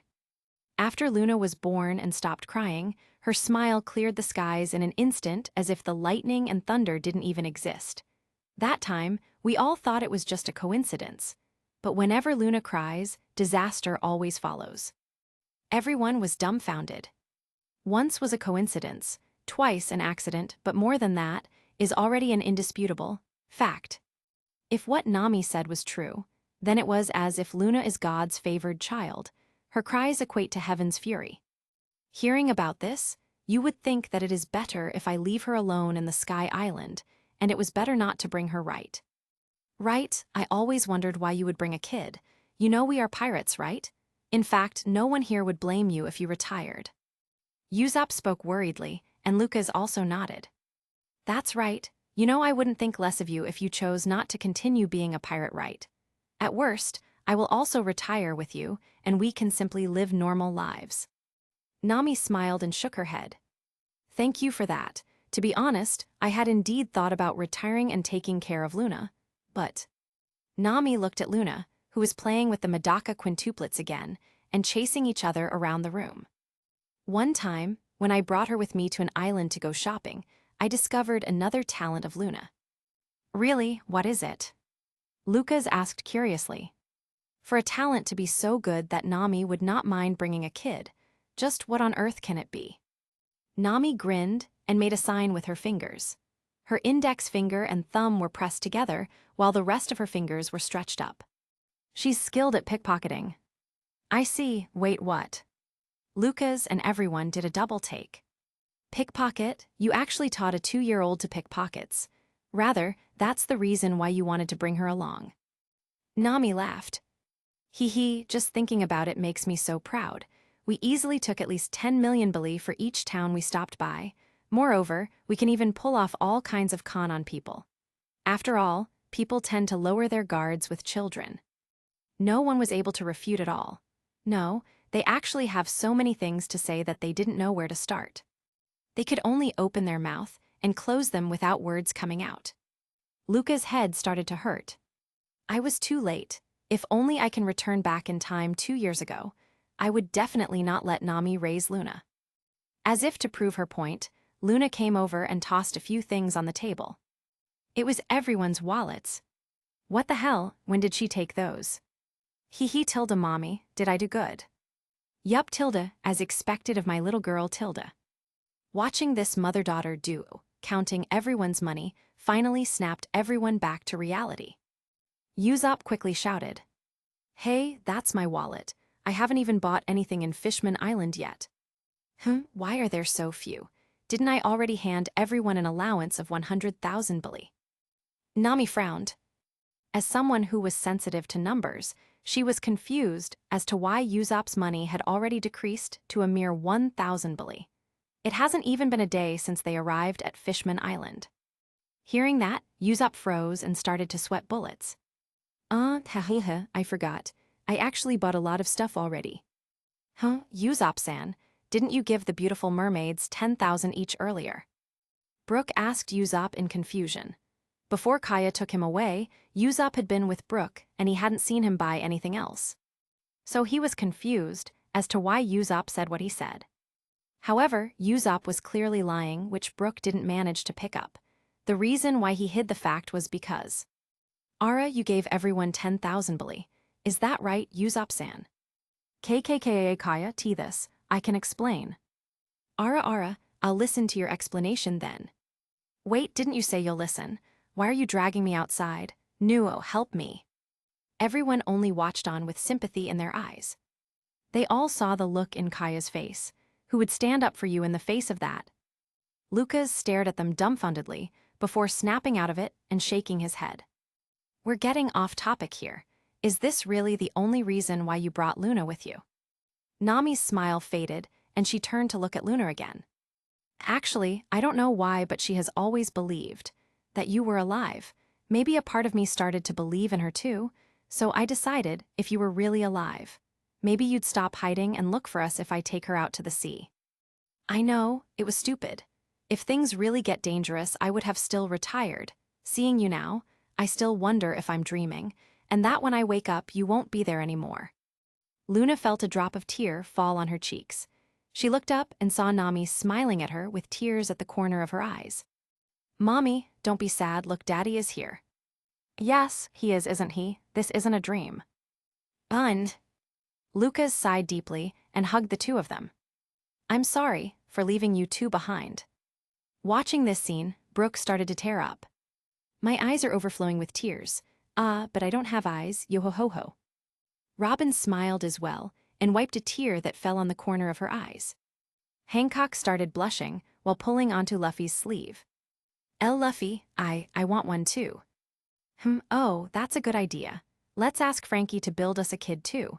I want one that shoots lasers in his eyes. He will be named LH01. Lucas nearly stumbled when he heard what Luffy said. This damn captain really knows how to ruin a good mood. What's worse was, he didn't seem to be joking at all. Lucas asked Nami, is it time we give Luffy that talk? What are you, his father? No, but can you really imagine Dragon or Garp teaching Luffy about the birds and bees? Actually, I kinda want to see that. Lucas shook his head with the ridiculous thoughts and chose to ignore Luffy. After that, they started to talk about their past experiences in the past 2 years. A few hours passed, Usopp and Kaya finally came back. Usopp's snow-white paleness and distant eyes creeped everyone out, and all sorts of imaginations appeared in their heads as they tried to guess what Kaya did. Unfortunately, no one still dared to ask as everyone had different levels of imagination and grew more scared with Kaya instead. Suddenly, they all heard a commotion outside. Looking out the window, they saw a large merman holding a trident while riding a whale. Seeing who it was, Lucas laughed. Ah, King Neptune's here. Everyone, let's go out to meet him. King Neptune, why is he here to meet us? Nami asked in fright. Generally, don't royalty try to avoid pirates? Wait, there was the case of Vivi. Never mind, Vivi is a weird case. Anyway, there shouldn't be any reason why royalty would want to visit a group of pirates, let alone the king of Fishman Island. King Neptune saw Lucas and laughed. Ho ho ho, Lucas, are these the Straw Hat pirates that you mentioned? Yeah, they just arrived at Fishman Island. It's good that you are finally able to reunite with them. This calls for a celebration. Come, I hereby invite you all to join me in the Ryugu Palace. Kami, who was with the Straw Hats, was badly frightened with what she just heard. She didn't think that her human friends would be invited to the Ryugu Palace. King Neptune saw Kami and Shirley were also present and nodded at them. The two of you can also join us. Is it okay? Shirley smiled and didn't seem as tense as Kami. Ho ho ho, it's not a problem. There's no need to act so distantly to us, Shirley. Foo, then I shall accept. Let's go, Kami. Is it really okay for me too? Kami still can't believe what was happening. It has been her dream to be able to see Ryugu Palace, but she was only a simple mermaid and would never have a chance. She didn't think that she can now go because of her relation with the Straw Hats. Shirley just smiled. It's fine, the old man already said so too, just follow. Okay. The crew along with kind Neptune, Shirley, and Kami boarded a large shark as it lifted them up to the water tunnel connecting to the Ryugu Palace. Unlike in the original version, Megalo wasn't eaten by the Kraken and had remained by Shirahoshi's side. This was mainly because Lucas had kept watch of it and waited for it to be eaten in order to know when the Straw Hats would arrive.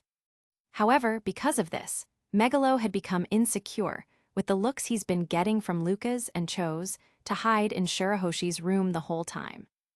And this was because he had accidentally heard Luca's mutter when he was wondering whether shark's fin was really taken from a shark's fin or not, and that he said it was delicious. This time, if King Neptune hadn't ordered him, he wouldn't want to meet Luca's again. It only took a few minutes for them to arrive in front of the palace. Looking at the artistic and beautiful scenery, everyone was momentarily speechless before finally exclaiming its beauty. "Here we are, welcome to my Ryugu Palace. We're here, this place is so cool." Luffy's eyes started to shine as he looked at the palace. The others were all similarly excited as well. The doors started to open for them. Just looking at it made Luffy excited once again. "Yeah, this looks like a fun castle with lots of stuff in it. Mommy, Daddy, look, a dragon." "Hee, it certainly looks cool, right, Luna?" Nami smiled. At this moment, she was glad that she had brought along her daughter. True, there will be lots of danger ahead of them, but it's these moments that make the journey worthwhile. After heading inside, the guards prepared a large bubble for them to travel with. Afterward, they were greeted with the three princes and Kurohoshi along with the Queen Otoheim. Otoheim looked at King Neptune angrily, as it seemed that King Neptune had snuck off without permission to grab the Straw Hats. While King Neptune was being scolded by Otoheim, Lucas noticed Luffy had already disappeared. Checking the time, Lucas guessed that it should be time for Shirahoshi's lunch. Hancock's also gone. She must have followed Luffy. She's probably the only woman who can follow Luffy's whims without a word. Lucas sighed and thought for a moment before leaving as well. He took Luna from Nami and said to her, "Let me hold on to Luna for a moment. I'll take her to look around the place. I'll tell you if we find the treasure room." Nami was about to ask him why, but when she heard the word treasure, her eyes turned to Billy's and no longer questioned him. "Have a nice walk, Tilda." Lucas chuckled and carried Luna as they separated from the group. Though Lucas said they were going to look around, in truth, he was headed towards Shirahoshi's room as he was curious about what would happen with Hancock there as well. Maybe not much would happen, but he still wants to watch whatever drama that unfolds. It would be interesting to see the so-called most beautiful woman and most beautiful mermaid meet together. Oh my, are they going to fight over Luffy? Okay, actually, Lucas just wanted to gossip. Capítulo 80, Freedom. As expected, Luffy had followed the smell of food and arrived at Shirahoshi's heavily shut door. Luffy didn't seem to pay attention to the weapons sticking into the heavy door, but Hancock was different. Seeing the strange door, she sharpened her senses and was ready for battle while following behind Luffy. After opening it, they found themselves in a dark room. However, with Luffy's keen sense of smell, he is able to easily find where the food is. Hopping to where the food is, Luffy found the ground to be bouncy and jumped a few more times. "Huh, what is this? It's so soft. Kaya, is there someone here?" "Huh." Hearing the sudden voice along with suddenly the ground lifting up, both Luffy and Hancock were alarmed and confused.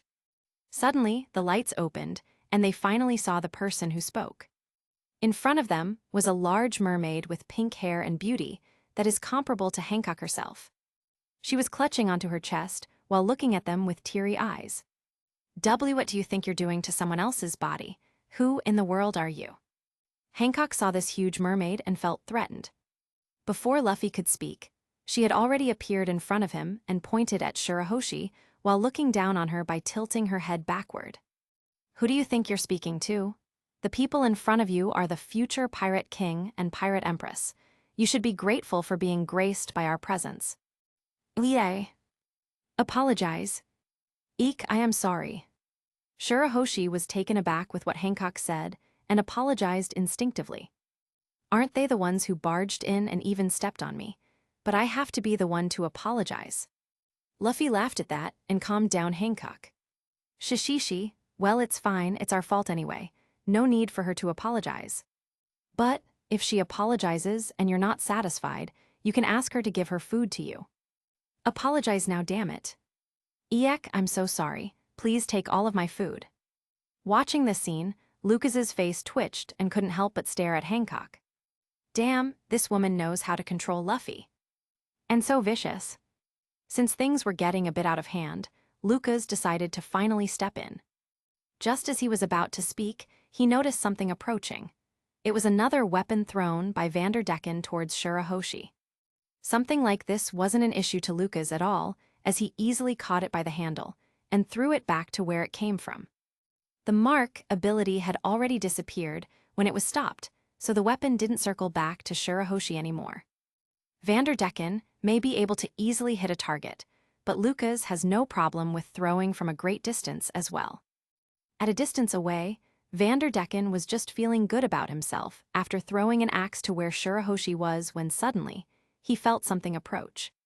Looking closely, he found that the axe he threw actually went back to him.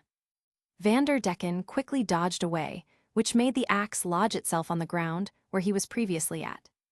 His face twitched in anger. That damn Shark Knight again. Why is he always with my dear Shirahoshi? What's their relationship? Vanderdecken can only curse loudly, but is unable to do anything. After all, Lucas has been doing this since he was asked to visit Ryugu Palace. At first, Vanderdecken was confused about how this was happening. Only when he had someone investigate that he learned it was Lucas, aka Shark Knight's doing. Since then, he had kept a close eye on him at all times. When he heard about what happened with the new Fishman pirates and what Lucas did, he knew that he wasn't a match for him at all. However, this didn't mean he will simply give up. They say the enemy of my enemy is my friend. It's time I meet Hody and join him to deal with this Shark Knight bastard. Back in the Ryugu Palace, Lucas was unaware of what Vanderdecken was planning and simply walked towards Luffy and the rest. Even if he was aware, he wouldn't think too much about it, as he can easily handle both of them. Lucas was more curious about how much the Straw Hats had grown instead. Of course, if those bastards dare to touch his daughter, that's a different story. Lucas walked over to Shirahoshi and calmed her down. All right, just ignore them. They're just fooling around. Go eat your food. Ah, Lucas-sama. Shirahoshi's face lit up when she saw Lucas. Hey, Lucas, you know this huge chick. And what's with that flying axe before? Haha, Luffy, this is the mermaid princess. Her name is Shirahoshi. Due to certain circumstances, she is being targeted by someone with the ability to hit her no matter where and when. That's why you should have closed the door when you came in. Hearing her circumstances, Luffy and Hancock felt pity towards Shirahoshi. He must be tough, huh? Koi, don't pity her and eat her food at the same time.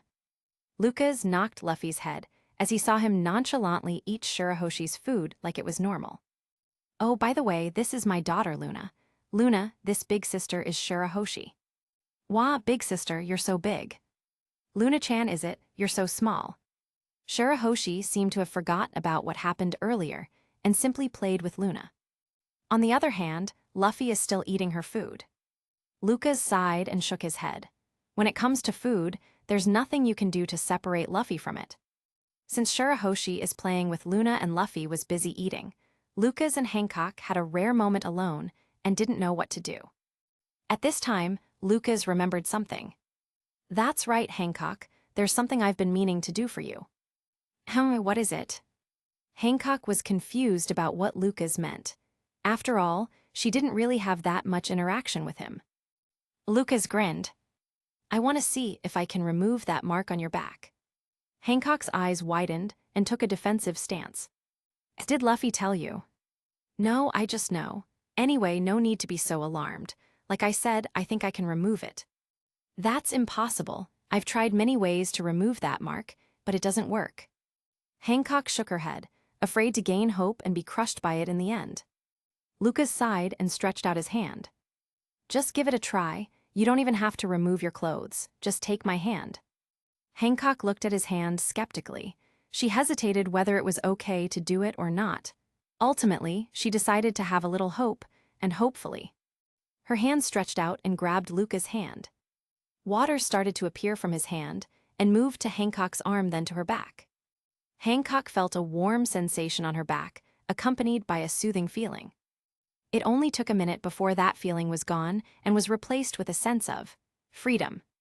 Without caring for Lucas and everyone else, Hancock ran to the mirror and took off her clothes. Lucas was startled and quickly turned around. It would be bad for his health if he looked at her perfect body. As for Luffy, he looked at Hancock and then to the meat on his mouth. Unconsciously, a drip of saliva flowed from his mouth. Whether it was because of the meat or because of Hancock's meat, only Luffy knows.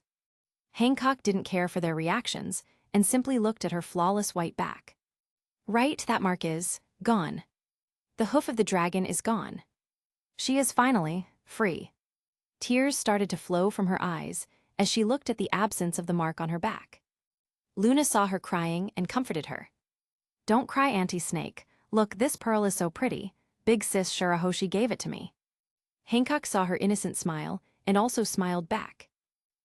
It's very pretty." Luffy approached her and wiped the tears on her face. "Well, I don't really understand what's happening, but isn't it a good thing that Lucas managed to remove that mark? You should smile and laugh instead. Shishishishi." Looking at Luffy's smile, Hancock blushed furiously and all sorts of thought appeared in her head. "I do." Lucas nearly tripped. "What I do? Are you already getting married in your head or something?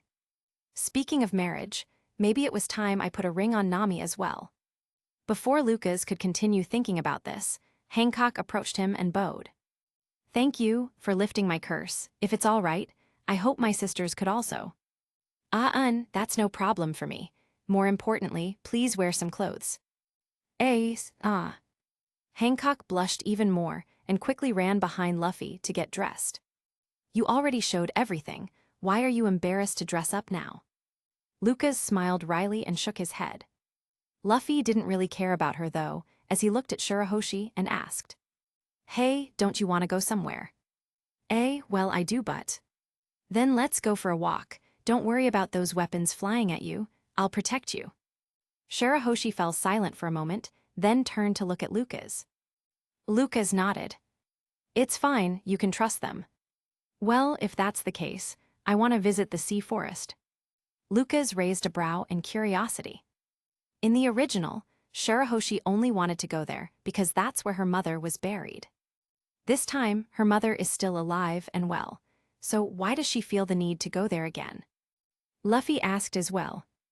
I've been there earlier. That's where Jinbei is. Do you want to see him?" "Boss Jinbei, so he is there as well." "Yeah, but if you didn't know that, then he's not why you want to go there." Shirahoshi nodded and looked at the direction of the sea forest. "Since I was a kid, I always had this feeling that I needed to go to that place, as if someone is calling me. I know it's weird, but I want to find out about it." Hearing this, Lucas frowned. Things are certainly different in this version. Is this perhaps because she is the ancient weapon Poseidon? Just what secrets are there in that place that she felt something is calling her to that place? In the end, Lucas doesn't really know the world of One Piece despite reading and watching about it in his previous world. All he can do is theorize and speculate according to what he does know. Nevertheless, it might be better if he also comes with them just to be on the safe side. Luffy didn't think too much into it and just nodded with a grin. "Then let's go there. Don't worry about those flying weapons, just leave it to me." "Thank you." Shirahoshi's face lit up. "Still, you're so big. If you leave the palace, everyone would notice." "I'm sorry." Shirahoshi is about to cry again. Luffy laughed. "Shishishi, don't worry. I've got a really good idea." Lucas saw Luffy's grin and stopped him. "If you're thinking about putting her inside Megalo, then no." "What? How did you figure out my plan? Did you read my mind?" "Yes." "That's awesome. What am I thinking now?" "Do you want to eat again?" "Wow, you really can read minds. You're just too easy to read." Besides, if I can't think of an answer, food is always the correct answer anyway. Lucas sighed. "Anyway, no need to do something like that. I'll explain to King Neptune and Queen Ottoheim so they wouldn't get worried." "But will they agree?" "Haha, don't worry. If they don't agree, we'll just kidnap you. Right, Captain?" "Shishishi, let's go then." "Kidnap, yay." "Luna, why are you the one getting excited? Just what did Nami teach you?" As they were about to leave, Lucas remembered something. "Oh yeah, Shirahoshi, where's the treasure room located?" It's over there, but why did you ask, Lucas-sama?" "Are there rings there?" "I think so." Lucas no longer answered, as he fell into deep thought. Capítulo 81, Merry Party Fight. After picking up a ring and asking Luna to keep quiet about it, Lucas and the rest headed back to the main hall where everyone is. Sure, Hoshi, you're out of your room. Father, Lucas-sama and Luffy-sama said that they will protect me. Ah, very well then. With them around, I can rest assured. Hearing their conversation, Nami asked what was going on. Lucas, you just went out for a bit, and you already picked up a mermaid princess. What pick up? It was Luffy who picked her up. What the hell? Why am I being accused so suddenly? Mommy, don't be angry. Daddy is going to give you a ring and ask you to marry him. Luna, what happened to Pinky Swear? Weren't you gonna keep a secret for Daddy? It seems Luna remembered it just now, and quickly covered her mouth with her little hands. Oops, Mommy, forget what I said. I made a promise to Daddy not to tell you. We Pinky swore. Right, we Pinky swore. Why are you telling her that? Lucas sighed and gave up. Since the cat is out of the bag, he can only follow through with it. Lucas coughed and cleared his throat before getting down on one knee. Nami, who was angry at first, started to get flustered and didn't know what to do. Is this really happening? Nami, thinking about it, our relationship started 2 years ago. By some stroke of fate, we were blessed with a child, and for 4 years, I can only think of returning to you and our child. It has been one of the driving thoughts I had when I was stuck in the past for 4 years. It wasn't really wrong when he said it like that. Back when he was in the past, all he wanted was to get back and make sure Nami and their child was safe. It was just that it was too complicated to think of a way to go forward in time. Despite being angry for Toki, who pushed him away when he was trying to help, he was still grateful to her for sending him back to the future.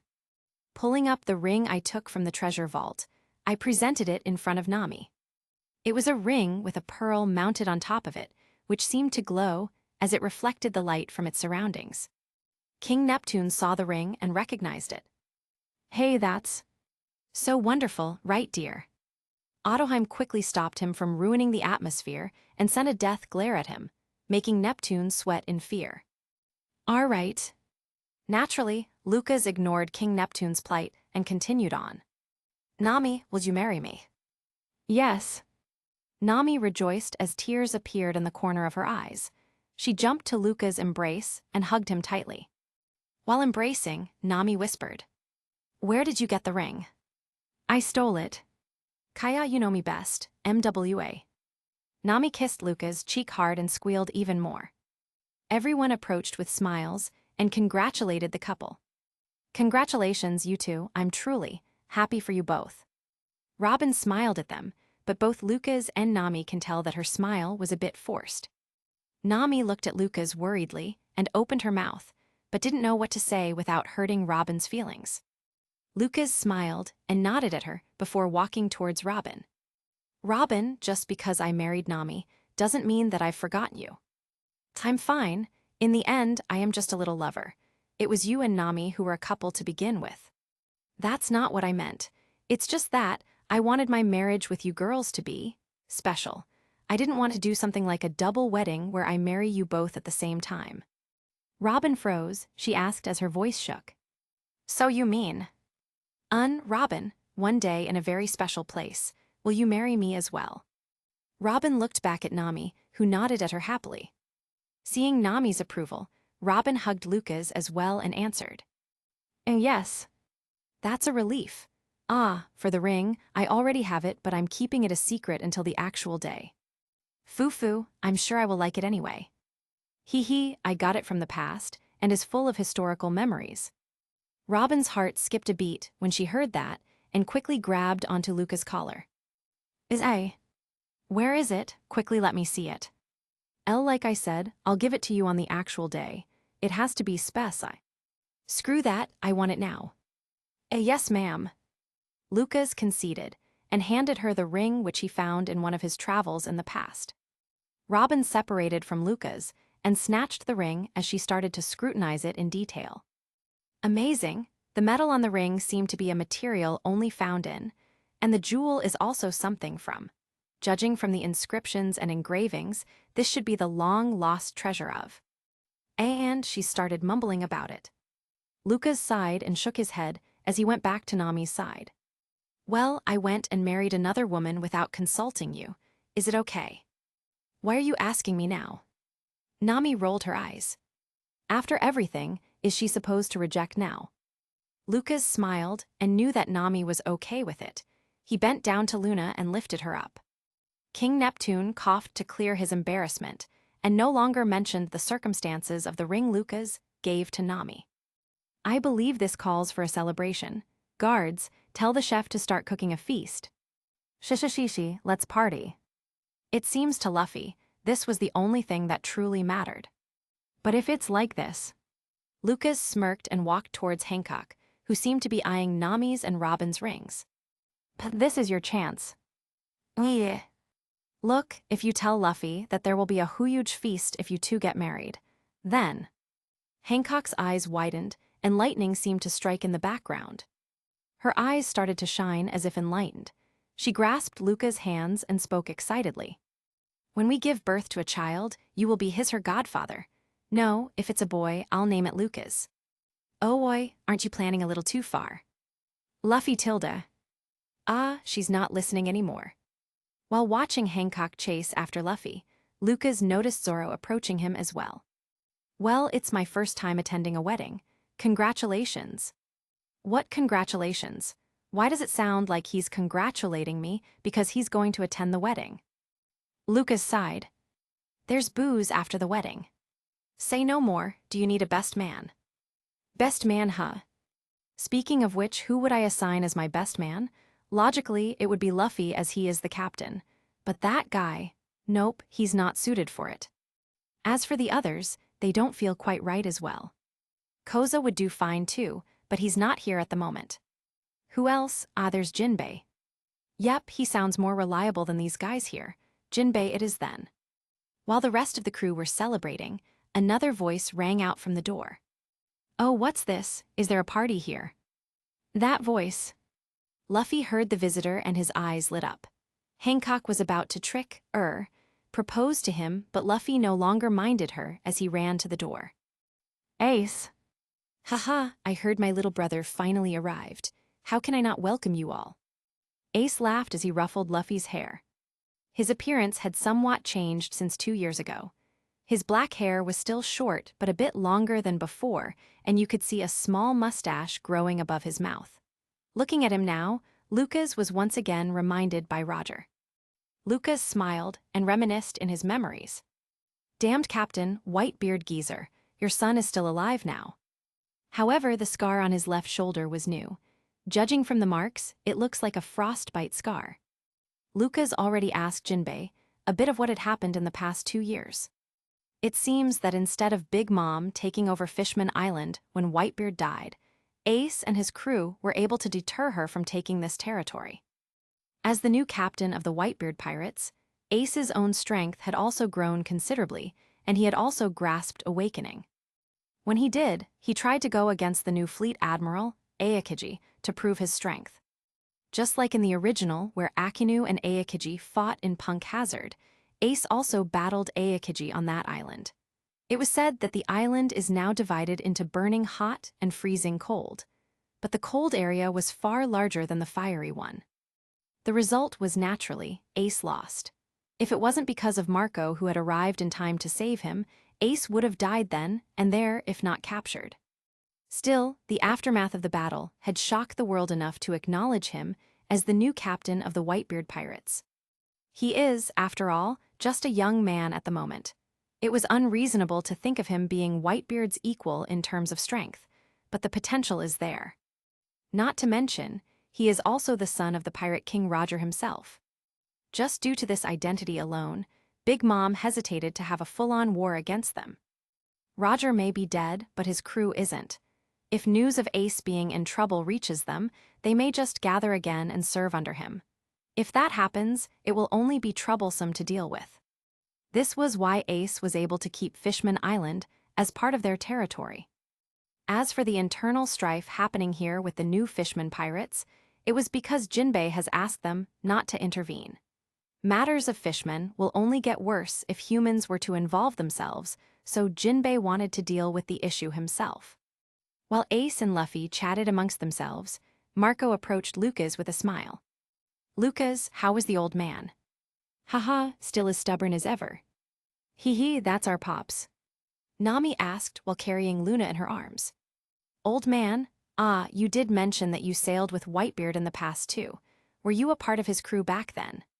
"Yeah, I'm glad I was able to meet him in his prime." Lucas laughed as he remembered Whitebeard's antics in the past. Marco saw Luna and gave her a warm smile. "So this is your kid?" "Yeah, this is Luna. Luna, say hi to Uncle Marco." "Uncle Bird." Hearing what Luna said, everyone but Marco laughed. Lucas also laughed, but then remembered. How did she know Marco turns into a bird? Phoenix. Though Lucas was confused, he didn't know the answer, so he could only sigh. Ace also approached them and grinned. "Hee, so this is Luna. Come greet your big bro, Ace." "Uncle Red." Luffy laughed hard when he heard that and started calling Ace Uncle Red as well. Ace naturally got pissed and they started pulling each other's cheeks. Everyone laughed again. After a while, mermaids appeared and started serving the dishes. "Let's party," Luffy shouted with a big grin together with Ace as they hugged each other's shoulders. "Party." Seeing everyone being so loud and energetic, King Neptune sighed and smiled wryly. Humans seem to like having parties too much. That night, everyone danced and sang as they ate and drank. Soon, even the guards stationed and the mermaids also joined in. Suddenly, loud crashes rang out from the walls around them. Everyone stopped speaking and looked around. "We're under attack. Men, to your positions. Protect the royal family." Zoro let out a nasty grin and touched the handle of his sword. "Now this is my kind of party." Brook touched his cane as well and laughed. "I suppose it's time to stretch my muscles a bit. Not that I have muscles to begin with. Yo ho ho ho ho." Usopp adjusted his goggles and pulled out a small cylinder handle. Clicking a button on it, the top exploded and shot out white cloud, which formed into a long slingshot. Lucas raised a brow at that. Wasn't that the iron cloud sword he got back in Skypia? Usopp noticed his look and grinned as he explained. "Hee, using the weather technology Nami gave me from Weatheria, I was able to find a way to stabilize the iron cloud form even below a sky island.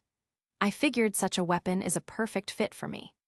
Certainly, with that weapon, he can adjust the length and form of the slingshot, depending on the situation. It's certainly quite useful to Usopp, who has a lot of tricks in his sleeve. Plus, Usopp waved the iron cloud slingshot and changed its form into a sword. Zoro and Brook are no longer the only swordsmen in the crew. "You know how to use a sword?" "Only a little bit. As a sniper, my biggest weakness is close-distance fights. In the past 2 years, Jabra hammered into me a way to fight in close range so I would not lose out too much. Of course, I'm not really an expert with the sword, but I still know enough to use it." Lucas smiled. How about that? The cowardly and unmanly Usopp from the original has become reliable now. It was a good choice to put him and Jabra together. Nami also got battle ready and extended her new climb attack while Robin simply crossed her arms. Kaya pulled out a vial of something from her bag and Hancock raised her leg, ready to kick some ass. Ace and the rest also got into their battle stance and got ready. Luffy crackled his fists with a grin. "Shishishi, the party's just starting." Capitulo 82, Warm Up. As everyone got ready for a fight, the doors opened with a loud boom and they all saw a group of injured pirate humans appear. "The humans have invaded. Protect the royalty." Lucas frowned seeing the fishmen guards surround King Neptune as well as Ottoheim, the princes, and the princesses. Not only were those guards looking warily at the invaders that just arrived, they were also looking wary towards Luffy and the rest. And to think that they were partying happily just a few seconds ago. It was evident that their distrust of humans isn't as shallow as they appeared to be. King Neptune and Ottoheim also noticed this and sighed. Neptune spoke up to ease the minds of the guards. Judging from their appearances, they seem to have been thrown here by Vanderdecken using his ability. Shirahoshi is here so naturally, their destination also landed them here. Make sure to protect our guests as well. Why yes, as you command. The guards knew their mistake and quickly rearranged themselves when Lucas stopped them. He smiled and shook his head. Let these guys deal with them, they're already itching for a fight. Haha, they sure look it. Besides, old man, you're not letting me deal with Hody, so let us deal with these human pirates instead. Ace laughed and put on his hat with a grin. The tips of his fingers started to turn into fire. King Neptune smiled wryly and nodded. Very well then. Will they be all right? Shirahoshi asked while tugging her huge hands onto Luca's clothes. Her little sister, Kurahoshi, also looked up at Lucas with worried eyes. Before Lucas could even speak to reassure them, Luna spoke first. Don't worry. My mommy, uncles, aunts, and big sisters are super strong. I see, little Luna, you trust them a lot, huh? Shirahoshi's mood relaxed seeing Luna smile. She asked Luna while lifting her up along with Kurahoshi on her palm. Kurahoshi also stopped looking worried and was taken in by Luna's emperor-level cuteness. Wah, Luna-chan, you're so cute, Tilda. Hee Tilda, of course, my daddy is the strongest. Hee, you like your daddy a lot, huh? While the girls were chatting amongst themselves, the few men heard their conversation as well and became all the more fired up. The reason being, they couldn't accept someone saying that there is another person who is stronger than them. Zoro was the first to step up. Luffy, no need for you to move. I'll deal with this. What are you saying? I'm the captain, I should deal with this. Let me handle these guys, I'm the weakest before. It's time I show you what a warrior of the seas is all about. My bones are shivering from excitement, but then again, it may be the cold since I don't have flesh and skin. Yo ho ho ho ho. You guys, this is my territory, don't butt in my fight. Captain Ace, what are you doing joining them? Marco sighed, looking at his captain who was joining Luffy, and the rest in their nonsense. Lucas laughed and thought the situation was funny. Do you guys want me to do it instead? Hearing Lucas' suggestion, they all went quiet for a few moments. The next second, Luffy shouted. The most people defeated is the strongest. Hey Luffy, it's not fair to get a head start. Usopp quickly chased and pulled up his slingshot. All is fair in food and war. Lucas sweated. Isn't it supposed to be love and not food? The others also moved as well. The girls just looked at the overly excited guys and sighed. For some reason, they weren't in the mood to fight anymore. Plus, the enemies this time are too weak for them to showcase their moves. Naturally, the fight ended in just a bit more than a minute. Lucas shook his head, as well as the enemies weren't able to give Luffy and the rest a challenge. As such, he wasn't able to measure their strengths for the moment. Well, there's Hody and his gang, so Lucas wasn't worried about not giving Luffy an enemy to fight. When the fight was over, Shirahoshi and Kurahoshi clapped. Wow, Luffy-sama, you're very strong. Wah, so strong. Luna patted her chest as if she was the one being praised. Since she was cute, everyone just laughed and smiled at her. Zoro sighed, still unsatisfied with the lack of action in the fight just now. What do we do with these guys? Well, locking them up is fine.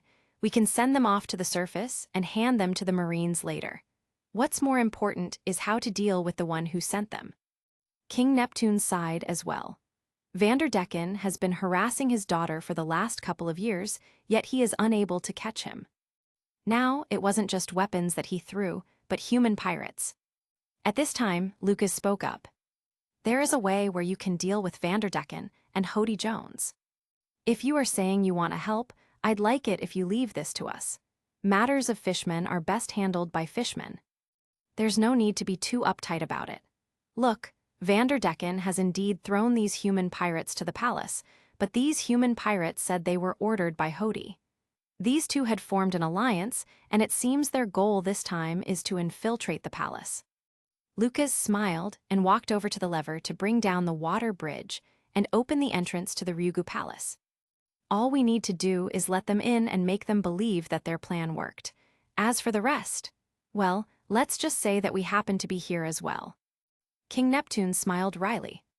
I suppose, if you happen to pass by and somehow beat Hody and Vanderdecken, then there's nothing we can do. Luffy looked confused about what they were talking about, so he asked Lucas. I don't get it, but does this mean someone stronger is about to come? Yep, someone way stronger than the ones just now, in terms of strength. Well, let's say he is at least Shichibukai level when in water. Hearing that, Luffy's grin grew wider. Shishishi, let them in. Aye aye, Captain. Since the captain has ordered, there is no reason for Lucas to refuse. He pulled down the lever and waited for Hody and his gang to arrive. King Neptune no longer said anything and simply waited calmly as well. Lucas and Neptune looked at each other and nodded. Actually, these two had already talked about this before. When the Straw Hats arrive, King Neptune would invite them to the palace. Afterward, arrange for Shirahoshi's meal to pass near the main hall in order to attract Luffy and lead him to Shirahoshi. Luffy will then convince Shirahoshi to come out, and Lucas will lead them back to the main hall. Knowing that Vanderdecken would form an alliance with Hody and would send human pirates to infiltrate, the scenario of Hody and Vanderdecken arriving in the main hall will happen.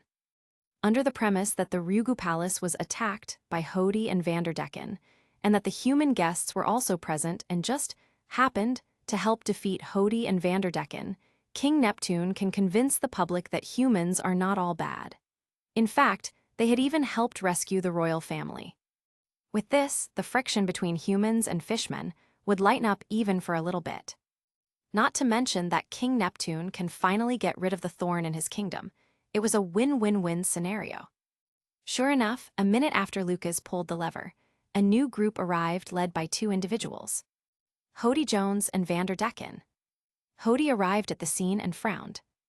Looking at the unconscious and captured human pirates, it didn't seem to make sense that they were able to lower the bridge. A trap. Hody grimaced but didn't panic. He was still confident that he could defeat everyone with his power. Sadly, this arrogance would only cost him his life. Vanderdecken saw Shirahoshi and started to smile dirtily. Ah, if it isn't my lovely Shirahoshi. How nice of you to go out of your way and leave your tower for me. Shirahoshi trembled upon suddenly being called out and tried to shrink herself behind Lucas. Please don't call me so familiarly, I don't know you. Gah, WL, there's plenty of chances for us to get to know each other better once we're married. Marry, but you're not my type. Gah. Vanderdecken suffered another invisible blow to the heart. Hearing her, Lucas smiles wryly. He has heard of this line before in the anime and felt it was funny at the time. Now hearing it firsthand makes him wonder, just what or who is Shirahoshi's type then? If she had said that she doesn't like Vanderdecken, then it was fine. But by saying that he wasn't her type means that Shirahoshi has a type. Perhaps someone she likes. Lucas is really curious about the answer, but for some reason, he felt that if he were to ask that, he would only be digging a huge grave for himself. Lucas sighed.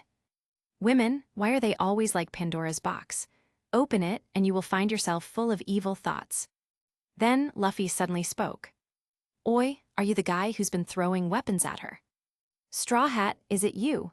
Are you the bastard who took my Shirahoshi's heart? Unforgivable, unforgivable. Vanderdecken stomped his feet angrily but didn't dare to attack rashly. His confidence is only coming from the fact that Hody is beside him. If he were to attack just now, he would no doubt be sending himself to his own death. More so. Vanderdecken glared at the man wearing shark armor in front of Shirahoshi and gritted his teeth.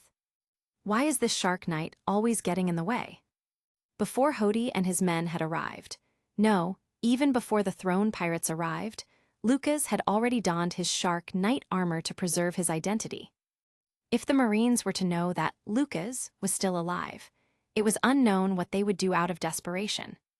Perhaps to Hody and Vanderdecken, the only person they would find troublesome to deal with in this room was Lucas. As for Luffy and the rest, they are just humans. How can they be superior to us fishmen? Well, if they knew that the Shark Knight is also human, well, it would be an interesting sight to see. Hody looked at his officers and spoke. I'll deal with Shark Knight, you all deal with the Straw Hats. Hearing that, a vein popped on Luffy's temple. He clenched his fist tightly and glared at Hody.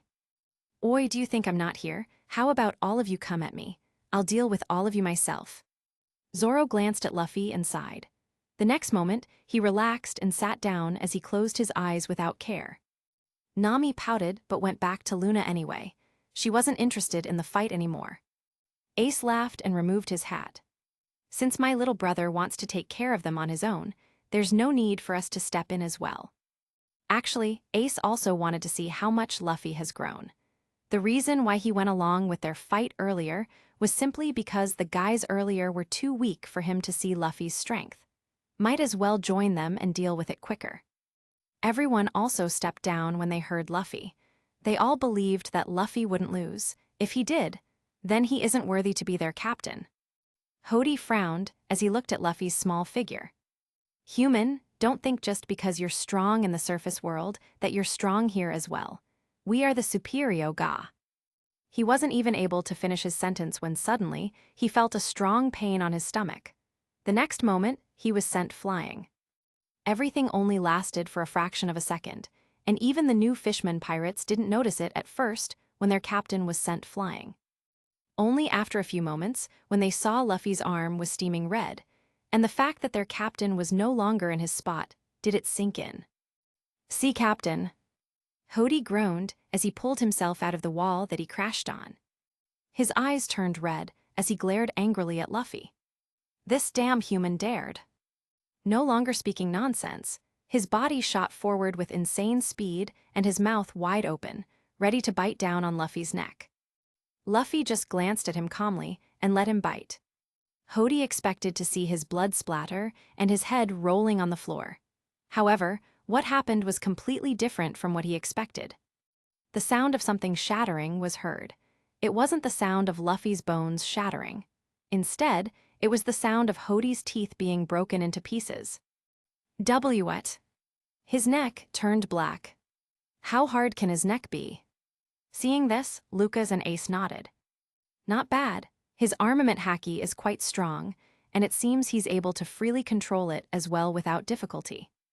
Lucas recalled the original version and felt that Luffy's armament haki has gone up a notch here.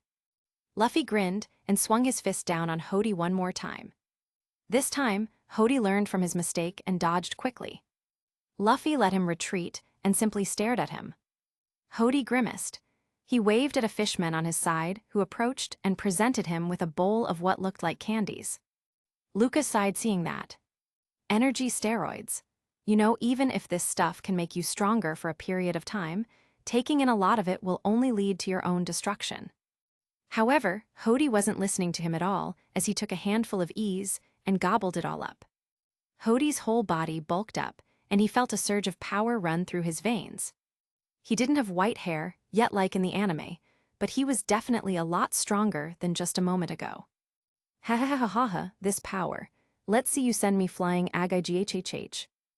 Boom. Once again, before Hody could finish speaking, he was sent flying.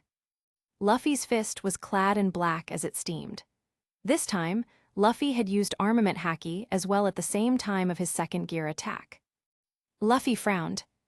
What, did he even get stronger? The fishmen sweated at that.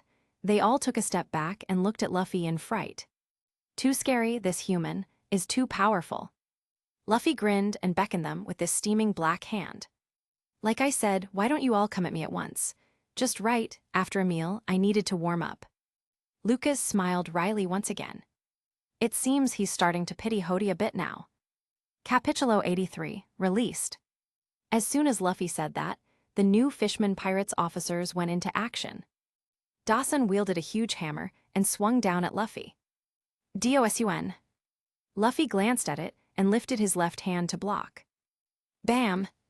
A dull sound rang out, but the hammer didn't budge Luffy, even by a millimeter. Dawson grew irritated and swung his hammer again.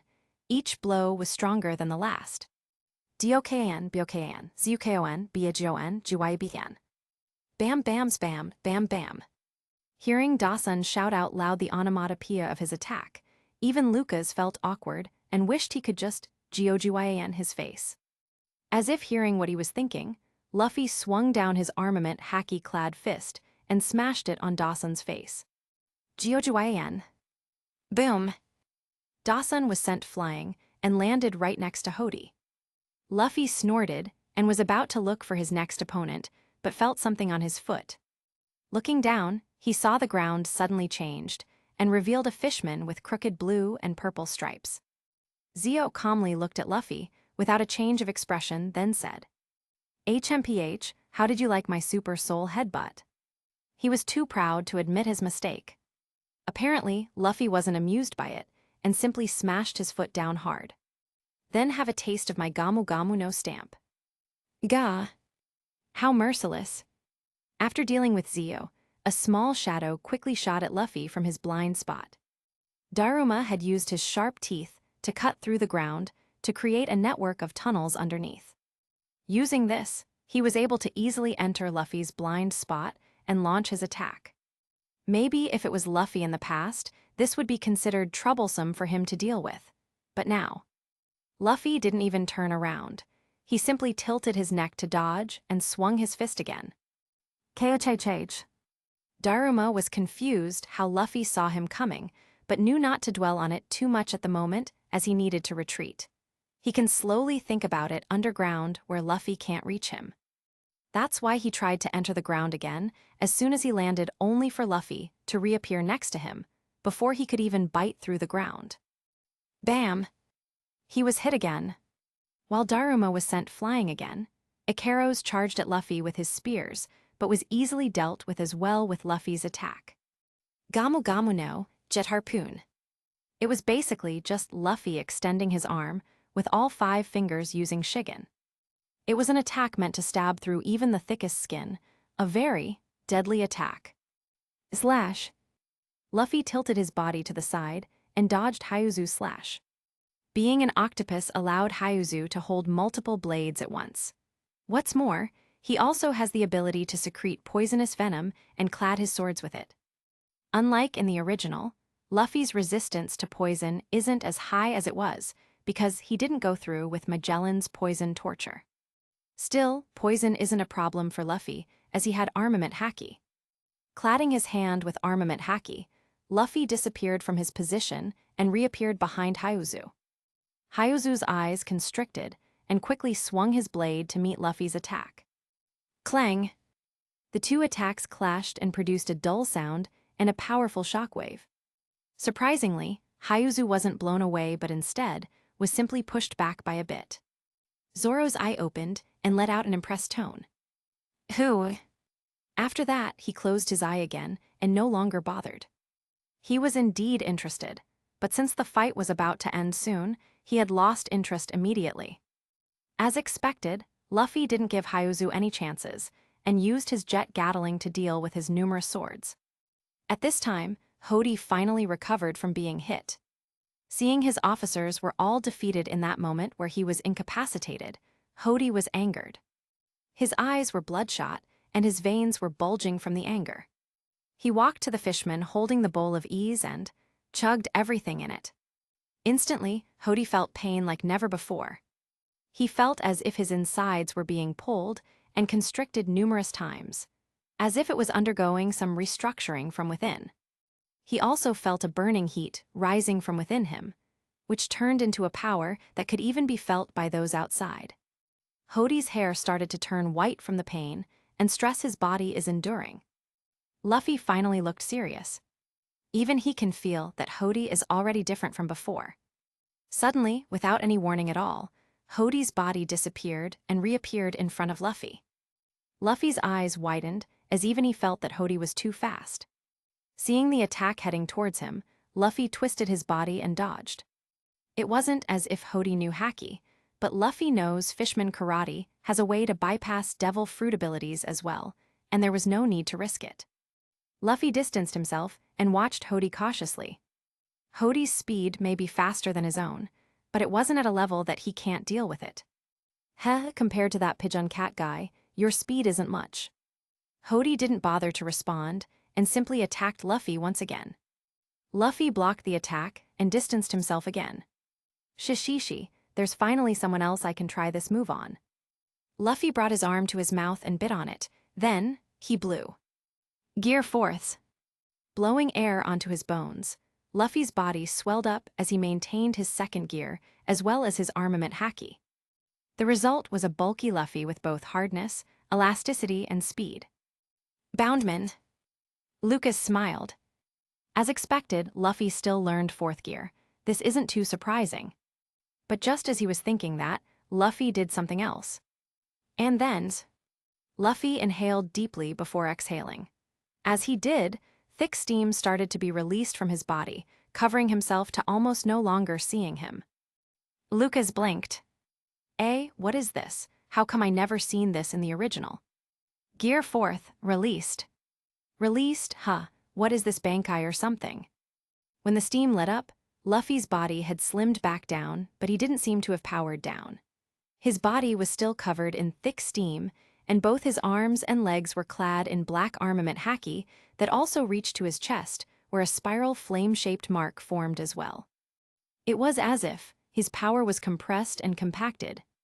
Lucas could even feel a dangerous vibe coming off from Luffy, as if he was once again facing Roger.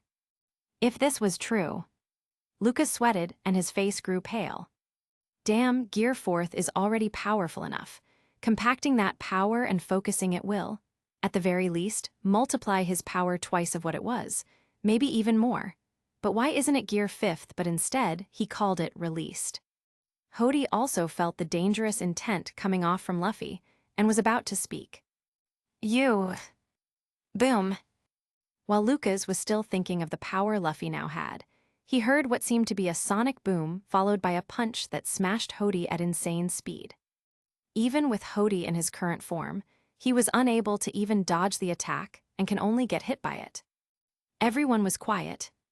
The new fisherman pirates were already beyond afraid. The captain was blown away again. This time, it was even farther than before and actually sent outside of the palace. After dealing that blow, Luffy exhaled deeply once again and steam let out from his mouth. His body returned to normal as he did. Man, using that technique really tires me out. Meat, I want meat. Didn't you just eat? I'm hungry again. Lucas can only laugh bitterly. Luffy's energy power works in ways he can never understand. Lucas really doesn't know how Luffy can come up with these powerful moves, but still be an idiot at the same time. Still, it was a pleasant surprise for him to see Luffy become so strong, even stronger than what he had seen in the original. Most likely, not just Luffy. Even the others also powered up even more than original. Lucas was looking forward to seeing them display their power. Smiling, he patted Luffy's shoulder and nodded at him. If you can maintain that kind of form in the future, you'll definitely be a force to be reckoned with. Shishishishi, that's not all. I still have an idea for another form. But I haven't tried it yet. I only have the image in my mind but not sure how to do it. Oh, maybe I can help. What are you thinking? I'm not telling, you might copy it as well. Okay, fair enough. Lucas sighed and looked at the remaining fishman pirates. What about them? Can you still fight? Fight, I don't need to. Luffy glanced at the fishmen and his gaze sharpened. A powerful emperor's haki gushed out which instantly knocked the fishman pirates unconscious. At the same time, the guards and people on their side weren't affected. Lucas nodded. His control of the emperor's haki is also good. Lucas was quite satisfied with how strong Luffy has gotten, but there is still room for improvement. If he were to teach Luffy the armament haki of Wano, Ryuo. Just thinking about it made Lucas smile. Like I thought. It's a lot more interesting to see Luffy's growth firsthand rather than watching from the anime. Ace approached Luffy and gave him a strong pat to the back. That's my little brother. Now, if you can only perform awakening as well, then it would be awesome. Hearing that, Lucas sweated. Right, I forgot Luffy still hasn't awakened. If he can even do awakening on top of that Gear 4th released, his power will surely let him reach Yonko's level, perhaps even surpass it. Lucas was really looking forward to seeing the day Luffy becomes the Pirate King. What's more, with Luffy by his side, they can definitely win against that bastard Kaido. Toki, Oden, just wait. Lucas wasn't sure if Oden and Toki had died back then because he was sent forward in time, but there is a high chance that they had indeed died. If they survived, then that's good. If not, Lucas was prepared to end Kaido. No matter what it takes. At the side, Shirley watched everything unfold in front of her calmly. She looked at Lucas, who seemed to have something in his mind. She didn't know what he was thinking, but it made her recall the foresight that she had. Before they left to Ryugu Palace, Shirley tried to foresee the future just for a bit. What she saw had shocked her to no end. It was the image of Lucas. He sat at a tall throne. In front of him were the 5 elders. They were kneeling to him. Capitulo 84, Wedding. After the matter with Hody ended, everyone was already relaxed and no longer as tense as before. Looking at them, Lucas sighed and looked outside. He had been paying attention to Vanderdecken as well earlier, so he noticed how that guy slipped out during the battle earlier. Lucas didn't feel like stepping in just yet, since he can easily take care of him no matter what. He was more curious about what he was going to do. Well, sensing the large thing that's coming their way, Lucas' curiosity was satisfied. It was still far from the Ryugu Palace, so the others hadn't noticed it yet. Lucas shook his head. Whatever, I'll just deal with this to save everyone the trouble. In the original version, the whole of Fishman Island panicked when they saw the huge ship, Noah, come down crashing on the island. This time, they all still didn't even know about their impending doom. To save everyone the hassle and the troublesome aftermath, Lucas was prepared to step in. Besides, he had let Vanderdecken go earlier just because of his curiosity. Naturally, he would feel guilty if something were to happen.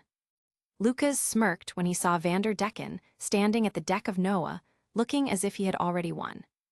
What a crazy bastard. Lucas muttered and closed his eyes as he turned around. The way Vanderdecken's ability works is that the thing he touches will always move to where his mark was unless it was stopped midway. All Lucas had to do was create a strong enough wall of water current to stop its momentum. Noah may be large, but this is the bottom of the ocean where there is water all around. In addition to the water wall, Lucas can control the surrounding water outside and inside of the ship to pull it away. Sensing the ship stop, Vanderdecken's smile froze. He looked down on the ship and panicked. What's happening? Why did it stop? Suddenly, he felt something behind him. Turning around, he saw the water spin at high speeds, but that wasn't all. The whirlpool wasn't normal. It was long and had 4 protruding branches. It looked like 2 arms and 2 feet. It also seemingly had a head as well. On it, there were 2 slits that resembled the eyes and a larger slit that looked like a person's smiling face. Vanderdecken felt a shiver down his spine when he saw that person's smile. It extended its arm and pointed it at Vanderdecken. The mouth moved. Though no sound came out of it, Vanderdecken could feel it say, Amiwamu Shinderu. Nanny. Boom. Its whirlpool hand exploded and engulfed Vanderdecken as it turned into water blades that cut him to ribbons. The sea was dyed red in his blood. The person looked at the blood and shook its head before turning to look at Noah beneath him. The next moment, Noah's course suddenly changed as it turned away from Fishman Island, landing next to the sea forest.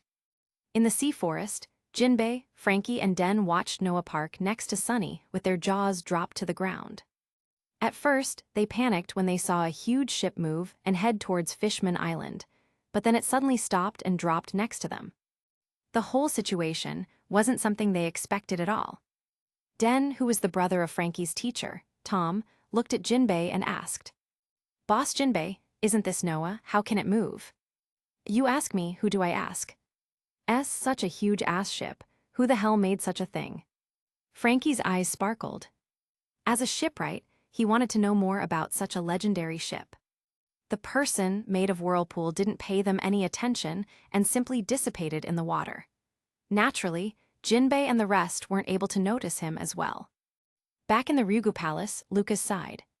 That takes care of that, though it would have been better if I had managed to take a picture of Jinbei and Frankie looking so shocked.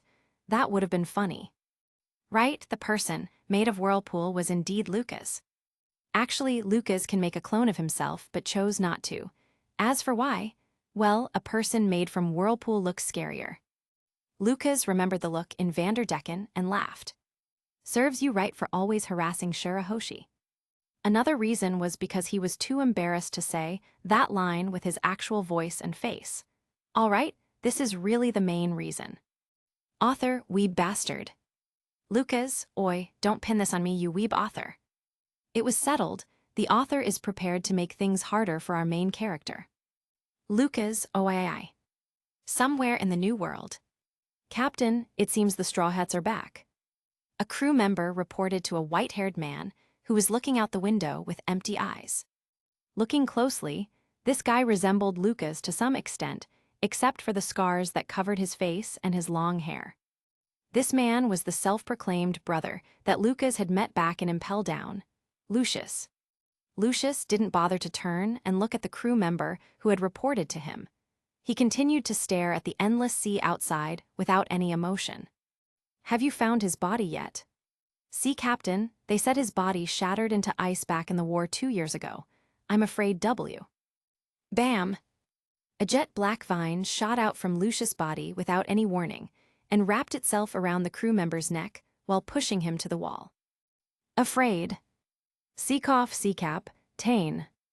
At this time, Lucius finally turned to him. The crew member tried to struggle, but then saw Lucius' eyes. It was covered in jet black as well. Seeing this, the crew member's whole face paled, and his body started to tremble. He had heard stories about their captain, who had destroyed a whole island by himself.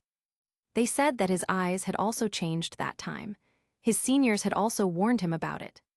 When the captain's eyes turn black, whoever's on the other side of that gaze is bound to die. And right now, he is on the other side of those eyes.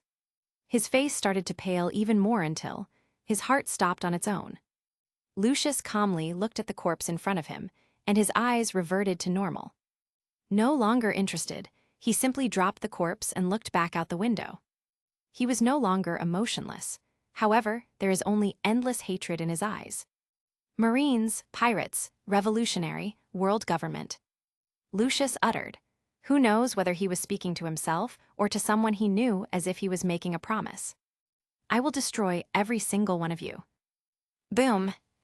A huge explosion of Emperor's haki exploded from his body. All creatures around them, be it his own crew or the sea kings in the ocean, they all died without any warnings at all. His Emperor's haki was so dense that it didn't just make everyone faint. Instead, it had stopped their hearts. Suddenly, the door opened once again. Shiryu entered with a cigar in his mouth. He looked at Lucius and shook his head. It took some time to recruit these guys. You can't just kill them all because you got moody. It's not my fault they can't withstand my haki. Shiryu sighed. Back when he had picked this guy up in Impel Down, he only thought it would be interesting to raise a kid and use him against the Marines.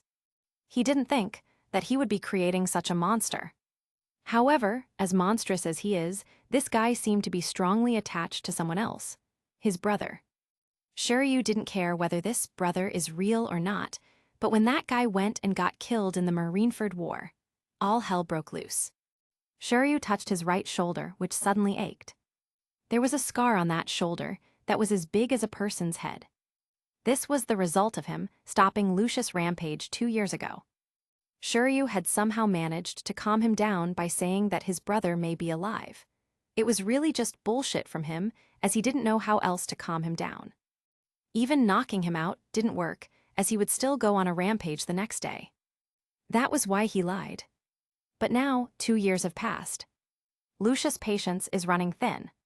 Shiryu is really afraid that he wouldn't be able to stop Lucius from rampaging next time.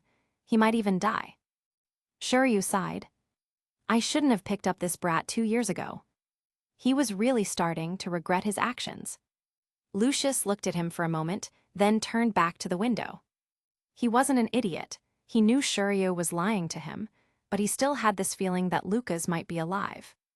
Before, that feeling wasn't there, but now that feeling suddenly came back. It was also at the same time that the Straw Hat pirates re-emerged. Lucius frowned. Is he really back? Author, he is. Go to Fishman Island and kill him so I can end this story. Lucas. Lucius shook his head and walked to his own room to sleep. As he walked, he spoke to Shiryu without turning his head to him. Go to the next island after Fishman Island. If he's really back, he would be with the Straw Hats. Hey, but there's 3 islands after Fishman Island. Which one do I go to? Think about it yourself. Achoo. Back in the Fishman Island, Lucas suddenly sneezed. Nami looked at him and asked with concern. Are you all right? Did you catch a cold? Nah. Probably just the author or some reader thinking badly about me. Nami didn't quite get it, but it seems Lucas was fine. Whether he was fine in the head or not was still up for debate, though. With the problems out of the way, the crew began to celebrate properly. As for Lucas and Nami's wedding, he had planned to do it in the sea forest, as the view there also looked nice. Lucas already asked Nami about it, and she agreed. Since the venue has been decided, the next was when. Both of them had suggested doing it, today, as they felt that they had waited long enough already. The girls accompanied Nami to find a dress, while Lucas and the guys also looked around to find something proper to wear. They had reached the Starfish Papag's clothes store and tested out a few outfits. Since they knew Papag, he had agreed to provide everything for free. It wasn't just Lucas who tried out different outfits. Luffy and the others did so too. Since Lucas saw they all wore a bunch of nonsense, he forced them to wear simple black suits instead. Lucas himself chose a white suit since Papag told him that it suited him better. Usopp had called Frankie and Jinbei as well so they could attend. Meanwhile, Zoro volunteered to go get Chopper and Sanji. Lucas felt that it would take forever for Zoro to reach Mermaid Cafe, so he asked Brook to come along with him as well. As they left, a grin appeared on Zoro's face. Hee, let me be the one to tell that curly brows the good news. Hearing that, Lucas sighed. It seems blood will spill in this wedding. What did you say? Inside Mermaid Cafe, Sanji, who was still unconscious from losing too much blood, wouldn't wake up no matter how much they tried to wake him. Only when Zoro spoke did Sanji suddenly wake up. He grabbed Zoro by the collar and asked again. Oi, what did you mean, Mary? NNNNAMI. MYNAMI Swan is getting married. Wow, you're crying tears of blood this time. Zoro was surprised as he looked at the blood falling from Sanji's eyes. Sanji ignored him as he got back to bed and covered himself in sheets. They could hear him cry. Sniff, Nami Swan Tilda, why do you have to get married? I mean, they already have a kid. Why are you reacting so much? This is different, this is marriage. Marriage, you know. Like I said, stop overreacting already and get dressed. Hoo-hoo. Zoro rolled his eyes and kicked Sanji off the bed. Sanji cried but still stood up and followed them. As bitter as he is from knowing that Nami was getting married, he still had to go as they are his friends. It was his job to be happy for them. Then, Zoro said something that dealt another blow to him. By the way, Robin and Lucas are also engaged, but their wedding will be for another time. Wow, your ears are bleeding. It seems his body reacted on its own and decided to get rid of his hearing so he won't hear any more good news. Chopper performed another check and confirmed everything was all right. This is just Sanji overreacting again. As for the bleeding, it already stopped. Time passed as everyone got ready. In the sea forest, Lucas stood before King Neptune, who had offered to officiate the event. Nami was inside the Sunny and was about to make her appearance. Kaya was originally going to be the ring bearer, but Sanji suddenly volunteered to take the role. Since he practically begged to do it, Lucas felt bad and agreed to it. Little Luna is the flower girl. She looked so happy throwing the petals around beside Robin, who was the maid of honor. Finally, the time for Nami to appear came. She held a staff and shot a white cloud platform for her to step onto and walked on it. This girl really likes to make an entrance. Lucas smiled wryly, but didn't mind it. He looked at her as she walked on a path of cloud, while dressed in white dress with a thin veil over her head.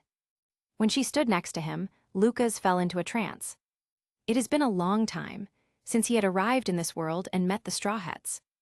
Back then, he only wanted to sail with them and watch the events of One Piece unfold with his own eyes. And now, he is marrying Nami. So much had happened in the past few years that made it seem like his previous world is so distant to him. He wished his parents could also see him getting married. Looking around, he saw the smiles of Luffy and everyone else. His real family may not be here, but there is still his family here that is with him. He looked back to Nami and smiled. Sanji's crying yet smiling face was interesting to look at as he handed the ring to Lucas and Nami. When Nami smiled and thanked him, his eyes turned to hearts again before fainting right there and then. Zoro grabbed his leg and pulled him away from the scene. As we laughed at them, the marriage soon reached its climax. Lucas, will you take Nami as your wife? I do. Nami, will you take Lucas as your husband? I do. Is there anyone who wishes to object to this wedding? Speak now or forever hold your peace. Naturally, no one spoke. It seems Zoro had to shut Sanji's mouth tight though. You may now kiss the bride. Lucas looked into Nami's eyes and moved his head forward. Their lips touched as they were surrounded by the cheers of their loved ones. Capítulo 85, To the New World. As the celebration continued, Shirahoshi looked into the distance with a longing expression. King Neptune saw her look and sighed. He knew that his daughter had wanted to see the surface world for a while now, but due to her identity, he has no choice but to continue and lock her away from the world. Others may not know, but he knows. Shirahoshi is one of the so-called ancient weapons that is able to command the Sea Kings. In a world surrounded by ocean, this was a deadly ability that can destroy islands at will. Not to mention that the Sea Kings are also used to pull the gigantic ship Noah, which is known to be the Ship of Promise. If she were to surface to the human world and the nobles learn of her existence, their Fishman Island may not survive the outcome. As he was thinking this, his eyes noticed a certain man looking at him with a knowing smile. It was Lucas. He left his wife for a moment and walked over to King Neptune and spoke the words that he wanted to hear. There is no reason for you to be afraid. Lucas smiled with confidence. Soon, the world will fear something else more than the ancient weapons. His smile turned into a fearless grin, looking down over the rest of the world. By then, as long as I say it, no one can lay a finger on your daughter. Fear what? Lucas laughed. Me. Without paying him any more attention, Lucas walked back to Nami and the rest, leaving King Neptune completely speechless. Neptune smiled wryly. Such a huge proclamation. Can this human truly do it? No, if it's him, then maybe. King Neptune fell into deep thought as he started to plan ahead. Shockingly enough, in his plans, there was only the scenario of Lucas fulfilling his declaration, and not one scenario based on him failing. Lucas walked back to Nami and the rest, and started to chat without worries, but in his mind, his conviction had strengthened as he remembered what he told Roger back then. Shirahoshi approached him and asked, Lucas-sama, thank you for taking me out of the tower. It was Luffy who suggested it. Why are you thanking me? But they said it was Lucas-sama who acted against Dekken-sama. They? Did Frankie and Jinbei tell her about it? But did they even know it was me? Lucas was confused, but was even more confused when Shirahoshi continued to explain. I don't really understand it. I just heard a voice in my head saying it. Hi. At this moment, Luffy approached Lucas from behind and patted on his back hard. Hey, I heard you took care of that Vander guy. I told you to stay out of it. You heard it too. Where? What do you mean where? Obviously I heard it from. Where did I hear it again? That's weird, I just heard a voice earlier. Who was it? Luffy's head was full of question marks, and seemed to have already forgotten being angry at Lucas. Lucas sighed, but was still just as confused. Was it those Sea Kings? They noticed me.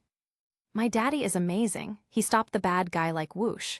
Then he moved a huge ship. Daddy's the strongest. Was that Luna? Lucas turned to look who was speaking, and indeed saw Luna excitedly telling a story to the Medaka quintuplets and Kurahoshi, who had joined in as well. Lucas was even more confused now. How come Luna also knows about it? Luna, where did you hear that story from? Daddy, I heard it from my fish friends. Fish friends? Lucas didn't expect such an answer, so he asked again. Do you mean mermaids? Luna shook her head cutely and waved her arms to the side. I mean very big fish friends, as big as that ship. Looking over to where Luna was pointing, Lucas saw the ship Noah. Right now, his head was full of question marks. He can still understand it a bit if Shura Hoshi and Luffy can hear the Sea Kings, but Luna too. In the end, just what is she? Lucas sighed. In any case, she is his daughter. Lucas wouldn't let anything harm her, no matter what. He smiled at Luna and patted her head. Luna, these very big fish friends of yours, don't tell anyone else about it, okay? A's why? Hee, because they are very shy. That's why, keep it a secret, okay? Though Luna didn't really get it, since she is being patted by Lucas on her head, she just smiled and nodded. Time passed as they continued to celebrate and have fun. At some point, Luffy started singing and dancing on top of the table along with Usopp and Chopper. Listen up, as the best man, I command there will be another party tomorrow. Luca's palm touched his face. In the end, Luffy had indeed ended up as his best man. At first, he was about to ask Jinbei about it, but Luffy was adamant about choosing him instead. What are you saying? I'm going to be the Pirate King. I'm obviously the best man. Those were the words he said that time. It seems he was under the impression that the best man means exactly what it says it is, the best man. Anyway, Lucas had simplified the wedding, so it actually didn't require a best man or maid of honor. He had only put them there as some kind of formality. There were no speeches or even exchange of vows, as both Lucas and Nami didn't feel like needing it. After the joyful and loud party, everyone went back to the Ryugu Palace to rest. Robin agreed to look after Luna for the night, so Lucas and Nami would be left alone. What followed next was obvious. Nami laid on the bed with a red face, clearly still a bit hot from drinking too much alcohol earlier. Normally, her alcohol tolerance is quite high, even higher than Zoro himself. It's just that this time, she was truly happy and didn't care about getting drunk, so she drank recklessly. Looking at the intoxicated and sexy look Nami is giving him, Lucas smiled and crawled on top of her. Their lips touched, and their clothes started to come off one after another. Holding onto her hips, Lucas unlocked her secret chest and inserted his key. The following morning, Lucas woke up and saw Nami still sleeping beside him while covered in sheets. Recalling how wild she was last night, Lucas can't help but laugh when he thinks she will have trouble getting up later. Perhaps hearing his laugh, Nami's eyes started to open as well. Lucas smiled. Good morning. My head hurts. Nami groaned and lifted her hand to hold her head while trying to sit up. As she did, she froze and lied back down. My whole body hurts. Ha, who told you to drink so much yesterday? You didn't have to be so rough last night. Hey, you were the one who moved more than me. Nami blinked for a while and tried to remember. Suddenly, her face turned red and quickly hid inside the sheets. I don't remember, it must be you. Lucas was speechless. Do you even have to blame it on me? Sighing, Lucas kissed her forehead and smiled. Fine, I'm sorry, okay, it's my fault. 10,000 bully. You need to pay me 10,000 bully for medical fees. Forget it, it was useless to argue with this money grubber.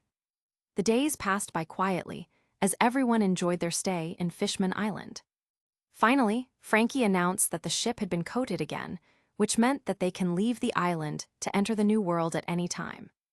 Hearing this, Luffy nodded and faced his crew. Okay, as the best man, I propose another party. Why is he still hung up on that best man thing? Still, no one objected to the party, as everyone wanted to have one last party as farewell. Lucas had also said his goodbyes to the mermaids of Mermaid Cafe and to Shiarly as well. He thought Shiarly would make things difficult for him, but unexpectedly, she didn't seem to care and simply nodded when he asked to leave. Lucas. Shiarly called out to him and asked something which confused Lucas. If you have the chance to sit on top of the world, would you do it? Why did you suddenly ask that? Just curious. Lucas raised an eyebrow but still answered honestly. He can vaguely tell why she would suddenly ask. Depends, is there someone sitting next to me? No. Then I probably won't do it. Lucas shrugged. He looked at Nami and Robin, who was talking to the other mermaid girls in the distance, and smiled. At the very least, even if I do get to sit on the highest throne, There will definitely be someone next to me. What was a king without a queen? At least, to Lucas, he didn't want to be at the top all alone. Shirley looked at him and shook her head. Whatever, I am tired of seeing these visions. I hope I am mistaken. She looked at the crystal ball, sitting on a soft cushion, and no longer hesitated. Shatter. Lucas looked at the shattered crystal ball on the floor and smiled wryly. In the end, this had also happened here. But it seems that instead of the vision where Luffy supposedly burns Fishman Island, the vision Shirley saw is instead related to him. Are you sure about that? Whatever, I do not wish to see the future anymore when it brings nothing but pain. Lucas knew her burdens, but didn't know what to say, so he can only pat her back in encouragement. Usually, he would pat their heads, but Shirley is a bit larger than normal human size, so it would be weird if he did that. Shirley felt his warm hand on her back and felt safe for some reason. Confused with this feeling, she decided to ignore it and ignored Lucas as well. Seeing her leave while ignoring him, Lucas scratched the back of his head and wondered if he did something that irritated her. After a while, he just shrugged and left as well. The next day, it was finally time to leave. Lucas and the rest stood on the deck of Sunny and looked at everyone outside waving at them. Jinbei, are you sure you don't want to come with? Luffy asked once again. I hope to join you guys, but I still have things to do. Once I settle with my matters, I shall properly ask to join you guys. Jinbei, forget about Luffy, join the Whitebeard pirates. Ace quickly said when he saw Jinbei refuse Luffy, but this only irritated Luffy instead. Damn it, Ace, don't steal my crew. He isn't yours yet, so it's not stealing. You want to fight, huh? Bring it. Seeing the two about to butt heads again, Marco knocked his fist at Ace, while Nami did the same to Luffy. Knock it off. Everyone just laughed at the two, who now had a bulge on their heads. Lucas-sama, come visit us again someday. Shirahoshi waved goodbye, as well with tears in her eyes. Hearing her, Nami and Robin suddenly approached Lucas on both sides with sweet smiles, but Lucas can tell that they aren't smiling at all. I forgot, you haven't given us an explanation about this one yet, right? She seems attached to you, right, Lucas-sama Tilda? Give me a break, I didn't do anything to her. Hoo Luna, I will miss you. Kurahoshi was also waving at Luna with tears in her eyes. The two of them seemed to have become great friends this past few days, as Lucas could see them playing all the time. Luna was also crying while waving goodbye. Wah, I will miss you too, Sister Kurea. While she cried, the sea churned violently. If not for Lucas trying to calm down the sea, Fishman Island might be no more already. It's really dangerous to leave Luna alone. King Neptune looked at Lucas and nodded. Lucas nodded back at him. Captain, the log pose is set. Nami had just gotten the new log pose for the new world, which consisted of 3 compasses pointing to 3 different directions. It is said that the compass which shakes the most is the most dangerous island of the 3. Looking at it, Luffy naturally declared to go in the direction of the middle compass, which shook violently. Everyone can only despair having such a captain. Luffy nodded and shouted as he pointed upwards. All right, to the new world. Oh. Suddenly, they heard a scream from inside the cabins. Alia. The doors slammed open and revealed Sanji, who looked pale. After the wedding a few days ago, Sanji knew that the following night would be Luca's and Nami's union. Even though he already knew that the two of them had done it before, which resulted into Luna's birth. Actually knowing that they were doing it that day seemed to be too much for him and actually fainted. Since then, he had been in a coma for the rest of the days after. Only now did he finally wake up. Seeing as the ship was already starting to float away, he ran to the side and tried to leave. Noof, my Fishman Island, my all blue. Usopp and Frankie stopped him from passing through the coating bubble. Let me go, I haven't enjoyed my stay here yet. That's because you are either unconscious or bleeding. Zoro snorted and no longer cared for him. Everyone else shook their heads too, while Sanji can only cry, but unable to refute. Hoo, my all blue. Then, Luffy appeared while lifting a large barrel of wine. He placed it at the center of the deck and laughed. Shishishi, everyone gather around. Knowing what Luffy wanted to do, Nami, Sanji, Zoro, and Usopp smiled as well and approached the barrel. Curious, everyone gathered around as well. Luffy grinned. Everyone, we have been through a lot these past 2 years, but our goal stays the same. He raised his leg and placed his feet on top of the barrel. To become the Pirate King. Sanji also lifted his leg and did the same. To find all blue, even though I already found it, hoo-hoo. Everyone ignored his little whisper at the end and pretended not to hear it. Zoro continued. To be the strongest swordsman. Nami smiled and held Luca's hand and also placed her feet on the barrel. To draw a map of the world. Usopp grinned with confidence. To become a brave warrior of the sea. At this point, everyone understood what to do. Chopper changed to his heavy point and did the same. To cure all kinds of disease. Frankie did his signature pose while lifting his leg. To build a ship that can travel around the world. Robin chuckled and followed. To uncover the truth of history. Brooke laughed. To reunite with Laboon. Kaya looked at Usopp while Hancock looked at Luffy. They both smiled and placed their feet on the barrel at the same time. To be with the person I love. Usopp blushed when he heard what Kaya said but tried to act cool, while Luffy didn't show any reaction. Everyone else had already placed their feet on the barrel, except for Lucas. He was about to do so when Luna cut in between and tried to copy everyone. Lucas smiled and lifted her up so her feet could reach the barrel. To become the cutest daughter. Ha ha ha, you are already the cutest, Luna. Everyone laughed at Luna. Luna pouted and changed what she said. To have lots of mommy. This time, Lucas sweated. El Luna, that. Tgthegood. Everyone laughed, except for Nami and Robin, who was staring daggers at Lucas, as if he was the one at fault. Lucas tried to ask Luna to change it, but she wouldn't budge. Sighing, Lucas can only raise his leg as well and place it on the barrel as he spoke his goal. Everyone stopped laughing and looked at Lucas in shock. Suddenly, Luffy laughed. Shisha shishi, as expected of the future Pirate King's crew. No longer wasting any time, everyone lifted their feet at the same time and slammed on the barrel hard. To the New World. Capítulo 86, Reunions. It took a while, but after a series of life-threatening scenarios under the ocean, the crew managed to reach the surface safely. The water exploded as the ship resurfaced, and the coating around the ship also popped after completing its job. The whole crew started to sigh in relief upon seeing the familiar blue skies once again. Usopp clung to the railings with tears running down his eyes. Thank God Lucas is with us. If not for him, we'd be dead by now. Hearing him, Lucas smiled wryly. Actually, even without him, they would still reach the surface somehow. Usopp is simply exaggerating. Nami quickly recovered and looked at her log pose. This isn't the time to relax. We're now in the New World. Who knows what sort of dangers are in this part of the ocean? Frankie, turn right. Nami wanted to take advantage of this moment and quickly divert their ship's destination. However, she was still underestimating Luffy's will to go to a dangerous island.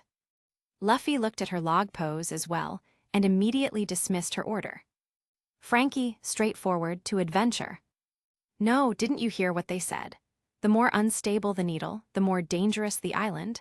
I say go to the most stable island. I second that vote. Nami and Usopp started to pinch Luffy's cheeks hard, but as he is made of rubber, he didn't care about it and still pointed ahead. Forward. Lucas looked at everyone else, but they all went on their own ways already. Zoro started to head to the training room, Sanji to the kitchen, Kaya and Chopper to the clinic, and Brooke was simply playing the violin without care. Robin took Luna to the lounge and played with her. Seeing Luffy being pinched, Hancock was angry and started to pinch Nami and Usopp as well. As for Frankie, he stood there holding the wheel and didn't know what to do. Lucas sighed and patted Nami, who was about to start a catfight with Hancock. Just let him go to where he wants and have his fill of adventure.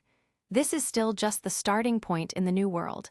Believe me, there are plenty more dangerous islands here. Nami was speechless and started to doubt whether it was the right choice to marry this bastard or not. Eventually, Nami gave in and Usopp was dragged somewhere by Kaya. Frankie sighed and held the wheel as the ship sailed forward. Suddenly, a large shadow loomed over them. Everyone looked up to look and saw a huge floating island. A slender figure slowly floated down and smiled. "Everyone, you finally made it here. Welcome to the new world." Lucas saw her and smiled as well. "Long time no see, Najiko." "Lucas, thankfully you're alive." Najiko saw Lucas as well and smiled. She was with Nami when they heard of his supposed death in the past. She was even prepared to convince Nami to stop being a pirate so she can raise her child safely. That time, Nami even asked her if she also liked Lucas. Of course, Najiko denied it at that time, but seeing Lucas now alive and well, there seemed to be some inexplicable feelings that were brought up in her as well. Najiko shook that thought away when she saw a ring on Nami's and Lucas' finger. "I heard you and Nami finally got married. Congratulations." Nami flinched when she heard that and felt that Najiko seemed angry. After thinking about it, it's probably because she went and got married without her sister there. Thinking of this, Nami quickly hugged Najiko's arm and smiled cheekily. "Hee, sister, I'm sorry I didn't get to invite you. It was a spontaneous decision and we didn't know where you are." "HMPH, you still know to call me sister." "Sister, how about we do another celebration on your island? I bet the view there is even better than in Fishman Island." Najiko pouted for a bit but still smiled in the end and hugged Nami back. "All right, let's head up first and talk later. We still need to tell you guys a few things about the new world before you start your adventure. Besides, I have a wonderful surprise for you, Nami." "Surprise? It can't be. Did you also get pregnant?" Najiko stumbled when she heard that and shouted back at Nami with her face red. "W, what are you saying? You're the only one who got pregnant here." Najiko sighed and looked over at Lucas for a second before turning away. "Anyway, let's go. There are people waiting for us." This time, it was Luffy who started to pout. "I don't wanna. I want to go on an adventure now." Lucas patted his shoulder and spoke the magical words. "There will be a party. Party, let's go." Nami sighed after seeing how easy Luffy was able to be controlled, while Hancock seemed to be taking some notes. Najiko just smiled and touched the ship. Afterward, the ship started to float, and she was able to control it to land on the floating island. There, a familiar group of people approached them while being led by someone. Lucas saw Koza and laughed. "Koza, it's been a while." "Lucas, it's good that you are safe as well." Koza smiled back and shook Lucas' hand. Lucas turned to the others and saw that everyone was still here. The former CP9 group, the people from Bareti, Makino, Kushiro, even Dr. Kureha, who he hasn't met yet. However, there are also some other new people. Seeing a familiar woman in front of her, Nami's eyes widened in surprise. "Mir. Nami." Nami's eyes started to form tears as she ran and hugged Bellamir. Soon, Bellamir also cried and Najiko joined in on the hug as well. Lucas smiled warmly at the three. It seems Shanks was able to save her as well. But if the timeline had changed, why does Nami not know she was alive till now? Koza walked over to Lucas and explained. "A few days after Nami left Witheria, a person arrived on our island along with Bellamir and another one." "Shanks." Koza looked at Lucas in surprise. "You knew?" It's a long story. Anyway, what did he say?" "Well, he said that a certain man had told him to look after a few individuals." "Let me explain." Suddenly, Bellamir spoke and removed herself from Nami and Najiko. She looked at Lucas from head to toe. It seems she already heard from Najiko about this guy who made Nami pregnant. Lucas felt a bit awkward about being stared at by his mother-in-law and kept quiet as he waited for her to speak. After a while, she sighed and explained. "Back then, when Arlong arrived with his goons, because we couldn't pay the protection fees, he pointed a gun at my head." Lucas looked at her head and there, he saw a nasty scar on the right side of her forehead. It seems the bullet didn't hit her brain dead center. As you can see, the bullet did go through my skull, but I managed to dodge it by a bit. Of course, this was still enough to cause my death. That time, when they discovered Nami was able to draw sea charts, they took her away. Nami bit her lip when she recalled those events. Najiko continued to hug her as well. Jensan was injured on the face and Nijiko also tried chasing after them. I was left alone with the doctor when someone arrived and said that he can cure me. Jensan saw this as well and made a decision. Afterwards, he arranged an empty grave for me so Arlong would be fooled as well. Belimir, who's that person who came? Nami asked. It was Shanks. He was still a kid that time, but since Jensan was out of options, he'd chosen to believe in him instead of leaving me to die. Shanks took me in and sent me to a guy who had a flower on his head. Flower? Ah, is it the old man Crocus? Luffy remembered the strange old guy. They met in the Twin, Capes back when they arrived in the Grand Line.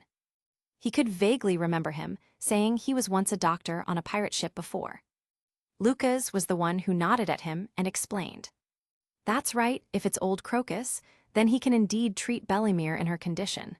He once sailed on Roger's ship after all. What? Belimir ignored the shocked Luffy and continued. Actually, this is all something Shanks explained to me after I woke up. The truth is, I had lost my memories back then. I've been under his care for a while now. Only recently did I regain my memories. We went back to Kakashi village, but neither Nami or Nijiko was there. Jensan said that the two of them were now pirates. Can you believe it? I, a former marine officer, have 2 pirate daughters. Hearing that, both Nami and Nijiko laughed wryly and didn't know how to explain. Lucas also scratched his head in embarrassment. Nami was one thing, but he was actually the one at fault for making Nijiko a pirate as well. Belimir sighed. After that, I asked Shanks to help me find them. Eventually, we found Nijiko here in this floating island. Oh yeah, did Shanks say anything when he saw this floating island? He cursed you a lot, saying how convenient it is for you. He also asked me to tell you to find him when you have the time. Well, someday then. Belimir glared at him and shook her head. Anyway, by the time I got here, Nijiko said that Nami had just left. Since you all will be arriving in the new world, we figured we'd just wait here for you. But... Belimir suddenly walked over to Lucas and grabbed his ear. Damn brat, I heard you married my daughter in Fishman Island. Did you even ask me whether I agree to it yet? Actually, it didn't really hurt Lucas when she pulled his ear, but if he acted like that, he thinks Belimir will only get even angrier at him. At times like this, you just have to pretend that it hurts to calm down the angry mother-in-law. Nami also tried to pacify her. Mother, stop it.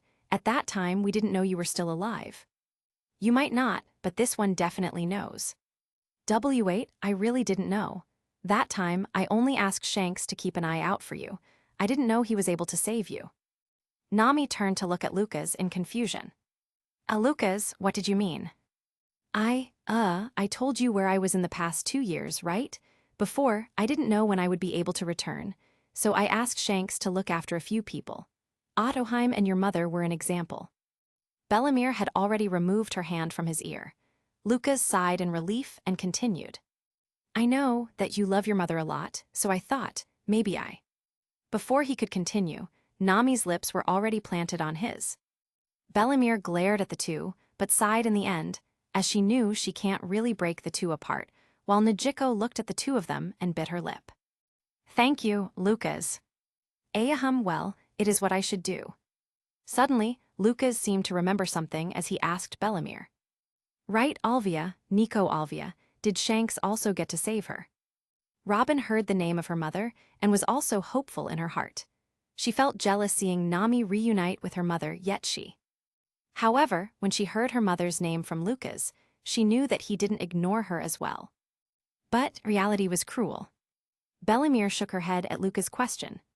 Sorry, I've been in Shanks' crew for a while, but I didn't know any going by that name in his crew. I see. Lucas turned to look at Robin to explain himself, but Robin shook her head.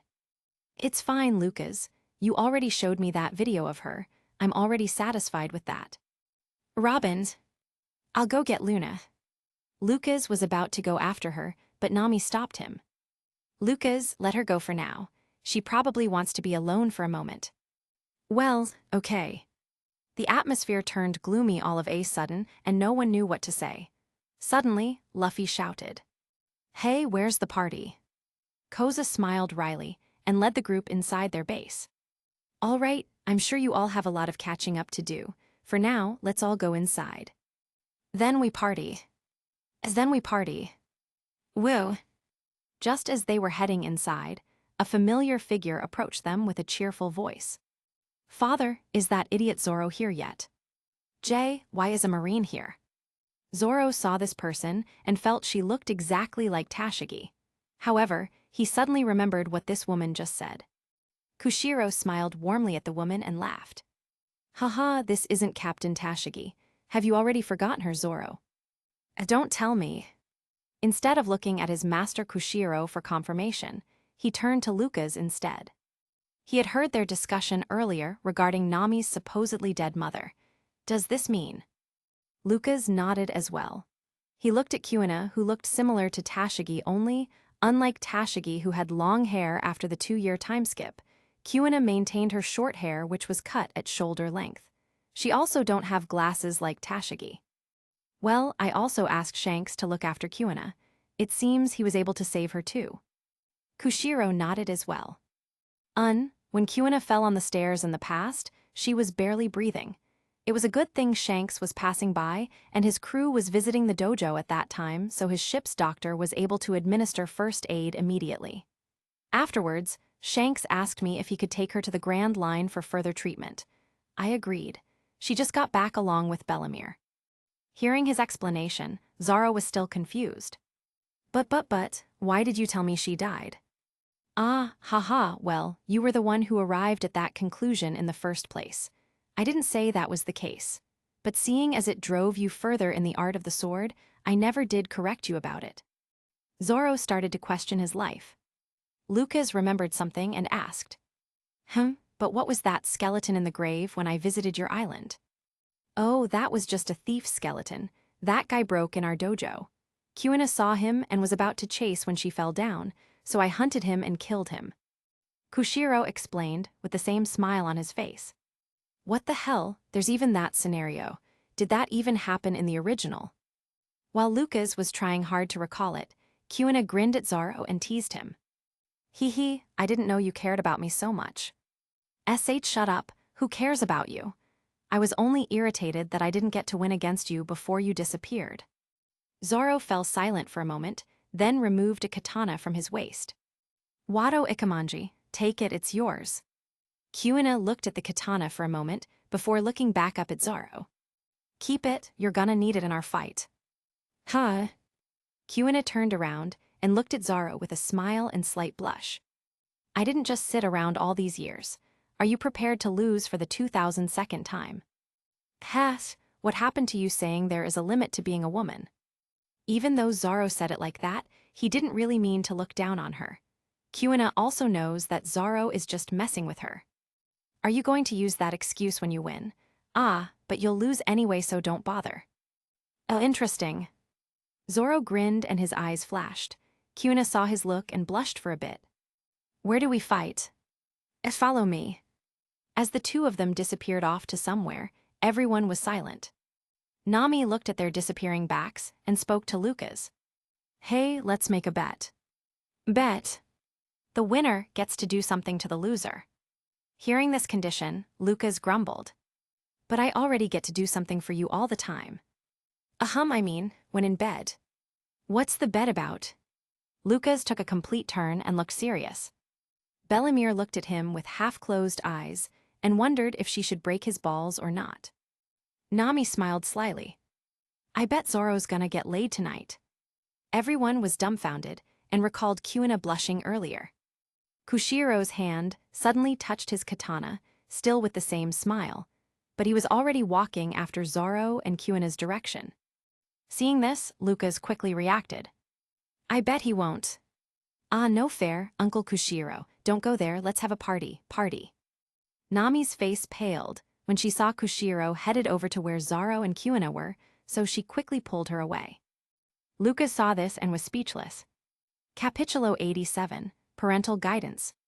With everything said and done, Lucas was still a curious person. Even though everyone headed to the main hall for the celebration, he used observation haki and was watching Zoro and Kuina fight. The two of them had found a flat area with a lot of space. They stood in front of each other and gave each other respect with a bow. Zoro's expression was serious, as he gripped 2 swords and another on his teeth. Kuina smiled when he saw the seriousness in his eyes and knew that Zoro didn't treat her differently just because she was a woman. While she was on board Shank's ship, she had seen a lot of things and her worldview had expanded. She was no longer the same little girl who hated her own gender and inability to grow stronger. Drawing on her sword, she stood in front of Zoro and her eyes gleamed. Zoro took it as a signal that the fight has begun and charged forward. As he brandished his 3 swords, Kuina met his swords with her own. Their fight continued for an hour. Watching them, Lucas displayed a smile on his face. Kuina really deserved to be called a genius. He can see that she was actually able to hold her own against Zoro. But, clang, a sword flew across the air and stabbed on the ground. At the same time, a figure could be seen lying down on the ground, while another was holding a sword right beside the other's neck and also stabbed the ground. Zoro looked down on Kuina and gritted his teeth as he spoke. Ice won. Looking up at Zoro, Kuina panted and her bountiful chest sprang up and down. Smiling, she touched Zoro's cheek, which was right above her face. I'm completely convinced. You're not gonna come up with some excuse because you're a woman anymore. Kuina shook her head. I'm glad I'm a woman. Huh? Because I can get to do this to you. Zoro was confused, but before he could react, he felt a pair of soft lips touch his own. Ooh. Lucas, who was still watching, wanted to whistle at the hot scene. After a few seconds, Kuina removed her lips from Zoro and smiled. Zoro froze and didn't know how to react. He was naturally not naive enough to not know about matters of the opposite sex, but to him, being the strongest swordsman was his priority. Suddenly being kissed by a woman, and his own childhood friend at that, he didn't know what to do. Kuina saw his confused face and showed a teasing smile. Are you gonna remain on top of me? I don't mind it, but we're still outside. Zoro blinked for a few moments, as if trying to process what she just said. Suddenly, his face blushed and quickly stood up. The others are still waiting. We should go. Why? Zoro ignored her and quickly walked away. Kuina looked at Zoro's disappearing back and uttered. That's the wrong way. Back in the main hall, Lucas sighed and shook his head. He looked at the direction where Zoro fled and pondered. Is it time to talk about birds and bees with him so he knows what to do? If Zoro knew what he was thinking, he would probably grab his sword and start slashing at Lucas. Of course, he would fail though. After a moment, Lucas shook his head. It's better this way. At least I would get to win a bet from Nami, hee. As for the lost Zoro, he can just get lost for all he cares. After a while, Kuina had joined the party and looked pleased. Nami quickly dragged her away and glared at Lucas while mouthing some words. Don't use your observation haki on us. Lucas sighed. It seems Nami is about to cheat again by advising Kuina to go for it. Lucas thought for a moment before deciding to go look for Zoro in the end. Since Nami wants to cheat, he will also cheat. Lucas felt bad for Zoro, who won't get laid, but that doesn't matter. What matters is that he wins this bet. Before leaving, Lucas took one last look at Luna, who was playing with her grandmother Bellamere. After seeing that she was fine, he walked over and patted her on the head. Luna, be good and stay with Grandam. With this elder sister for a while, okay? I'll be walking around the island. The moment Lucas called Bellamere a grandma, she shot his a deadly look and unleashed her killing intent, making Lucas doubt whether this woman had awoken Emperor's haki or not. It didn't really pressure him, but since she is his mother-in-law now, he can't offend her unnecessarily. To say it in Chinese novel terms, he was giving her face. Like mother, like daughter, both of them are demons when angry. Lucas hoped Luna would stay an angel like now, even if the odds were low. Go away, shoo. Let this sister spend time with my little Luna. Daddy, can I come with you? Lucas smiled and patted her head. I will walk you around later, okay? For now, play with Gra, with this elder sister. Nijiko spoke as well and hugged Luna. Luna, let sister hug you lots, I've missed you. Ooh, okay, Daddy, let's play later. And Pinky promise. Lucas chuckled and stretched his pinky finger. Luna's little pinky wrapped on his own. I promise, I will play with Luna later and will continue to do so forever. Is that okay? It's a promise. Watching the warm scene between the two, Bellamere grumbled that her granddaughter doesn't love her as much, but didn't intervene. Leaving Luna under the care of the two, Lucas walked out and flew over to where Zorro was. At this moment, Zorro was looking at the edge of the island and tilted his head. Where am I? Just as he was wondering this, he saw a figure land behind him. Turning around, he saw it was Lucas. Yo, how was the fight? I won. Lucas smiled when he saw Zorro say that, but his face said otherwise. You don't look like you won. It's nothing. Zorro didn't know what to say, so he simply shrugged it off and tried to act cool. Lucas raised a brow and didn't mind. He looked at the edge of the island as well and the endless clouds on the horizon. How did it feel? The kiss. Zorro's face went red, and his hands grabbed onto his sword. Why you saw? Ha, I was curious about the battle. I didn't expect to see such a scene. Tusk. I remember the time me and Nami first kissed. The situation was quite the opposite. Zorro's face twitched a couple of times when he heard Lucas laugh. But after hearing the last part, and remembered that Lucas seemed to have experience in this matter, he sighed and asked him. How was it the opposite? Well, I was the one being pinned down. After that, she stripped me and, Zorro's hand shook. He really wanted to cut this bastard down. Was he here to provide advice or to brag? Lucas still laughed and didn't care about his reaction. He looked at the horizon where the sky and the sea drew a line. Love is a strange thing. You never know whether the person you love is really the person meant for you. For me, I simply do not want to lose Nami or Robin, because I love them both. He looked at Zorro and asked, Tell me, what is your goal? Hi. You said it before that your goal is to become the strongest swordsman, but why? I just wanted to become the strongest. Back when I thought Kuina had died, I promised to become the strongest swordsman on her behalf too. But now that you know she is alive, did your goal also change? Zorro went silent for a moment and shook his head. No. He looked at the same horizon and declared, I will become the strongest swordsman, not just for myself, but for her as well. Nothing has changed. Lucas smiled. Sounds like you know what to do already. Zorro looked back at Lucas and stretched his hand to him. Lucas, you are a good friend. Hee. The two shook hands. Their two hands connected and formed a new line that created a new horizon. However, Lucas disturbed the scenic mood with one sentence.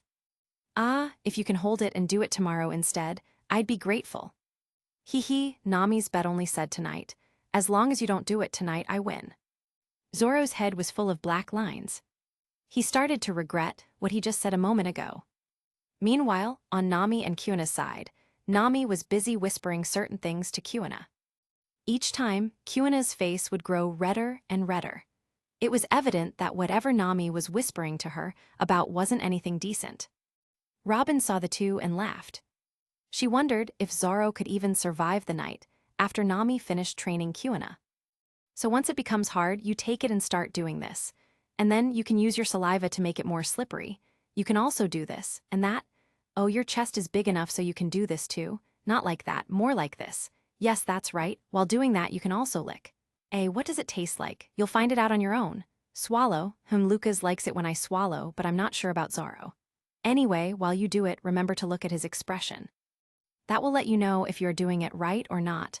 Besides that, you can make him lick your part. Lucas said it was delicious too. Kuina's head was completely red, and Nami's words were making her dizzy. She didn't know that doing that stuff actually required so many techniques. Nami wasn't even finished yet. Then when you're ready, you can take his and stick it in your. Will it hurt? At first it will hurt a bit, but you will feel good soon. Anyway, listen, there are a bunch of ways you can do it. Lucas likes it when I am on the top. He tries to deny it, but that guy likes to be dominated. But it also feels good when he does it from behind. How many styles are there? There's a lot. Imagination is your only limit. Listen, once Lucas actually used his wings and did this. And also when Robin used her ability and did that. You're both swordsmen without devil fruit powers, but that's fine. There are plenty of other ways you can try. I'll tell you about those that I have tried. Robin heard her name being brought up and started to blush as well. Recalling that time, she had used her devil fruit ability. Anyway, the experience was heavenly. She turned to the side and saw Belemir had actually approached them unknowingly and was listening to Nami. Belemir just thought of calling Nami over so they can have a nice talk after so long. She didn't expect to hear her daughter lecturing someone else about certain activities. At first, she wanted to scold her, but the more she listened to it, the more her body started to feel weird. Come to think of it, it's been a long time since she's had a man. Sadly, there weren't any men here that she was interested in. Then she noticed a person beside her, also listening to Nami. Makino was hiding behind her back and was engrossed in listening. Her legs were squirming and felt uncomfortable. Only when Belemir turned to her did she notice what she was doing. The two of them stared at each other. Then, Belemir licked her lips as she looked at Makino. Makino shivered and took a step back. You Makino. Why yes. Belemir lifted her chin and looked at her in the eye. Leave your door open tonight. Robin saw the whole thing and said nothing, but in her mind, she was thinking about something else. She remembered that time when the two of them had shared Luca's. Unexpectedly, Nami had kissed her more than Luca's did. Like mother, like daughter. Robin silently prayed for Makino's soul, which was about to reach heaven tonight. While this was all happening, Luffy was still wolfing down on his food. His ears picked up the word delicious when Kuina had asked Nami. Instantly, his ears stretched and focused more on what Nami was saying. But after hearing everything, he was still confused. He turned to Hancock, who was busy placing food on his plate with a sweet smile as always. Luffy thought, should I ask her to try? Nah, I doubt it's more delicious than meat. With that, Luffy returned to eating. Hancock just tilted her head cutely, not knowing she had missed a great chance. Capitulo 88, Prelude to Z. By the time Lucas returned, he noticed the atmosphere seemed to be weird. He looked around for a moment before shrugging. It was probably nothing. The next day, Lucas yawned as he got out of his room. Both Nami and Robin were still sleeping in. Nami managed to convince Luna to sleep with Nijiko last night, so it was pretty wild. Lucas made sure to surround the walls with a thick layer of water to make sure they weren't heard. As Lucas stepped out of the room next door also opened. Zoro noticed him, and the two looked at each other for a moment. Soon after, Zoro coughed and quickly left. Seeing him flee, Lucas sighed. It seems he had lost the bet. Just as he was about to leave as well, another door opened in the hallway. The person that got out was Belemir. Belemir also saw Lucas and gave him a glare before walking away. Lucas blinked for a moment, then looked at the door. I thought this was Makino's room. Sure enough, Makino got out soon after. She even stuck her neck out and looked left and right sneakily. Suddenly, she noticed Lucas staring at him. Lucas, GG, good morning. Good morning. Makino couldn't stand it any more and quickly left as well, leaving Lucas still confused in the hallway. What just happened? Then another room opened. Last night was great, Tilda. Luffy laughed while leaving. Behind him, Hancock also followed him out. The two noticed Lucas and greeted him. Oh, Lucas, morning. Good morning. Morning. After that, Luffy didn't mind him anymore and left while talking with Hancock, who seemed to be blooming with smiles. This time, Lucas was truly shocked to the core. Not only Zoro, even Makino, and also Luffy. Lucas didn't dare believe that stupid captain would actually. He stood there while hesitating. After a while, he can't suppress his curiosity anymore and quickly sneaked into Luffy's room to have a look. The result? Lucas stared at the columns of stacked plates. Right. There's a lot of plates stacked inside his room. Lucas sighed deeply. It seems Hancock spent the night feeding Luffy with food, that was all. Lucas shook his head and no longer delayed himself. He left and met up with everyone. After some time, everyone woke up and Koza gathered everyone to discuss what had happened in the last 2 years. They were supposed to talk about this yesterday, but it suddenly became a festive event, so they could only wait till the next day. Let me start with the situation of the Marines after that event 2 years ago. During the war, the Marines had lost Akinu and Admiral. Afterward, Sengoku had retired as Fleet Admiral and was replaced by Aokiji. Kizaru had disappeared soon after. While the rest of the world doesn't know where he is, Koza knew. Lucas, you need to be careful with Kizaru, or rather, Borsalino. He seemed to have deep hatred with you and went to look for Vegapunk to enhance his ability and body. Ah, so he's now a cyborg. Uchisaur 00, UC 00, while the pacifistas are only meant to be mass-produced and oppose common pirates. The Uchisaur are killers that are only a bit weaker than Marine admirals. Lucas frowned when he heard that. Obviously, this wasn't in the original, and he had no idea that his actions had created a huge effect like this. While he also gets stronger, his enemies also seem to find a way to become stronger as well. Well, it seems Luffy and the rest also became even stronger than the original. Lucas still doesn't know if this is a good thing or not, but there was nothing he can do now. Whatever pacifista or Uchisaur, he'll crush them to bits if they dared to get in his way. Koza continued. However, as far as I know, only one model has been created at the moment, which is the current Borsalino. It may take a few more years for Vegapunk to mass-produce this model. In any case, with Borsalino leaving, his title as Admiral was also stripped off. This created a huge hole in the ranks of the Marines in which they had no admirals at all. Still, it seems that the Marines found their replacement soon. Fujitora, Ryokaju Mamosagi. With the rise of these 3 admirals, the situation in the Marines had begun to stabilize. Other than that, it seems that a former admiral, Zephyr, along with his Neo-Marines, is making some noise and seemingly planning something. Koza had advised them to be careful and not get caught up in it. Then there is the matter of the Shichibukai system being demolished. Thanks to the efforts of Princess Vivi and King Cobra of Alabasta, as well as a few more kingdoms, the Shichibukai system was removed. Vivi. Koza smiled. Don't worry. As soon as I heard that you were alive, I had already notified Princess Vivi so she can be relieved. She asked me to tell you that she'll come to find you one day, so you better be ready to face the consequences. Seeing Lucas sweat, Nami laughed at his predicament and didn't help comfort him at all. HMPH, who told you to make so many women fall for you? Lucas coughed in embarrassment before motioning Koza to continue. Then, what happened? Well, the Shichibukais obviously split up soon after. You all know where the Pirate Empress ended up.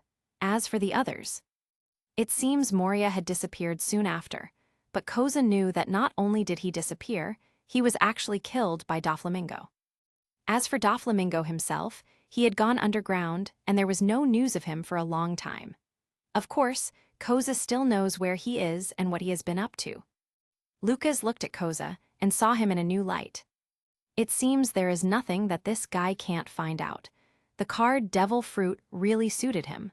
Lucas didn't expect he could utilize its power by this much. What has he been up to?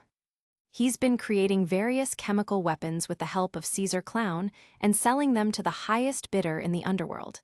Currently, he's been working on a chemical weapon called Smile. I noticed the direction where you all are heading. After a day, you should reach Punk Hazard. This is where Caesar is currently developing this weapon. In the original, Punk Hazard was the island where Akinu and Aokiji fought for the spot of Fleet Admiral. Due to their battle, the island was split into a land of fire and ice. Now it seems that after Ace had learned Awakening, he went and found Aokiji to battle him. The arena was similarly on that island as well. Still, he wasn't a match for Aokiji just yet. If Marco hadn't intervened, Ace would have died there too. Though there were differences from the original, the island was still split into an island of fire and ice. Only, the ice area is much larger than the fire area. Lucas smiled bitterly at that. On one hand, he felt relieved that there were still events that he knew which had happened.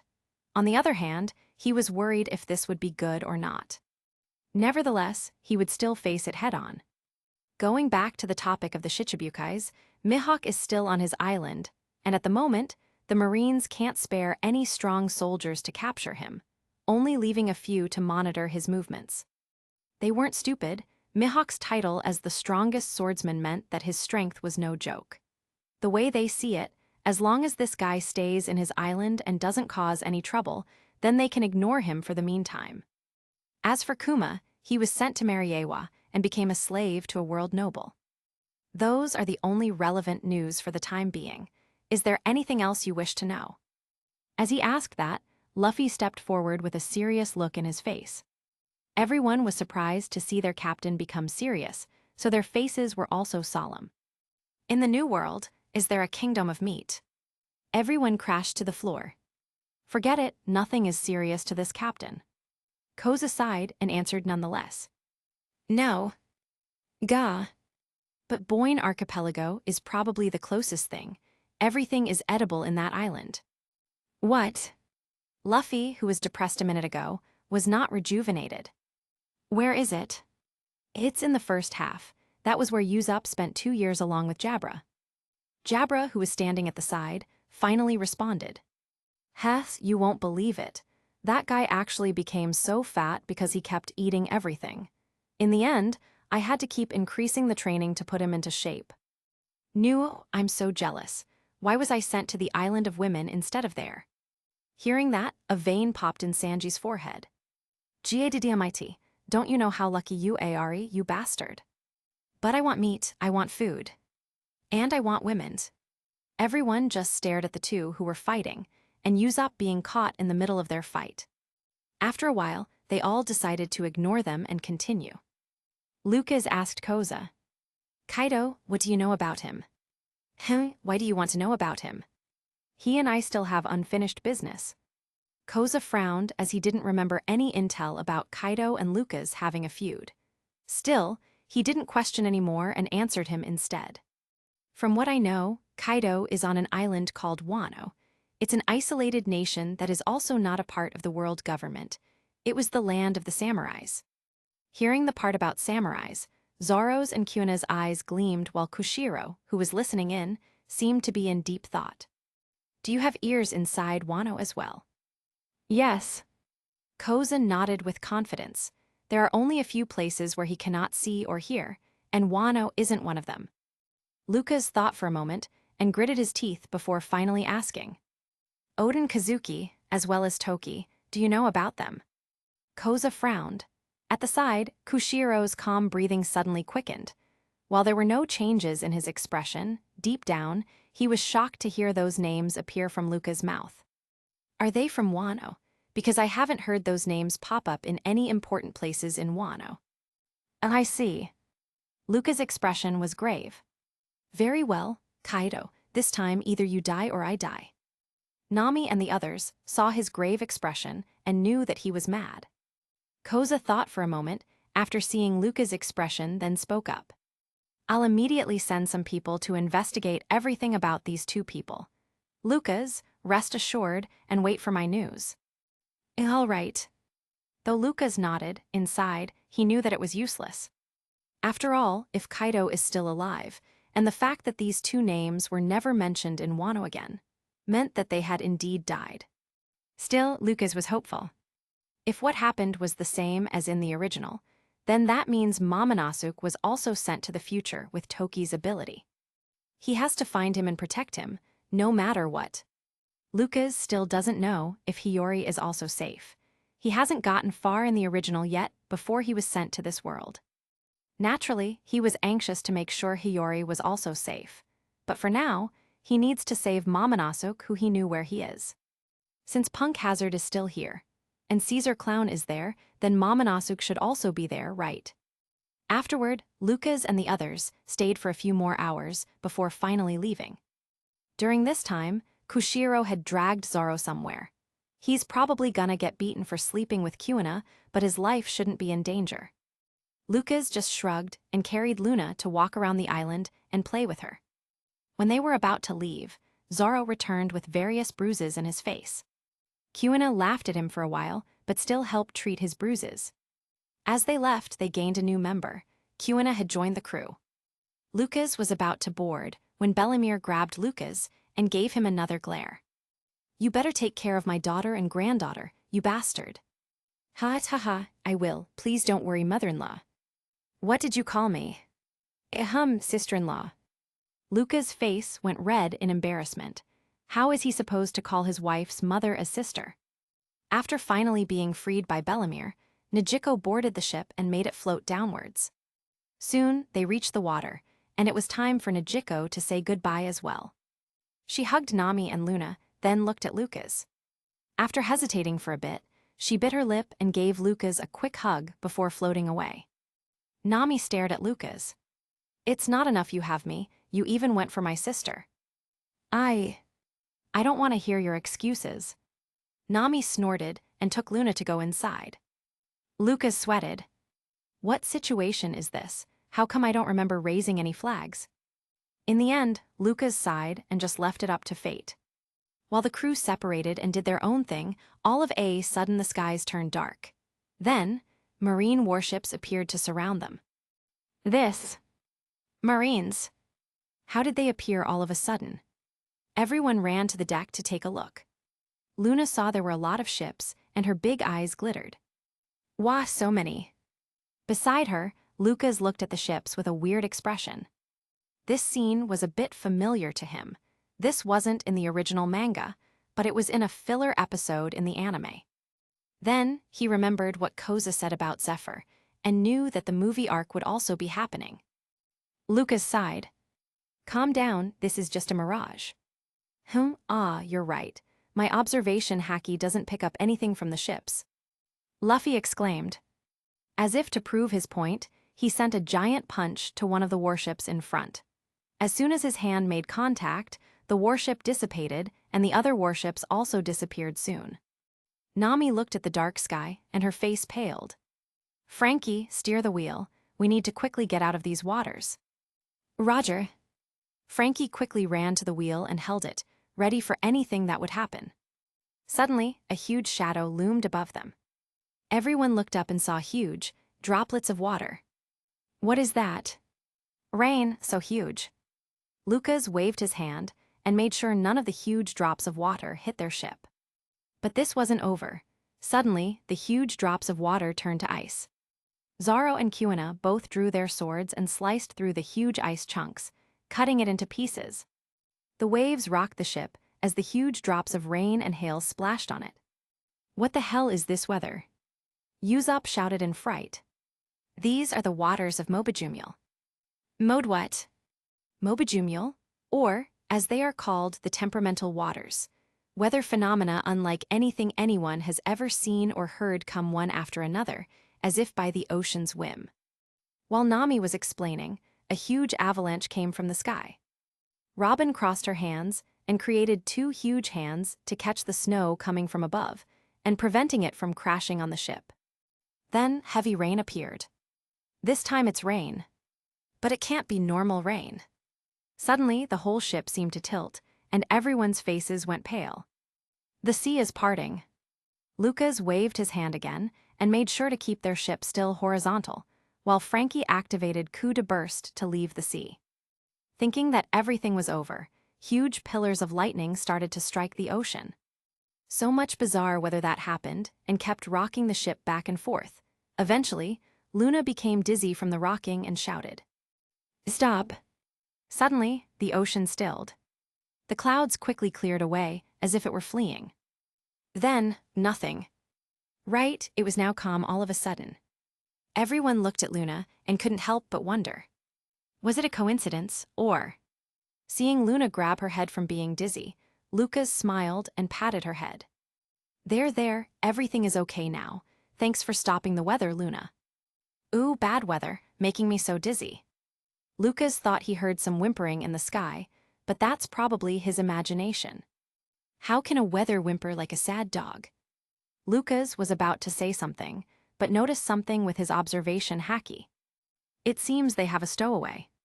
Lucas locked onto that person and surrounded her with water quickly, not giving her any time to react. He controlled the water ball to float in front of him and showed it to Luna. "Look, Luna, I found a doll." Wah, so pretty, why is she so small? The others looked over as well, and indeed saw a small person inside the water ball. Nami looked at Lucas weirdly and said, Lucas, you can pick up other women, but why did you pick up someone so small? No matter what, you will kill her if you stick it. Capitulo 89, copy, truth, I'm sorry Oda. After somehow convincing Nami that Lucas didn't mean to do anything to the little girl, he settled her down on Luna's hands and waited for the little girl to wake up. Since she was a devil user, being encased by the water ball caught her unprepared and fainted. After a while, Luna came running at Lucas. Daddy, she's awake. MMH, what, where am I? As if on cue, the little girl mumbled as she held her head and looked around groggily while trying to gain her bearings. She blinked for a few moments and saw she was being held by a kid who's looking at her with glittering eyes. Surprised, she jumped away while holding onto her fork and shouted, who are you guys? Lucas was about to speak, but the little girl seemed to be panicking and didn't wait for an answer. Instead, she activated her power and returned to her original size. Mini no full rebound. Whoa. Wah. A giant. Seeing the huge figure appear in front of them, the rest of the crew were surprised for a moment before getting ready for battle. Well, except for Sanji, whose eyes already turned to hearts the moment he saw the giant beauty. The little girl, who now turned into a giant, raised her huge fork and attempted to stab at the crew.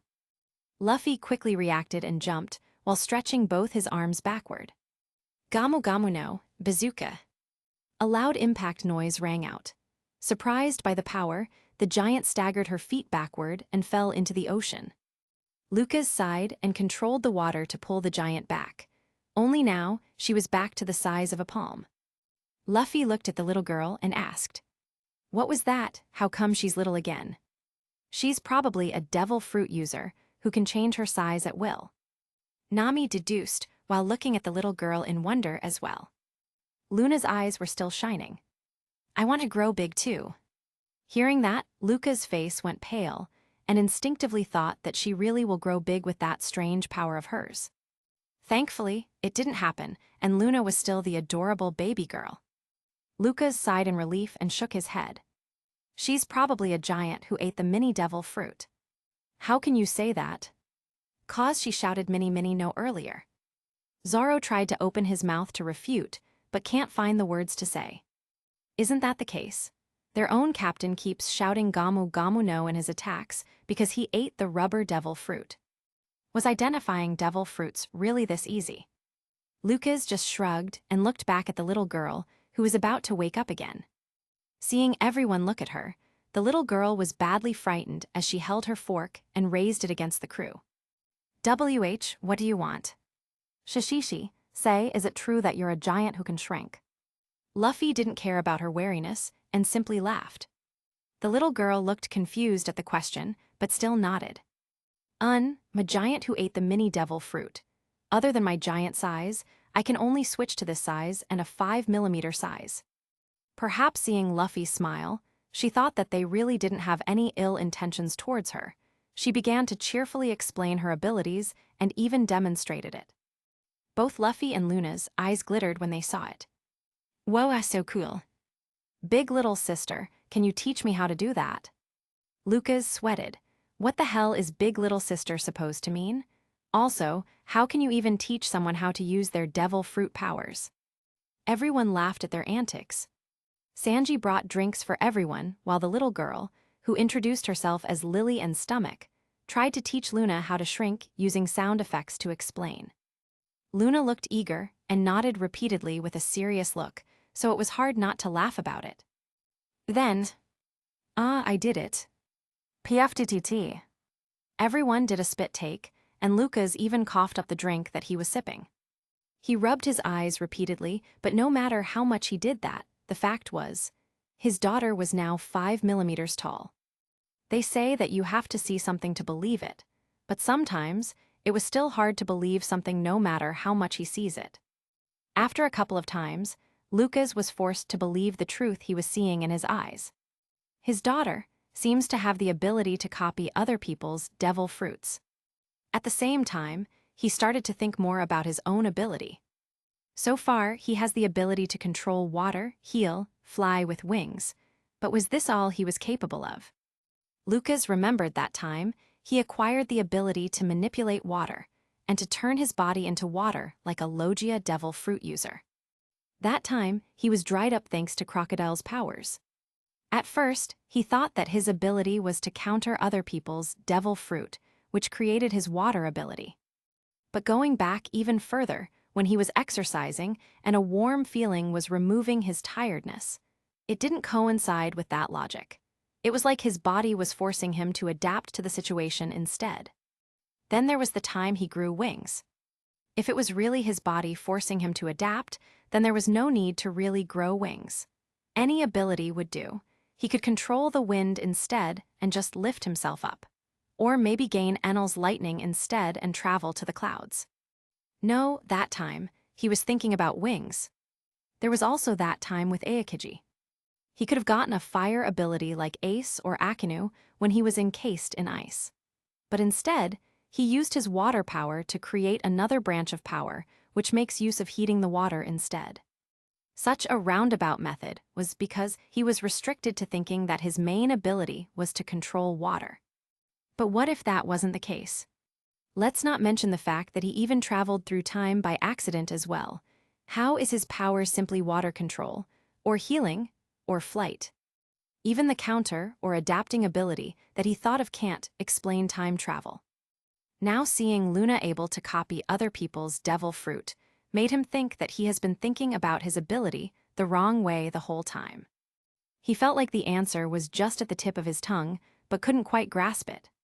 He had a feeling that his ability was really quite strong, just that he has been using it in the wrong way the whole time. Lucas. Hearing Nami's voice, Lucas snapped out of his trance and looked at her. Weren't you listening? I said, what is wrong with Luna? How come she can do this? It's probably my fault. Huh. I'm not entirely sure myself, though. Nami glazed at Lily for a while, then glared at him. You're explaining later. Lucas sighed and raised his hands to surrender.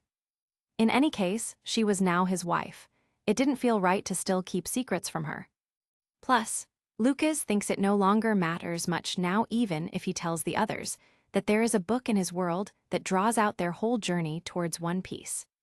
He had already changed too much anyway, and the story was no longer the same. Lucas also didn't want to keep this secret forever. He still has no idea why he was sent to this world, or if there are others like him that he just didn't know about. Better they learn the truth from him instead of others. Others may think it's stupid to tell the truth in this situation, but he has lived in this world for years already and even have a family. To others, Luffy and the others may be just some characters in a fictional story that they are currently reading, but to Lucas, they were real people. None of them felt different from normal people. Their words and feelings didn't feel like a simple script to him anymore. They were real. Unknowingly, Lucas himself has already even considered himself as a person of this world. The only reminder he has that he is not from this world was his phone. The thought of him wanting to return was also not that much to him anymore. At best, he simply wanted to let his parents know that he is doing well and has a family now. If he can't return, then that is also fine. Time passed. After dinner, Lily was fast asleep beside a mountain of plates. The dishes were so good that she fell asleep and started dreaming about food. The rest of the crew gathered on the deck and waited for Lucas to explain. Lucas looked at everyone and sighed. Well, I suppose I should start explaining where I am from to our new members. Lucas carried Luna in his arms and patted her head while smiling at her. I am not from this world. By that, I didn't simply mean the Grand Line or any other islands outside the Grand Line. I meant, I am from a different reality. Hancock, Kaya, and Kuina looked confused while the others simply nodded. Brooke nodded as well, then remembered that he also didn't know about it and was shocked. Lucas wasn't in the mood to care about Brooke's jokes at a time like this, so he continued to explain. In that world, I seem to have eaten a strange fruit before being sent to this place. At first, I thought it was some kind of devil fruit, but that shouldn't be the case. For one, I am unaffected with the seawater and sea stones as well. Another reason was because there shouldn't be devil fruits in my world in the first place. Right, how was it even possible for him to eat a devil fruit in his world in the first place? This question has always bugged Lucas, but he has no one to ask, and no one can also give him an answer. What was that fruit doing in their refrigerator? No matter how strange the fruit was, Lucas was confident that his parents wouldn't put anything poisonous in the refrigerator, which was why he didn't hesitate much when he ate it. At worst, he could have eaten a bad fruit that would make him go to the toilet a few times. No matter how much of an anime geek he wouldn't really think that the fruit was a devil fruit and would grant him powers. That was just ridiculous. He would maybe joke about it, but it wouldn't be serious. So where did that fruit come from? That day, Lucas can vaguely remember that his parents went on a trip somewhere and haven't returned. So who put that fruit there? Was it God? Is there even a God? Is this God's joke on putting him in the world of One Piece? Maybe God is an otaku and wanted to transmigrate someone in One Piece just to see what happens. All these thoughts were simply ridiculous and didn't have any proof. I don't know what the fruit is, but that is probably why I have these abilities. Unlike devil fruits, it seems that this ability had also passed down to my child. So you're saying, you also have the ability to copy others' powers? Zoro asked with a frown. Lucas shook his head. Maybe or maybe not. Honestly, I still don't understand my powers that much. Everyone fell silent at that. After a while, Luffy sighed with a bored tone. What, is that it? I thought you were gonna say something important. Isn't this important? What's important? In the end, isn't the situation still the same? Lucas laughed bitterly at his frank tone and shook his head. There's another thing I wanted to tell you all. Lucas hesitated for a moment before finally telling the truth. In my world, there is this book we call a manga. It's like a comic strip drawn and written in several volumes. Before I was sent to this world, I was reading a manga called One Piece. Luffy and the others' eyes went wide. Luna didn't really understand what was happening and tilted her head cutely. Lucas smiled and patted her on the head again. In that manga, there is a certain young man wearing a straw hat. He dreamt of becoming the pirate king and finding One Piece. Along the way, he finds his crew.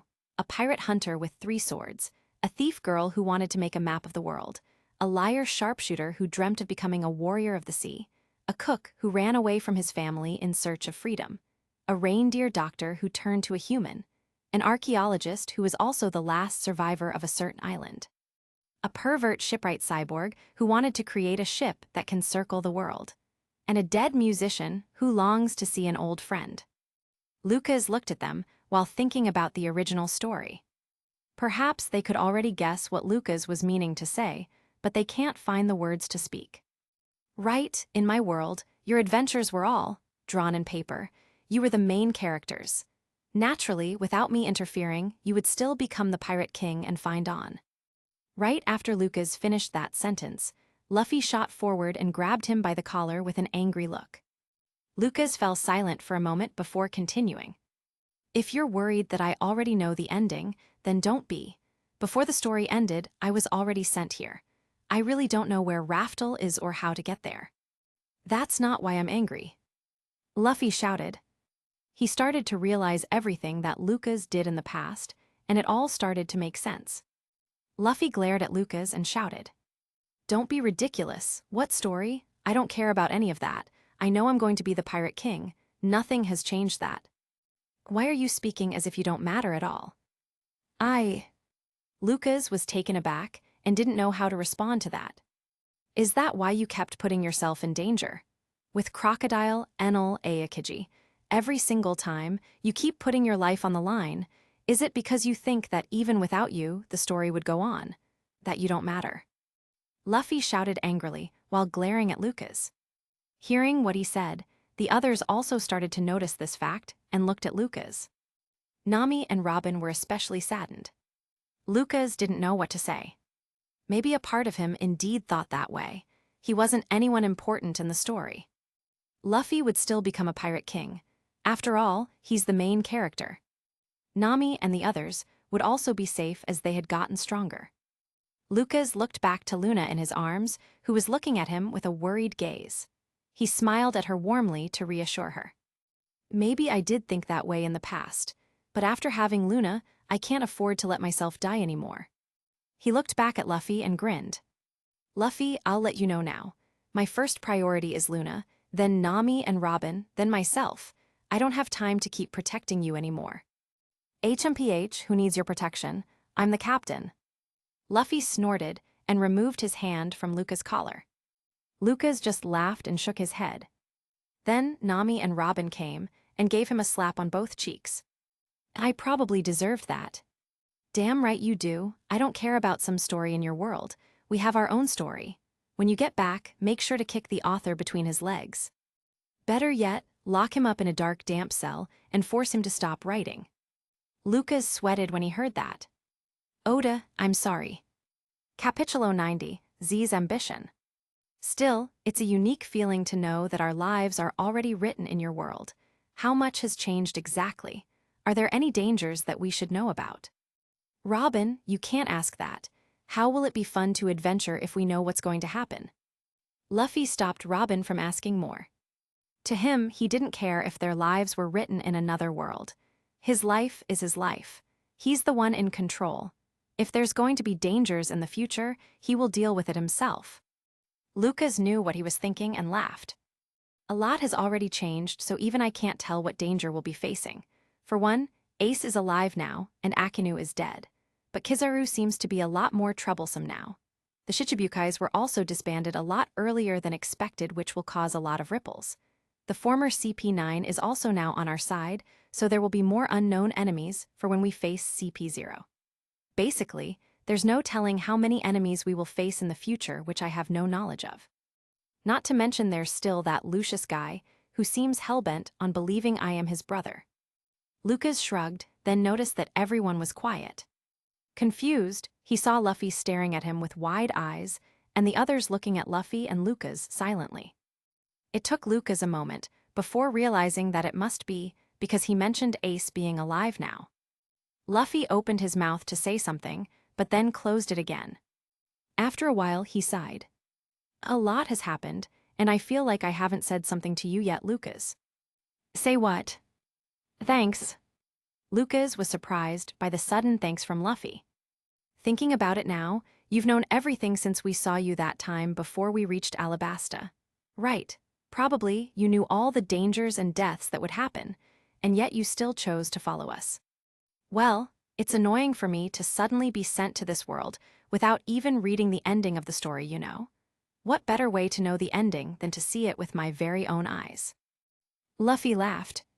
Shishishi, but you said that it's going to be even more dangerous now because of the changes you made, right? What, Luffy, are you scared? Hell no, if anyone's scared, it's Usopp. What are you saying, Luffy? I've changed, okay? I'm no longer weak like before. In fact, I might even be stronger than Zoro now. Who want to test that right now? Interesting. Zoro's eyes gleamed and his hand touched the handle of his sword. Beside him, Kuna's eyes also gleamed and she similarly held her sword. I meant Nami. Right, I'm stronger than Nami now. Kaya Luna-chan, your mommy's being bullied. No one bullies mommy. Boom. Lightning fell from the clear sky and struck Usopp, turning him into a black-charred mess. Everyone sweated at the weird power and silently reminded themselves not to make Luna cry even if they died. Soon after, everyone laughed at Usopp, while Chopper and Kaya treated him. After some time, Lily, the lowly giant, finally woke up again. Oh yeah, that was some good food. Did something happen? Nothing, right? You haven't explained how you got here. Lucas remembered her and asked. He already knew why she's here and regarding her objective, but he still wanted to ask in case there's anything different now. Well, I was waiting for someone while inside a bottle floating in the sea when you all showed up. Then, who knew you guys would suddenly fly to the sky? I was so scared I didn't leave the ship. Then, when you guys returned to the sea, a weird water ball suddenly covered me and, well, you know the rest. Ah, so she saw the floating island too. It was a good thing she didn't stay there, or it would be even more troublesome. Who are you waiting for? My dad. I don't have time to be messing around here. Lily started panicking and caused her head to be bigger than her body, kinda like a chibai. Luna seemed to be amused by her appearance and copied it. She looked weird, so Lucas scolded her from doing it. "Calm down, why are you looking for your dad? Who is he?" Frankie asked. Suddenly, Lily stopped panicking and her head returned to normal proportions. She smiled proudly as she remembered her dad. "Dad's only the greatest pirate chef in all the New World." Sanji raised a brow at that and asked as well. "Pirate chef, Lily-chan, what's the name of your dad?" "Pants Fry." "Ooh, I've heard of him." Seeing Sanji sound impressed, Luffy was also interested. Of course, his interest is mainly whether he can eat his food later or not. "Is he really famous?" "He's the master of volcano cooking." Lily grinned and answered proudly. "Volcano cooking, what's that? Is it tasty?" "Well, of course, just thinking about it. My favorite meal, sea monster churrasco, ghost herbs that only grow around volcanoes, salt crystals that formed hundreds of millions of years ago in the lava gaps. He lets the meat of 3 sea monsters absorb the salt before putting it right in the volcano to flash fry." Luffy's eyes started to shine like the stars while he imagined it in his head. Only when it comes to food, where his mind can comprehend such complex processes. Sounds delicious. And that ain't everything. The most delicious of all is what? A super large frying pan filled to the brim with every kind of food from both the sea and the mountains cooked on top of a volcano. It's called the 1,000-man paella. All you need is a single bite, and you'll think you're lost in a dream. It's like running through the prettiest field of flowers in heaven. "I want to eat it, I want to go to heaven." Everyone just stared at the two, who were seemingly lost in their own imaginations. At the side, Hancock was already biting her handkerchief upon seeing Lily acting so chummy with Luffy. Lucas can hear her mumbling something. When he tries to understand what she was saying, he can feel his ears bleeding from the number of curses she is spouting. Even though she's been glaring at Lily with immense killing intent, Lily didn't seem to notice it at all. Ignoring Luffy and Lily in their fantasy world, Robin spoke up. "I've heard rumors about Pants Fry. He's a pirate who steals food from the government, the Marines, and other pirates and gives it to starving people." Hearing that, Luffy, Usopp, and Chopper's eyes widened. "So he's a hero?" Lily laughed sheepishly as if she's the one being praised. Nami has had enough already with their antics and asked, "All right, enough, explain." "Ah, right. I was always with Dad while he's traveling around as a pirate, but he suddenly disappeared around 2 weeks ago. The Marines probably got him, so I went to several islands to investigate and found from a newspaper that Dad's been taken to Impel Down." Luffy frowned when he heard Impel Down. He really didn't like the place ever since he went there 2 years ago. "I finally made it here after a lot of trouble, but my ship was torn apart by the crazy weather. I had no idea what to do anymore." Everyone can only imagine what it was like for someone so small as her to wander the sea alone to look for her dad. Frankie's eyes started to pour a waterfall of tears when he heard her story. What a kind-hearted soul, she cares so much for her dad. But still, Impel Down. Luffy looked at her with a grave expression. "That place is dangerous. You shouldn't go there without a plan." Lucas sweated when he heard that. What plan? Did you even have a plan when you came there 2 years ago? Just who are you lecturing here? Lily smiled and shook her head. "I'm not planning on going there. When I snuck aboard a warship, I overheard them say they will transfer my dad through the waters of Mobajumul." Nami nodded. "So this means the Marines will be coming here soon."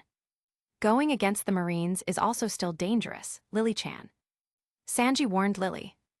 "Even so, I must save my dad, no matter what." Lily did hesitate at all when she said that.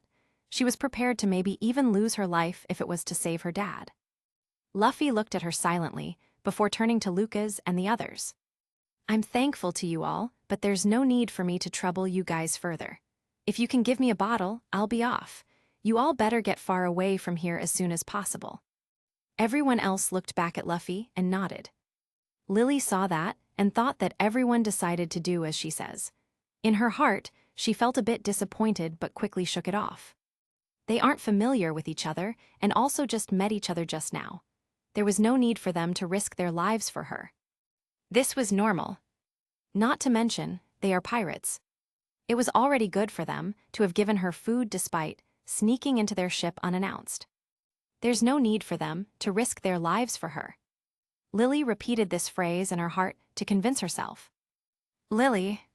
Surprised by suddenly being called at, Lily raised her head and looked at Luffy in confusion. Let us help you. I want to try that heaven food that only your dad can make. Lily's eyes widened when she saw there's no hint of lying in Luffy's eyes. But anyway, that's how it is. Since the captain has spoken, you can't convince him to say no otherwise anymore. Don't worry about it. Lucas laughed and started to walk towards the rails, as if expecting something to appear in the distance. Besides, I think they're already here. Luffy stood up and saw several large shadows from the distance. Usopp used his goggles and zoomed in to verify.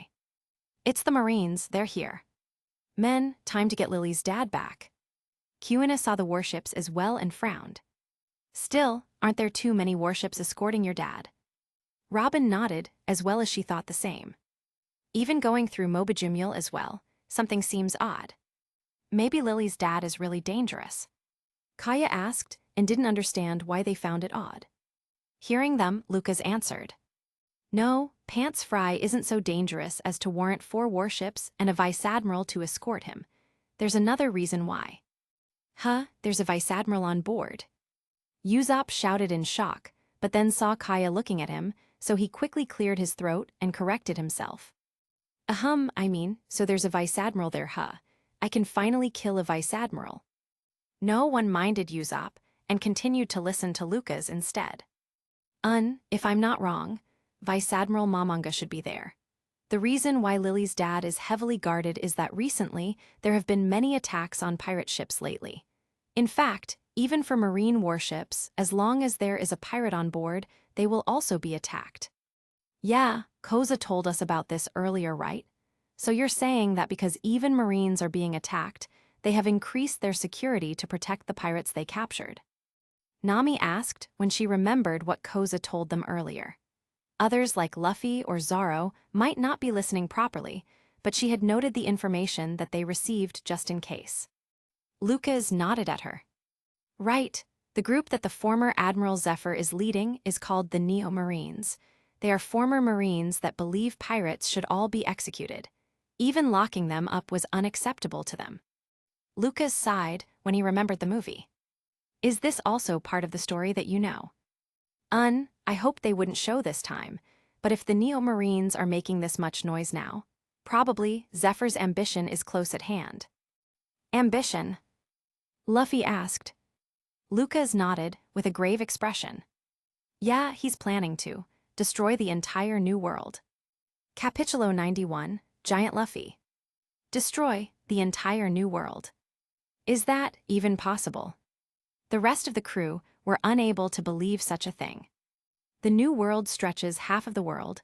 To say that someone wants to destroy it, how can that be? Lucas nodded with a grim expression and continued to explain. In the New World, there are 3 islands called endpoints. These are islands that seal a huge subterranean amount of magma. Once these endpoints are destroyed, the seal will be released and along with it, release enough magma to wash over the entire world in molten rocks and the people in it.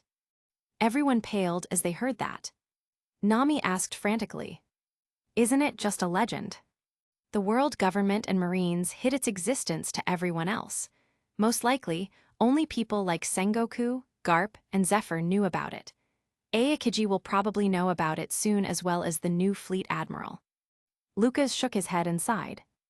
Zephyr has grown mad from his ambition of wanting to end the age of pirates. Only, just how many innocent lives will die from this ambition of his? At the side, Luffy gritted his teeth and clenched his fist. I won't let him. He glared at the horizon, seemingly trying to glare at Zephyr, whose location was still unknown. I won't let him destroy the New World. Lucas smiled wryly and shrugged. I knew you won't. Anyway, that comes later. Right now, we still need to save Lily's dad. HMPH, if those Neo-Marine guys show up, I'll kick their asses. Kick their asses. Lucas was surprised to hear a cute voice echo Luffy, and turned to look. He saw Luna pumping her fist while copying Luffy.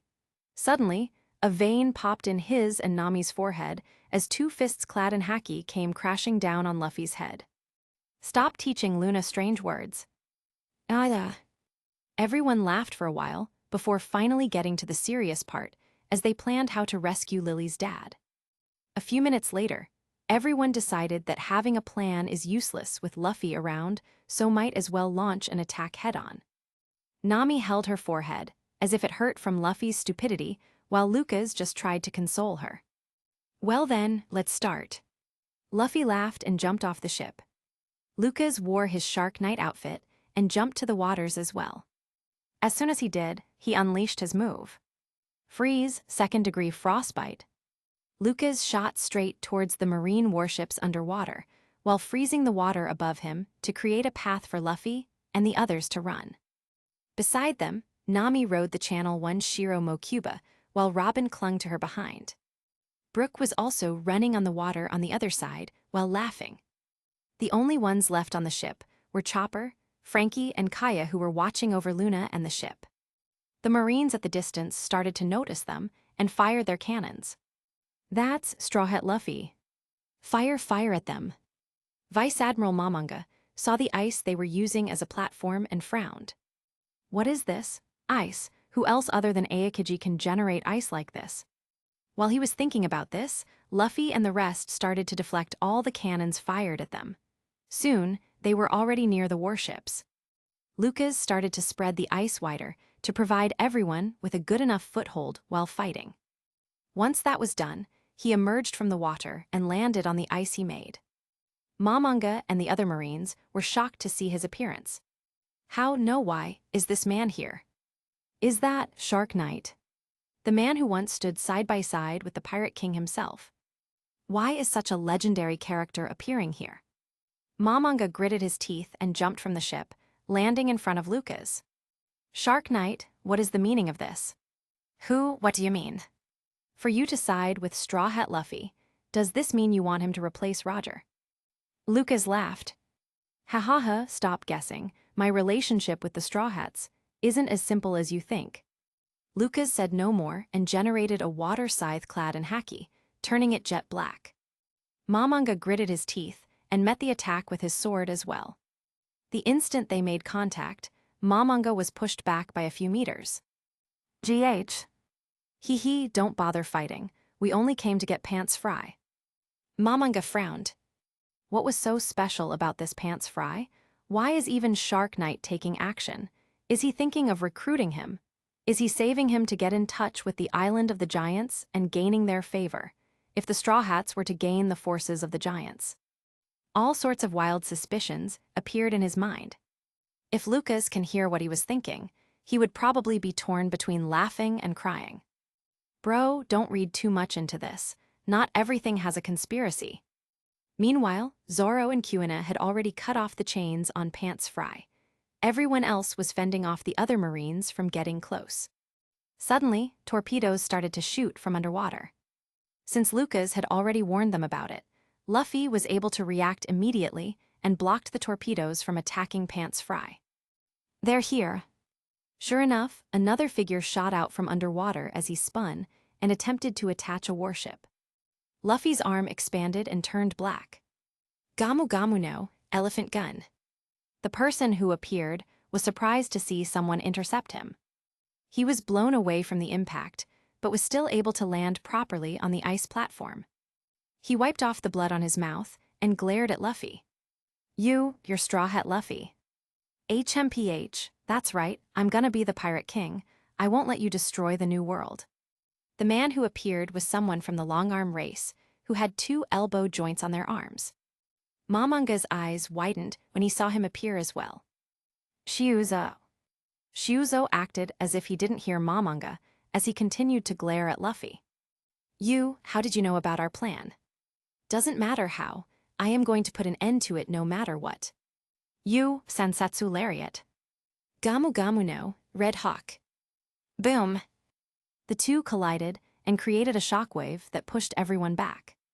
Mamanga looked pissed when he saw the two fighting while ignoring him. Did you really think I will let you all do whatever you like here? Don't underestimate us Marines. Mamanga no longer cared about Lucas and attacked Luffy and Shuzo instead, but before he could reach them, Zoro had already intercepted him. Rorino is Zoro. Hess, can't let you get in the way of our captain's fight. Zoro was about to keep attacking when he was suddenly kicked away by Kuina. Hoi, why did you have to kick me? Aren't you a swordsman? Shut up, it's swordswoman. Also, let me deal with this guy. I've been itching to fight someone. Mamanga frowned when he saw Kuina. Tashigi, no, who are you? Me, I am Rornoa Kuina. PFT. Zoro, who was about to bicker with her again, froze and tripped when he heard that. Sanji also heard it, and the fire of jealousy started to burn in his heart. Mosshead, you bastard, how dare you get a girl before me? At the side, as if shocked with Kuna's revelation, Hancock started to squirm. What do I do? Should I call myself Monkey D. Hancock now as well? Kaya. Why did she have to include the D as well? Well, calling herself Monkey Hancock isn't really a good thing either. Watching over the weird situation in front of him, Lucas lost all motivation to keep attacking and simply sighed and continued to watch. Anyway, they are plenty strong enough. Shuzo or Mamanga won't be able to defeat them. Nami, Robin, Usopp, and Brook approached him. Lucas, we're gonna go back to the ship. Those guys can handle this on their own. Fufu, they're quite a handful, aren't they? Sai, when is it gonna be my time to shine? Yo-ho-ho-ho, we can't lose to them either. Let's sing. Lucas laughed as well. All right, you guys head back then. I'll also. Before Lucas could finish his sentence, he saw a huge shadow loom over them. Turning around, he saw Luffy in giant size with horns. Everyone's jaws dropped when they saw him as well. Did Lily go inside him then return to normal size? And probably. Sigh, that Luffy. He probably just wanted to experience being a giant. Lucas was truly speechless with how this world works. Even if Luffy is made of rubber, if Lily enlarged herself while in Luffy's stomach, won't his stomach be the only thing that should turn big? I mean, it's not like Lily is just wearing Luffy's skin or something. Going by this logic, won't Luffy be permanently a giant if he could eat a giant whole? Since his mouth can stretch, that shouldn't be impossible. Lucas shook his head with these weird thoughts. Then, giant Luffy grinned while holding onto his knees. Gear, second. Suddenly, huge steam covered the area, and everyone was blown back as well. What is this? Why does this look similar to the colossal Titan in Attack on Titan? Is there a crossover? Lucas paled as he knew what Luffy was about to do. Everyone retreat. Lucas and the others quickly ran away, while Luffy jumped to the air with both feet stuck together. Gamu Gamu no, Jet Lance. Boom. Ahihaha, sorry about that. I just thought being a giant is a lot of fun.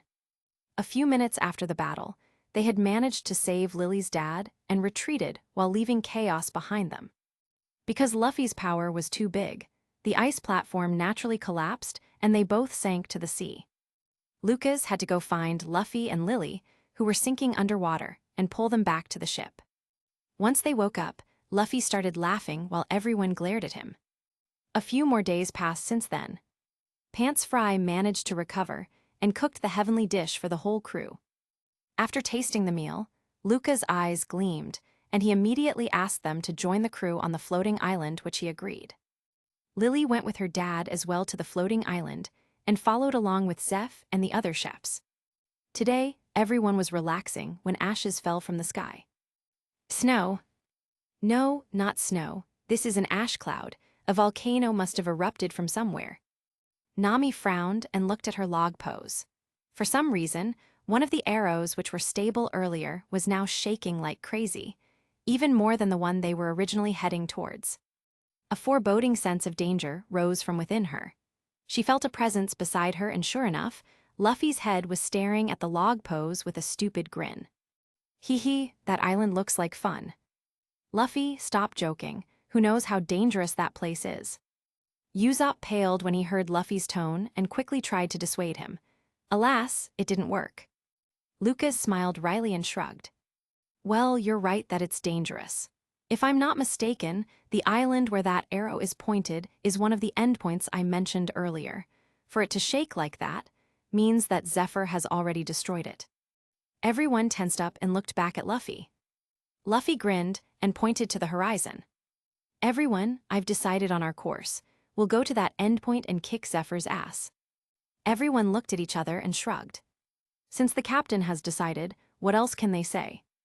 However, Lucas seemed to have other things in mind. More than Zephyr, Lucas was worried about Momonosuke.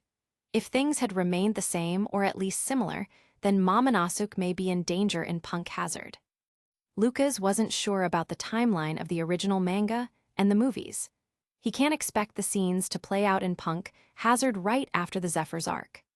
Since this was the case, Luffy, I believe you all can take care of Zephyr and his crew on your own. Right now, I am worried about someone in Punk Hazard. Someone? Lucas nodded. He's a kid of someone I know from when I traveled back in time. I owe his mother a lot. I'm worried that he's in danger on the next island right now, so I want to go ahead first while you all deal with Zephyr. Luffy went silent, while Nami and Robin looked at Lucas worriedly. You're leaving again. How about I come with as well? Lucas shook his head. No need, you guys deal with Zephyr. But I'll take Luna with me. Don't worry, it isn't really dangerous.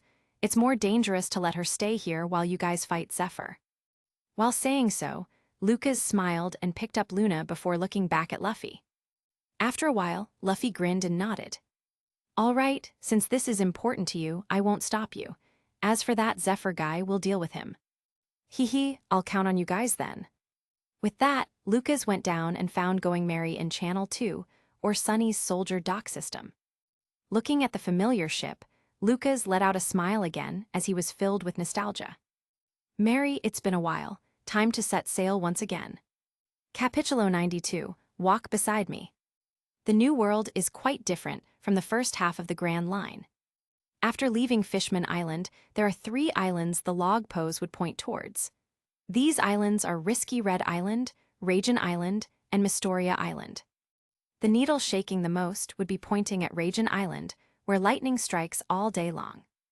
Lucas had forgotten about this island and only remembered that after Fishman Island was the Punk Hazard arc. He thought that the needle shaking the most would definitely be Punk Hazard. But Lucas looked at the log pose in his hand, then to the island at the distance. The island was quite peculiar, as lightning keeps raining down on it. Where the hell are we? Lucas didn't actually have any navigation sense. He mostly just controlled the water beneath them to sail towards where the needle was pointing. As for whatever disaster whether that struck, Luna slapped them all away. At this moment, Lucas felt like Zoro, who didn't know where left and right was. He scratched his head and looked back at the log pose. How am I supposed to reach Punk Hazard now? After thinking for a while, Lucas decided to just go to the Lightning Island to ask around. Anyway, if all else fails, he can just ask Koza. Why didn't he just ask Koza then? Wajawa, look daddy, the lights are so pretty. Luna, aren't you scared? Nope, because daddy will protect me. Lucas smiled at that and rubbed her head dearly.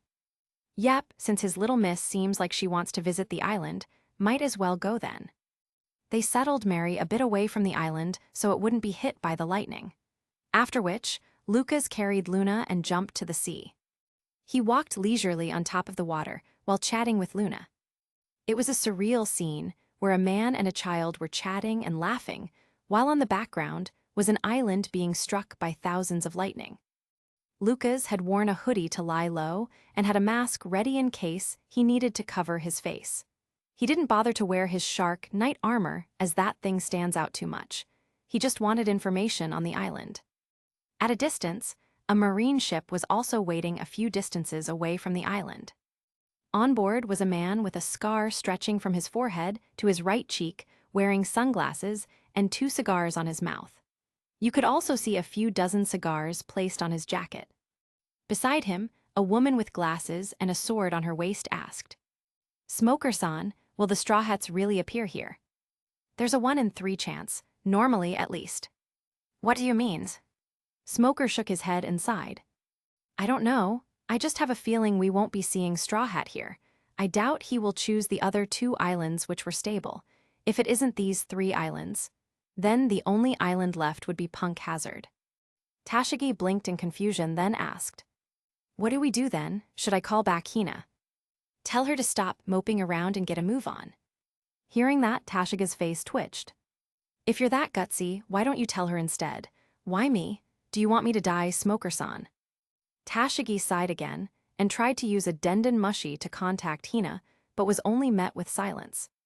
Smoker saw this as well and waved her off. She must have gotten drunk and fell asleep again. Go fetch her before things escalate again. Tashiga's face went pale as she heard that. She remembered that there was also a time where Hina got drunk and fell asleep. Some pirates tried to take advantage of her, but in the end, they were all killed and even destroyed a quarter of the island with them. Tashigi quickly ordered some men to drop a boat and went in while bringing a few people as well.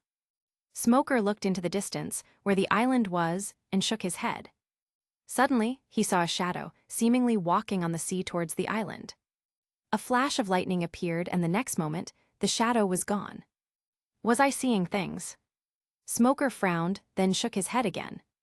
Back on the island, Lucas and Luna had just landed when they were met with a few locals who were trying to sell special umbrellas to them. These umbrellas were made for the island in order for them to walk freely on the island without dying from the lightning. Lucas could easily block the lightning, but felt like there's no need to intentionally show off and gain attention. Better to just buy an umbrella and blend in. And so, Lucas held the umbrella with one hand while carrying Luna in another as they walked on the city. The city on the island was also special, as the building and houses were made of special materials that can ward off the lightning. Lucas walked around with Luna for a bit before going into a pub to ask around. As he went inside, he folded the umbrella and walked to the counter while settling Luna on his lap. He took a glance at the lady who was drunk unconscious beside him and saw that she had pink hair which reminded him of someone. Then again, it's impossible for that girl to be drunk alone in a pub, so it can't be her. A beer and an orange juice for my little lady. Coming right up, the bartender delivered their drinks, which Luna happily sipped at. Just as Lucas was about to ask about Punk Hazard, he saw Luna looking at the drunk lady curiously.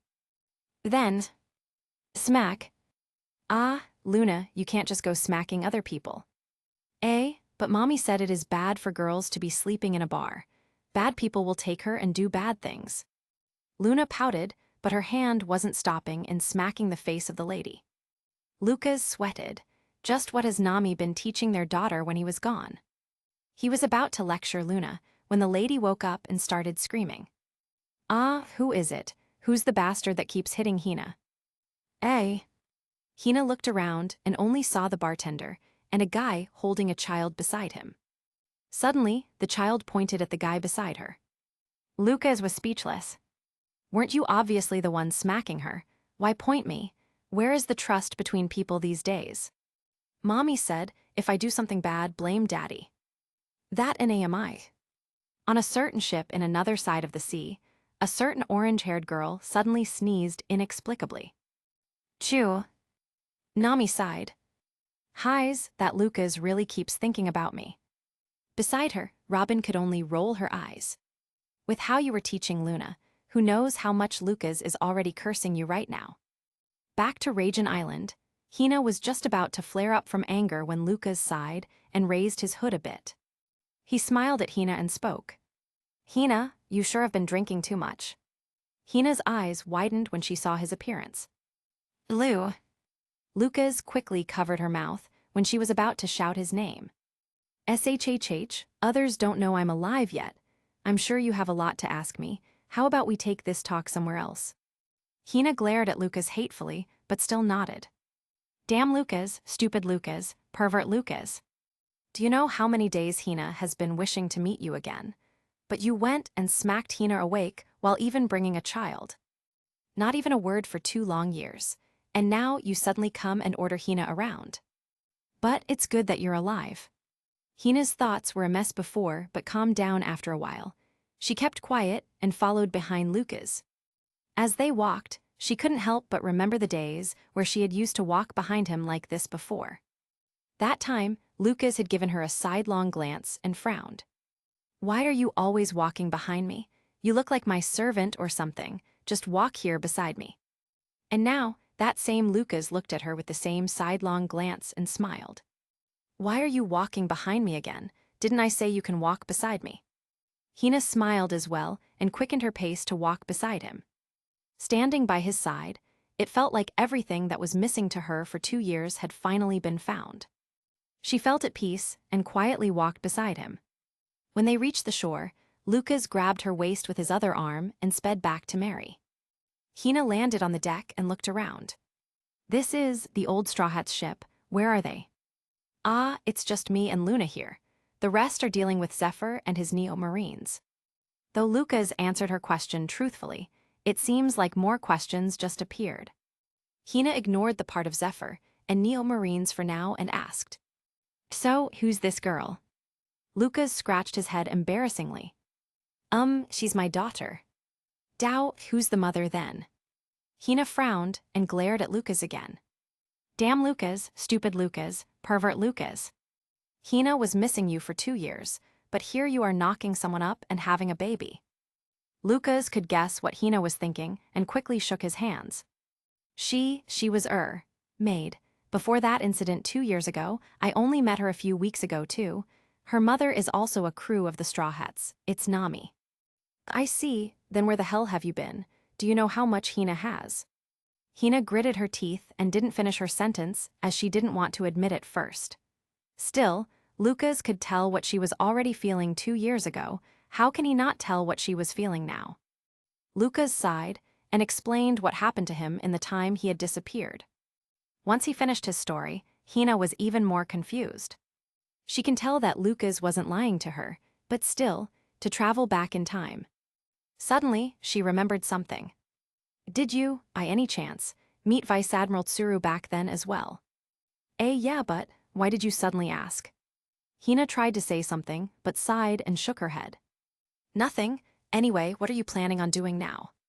"Well, I was hoping to go to Punk Hazard and see if I can meet the son of an old friend. He might be in trouble there." Then Hina will come with you." But aren't you still a Marine? Would it be fine if others see you in a pirate ship?" Hina quit the Marines long ago. Hina is just tagging along with Smoker and Tashigi right now. "They're here." "Yeah." Hina nodded, then took out her Denden Mushi. A voice that resembled Kuina spoke through the Denden Mushi.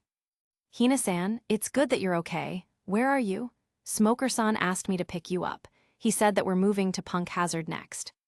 Hearing that, Lucas raised a brow.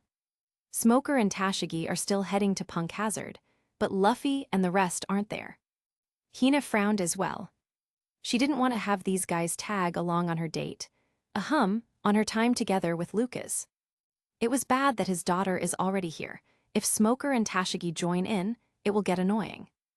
Then, she remembered what Lucas had told her before. "No need. I just got intel that the Straw Hats are attempting to go after Zephyr-sensei and his Neo-Marines. You should go back to the headquarters to report."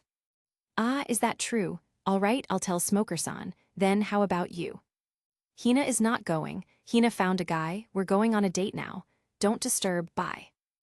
Hina no longer paid her any attention and tossed the Denden Mushi to the side after ending the call. Lucas was speechless once again. Beside him, Luna was looking up at him with sparkling eyes. "Daddy, am I going to have another mommy?" Without waiting for him, Hina had already picked up Luna and started to dote on her too. "Your name is Luna, right? Why don't we take a bath together and leave this guy alone?" "Aki Tilda." Lucas watched as the two disappeared to the bath and sighed. "Whatever then, let's just deal with it when the time comes."